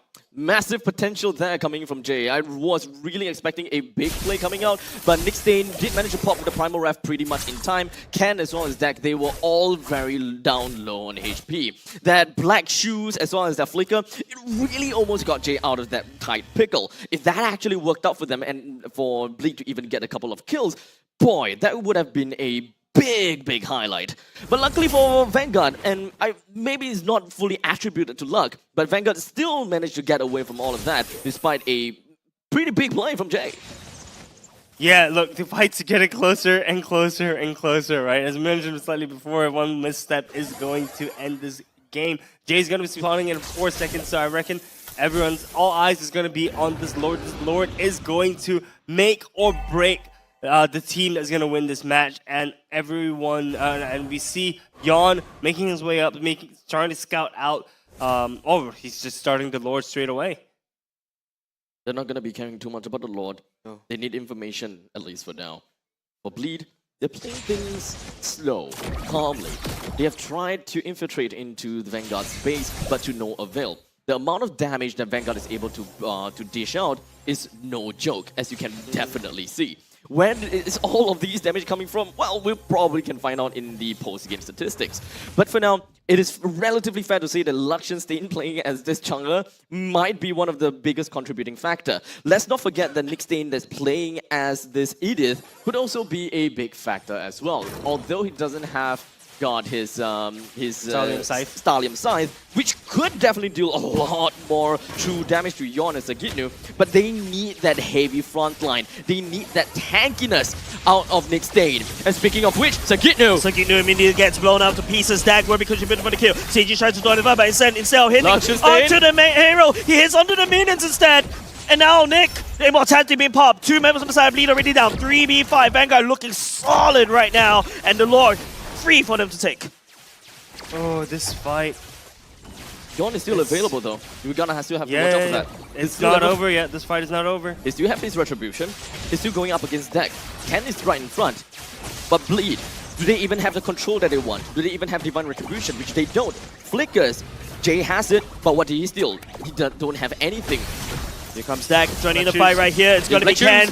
Dragging onto Jay. The damage unit for the side bleeder is already gone. It's just Seiji all the way left. Nick Stain goes into human form, and he's actually taking a lot of punishment. And now Yon, 1 by 1 from the side of Bleed. What is going on? Down. Vanguard against the Wards. Sweeps out Bleed. Just Seiji left in the base. Marching straight to the middle lane with all 5 members of Vanguard. Not touched, not death, no casualty, fatality. That's it. It's all gonna be on Seiji instead. Man, madness! Vanguard against Watts. This is not the main roster. Going up against Bleed. This is Bleed's main roster. Yes, they had a little bit of struggle in the early game. Yes, there's a lot of things they have to do. But Vanguard managed to overcome everything. That was Bleed's game to lose. And I can't believe I'm saying this, but Bleed lost that game.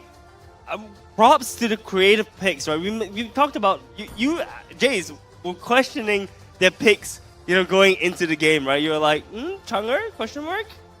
Yeah, I mean, it's something that we don't really see from the side of MPL Singapore, right? Last time that we saw something like that was what? Pacifist last season? But don't forget, with the more recent changes from the side of Chang'e, yes, you do a lot more on-hit damage. And you couple that with the Lilia, right? There's a lot of wave clear that they can do. And as long as Nick Stain was able to lock somebody down in that one small little area, there's a lot of damage that from the Vanguard will be able to output against Bleed. You saw how Sagitnu just popped like nobody's business. And once Jay gets caught by Ken, drags all the way back by the Arm Offender. That's it. It's just pop. I mean, they have a defensive lineup. They do have a defensive lineup. They are really good at clearing up the waves. They know exactly what they're looking for. And despite the fact that their early game wasn't all that great, and we all gotta have to agree that Bleed played to what they gotta have to do. Raiding, killing off Zuni in the middle lane, just so that they will be able to grant access over to the purple buff. After 3 cycles, that's all thrown away. Yeah, look, I was actually very surprised that they didn't capitalize on the early advantage that they had. But I do want to see MVP is Nick Stain. 100% kill participation on the Edith. 7-3 and 11 even without the Starlium Scythe. Without this. Right. Because that is the main thing that they want. They want a tanky frontline. And Nick Stain delivered. You don't really need the Starlium Scythe to still do massive damage. Just from the passive itself, from Primal Wrath is more than enough to deal massive amount of damage through the Chain Lightnings and perhaps even from your autos. So pretty much makes all great sense. Now, there is too much topics to cover. There's way too much topics to cover regarding this game, how the game should have went over to Bleed, how the game shouldn't, how Bleed shouldn't have gave deck that 1 minute to level from, I don't know if I remember correctly, because mathematically it sounds wrong, level 11 to 15 within such a short span of time. Fredrin was ahead in levels, and within that short span of time, boom, he flew up level 15 and is 1 level ahead of Fredrin.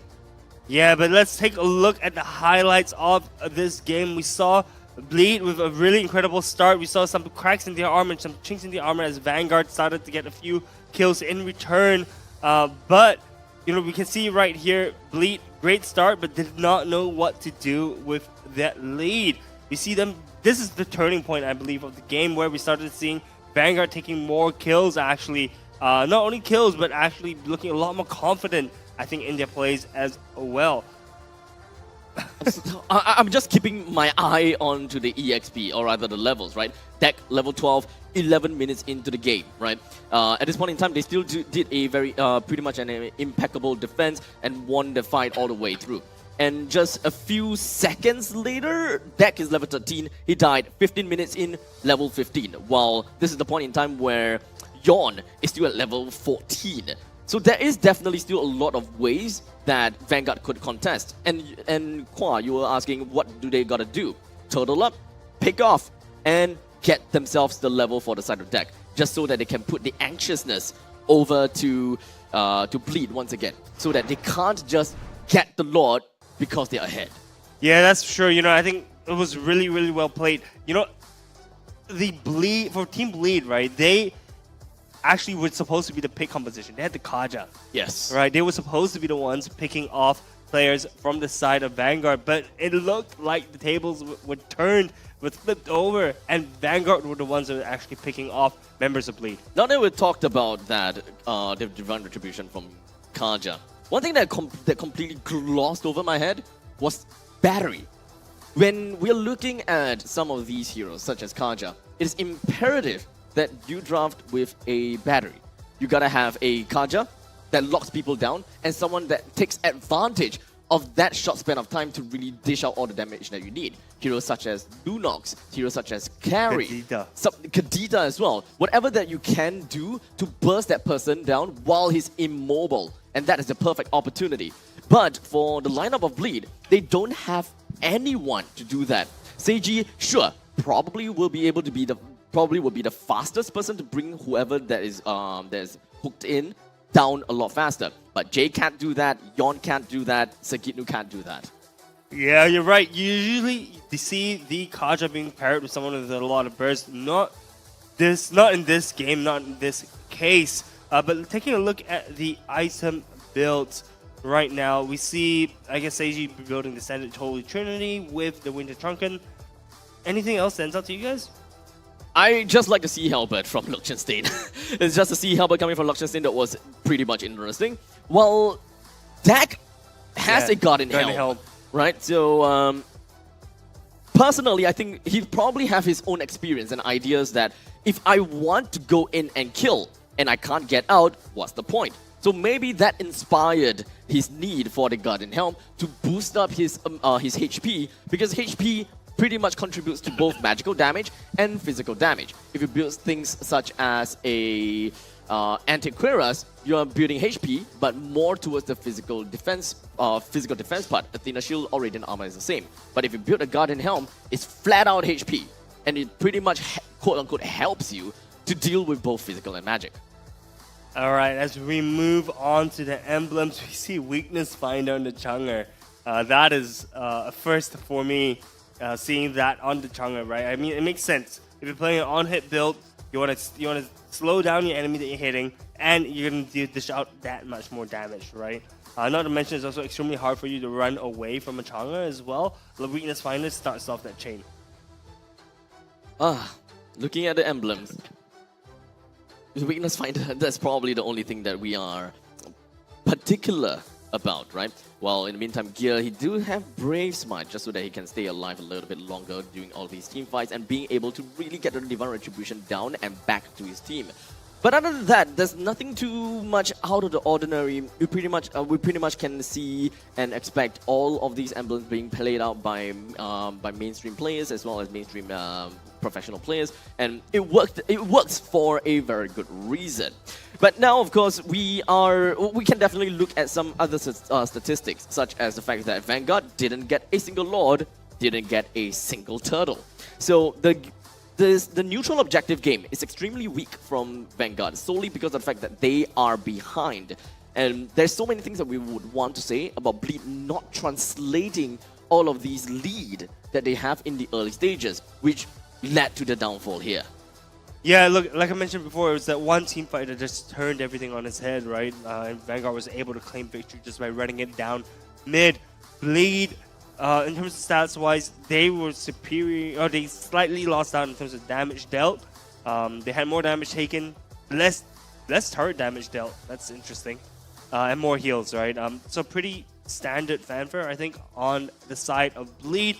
But guys, let's focus. Let's take a look at the next game of the series.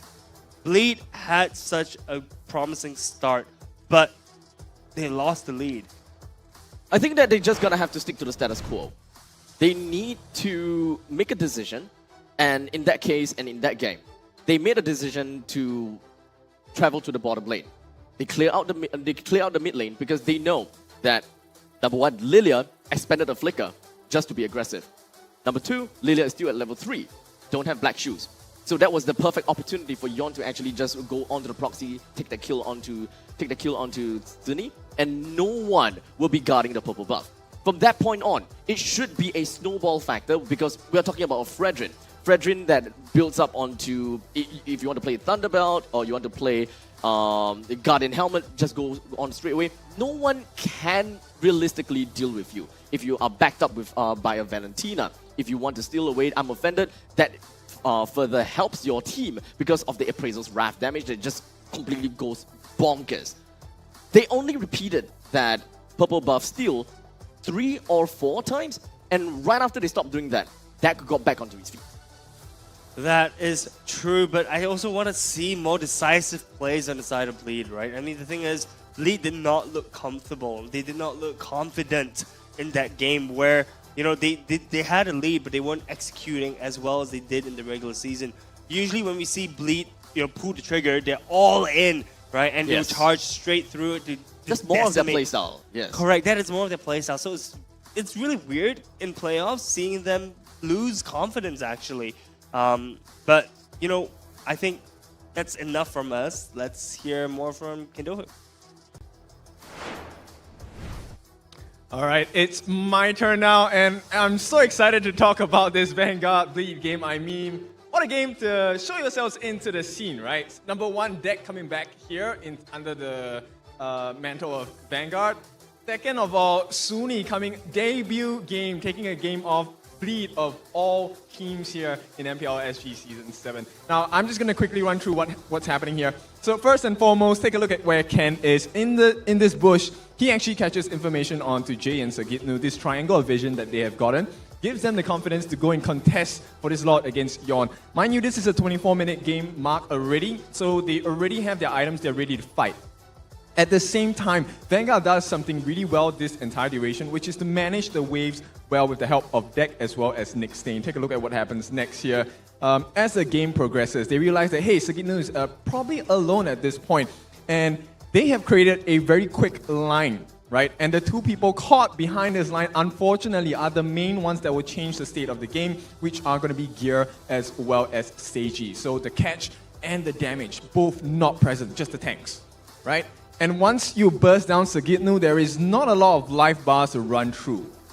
Now, more importantly, they actually catch out gear here. So he's going to be next in line. So there's no more slows. There's no more ultimates to use as well. At this point, he doesn't have his Divine Judgment. But more importantly, the next person I want you to look at is actually Seiji here. So Seiji approaches the fight. But somehow, with the help of Ken, they actually got him to burn his Purify. And let me show you how important this situation is.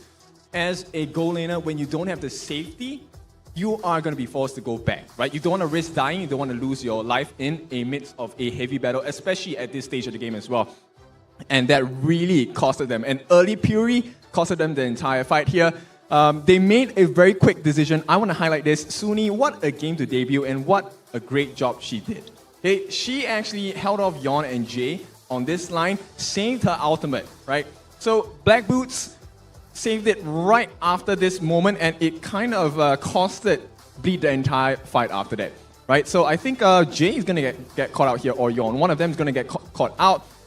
And from this point on, it was game on for Vanguard. They've been behind for the entire game, for the past 25 minutes at this point. Suni doing a very good job of chunking down Yon at this point, just this allowing him entry and deterring him from coming in. More importantly, they have successfully mitigated all of the lanes being pushed in on the side of Vanguard here. And that's exactly what they need at this point. And Nick Stain does a very nice onward later on here, just to catch someone out, as well as Ken. And once they burn out enough lives with the immortality as well, it really just comes down to, hey, do they really want to beat us at the wall of attrition? We still have all 5 members. Yeah, we don't have ultimates, but that doesn't matter. We have many life bars, and we have plenty of damage. And that's why you don't use your Puri early. Seiji, I mean, he had a monster of a game at this point, but when it reaches this particular set of moments, there's nothing much, and all they had to do was to win the game from that point on. Now, this is a very exciting moment, of course a very surprising moment for some of us here as well, but never count out the competition. We will see what happens and develops in Game 2 of Bleed against Vanguard. Boys, back to you. Thank you, Kindofu. Really appreciate the analysis and the breakdown of that final fight. And you're right, you can't really count out the competition until the game is over. So it looks like all 3 of us have to bite our tongues tonight because, we predicted 2-0, but we are at a 0-1 situation right now. I mean, Vanguard, they managed to prove themselves. That 2 wildcards eventually turned out great for them. Although I gotta have to say that Bleed, they actually did throw the game. There's no other way for me to sugarcoat things, but the truth is the truth that they should have won the game, and they've got the early game, got a firm grasp of it, and the one time that they head over to the top lane to proxy the lanes and try to score for a kill, they lost that fight and started playing possum. From that point on, doesn't seem like the team is a team. Yeah, for sure. Jace, I want to hear your thoughts on this. Actually, you seem kind of shaken after this game. No, I'm not shaken. I actually kind of expected looking at this draft, because when you face up against Vanguard Esports, right, with Chang'e and there's a Lilia, right, these 2 will usually be able to wave clear and burst up the wave pretty quickly, right? Yeah, I'm like, great. I mean, Bleed Esports is able to get a tremendous lead in the early game. That's kind of expected because, that's how they want to do. But when it starts to go in towards the base turrets, right, that's where you're like, the way that you need to engage these fights is Kaja has to flicker forward right underneath the turret, and then immediately, like, the only way is you gotta have to risk Suni's bombs and a meteor shower. So I think it's really hard for Bleed Esports towards the later parts of the game. Alright, a quick correction to that. I would say that Bleed didn't have a tremendous lead per se, because tremendous lead is what I would probably count about 7,000 gold lead onwards. But I don't think that Bleed did manage to get that kind of goal lead. At best, was probably 3,000. No, I saw 6,000 at one point. Yeah. I mean, the lead that I'm saying is more not about just the gold lead, right? Okay. It's about the map control. Yeah. Right. If you notice, most of the map control was given over side to Bleed Esports. There's a period of time, you also mentioned it yourself, where Fanny was saying Fanny wasn't able to get the couple buff, and all of a sudden, Bleed Esports just forgot about that plan. Decides to just waste time, I would say. I'm not going to sugarcoat that one, right? But then when they start knocking onto the doors of the turrets, then they realize, oh no, they can wave clear very quickly, right? Don't forget, when Fanny is at the base, you can actually gain energy and then just quickly just spin around to wave clear all these 3 lanes. You kind of expected coming up from the side of deck, so I wasn't surprised when Vanguard take that game. Fair enough. Very, very, very well said. All right, so we've seen what Vanguard can do, right? But what does Bleed need to do? I mean, we've touched a little bit on it, but what decisive things does Bleed need to do in order to win this game? Abstract, go. I think that they just need to get that one game plan out. Because right now, I think that they are in scrambles. I'm not too sure if whether the draft makes a difference or not, because we talked about the battery, right? Kaja not having a battery to really work with in the early stages of the game. But despite not having that battery, their early game still worked out great. But perhaps it is that battery that we need to close out the game, which they don't. So, one part of it, I want to see that from the draft. Maybe a small part of it, I was hoping that we'll be able to see more of the battery, or perhaps a more sound draft that actually works towards the later stages. So this is a 100% win rate for now. All right, we'll just let it sit. We'll just let it sit. But otherwise, it is game plan. She's game the best plan, player right now. Gotta be that. She's the best player right now, 100% win rate. Best player is Suni at this point of the playoffs. But let's look in the pick and bans right now. So we see Vanguard side banning out Loi as well as Hellcurt. A little bit of nods towards Jay as well as Gear. I suppose, and on the side of Bleed, we see Angela as well as the Harith being banned out. I think these are pretty standard bans that we've seen from both sides, so nothing too much to talk about at this point. I will say that Bleed would still want to go out for the Minotaur ban. I think that they know the kind of plays that Vanguard, or rather specifically, Nick Stain can do with the Minotaur. And I don't think that Bleed can... I don't think that it can be complacent anymore. Maybe initially, when I'm just thinking like, when they ban out the Angela and ban out the Minotaur, it feels as though to me like, Bleed just wants to ban it for the sake of banning. You can't go wrong being extra careful because this is their game. This is their game to win. But right now, it is more than recommended for Bleed to actually ban the Minotaur for seriousness, because you will actually have an issue against Vanguard if you don't deal with that. Oh no, we see the Fanny being banned out instead of the Minotaur. I do expect... It's not the hero that's the problem. No, it's really not the hero that was the problem indeed. So a little bit of questionable bans coming out from the side of Bleed. Minotaur is open at this point, and I do expect, I think, Nick Stain, Luxian Stain to pick up the Moskov Minotaur combo. Yeah, I think Luxian Stain may go for the Moskov right here. They might want to prioritize onto the Lilia, actually. It feels as though that Zuni, yes, the early game wasn't all that great, but I would say that she's still... Oh, okay, they actually went for the Moskov there. Yeah. So, it's fair to say that perhaps Zuni will have a lot wider of a hero pool. So in the event that Bleed actually do take that Lilia away, at least Vanguard still has something else that they can work with.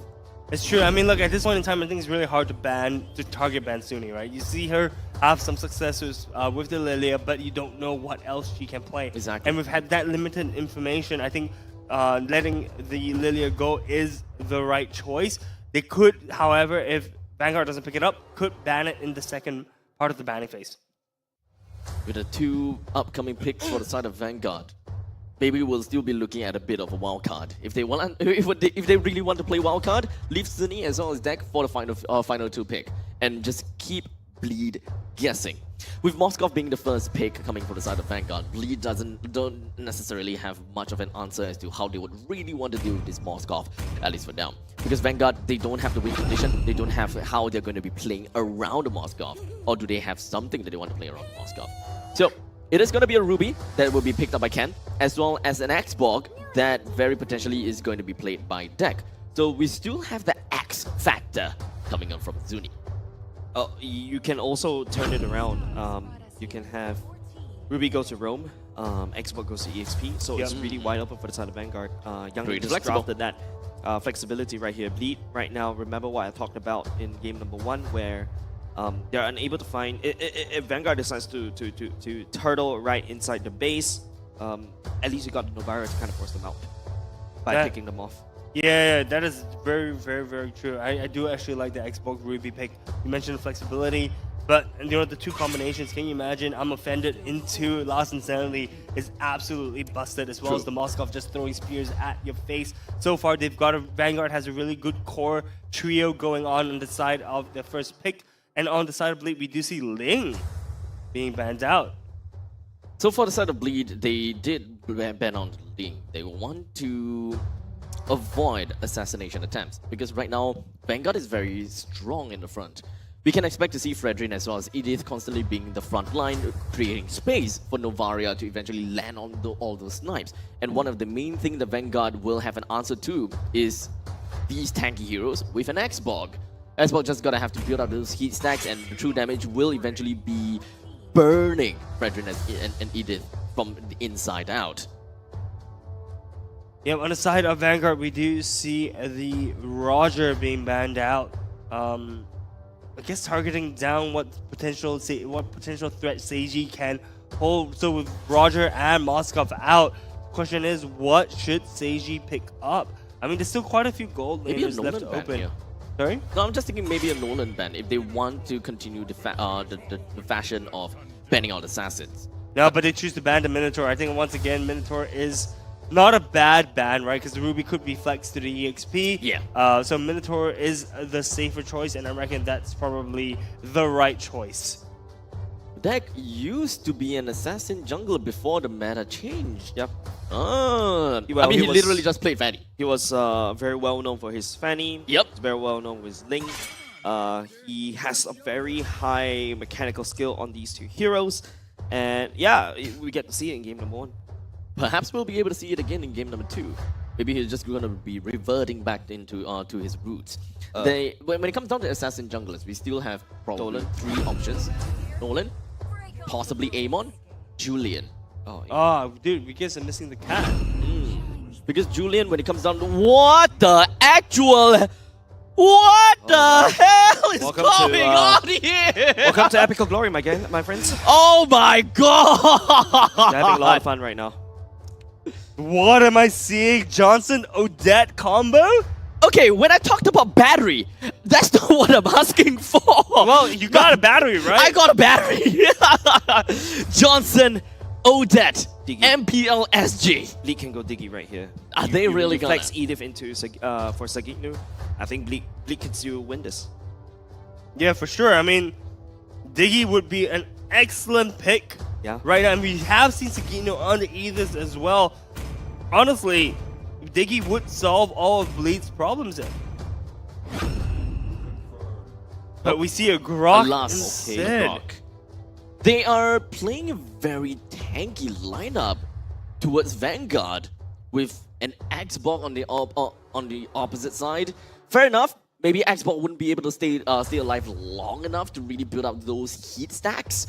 But with Novaria, he's gonna have a really good time. I think that Jay is undisputably gonna be blasting all of these meteors at the faces of Vanguard time and time and time again. But the X Factor, Johnson Odette X Factor. How's that gonna play out? Who are they gonna be aiming on? How is that choo-choo train gonna go about? Are they gonna be an indomitable driver? I don't know what to expect from here, but this is the kind of game that we want to see, right? Something completely different, something completely fresh. Vanguard, they deliver. Fresh for MPL SG maybe, but this looks like my ranked games, my man. With the Johnson Odette combination. But enough of that. We are going into game 2 of Series 4 for MPL SG Season 7 playoffs. Day 1. This could potentially be the final game of the day. Vanguard needs to close it up, and they will make it to day 2. Bleed needs to win this game to stay alive. And for the one more game against Vanguard, should they win. Right off the bat, of course, we are looking at the Vanguard jungler. They have decided to start on the opposite side of the turtle, while... Okay, Bleed is doing the exact same thing. So their final destination, understandably, is going to be onto the EXP lane. A little bit more of it, pretty much giving the space that the gold lane needs in a 1 versus 1 duel because both of these heroes undoubtedly are relatively close range, and carry don't lose in this case of scenario. They are very well matched, so it's pretty much a duel between these two gold laners. But maybe Johnson wouldn't say too much about that. We might see more of these kind of flashes in the later stages once Johnson hits level 4. Yeah, well, I think level 4 is going to be super key for the side of Vanguard. Once they hit level 4, they're all going to be online. And, you know, even with Johnson's ultimate, right, he can also kind of hand-deliver X-Borg into the waiting arms of Bleed, and it's going to be an absolute disaster for the side of Bleed. Johnson actually pretty decent pick into this team composition, not going to lie. Wait, what's a good pick? Johnson. No, I think right now, yeah, I mean, we joke about Epic of Glory, but if you notice how Youngin's drafting for this one, there's a lot of zone denial, right? You talk about Nick Stain's ultimate, you talk about Suni's ultimate, and also deck to a certain extent, the last Insanity. There's so many zone denial, and if you take a look at Bleed, a carry needs to get up front and personal in order to dish out the damage, and there's nobody could defend all of that one. Yes, right now, Yon can secure the turtle for now, but you know, understandable. Once you hit level 4, especially for Nick Stain, that's it's a Johnson camp time. Good catch. Yep, good catch right here. Here comes Suni as well with the ultimate. Not enough damage for now. It's going to be Ken trying to make sure everybody's there right in. The wall will be built by the side of gear to kind of force and prevent Suni from stepping forward. But then again, it's also kind of a good pick-off coming outside from Bleed right now. I'm pretty much seeing a deja vu right about now, yeah. Right? They have managed to infiltrate into the enemy's jungle. That's great. But this time, deck playing as the Xbox doesn't necessarily need the purple buff. But it will understandably still bring down the amount of EXP and gold gain for this jungler. So as long as Bleed keeps this up, by trying to get themselves, number 1, the river control, number 2, the jungle control, is all probably going to be great. Suni right there, it's going to be a wild charge coming off from Gear to kind of slow down the Wamba combo. That's why Gear prefers the Grok instead. Nice disengage coming out from Bleed for now. Yeah, really well played. I mean, they knocked up Suni, so she won't be able to use her ultimate there. You see Sagitnu being brought down really low, though. Not going to be a problem. Yep. Ken figures out. That's also going to be deck burning the Last Insanity. Sagitnu still staying alive just a little bit. Jay just need to try to land a snipe. Snipes onto Ken instead. Takes one for the team. Deck will be able to recall back to base. You gotta have to really look out for Primal Wrath. That's the power of Edith. Being able to completely turn things around when you least expect it. Bleed, they are still on a pretty good run, I would say, with 1600 gold advantage with a 2-kill lead on top of Vanguard. Vanguard still is unable to find themselves those kills that they definitely need. But to be fair, this is not necessarily a pick-off comp that we want to see. Or maybe it is, because we're looking at the Johnson. Right now, it's going to be Johnson. Suni activates the ultimate as well. It's Yon, though. Appraiser's Wrap takes a lot of damage from here. Ken will be dragging Yon. Deck stepping forward to burn, but now Suni getting caught right here. Jay landing down the damage. Sagitnu picking up a double kill instead. 2 members from the side of Vanguard already down. Now the turtle fight will ensue, but there's no fight at all because Bleed has secured 3 members from the side of Vanguard. We're talking about value here. You're taking 2 ultimates from a roamer as well as a mage to try to kill one person on the opposite side, being the Fredrin in this case. If you're unable to kill one person, then you are losing in the ultimate economy. You couldn't even take down the Fredrin, man. I mean, like, the Fredrin was just happily just taking the damage, and he's like, you know what? Great help, Appraiser's Wrath in your face, let's go. Look, Yon was just chilling. And it's just unfortunate to see 2, like you said, ultimate economy. 2 ultimates used in exchange for nothing. Not even a kill of the target that you chose, by the way. Right now, I'm not really liking this right here. Yes, it's kind of interesting to see this, but don't forget, whenever Suni is in the car, but now Seiji will be actually get bang on top. It says Seiji step forward. The amount of zone denial will not be able to found though. Suni takes down Gil, however, but Seiji will be able to get out dodge. The Brace's Rev will be able to land. Lucian Stain, nice side step right here. Nick Stain, Lucian Stain, the Stain brothers make it work, but Jay punishes Nick Stain right in the middle of the head. I felt that meteor hit me, man. Dude, that was threading a thin needle. But Jay, of course, picking up the pace as well, showing why he can play the Novaria with confidence. Weapon Master Emblem onto Odette. What? It wants more growth out of out of her items, more damage into the later stages of the game. Seems like that Odette and that Johnson combination might actually be one of their main win condition that they want to see in the later stages of the game. They just want to go for a foolproof crash and kill. Especially since we're looking at Gear, Yon, and Sagitnu. All three of them are the undesirable crash target. And all these three heroes want to be crashed upon. And we're talking about Grok too. When it comes down to building up the barrier, that is perfect. You will make him crash, you lose one ultimate on the opener side, and you lost absolutely nothing. That is very, very true. And actually, you know, while driving, right? Really? Yep, not only just that, Sagitnu, takes the crash right underneath the turret, and they know they cannot bite at all. Vanguard will have to bugger off. I was gonna say, right, so Suni's actually losing valuable EXP whilst doing all of this, right? Yes. She is only level 7 in compared to Jay's level 9. That's 2 entire levels down. And honestly, I don't even see where to farm it, where she's getting farmed. Yeah, they're repeating this vicious cycle over and over again in great hopes that they will be able to get the kill. So with Suni with not enough EXP to even buff up her ultimate damage later on, and not enough gold to really do anything, while also missing out onto the macro portion of the game. Because they can't apply pressure in the Turtle's Pit, they can't apply pressure on opposite of the Turtle's Pit, they can't really show and put up bushwhack positions. Well, let's just put it this way, they're going on a road trip. And this road trip is a venture to the unknown. Country road. Take me home. And that's literally what it feels like at this point. I'm just watching a car drive around. Hey guys, just checking, are we playing the right game?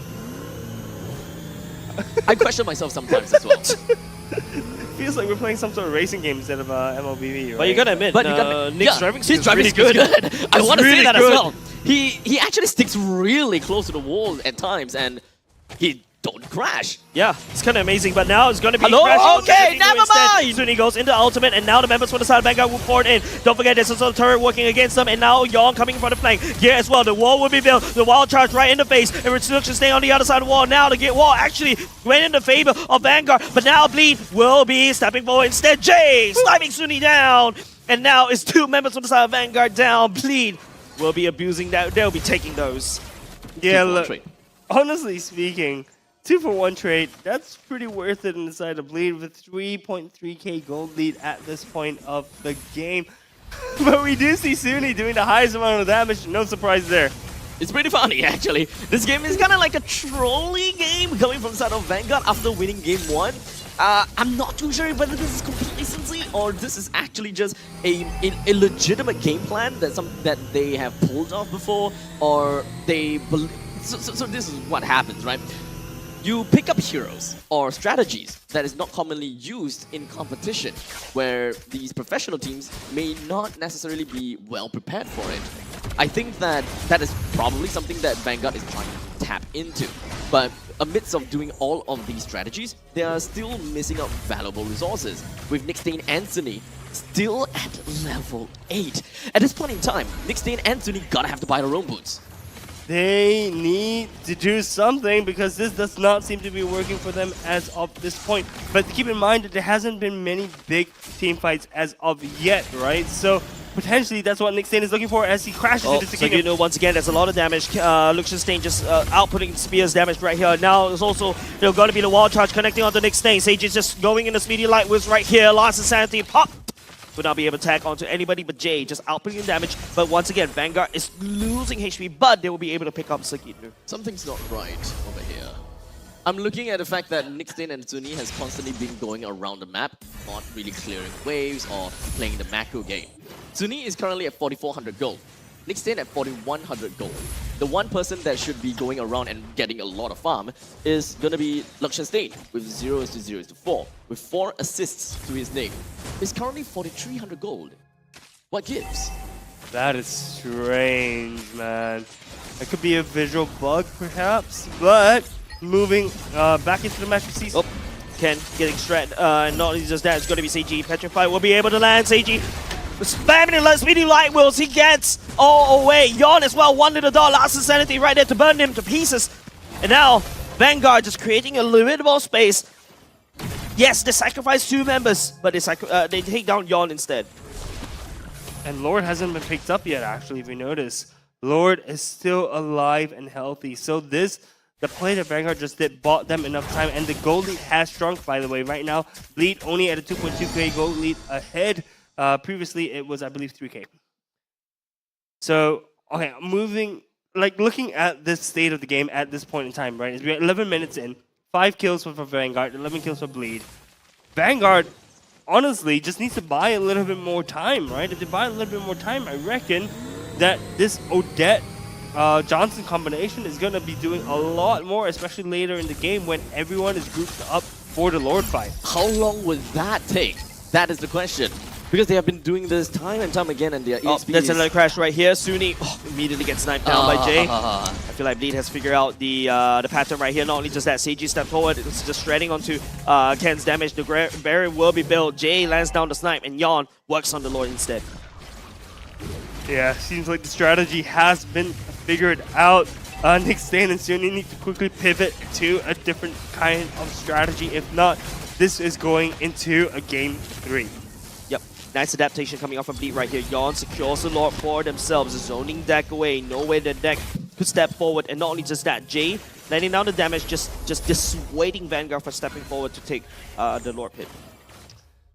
Yeah, this game, at this point, Vanguard needs to pull off something drastic. They need Not to again! Oh, here we go. Another crash right here. And it's also going to be Suni stepping forward. Immediately gets shredded by Seiji, though. Getting target focus down. Lucian Stain just shredding. We'll be able to find Sagitnu instead. That's going to be a trade for the mid laner and the EXP laner. It's a 1-for-1 trade. Pos 3 for Pos 4. Still not exactly a very good trade for Vanguard. But regardless, Bleed has been slowly and very gradually just earning these income, all these passive gold. They are now 4,100 gold ahead of Vanguard, not necessarily by a large margin, especially since probably, 5 minutes ago is just only been 3,000 gold. So Bleed is not exactly having that good of a game either. If they were to go up against a more proper lineup, I gotta have to say that they probably would start to lose those lead. Watch your back line! Oh, that was so close. Nick Sane could have just crashed onto them, and now Ken takes a bit of damage from the side of Bleed. But that could have gone so badly for Bleed right there. We just see the Johnson coming around for the long flank, perhaps. They're closing in. Oh, dude, it seems like Nick actually crashed into something. Get it scouted out instead, and now Suni and Nick Sane on the other side of the wall. Jay just outputting damage, hoping it connects. But once again, Bleed pushing Vanguard back into the wall once again, and you know, this is similar to game number 1, right? Similar to game 1, but slightly different game state. If you notice, the team compositions wise, in terms of the Johnson and the Odette, they aren't going to be doing too much if they're going for straight on 5v5 team fight, right? Johnson and Odette much better at picking off targets. At this point in time, I just really hope that Nick Stain as well as Suni did manage to buy quite a bit of investments just so that they can improve their passive income at this point. Just keep on racking up all those goals, slowly get there. Hey, I have a house, rental unit, here's some more passive income, money, money, money. Because they're not farming. They can't farm. So they gotta have to find some goals somewhere else. He started to sound a little bit like Mo Man, but... I know, right? But yes, you know, you're absolutely right. I think they're both down on EXP and farm. Keep in mind, Suni is at level 11, and Jay is level 14. That is 3 levels right now. There's a 3-level gap right now. And even on the side of Gear is level 13. That's 2 levels ahead of Nick Stain. Honestly speaking, this strategy seems to not be super hot, but they're still sticking to the guns.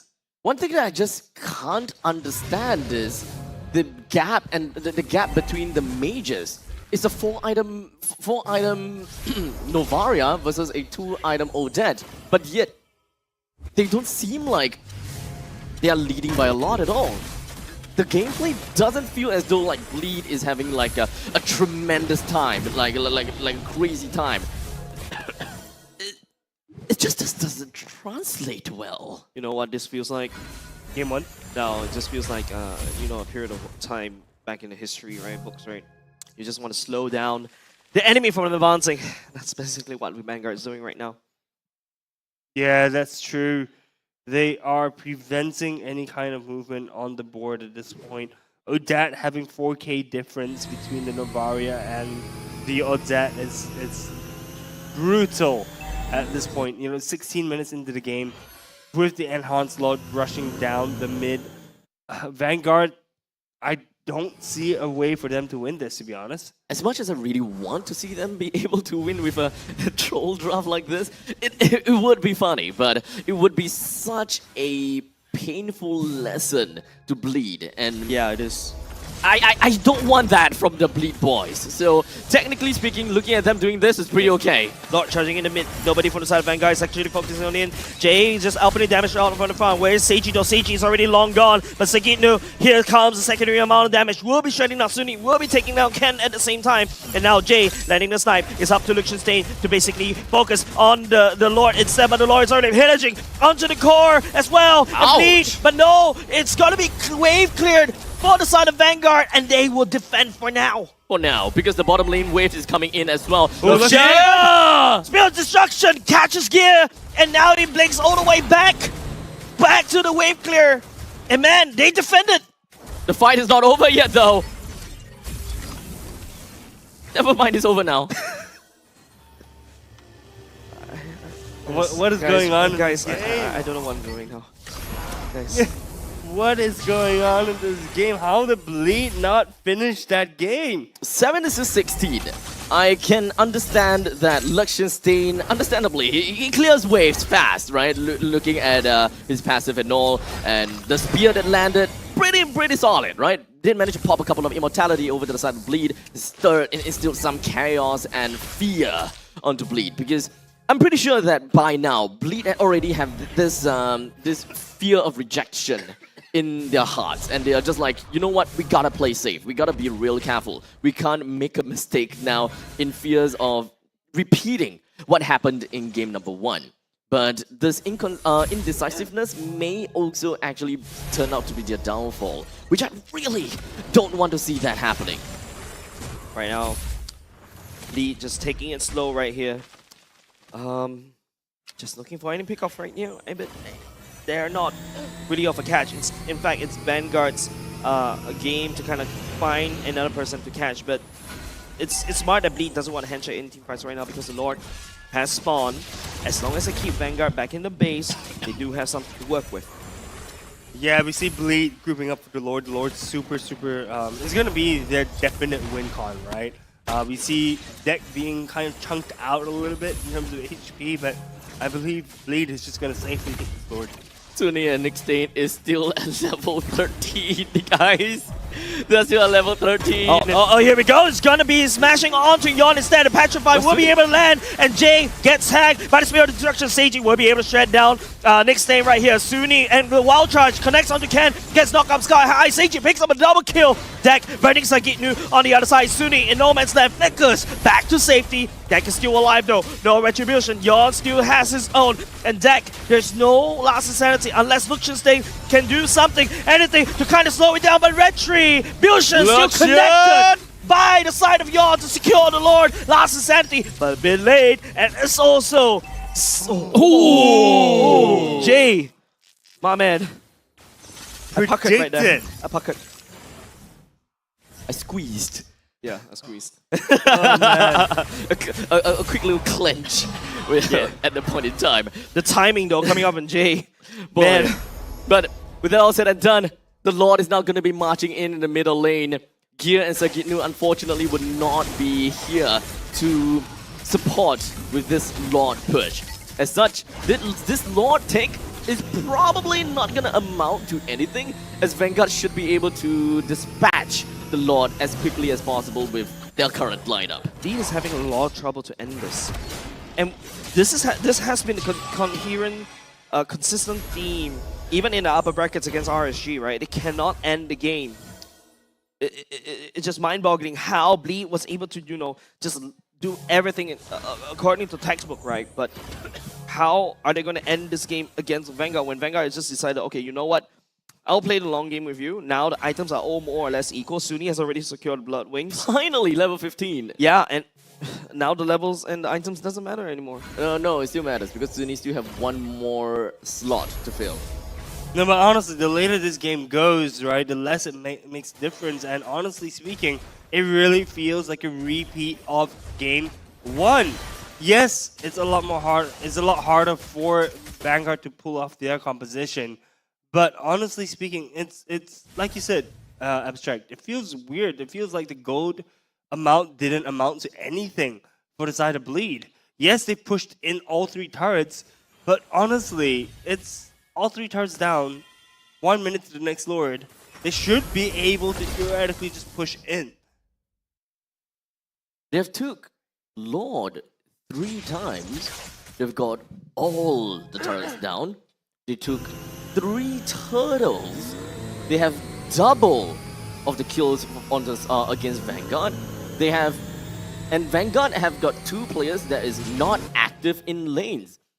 The lack of macro from the side of Vanguard should have been the massive crack in the armors of Vanguard, where Bleed should be able to take advantage of. The places where the roamer is not able to open up the map. Places where Bleed can actually stay in the brush and waiting for that perfect opportunity. They have Jay that gives them information. They can poke. They can play the poke. They can play that steady game of I stare at you, you stare at me for the longest period of time, because Bleed will have the advantage due to the fact that they have a Novaria. But that is not coming into fruition. Bleed is still having issues to end the game against a lineup like this from the side of Vanguard. Here comes again, Yawn will get stunned right here. That's also going to be Seiji all the way in the backline. And nice stun. Yawn has to bugger away because he's taking so much damage. Ooh. Jay, Luxionstein gets knocked up at the same time right in the bay. Jay will be able to secure onto Luxionstein. Not much damage from the side of Vanguard anymore. Lee will be able to collapse onto the members of Vanguard. And Jay taking names one by one. 3 members on the side of Vanguard already down. Bleed maybe just gonna ignore the Lord because look at the death time, it's super long and Vanguard cannot afford any more casualties. And Bleed taking down the deck. Ken will be next. Seiji just focus on the core instead. GG, ladies and gentlemen. Bleed claws all the way back up against a Johnson on that drop. And the head rolls for the side of Vanguard. They're unable to continue on with the McDonald's drive-thru in this game. I guess they have been driving around a little bit too much for them to gain a grasp and a control in the mid stages and the late stages of the game. All the way until the end game, it took too long. You can tell Abstract and Kwa, you can tell Bleed that amount of adrenaline must be exhausting for all of them, right? Just take a look at their faces. They're like, what have I just played up against? I think it's actually relief that is on their faces right now, you know. They're like, oh, thank God the game was over. It was a long game. We were in the driver's seat the entire time, but we could not close the game. And honestly speaking, Bleed, we want to see more of what you guys did in the regular season, right? You guys were able to close games very decisively. I think one of the fastest games in MPL SG Season 7 was actually done by Bleed. They just stomped, I can't remember which team it was. RSG? Was it RSG? It feels like it was RSG. Yeah, it was a 2-0 towards RSG. Exactly. So, honestly speaking, it's a little bit confusing as to what's happening with you guys right now. But on the side of Vanguard, really creative picks. Right, so I want to see more of that. Creative. I want to see more of that going into Game 3. But MVP for Bleed, guys? Jay, perhaps? Jay. Yeah. He's been consistently landing the snipes, creating awkward moments for the side of Vanguard, right? Just those pokes are starting to come true. And yeah, at 908, he's uncaught. Oh, 0. Oh, okay. That actually kind of surprised me a little bit. Considering the fact that we're looking at like Johnson-Odette combination, that didn't quite land onto the Odette at all, it seems. We can definitely see that Vanguard was trying to adapt to things a little bit more, even after crashing, even right after crashing. Odette don't just immediately pop the Swan Song anymore. when the final team fight, they look for the greatest opportunity. That means that, yeah, they lost one ultimate, being the rapid touchdown, just so that they can deal a lot of damage to Fredrin. I can see where they're coming with that. They do have the damage. They didn't even need to use a Swan Song. And only when Bleed believes that, you know what, now's the fighting chance, they have used a lot of their stuff. So they went back in, and only then the Swan Song popped off. But it does seem like Edith is very well prepared for it, as he immediately went in for the onwards to minimize the casualty and damage that Sunny is able to bring out. Yeah, we saw some adaptations happening on the side of Vanguard, but on the side of Bleed, we saw them having a dominant start, a dominant game rather. I think throughout the game, they're constantly 2 to 3k gold ahead of Vanguard, and you know, this also, I mean, the fact that Odette as well as Johnson was just roaming around all the time did not help the side of Vanguard at all. But Bleed, as you see here, you know, the game was, as you mentioned, a bit closer than what it felt like it should be, right? It felt like this game should be completely one-sided, but Bleed not being able to close up the game. So we saw a lot of these scrappy fights, but eventually Bleed being able, after taking 3 Lords, manages to push down all the turrets. And if you just look at Jay's positioning, by the way, and all these highlight reels, right? He is moving around the team. He is constantly trying to find windows of opportunity. And you see in this fight, he got hit by the spear. He even flickered for it. Correct. He got so careful to the point that he would flicker in hindsight of what could possibly happen to him. He don't save it. He just be like, what's the best play for myself and the team right now? Do I need to save the flicker, or do I actually flicker now? Yeah, and it's almost instinctual, right? He saw the moment the Spear of Destruction landed on the Navaria, he's like, oh, I'm out. He knew that he gotta have to draw the distance. What a game. What a game. 1-1 is the current scoreline. We've got 9-23 with the victory going over to the side of Bleed. Total amount of Lord and Turtle Take, all of them are credited over to Bleed, with Vanguard unable to play much of a standing neutral objective game.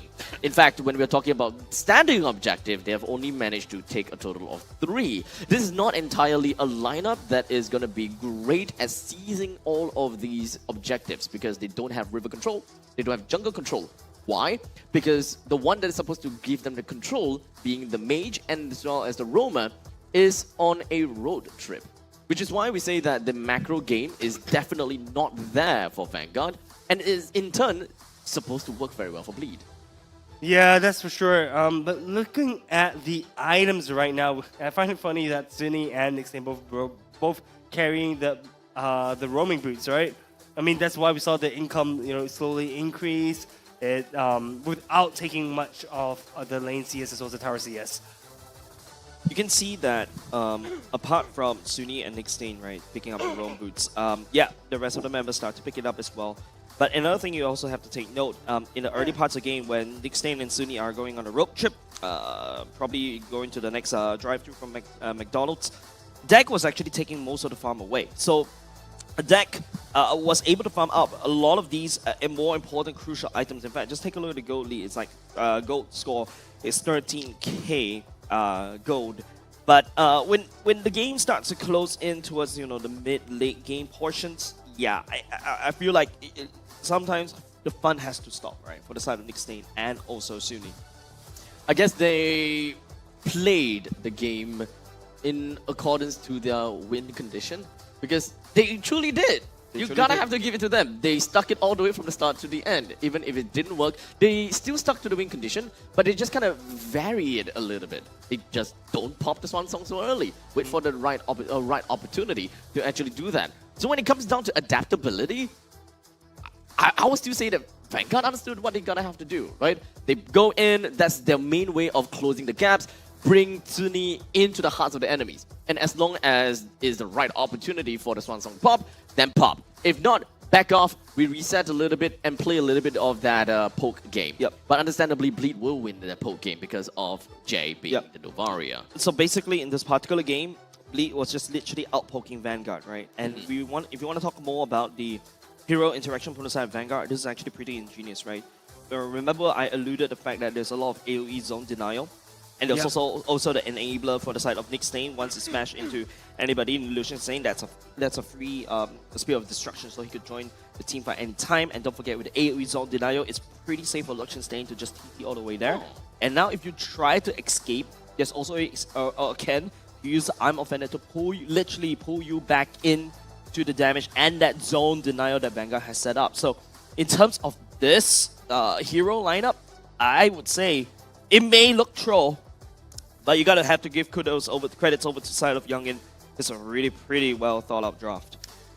A very small detail, if we were to take a look at the emblem, is Yawn picking up Thrill instead of getting himself more HP, which is not necessarily the case that we see a lot coming in from Fredrins. You would want to post it for more HP because HP equals to damage, and damage is just damage. Because HP, you get HP and damage, so it's kind of like a double-faceted win-win scenario. Yeah, it's a win-win scenario. You get 2 for the price of 1.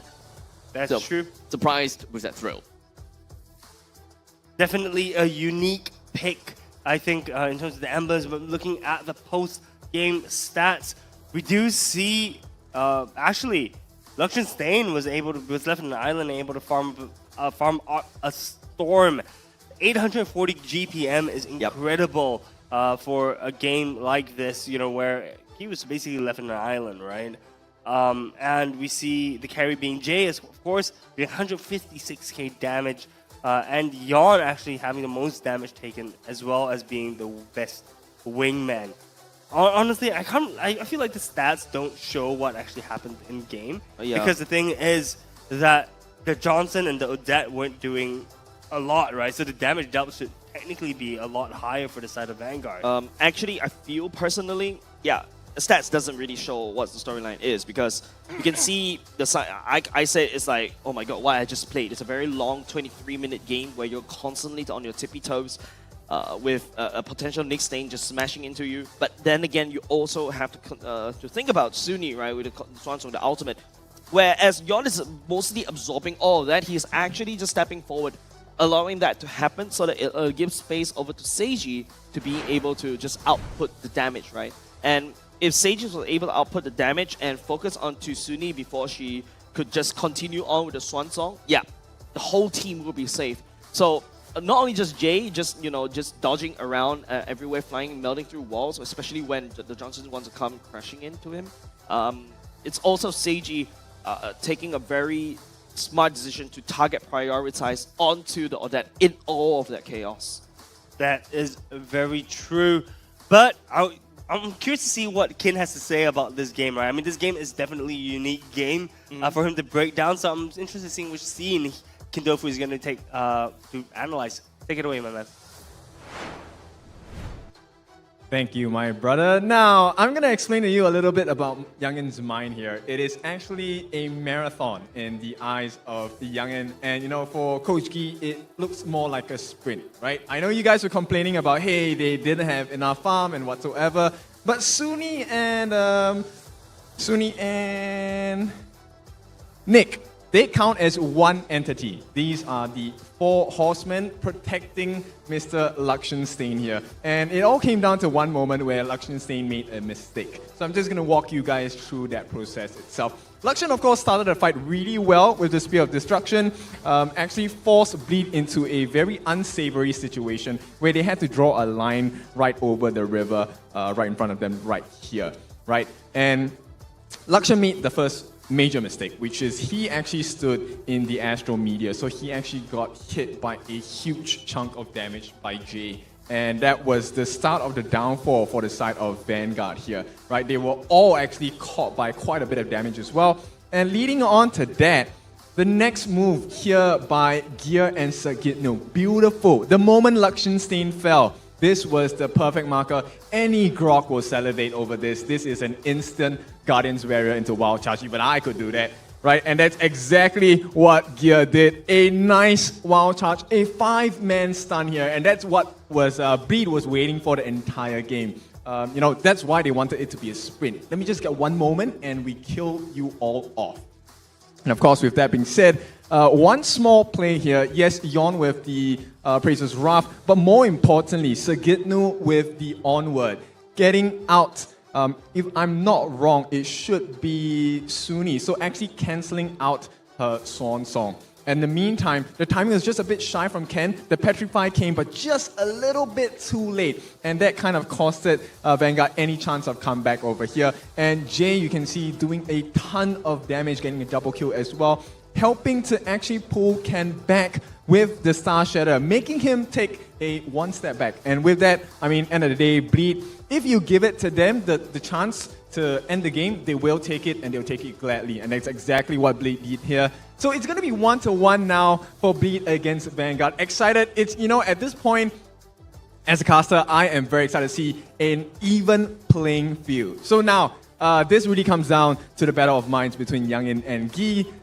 Game 3, let's see who's going to come up on top. Boys, it's your time now. Coach battle? Maybe? Question mark? Yeah. You know, I think it really does come down to the draft, but also I want to highlight the mental state of the players, right? This is the, fourth game that Bleed is playing today, right? So they are tired at this point. Yeah. And they're going into a fifth game. Honestly speaking, the boys must be really, really tired at this point. Not to mention, they've also had games that they lost extremely badly as well.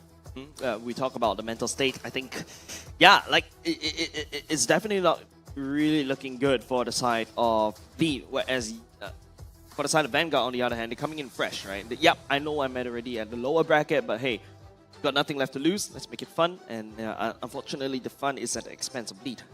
Yeah, because the fun is working for Vanguard, right? Yeah, it is. I mean, we are down to the best of one. We're down to the final line, we're down to the final game, and we're down to that final team to be relegated, or rather, to exit MPL SG Season 7 today. Yeah. This game will decide if whether Bleed is unable to be that top dog that we are looking out for, that will crawl their way all the way back to Grand Finals. Or will we be looking at Vanguard that just put in 2 wildcard and knocked off one of the big guns. Don't forget, it was also Vanguard that knocked off Bleed last season as well. Oh! Ooh. Yeah, remember that? Season 6? Yikes! Where, where JPL was. Yeah. That was the true moment for Vanguard to kind of graduate. That They're not a dark villain, horse anymore. The villain mode. They are the villain of MPL Singapore. Yikes! So that's actually a thicker storyline than I thought. I mean, look. If Vanguard, oh man, Bleed does not want to be in this spot, right? No. They With do so not much on their shoulders. They've invested everything. They did a whole roster swap, and just to come into this, I think it's a massive blow if Bleed just decides to let go right here, especially when we do see a lot of up and coming players from the side of Bleed, right? Seiji as well, the star from the Philippines. He has worked really hard in terms of making sure that he has like one of the highest GPM, highest farm. He knows his win condition. Jay, the creative, the artist, I would say, in terms of the mid laners wise. Don't forget, he can always pull off a troll in the mid lane before. He's done it before, and you can see how his game knowledge is translated into some of these close cut moments against Vanguard in game number 2. Yeah, for sure. You know, I think Bleed, as you mentioned, have a lot on their shoulders, a lot on their plates right now. They're risking everything. They have to stay in this playoffs for MPL SG Season 7. Taking a look at the picks and bans, guys. I know we talked a little bit about how Vanguard's picks and bans felt a little bit trolled, but actually had a deeper layer, I think, to that troll element, right? But aside of Bleed, it was pretty standard, I feel, where you pick the Novaria, you pick the carry, you have 2... and then you have 3 front lines, right? So really, really thick front line for you to output damage. Actually, now that I think about it, right, I didn't see Seiji being able to put in as much work as he has in the previous games. He was kind of absent. Yeah, he's getting targeted. I mean, if you're a gold laner, you see a Johnson audit. It is a big problem because, especially when you're a carry, your range is so small. You're just going to get bursted down by the Swan Song. So a lot of You're always going to be in range to the Swan Song. Yeah, that's right. So that's why I said, yes, Vanguard, this pick and ban, as you recap, looks kind of troll, but there is method to this madness coming out from this mad scientist Youngin right there. All right, so going into Game 3, guys. I don't even want to start predicting what Vanguard is gonna pick because at this point it's out the window. Okay, unless Youngin decides to bring his signature Archive Phobias interaction. Okay, thanks for saying that, because there's another signature that Cyclops. you always bring. Yep, I remember. How do you feel about that, Abs? Cyclops. It's not gonna happen. I don't forget, I think they can hear us right now. Cyclops, Youngin, if you're hearing this, you know what to do, my man. But for the side of Bleed, what do they have to do? I think right now it's just working on the fundamentals. It feels like they have a plan that they used to stick in the first part of the game, but after around the mid and the later parts of the game, they start to just ignore the battle plan, right? Like they do have a plan, it works, but they just let go. So right now it's just all about trying to close it when they're at their peak, when they have all the priority in. That's when they close it. Fair enough. All right, so let's see whether or not the picks and bans are gonna be as interesting as the first two games as we go into the drafting phase of Game 3, the final match of today. Once again, we've got Vanguard versus Bleed. Oh no. Liechtenstein, Vanguard banning out the Loi and Bleed banning out the Angela. This is Vanguard deciding to go for first pick, which means that they can surprise Moscow first pick if they want. Not only just that, they can also surprise Bleed with the last two picks. Ah, That's right. a double whammy, right? Yes. And then if Bleed is not prepared, they have to be a little bit creative securing the last pick, right? Because when you reveal this two pick all of a sudden at the last, and you only have one pick to work it out, right? Especially when you already selected 4 heroes, you really cannot change your game plan on the fly like that. Youngin looking for specific soft counters. I don't think that at the point in time you will be able to look out for much hard counters per se. Correct. Once you are that deep in, no tipsy backsy. Yeah, Youngin really, I think, reading Bleed like a book at this point. And, you know, with the creative picks and the creative drafts that we've seen all day today from the side of Vanguard, I honestly cannot wait to see what Youngin has in store for us. Yeah. Don't forget, Vanguard is coming in with a disadvantage. Not only just the fact that they're tired from, they played in the start of the day as well. They also, second match. Bleed. But they also had to deal with a super long game where they're always constantly alert where Nick Stain is coming from, right? As an athlete, as a player, I think the mental fortitude is very important going into this. This Vanguard just made this best of 3, makes it feel like a best of 7 just because of that one game. Yeah, look, and on the side of Vanguard is just, Nick Zane is probably just going, wee, right? Just driving the car and focusing, just crashing on certain people. So honestly, in terms of mental, I think Vanguard's in a much better spot at this point in time. All right, Moskov getting leaked out. Either if it's the first pick, Vanguard is up to something, man. It's very different, vastly different from the previous game. There must be something that they're looking out for this time. With Moskov currently available for the picking for the side of Bleed, Minotaur is something that Vanguard could pick up for themselves either, but they've decided to go for Edith. Have we seen Ken play the Edith before? Not that I know of. I know he was picking, I believe, mainly like Terizla, I believe. No, Ken has never played the Edith in the regular season. He played a lot of Yuzhong and a lot of Arlots. Some Terizla as well, right? I believe. Terizla 2 games. Beautiful ultimates, I remember. So at this point in time, we are looking at Bleed's first 2 opening with the Akai and the Novaria. So with the Akai currently being picked out for Bleed, I'm not too sure whether we are even going to be expecting to see some kind of Enchanter support mid that we've seen before. Would Diggy even be able to be capable to be picked out here just so that you can cancel our Akai's heavy spin? Do they really want to expend one ultimate for an ultimate in this kind of game? Yep. Arlot and Xbox being picked up for the side of Vanguard. Nothing too surprising yet. It seems like, these are all pretty standard picks coming out right now. Come on, Youngin, I want to see some of the spicy hidden techs that you've got for us. We do see the Fanny being banned out though. I find it pretty funny. Yeah, of course. Like, you don't want to give Fanny over to deck once again. Something that he's really, really comfortable on. Apart from that, Vanguard, this is also, I mean, yes, it's flexible on their own, but it seems like, the Youngin has already written his draft on the stone already. Edith going into the roam, Xbox going to jungle, Arlott goes into the EXP. I mean, you can flex it around with Arlott goes into the EXP, Arlott goes into the roam, and Edith goes to the EXP. So, yeah. With the lineup of Bleed, we have Carry, Novaria, and Arkai. Understandably, Novaria is always going to be pretty far away from the battles, and Carry is shortly behind their anchor. I wouldn't say that Arkai is going to be one of their anchor. In fact, I do want to see the Arkai being the jungler, perhaps, and have someone else that can really just hold down the fort, being the tagger of Carry in this instance. They do have the crowd control that they need. They do have the damage, they do have the pokes.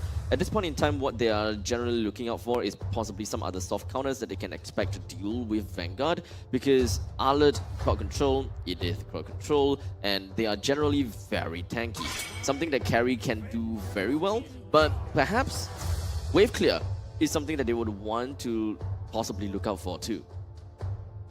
Moskov and Chang'e being the final two bans for the side of Bleed. Really trying to pinch down on the pool that Luxionstein can pilot. And Yuzhong being the final ban for the side of Vanguard. Oh boy, guys, one more pick until we see what the final two picks are for the side of Vanguard. I'm excited, guys. It's kind of tough because I'm really racking my brain for this. Okay, I feel like Vanguard should be going for something more normal this time around, right? There we go, wave clear. Nathan and perhaps a Vexana. Normal? Normal? You said normal? This is a Nana Leslie that is being picked on the side of Vanguard. This is at least it's not Cyclops. This is anything but normal. We saw Nana being picked earlier on in the season. We did also see Leslie getting played. Man, this is not normal, and this is exactly what I expect from the side of Vanguard. The massive tilt coming in from Chase. That is the lullaby to my ears. I mean, Leslie is my favorite hero, but like, I mean, I can hear Moman right now cheering from the stands as he sees Leslie getting picked up as well. A little bit of a fist pump in the air. How is Bleed going to respond with the Yeve? Here's the thing though. I'm looking out for the exact reason why they decided to pick up Leslie. The only other thing that I can think of is probably Vision. Just ultimates. One of the main things that Leslie is really great for when it comes down to being a marksman is not damage, no, is not burst. But it comes down to the fact that she is untargetable whenever she goes invisibility. So she's really good against heroes that focuses onto point-click abilities, point-click stuns, so on and so forth. However, for the side of Bleed's lineup, every single one of these heroes work on AoE, right? It is all skill shots. Perhaps only against the carry is a tad bit different. So the only final thing that I can look out for is just carry versus Leslie. Leslie, superior range, fight against carry, carry loses. That's the only other reason I can see why Leslie is a debated pick to go up against carry. Just as simple as that. No other reasons. As for Nana, Nana is indeed a very annoying hero. We have seen before, right? Molina's Smooch, Molina's Gift, everything. From the first skill, ultimate, passive, this Nana is not a hero that you should just gloss over. Not a hero that you should be reckoned with. You gotta be real careful about the innate potential of Nana, and I find it okay. They need that wave clear anyways, because they are picking Leslie, who is weak at wave clear. So they need a mage that can wave clear well enough. Yeah, I think the Nana-Leslie combo is very interesting. We actually do see this in quite a few ranked games as well, right? We're starting to see some similarities, I suppose. But the Nana with that wave clear, with the ultimate hits like a truck if you're able to hit multiple times, right? And honestly speaking, in this kind of team composition, it's not a bad call for the side of Vanguard Once again, Youngin showing us his truly unique picks. One other thing that we were too focused on when it comes down to the Leslie and Nana pick was the fact that Gear has decided to play the Novaria as the roam instead, putting Jay as the anchor of the team. So he's the mage of the team, and he's going to be the one in the middle of the team. So the games are understandably going to be played around Jay for most of these periods, and the problem about that is that playing a Yve into a Nana is actually pretty darn dangerous. Yes, it is. Because when Yve uses her ultimate, she stands still and she's not able to move, right? Which it gives perfect timing for Sunny. I'm offended, already committed, and not only just that, real world manipulation. Dex still secures the turtle before he buggers all the way out. Yon picks up first blood onto Nick Stain. Damage from Jay, looking at Ken right here. Final slash to try to slow it down. Ken making a play word. He's actually down all the way. Down a little bit low. It's Sagino has a slash. Go for it. And Ken bursts a finger on Jay as well, trying to get back, but he's actually not done. Yes, Sagino! No, Ken picks up a double kill on this Arlon. Man, I don't know what's going on anymore. Level 5, Ken. That is... I've had PTSD. It is definitely a problem for Bleed, right? I'm not too sure whether they counted onto the dashes, but that was definitely a window of opportunity for them to really deal with Ken. So throughout this entire team fight, we can see that Ken has been pretty much going all around. Jay has used his RWM. And all three members, Gear, Sakitnu, and Seiji, they are, sorry, not Seiji, and Jay, they're all together. And just from a single final slash from Ken and everything else, they did whatever that they could. But they have decided to go all the way back, and they fear, not Ken, but they fear because of Sunny. Yep, I'm offended, already committed by Sakitnu. Jay, real world manipulation just to wave clear. Should be up for the next turtle though, but yeah, Vanguard never ceases to amaze me.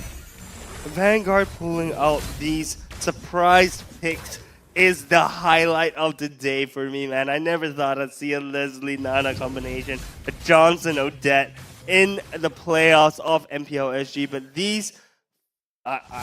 these unique picks seems to be working extremely well for the side of Vanguard. And honestly speaking, with the lead that Ken has brought Vanguard, it seems like anything could happen in this final game of the series. Now, we're back under the stalemate. Vanguard doesn't necessarily have a very huge lead on top of Bleed, but there, of course, could still be some kind of opportunity. Nick Stain! And also onward as well. Yon goes for the heavy spin, pushing Deck away, pushing Ken away, but Ken, final slash right here. Still pick up the mega kill. Normal jungle for the side of Vanguard. Vanguard lead already. Real world manipulation would not be able to connect. Nick Stain goes down, but also taking Sagitnu down for the count as well. Vanguard right here, 4v3 with Deck, still have the retribution. This is actually a problem here, with the two frontliners from the side of Bleed falling down that easily, while Vanguard not losing anyone. This is actually a huge cause for concern. Bleed, they don't have the damage despite fielding in double mage for this lineup. With one mage taking the roam role, they're supposed to be able to get a lot of information out of the Novaria, number one. Number two, with Jay having the RWM, they should be able to control the tides of the battle a lot earlier. But unfortunately, it doesn't seem like the RWM came in fast enough. And during the period where Yon actually had the heavy spin locked down on the Ken, I don't see any pressure on the Ken. Yeah, look, I mean, Ken is a problem for the side of Bleed, right? He is now being able to burst down a lot of the front line of Bleed. It's as if Bleed didn't have a front line. It's just really, really, really squishy. And honestly, these fights are just going on to Vanguard's favor. As we take a look at the items right now, Ken almost 1k up. Leslie, 400 gold up. And honestly, in total, Vanguard 1.6k in 6 minutes of the game is looking pretty good, man. If you're a Leslie player, you'll be smiling right here. Berserker's Fury already built, going all the way to the endless battle. Ahead of Seiji. Yes, the items on the Leslie is a lot more expensive, but yeah, you can fight right now. Just take a look. The one poke that's $400 damage, true damage Pop, right there. money flies. Pop, money flies again. But okay, but back to the case here. Sunni's gold is actually looking to be pretty done fine, and the amount and the fact that Sunni already has a Genius Wand as well, you gotta have to be real careful about that. With Jay being manipulation, zoning everybody out so that Seiji gets the damage coming up here. And Yon pins some members on the side of Vanguard all the way down to the wall. Where's the follow-up coming up from Bleed? Luxion's game get taken down by Yon right here. Dag burns Jay down, and then Yon, well, now he gets caught in no man's land. Ken returns the favor. Ken! It's unstoppable right now. 5-0 is what? I don't understand. This is not exactly a composition whereby Yon can just go on a proxy, land a hit onto someone and just lock that person in and have the rest of the team to come follow up. Because Jay is not a mobility mage. Here, he gonna have to play far. If anything, Yon proxies the lane and he's gonna be all alone. Seiji's range is short. No one is realistically gonna be able to help Yon in a lot of these occasions. And a lot of these occasions, we are going to see Yon dying more and more and more often. That is true, unless, I mean, just a theory, right? But what if Yon heavy spins the opponent's team into them? But that also doesn't really work, right? Like Speedy Light Wheels, shreds. That's a-okay. Saginu now stepping forward just a little bit. I hear the retribution being secured, being used by Yon already. Well, still not too bad because the turtles has already stopped spawning. And now they're looking to go into the mid-game part. Vanguard, 2.4k gold lead. 2.4k gold lead. That's almost a whole item. Real manipulation being used. Awkward angle. Deck Class Insanity pops. Pushing Bleed away and also access a wave clear. And now Liechtenstein, that's the ultimate snipe already committed. Would not be able to find Sagit here. 7-5 current scoreline. We're looking at about 2,300 gold in favor for Vanguard. In terms of standing objectives, Vanguard is doing a very good job. And neutral objective with 3 turtles. In fact, out of these 3 games that have been played, this is Vanguard's best game. Yep. All right, we gotta have to remember that this is their best game. With them winning the first game without any of these neutral objective and hardly any standing objective. Game number 2, it was indeed very difficult, and it's not exactly a game I believe that Vanguard would have won, but they still gave Bleed a hard time. Similarly, no neutral objective, hardly any standing objective. So with this pattern in play, with Vanguard being able to get neutral and standing objectives, this is only gonna turn out a lot more worse for Bleed as time slowly runs out. The worst part is, especially when you're so squishy, Liechtenstein as this Leslie could just 2-tap you, right? And immediately you're dead. And this battle was already secured by the side of Liechtenstein, and now it's just gonna escalate. Maybe 4 BODs. That is just exactly what the Leslie needs. 4 BODs, definitely. Maybe 5. Don't enable him. Sales boots, right? Don't enable him. I can't believe we were joking about this at the start of the day, and now we're at the end of the day, and we do see a Leslie being played. Look at that. That's wicked. Oh, nice block coming in from Liechtenstein, ensuring that Sunni will be able to stay alive and avoid that 30 seconds cooldown timer. Okay, maybe not 30 seconds, and then roughly about 20 seconds per se. But now, we do have Ken though, playing a little bit sneaky peeky like. I don't think that the members from Bleed knows exactly where he is just yet. Yeah. He has a flicker as well, so if anything, he will want to drag Jay right into the very difficult spot to play, because Jay is the anchor. Wherever Jay is, they, for the side of Bleed, they will want to play around Jay. So we're gonna have to look out for Ken. Yeah, Ken is choosing an opportune angle to enter the fight. Yon is gonna spot him out there. Yep, Yon is gonna spot him out there, so no more surprises for the side of Ken. Do a chance. Embedded tags onto deck. No follow-up. Oh, that's the Firaga armor broken. No more last insanity. Exactly where Bleed steps out comfortably. Not only does that, Jay goes in with a real world manipulation. Nick Stain goes yards and kills a lot in there's turmoil. And now with a heavy spin to kind of spin his way all the way. The ultimate snipe will not be able to land onto Yon. Getting blocked by Bleed. The camaraderie, the brotherhood of Bleed allows Yon to walk away alive. Good for Bleed that they managed to open up the map to ensure that Ken don't pull out any sneaky surprises onto them, ensuring that they at the back lines are gonna be fine and a-okay. So that flicker final slash from Ken didn't really amount to anything at all, and in fact Yon even responded with a heavy spin, completely neutralizing the ultimate that Ken has tried to set up for his team. So Bleed being able to get this Lord is expected, and it's good that they are now finally translating whatever that they have gotten in that previous fight to try to create a larger lead. Yep. Yeah, right. So we see them moving around the map, right? We see Lord being pushing in from the top. We see Bleed, the whole Bleed pushing down the mid turret right now. This is moving from one objective to the other, and this is the Bleed that we like to see. Deck almost getting caught out here. Had to use the last insanity to escape.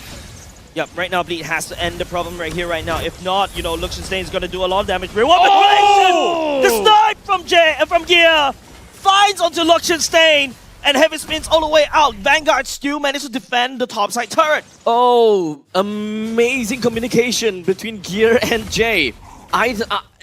Just being able to zone out and take a look at the positioning of Luxenstein. And not only just that, Final Slash will be able to find onto Sagitnu right here, and now the members from the side of Bleed is trying to look to actually take down the turret, but no! Seiji has to dodge away. The damage coming in from Vanguard right here takes out Yon and Sagitnu. 2 for none. And can 601, this guy better be the MVP if Vanguard actually wins this game. Now where's Moment? The funny thing is now when I see that the Leslie portrait, I immediately imagine his name over there. Yeah. I've seen him play Leslie so damn much, man. It's true. But you know, I think that's enough about Moment. Luxenstein on this Leslie to 0-2 and 0.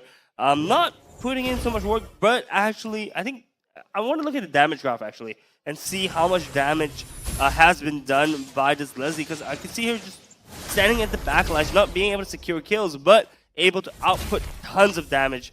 Actually not that much, actually 18k only. In the middle. And Gear with 57k, technically understandable. Their poke game is amazing. And remember how I said that Jay gonna have to be the anchor? Yeah, as long as Jay is always sticking with Gear, it's actually gonna be real difficult for Vanguard to even do anything at a point in time, because Jay can just pop the RWM anytime, and Vanguard might actually find a lot of difficulty trying to get themselves out of it. Oh, not only just that, Ken, this time around he gets caught. No Final Slash coming out, he's just holding on just a little bit, and he will use it right now. Jay reward manipulation, the onslaught will be committed by Nickstain. Nickstain goes to human form, trying to get out of there, last insanity power. Fine Yon! Luxenstein will go down, no damage dealer from the side of Bleed anymore, and Seiji step forward comfortably. Ooh. Nobody from the side of Vanguard could endanger him, and Seiji shuts down Ken, puts him down to the ground. Bleed finally coming online. Jay's not the only one on Bleed who can shoot those comets. Gear is showing that he can play the Novaria as well. Dang, those are some beautiful snipes coming out from the side of Gear. Gear has been really landing all of these shots time and time again. He's really putting his name onto the mark of here, of this game. 2600 gold ahead, Bleed has it, and the Lord is going to be marching in from the top lane onwards. This is definitely going to be a lot tougher, because remember how we talk about the fact that the only one that can kind of wave clear is Zuni? One of the best answers to wave clearing at the very least. So looking at items, all I can see is a Genius Wand, Lightning Truncheon, as well as a Blood Wings. I was about to say Queen's Wings, but Blood Wings. So we do have 3 items that's built up for the side of Zuni for now, but is it really enough for them to really deal with all of these mega creeps through a single magic boomerang? Okay, Lord is gonna sneeze. Not even Fire Bob will be able to dismantle that. Or Bob's dismantling the mid lane as well, just a little bit more. And now it's just Vanguard trying to defend everything. This 3-prong attack is dealing a lot of damage against Vanguard. And now Vanguard, the base is all wide open. Nick stays forward, but it's gonna get shredded by Seiji. Seiji is outputting so much damage right now, and Vanguard unable to hold. The Lord already crashing in. Jay letting down a real one manipulation to kind of wave clear as well. The Lord working onto the core, and Bleed one more slash. They send Vanguard home. Bleed takes it home, and they managed to send Vanguard back home for the MPL SG Season 7. After a grueling game, they lost game 1 to Vanguard, and they managed to claw themselves back into the game after, I would say, might have been humiliating if they actually lost game 2. But they managed to climb themselves back up and ended the 3rd game with a bit more style. Yeah, That's but true. It's so close, right? Like, it could be over for Bleed right there and then. Especially losing over to Vanguard right here. Don't forget, this is not their actual roster, right? You can tell the Vanguard doesn't even look remotely sad or angry. Yeah, I was gonna say, right? I think it's all smiles on Vanguard's faces. But flip side on the bleeds. It's true, I think if you saw all smiles on the side of Vanguard, they all look extremely happy. This match was very, very close. It looked like a really, really fun match. So huge shout out to Vanguard for playing that out. Us as casters, I think to me this is one of my most fun matches to cast for today. So huge shout out to Vanguard for giving us that kind of performance. We see Gear. We see Gear giving a little bit of words to Nick Stain, perhaps as a little bit of a follow-up from last year. But once again, really, really good match. Bleed versus Vanguard, super close. It could have been anyone's game, but congratulations to Bleed Esports for winning their final match, their final series of day one. This is their path to redemption, ladies and gents. Maybe a little bit battered, a little bit bruised, but rest assured, they'll be going up next against Asteris tomorrow. Oh man, how's that gonna be like? Jeez. Bleed versus Asteris. If Bleed were to... okay, look. Today's games are just today's, right?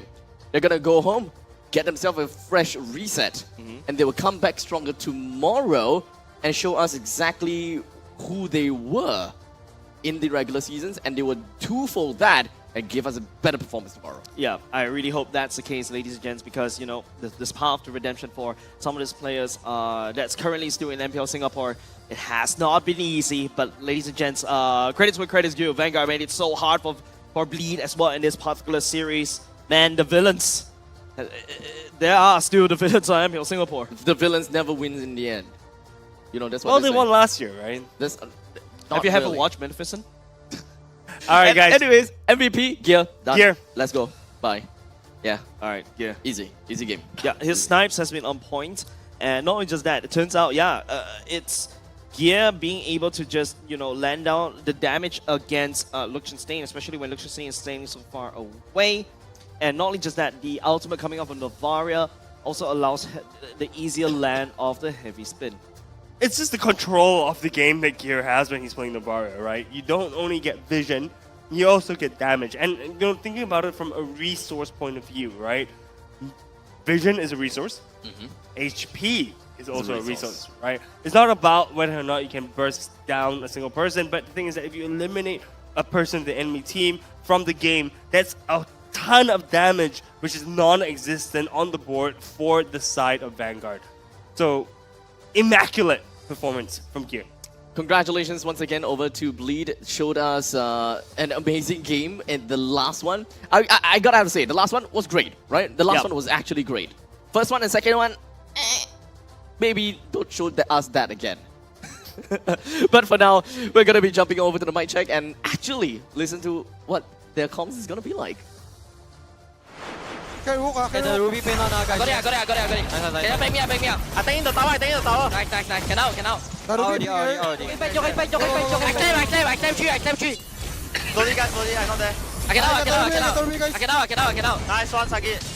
I can out, You want to push your butt? Hey, he won't die, eh? They fight man, they burst me. Go. No skill, guys, no skill. I claim. Kill them all, guys. Ulti, guys. Ulti. Win. Build this, Careful, CG die, guys. Careful, hey, game back, Nice. I'm pain. I claim more. Get over there, guys. I can do it. I have BMO. The deck. I'm low.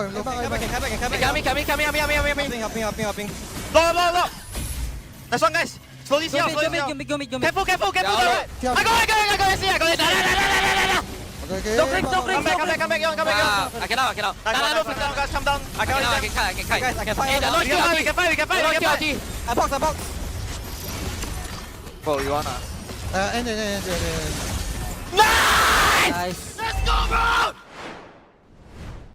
Cheers of success coming from Gear. I feel it for Gear. You could hear how elated he was when the turret went, and when the final crystal went down for the third game. So honestly, huge congratulations to the side of Bleed for, well, continuing their redemption arc, I suppose. Perhaps we'll be able to see a better performance tomorrow once Yeah. again. But they're going up against Asteris. So we definitely will have a lot more to say about that because it is indeed one of the rising stars. And, well, they did have one difficult game against Team Flash. But they did manage to redeem themselves today. And for Bleed, well, they did win this game. But I wouldn't really count that as a redemption. So I'll leave it for tomorrow. Yep. That is true. It's all eyes are going to be whether Bleed is going to be able to recover back to their regular season form for tomorrow. But that's tomorrow. Let's focus on today. Item builds wise, anything immediately stands out to you guys? Twilight armor for Seiji.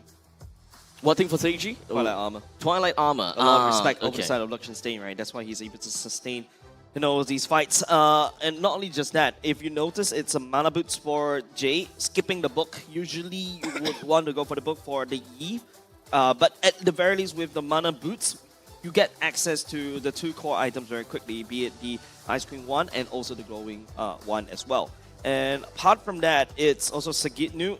Usually you see Sagitnu as a very aggressive EXP laner. You see him building lots of damage even when he's an R-Lot, right? But now, if you notice, a little bit of humbleness coming out from Sagitnu, going for more tanking. There's only one damage item from Sagitnu. That's the only item. War Axe.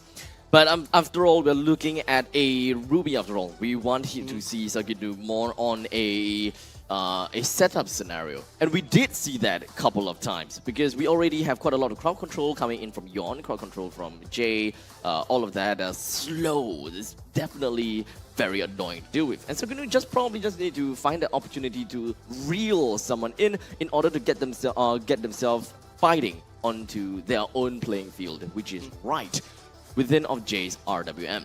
Yep, and like looking at the emblems, right, you get to see a bit of an interesting emblem. If I'm not mistaken, Jay opted for the mage emblem in my opinion, because since you already got a lot of these mana regen, you got the mana boots already, right? You don't really go for common. But I've also seen some of the Eve go for the common emblem instead, so that they can pick up a magic pen boots, and then after that build similarly, basically skipping the book. Right, so just kind of like interchange between the boots with the emblem. That's right. But a little bit more aggressive if you're going for that. But the common emblem ultimately doesn't really help in terms of the stats, but especially making sure that you could just spam your skills. And yeah, that's a mage emblem for the side of Jay. Other than that, everything else is pretty much fine when it comes down to their items, or their emblems. With the Arlet going for common because we need to have that. Yeah, Seiji is still on the Brave Smite. Yes. Not only just Brave Smite, goes for Festival Blood and also full tank. Yeah, basically full tank. Full fighter. Yeah, full fighter. But more sustainability. Emblem. Common emblem is normal for carries because you want to spam your dashes. Yes. But the fact that you commit all the way till Festival of Blood and also the fighter emblem as well. Usually you go for attack speed and also Master Assassin. Seiji knows that he's not going to be able to outpoke Luxenstein in the early game. And there's this awkward moment in the mid game where carries should have a bit of a more priority. And then after that, Luxenstein, once he pick up 1 or 2 BODs, is going to start sniping down Seiji. Yeah, I mean, it all boils down to the early game fight. I think Seiji just wanted to have a little bit more survivability in lane so that he can heal up by hitting the minions, since he's constantly going to be outpoked by Luxenstein. So the best way that he can really do things is just stay in lane, get himself a little bit of the heals from the Brave Smite, and the rest is history. But moving on to the rest of the teamfight participation, kind of looking at things, Luxenstein has pretty much been playing his very own game at 18% of the teamfight participation, while all the other players have been constantly engaged in fights with 72% and the rest with 81%. Pretty fine if you ask me. And that's the whole point of Leslie, right? You want to farm all the way to the later parts of game, join the fight around maybe 2, 3, 4, 5, 6, maybe 7 BODs.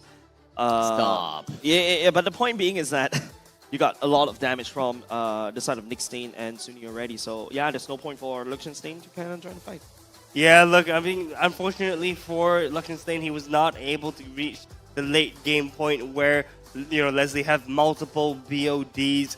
And as such, we don't actually see the damage output being dealt, being dished out by the side of Luxenstein. But boys, what a series. Yep. What a roller series. coaster ride. I think that, okay, to be fair, I didn't really have that much of a roller coaster ride. I'm just willingly accepting everything and just like, okay, cool, wow. But boy, oh boy, the roller coaster ride goes for this guy. What? I kind of expected game 1. No, game 3, you went. You full out. removed your mic. Tilt, You were man. like, What? That's showbiz. No. Yep. I kind of removed my headset right there. I was like, when I That see would the be last me game if now- they're Cyclops. I think I wasn't expecting those 2 picks. But it's Remember, not so especially- bad. Especially when you see that they removed the Yu Zhong, right? But yeah. All right, well, that's enough from us for today. This is the last you'll see of us for today, but do tune in tomorrow to see some of our pretty faces. If not, we're going to throw it over to Kindofu to break down the last series of the game. Second last portion of the day. It is my turn, and I am so happy to do the analysis for this last part. First and foremost, we have to thank Vanguard, especially Youngin. What a creative juggernaut today, giving us so many surprises. I was screaming at the back of the room there with the other talents as the draft was revealed to us today. But of course, it is still Bleeds Day. This is a challenge they had to overcome in order to make it to the next round for our playoffs.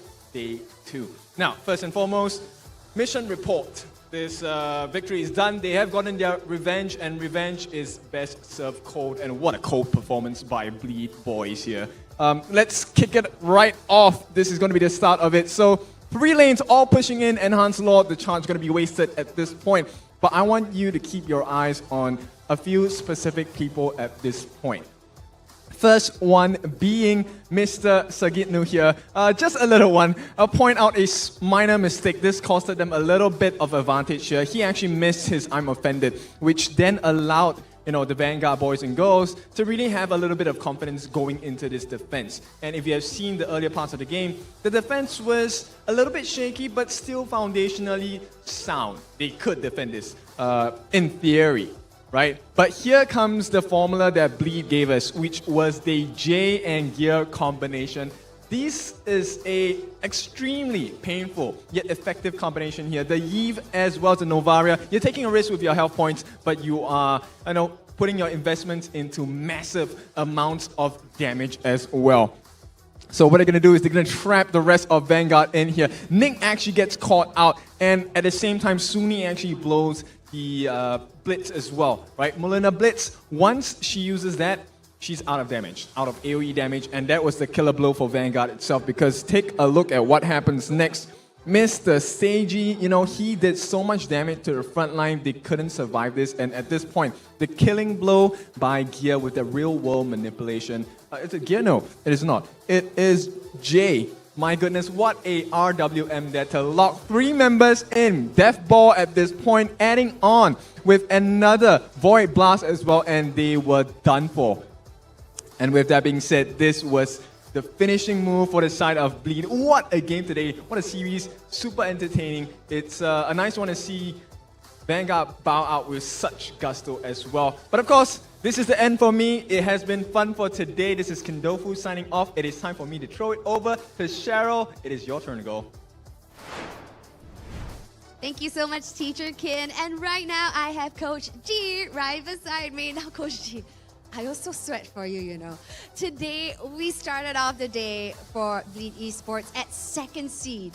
And then, right here in match 4, we don't know. We don't know what's happening right here with the Cheese Threads. How are you feeling? I think we're just having a tough day today. Like I said, our players not performing well today, and we're having a hard time. But thank God that they come back. And we need people to hear you. Yeah. We have I think tomorrow, another day. I think they will wake up. Okay. No, the thing is, before coming into playoffs, like we had 2 weeks break for teams to have boot camp and restructure. So why is it that with that break, usually teams come in ready, but the teams perhaps coming in a little bit uncertain today for Bleed Esports? Like I said, I think just the bad day. Just a bad day. Just yeah. Just the bad day. Yeah. And tomorrow we'll see if it's still the bad day. they No, need, but I as- think like I the said, they need to wake up. Yeah, but I guess the question is not whether they're having a good day or a bad day, or it's just how bad they want the championship, right? Yeah, they really want to win the championship. You know, if you ask me, but they just fighting for themselves. They need to fight themselves. Yeah, as do all of our teams here, all gunning for one championship, one slot to head on over to the MSC. Now, we're going to rewind a little bit. Tell us more, because I didn't have the chance to interview for the RSG game. So, you know, what was you as a coach's mentality coming into the RSG game? What was your approach? Well, like we always do in Scrim, we always prepare and everything, and then make sure that the mental of the player is good. And we're having a hard time. I just keep telling them to have fun, you know, here. And then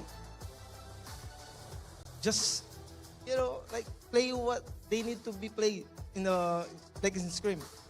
Right, and Something like once more, potentially, you guys could be meeting RSG SG again, potentially. Potentially. But with that, so what adjustments would you make learning from today's game?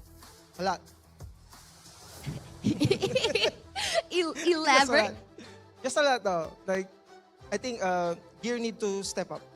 And Seiji need to do some gameplay or game style, like not supposed to be like careless, because he's so careless today. As you can see, he go in by himself, you know, and then not choosing the right spells. Right. So I think as opposed to mechanically, all of the players are definitely talented. It's just more of like a mental headspace coming to the game. They just must be playoffs ready. Yeah. Yeah, so moving on to this, I don't know what kind of a game it is, but definitely Vanguard put on a show with some incredible cheese strats. They're good. So starting off with the Chunger gold lane, and then we see the Johnson and Odette, and then of course we have also seen the Nana, but not so special, the Nana, but like, how do you approach, given that, you know, teams like you guys have been preparing for rather orthodox kind of drafting? Well, we do some our cheese strat as well, right? Remember? And then in Scrim, of course, we have this Scrim body. They do a lot of cheese strat. So all the time that we really prepare on that one. But the thing though, like I said, they need to do the basic things. But my team just forgetting the basic things today. Right, but I think with their position being threatened today, perhaps it will be a wake-up call for Bleed Esports. They need to wake up.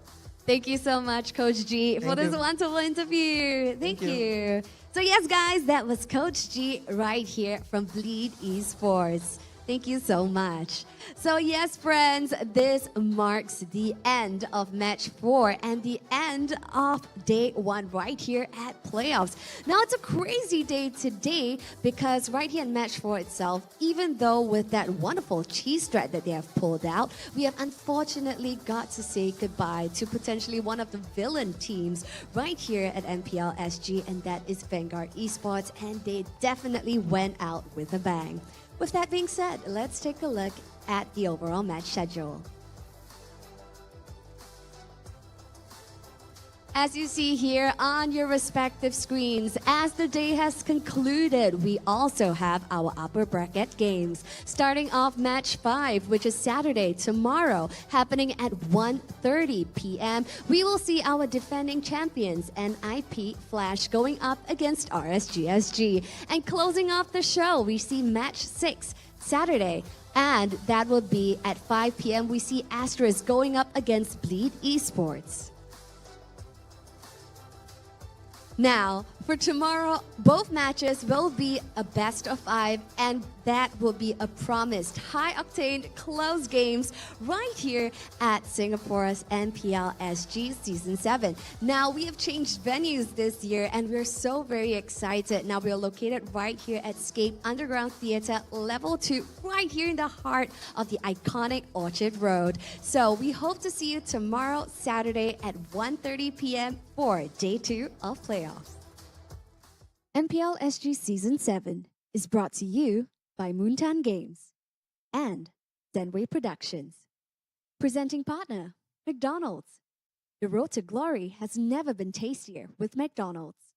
Catch all of the MPL SG Season 7 action and complete the experience with a crispier crunch with the new and improved Chicken McCrispy with Mac Delivery. Youth partner, Scape. Partner in esports, OSIM. Level up your performance with OSIM's patented V-hand massage technology and ergonomic features designed with the player's comfort in mind.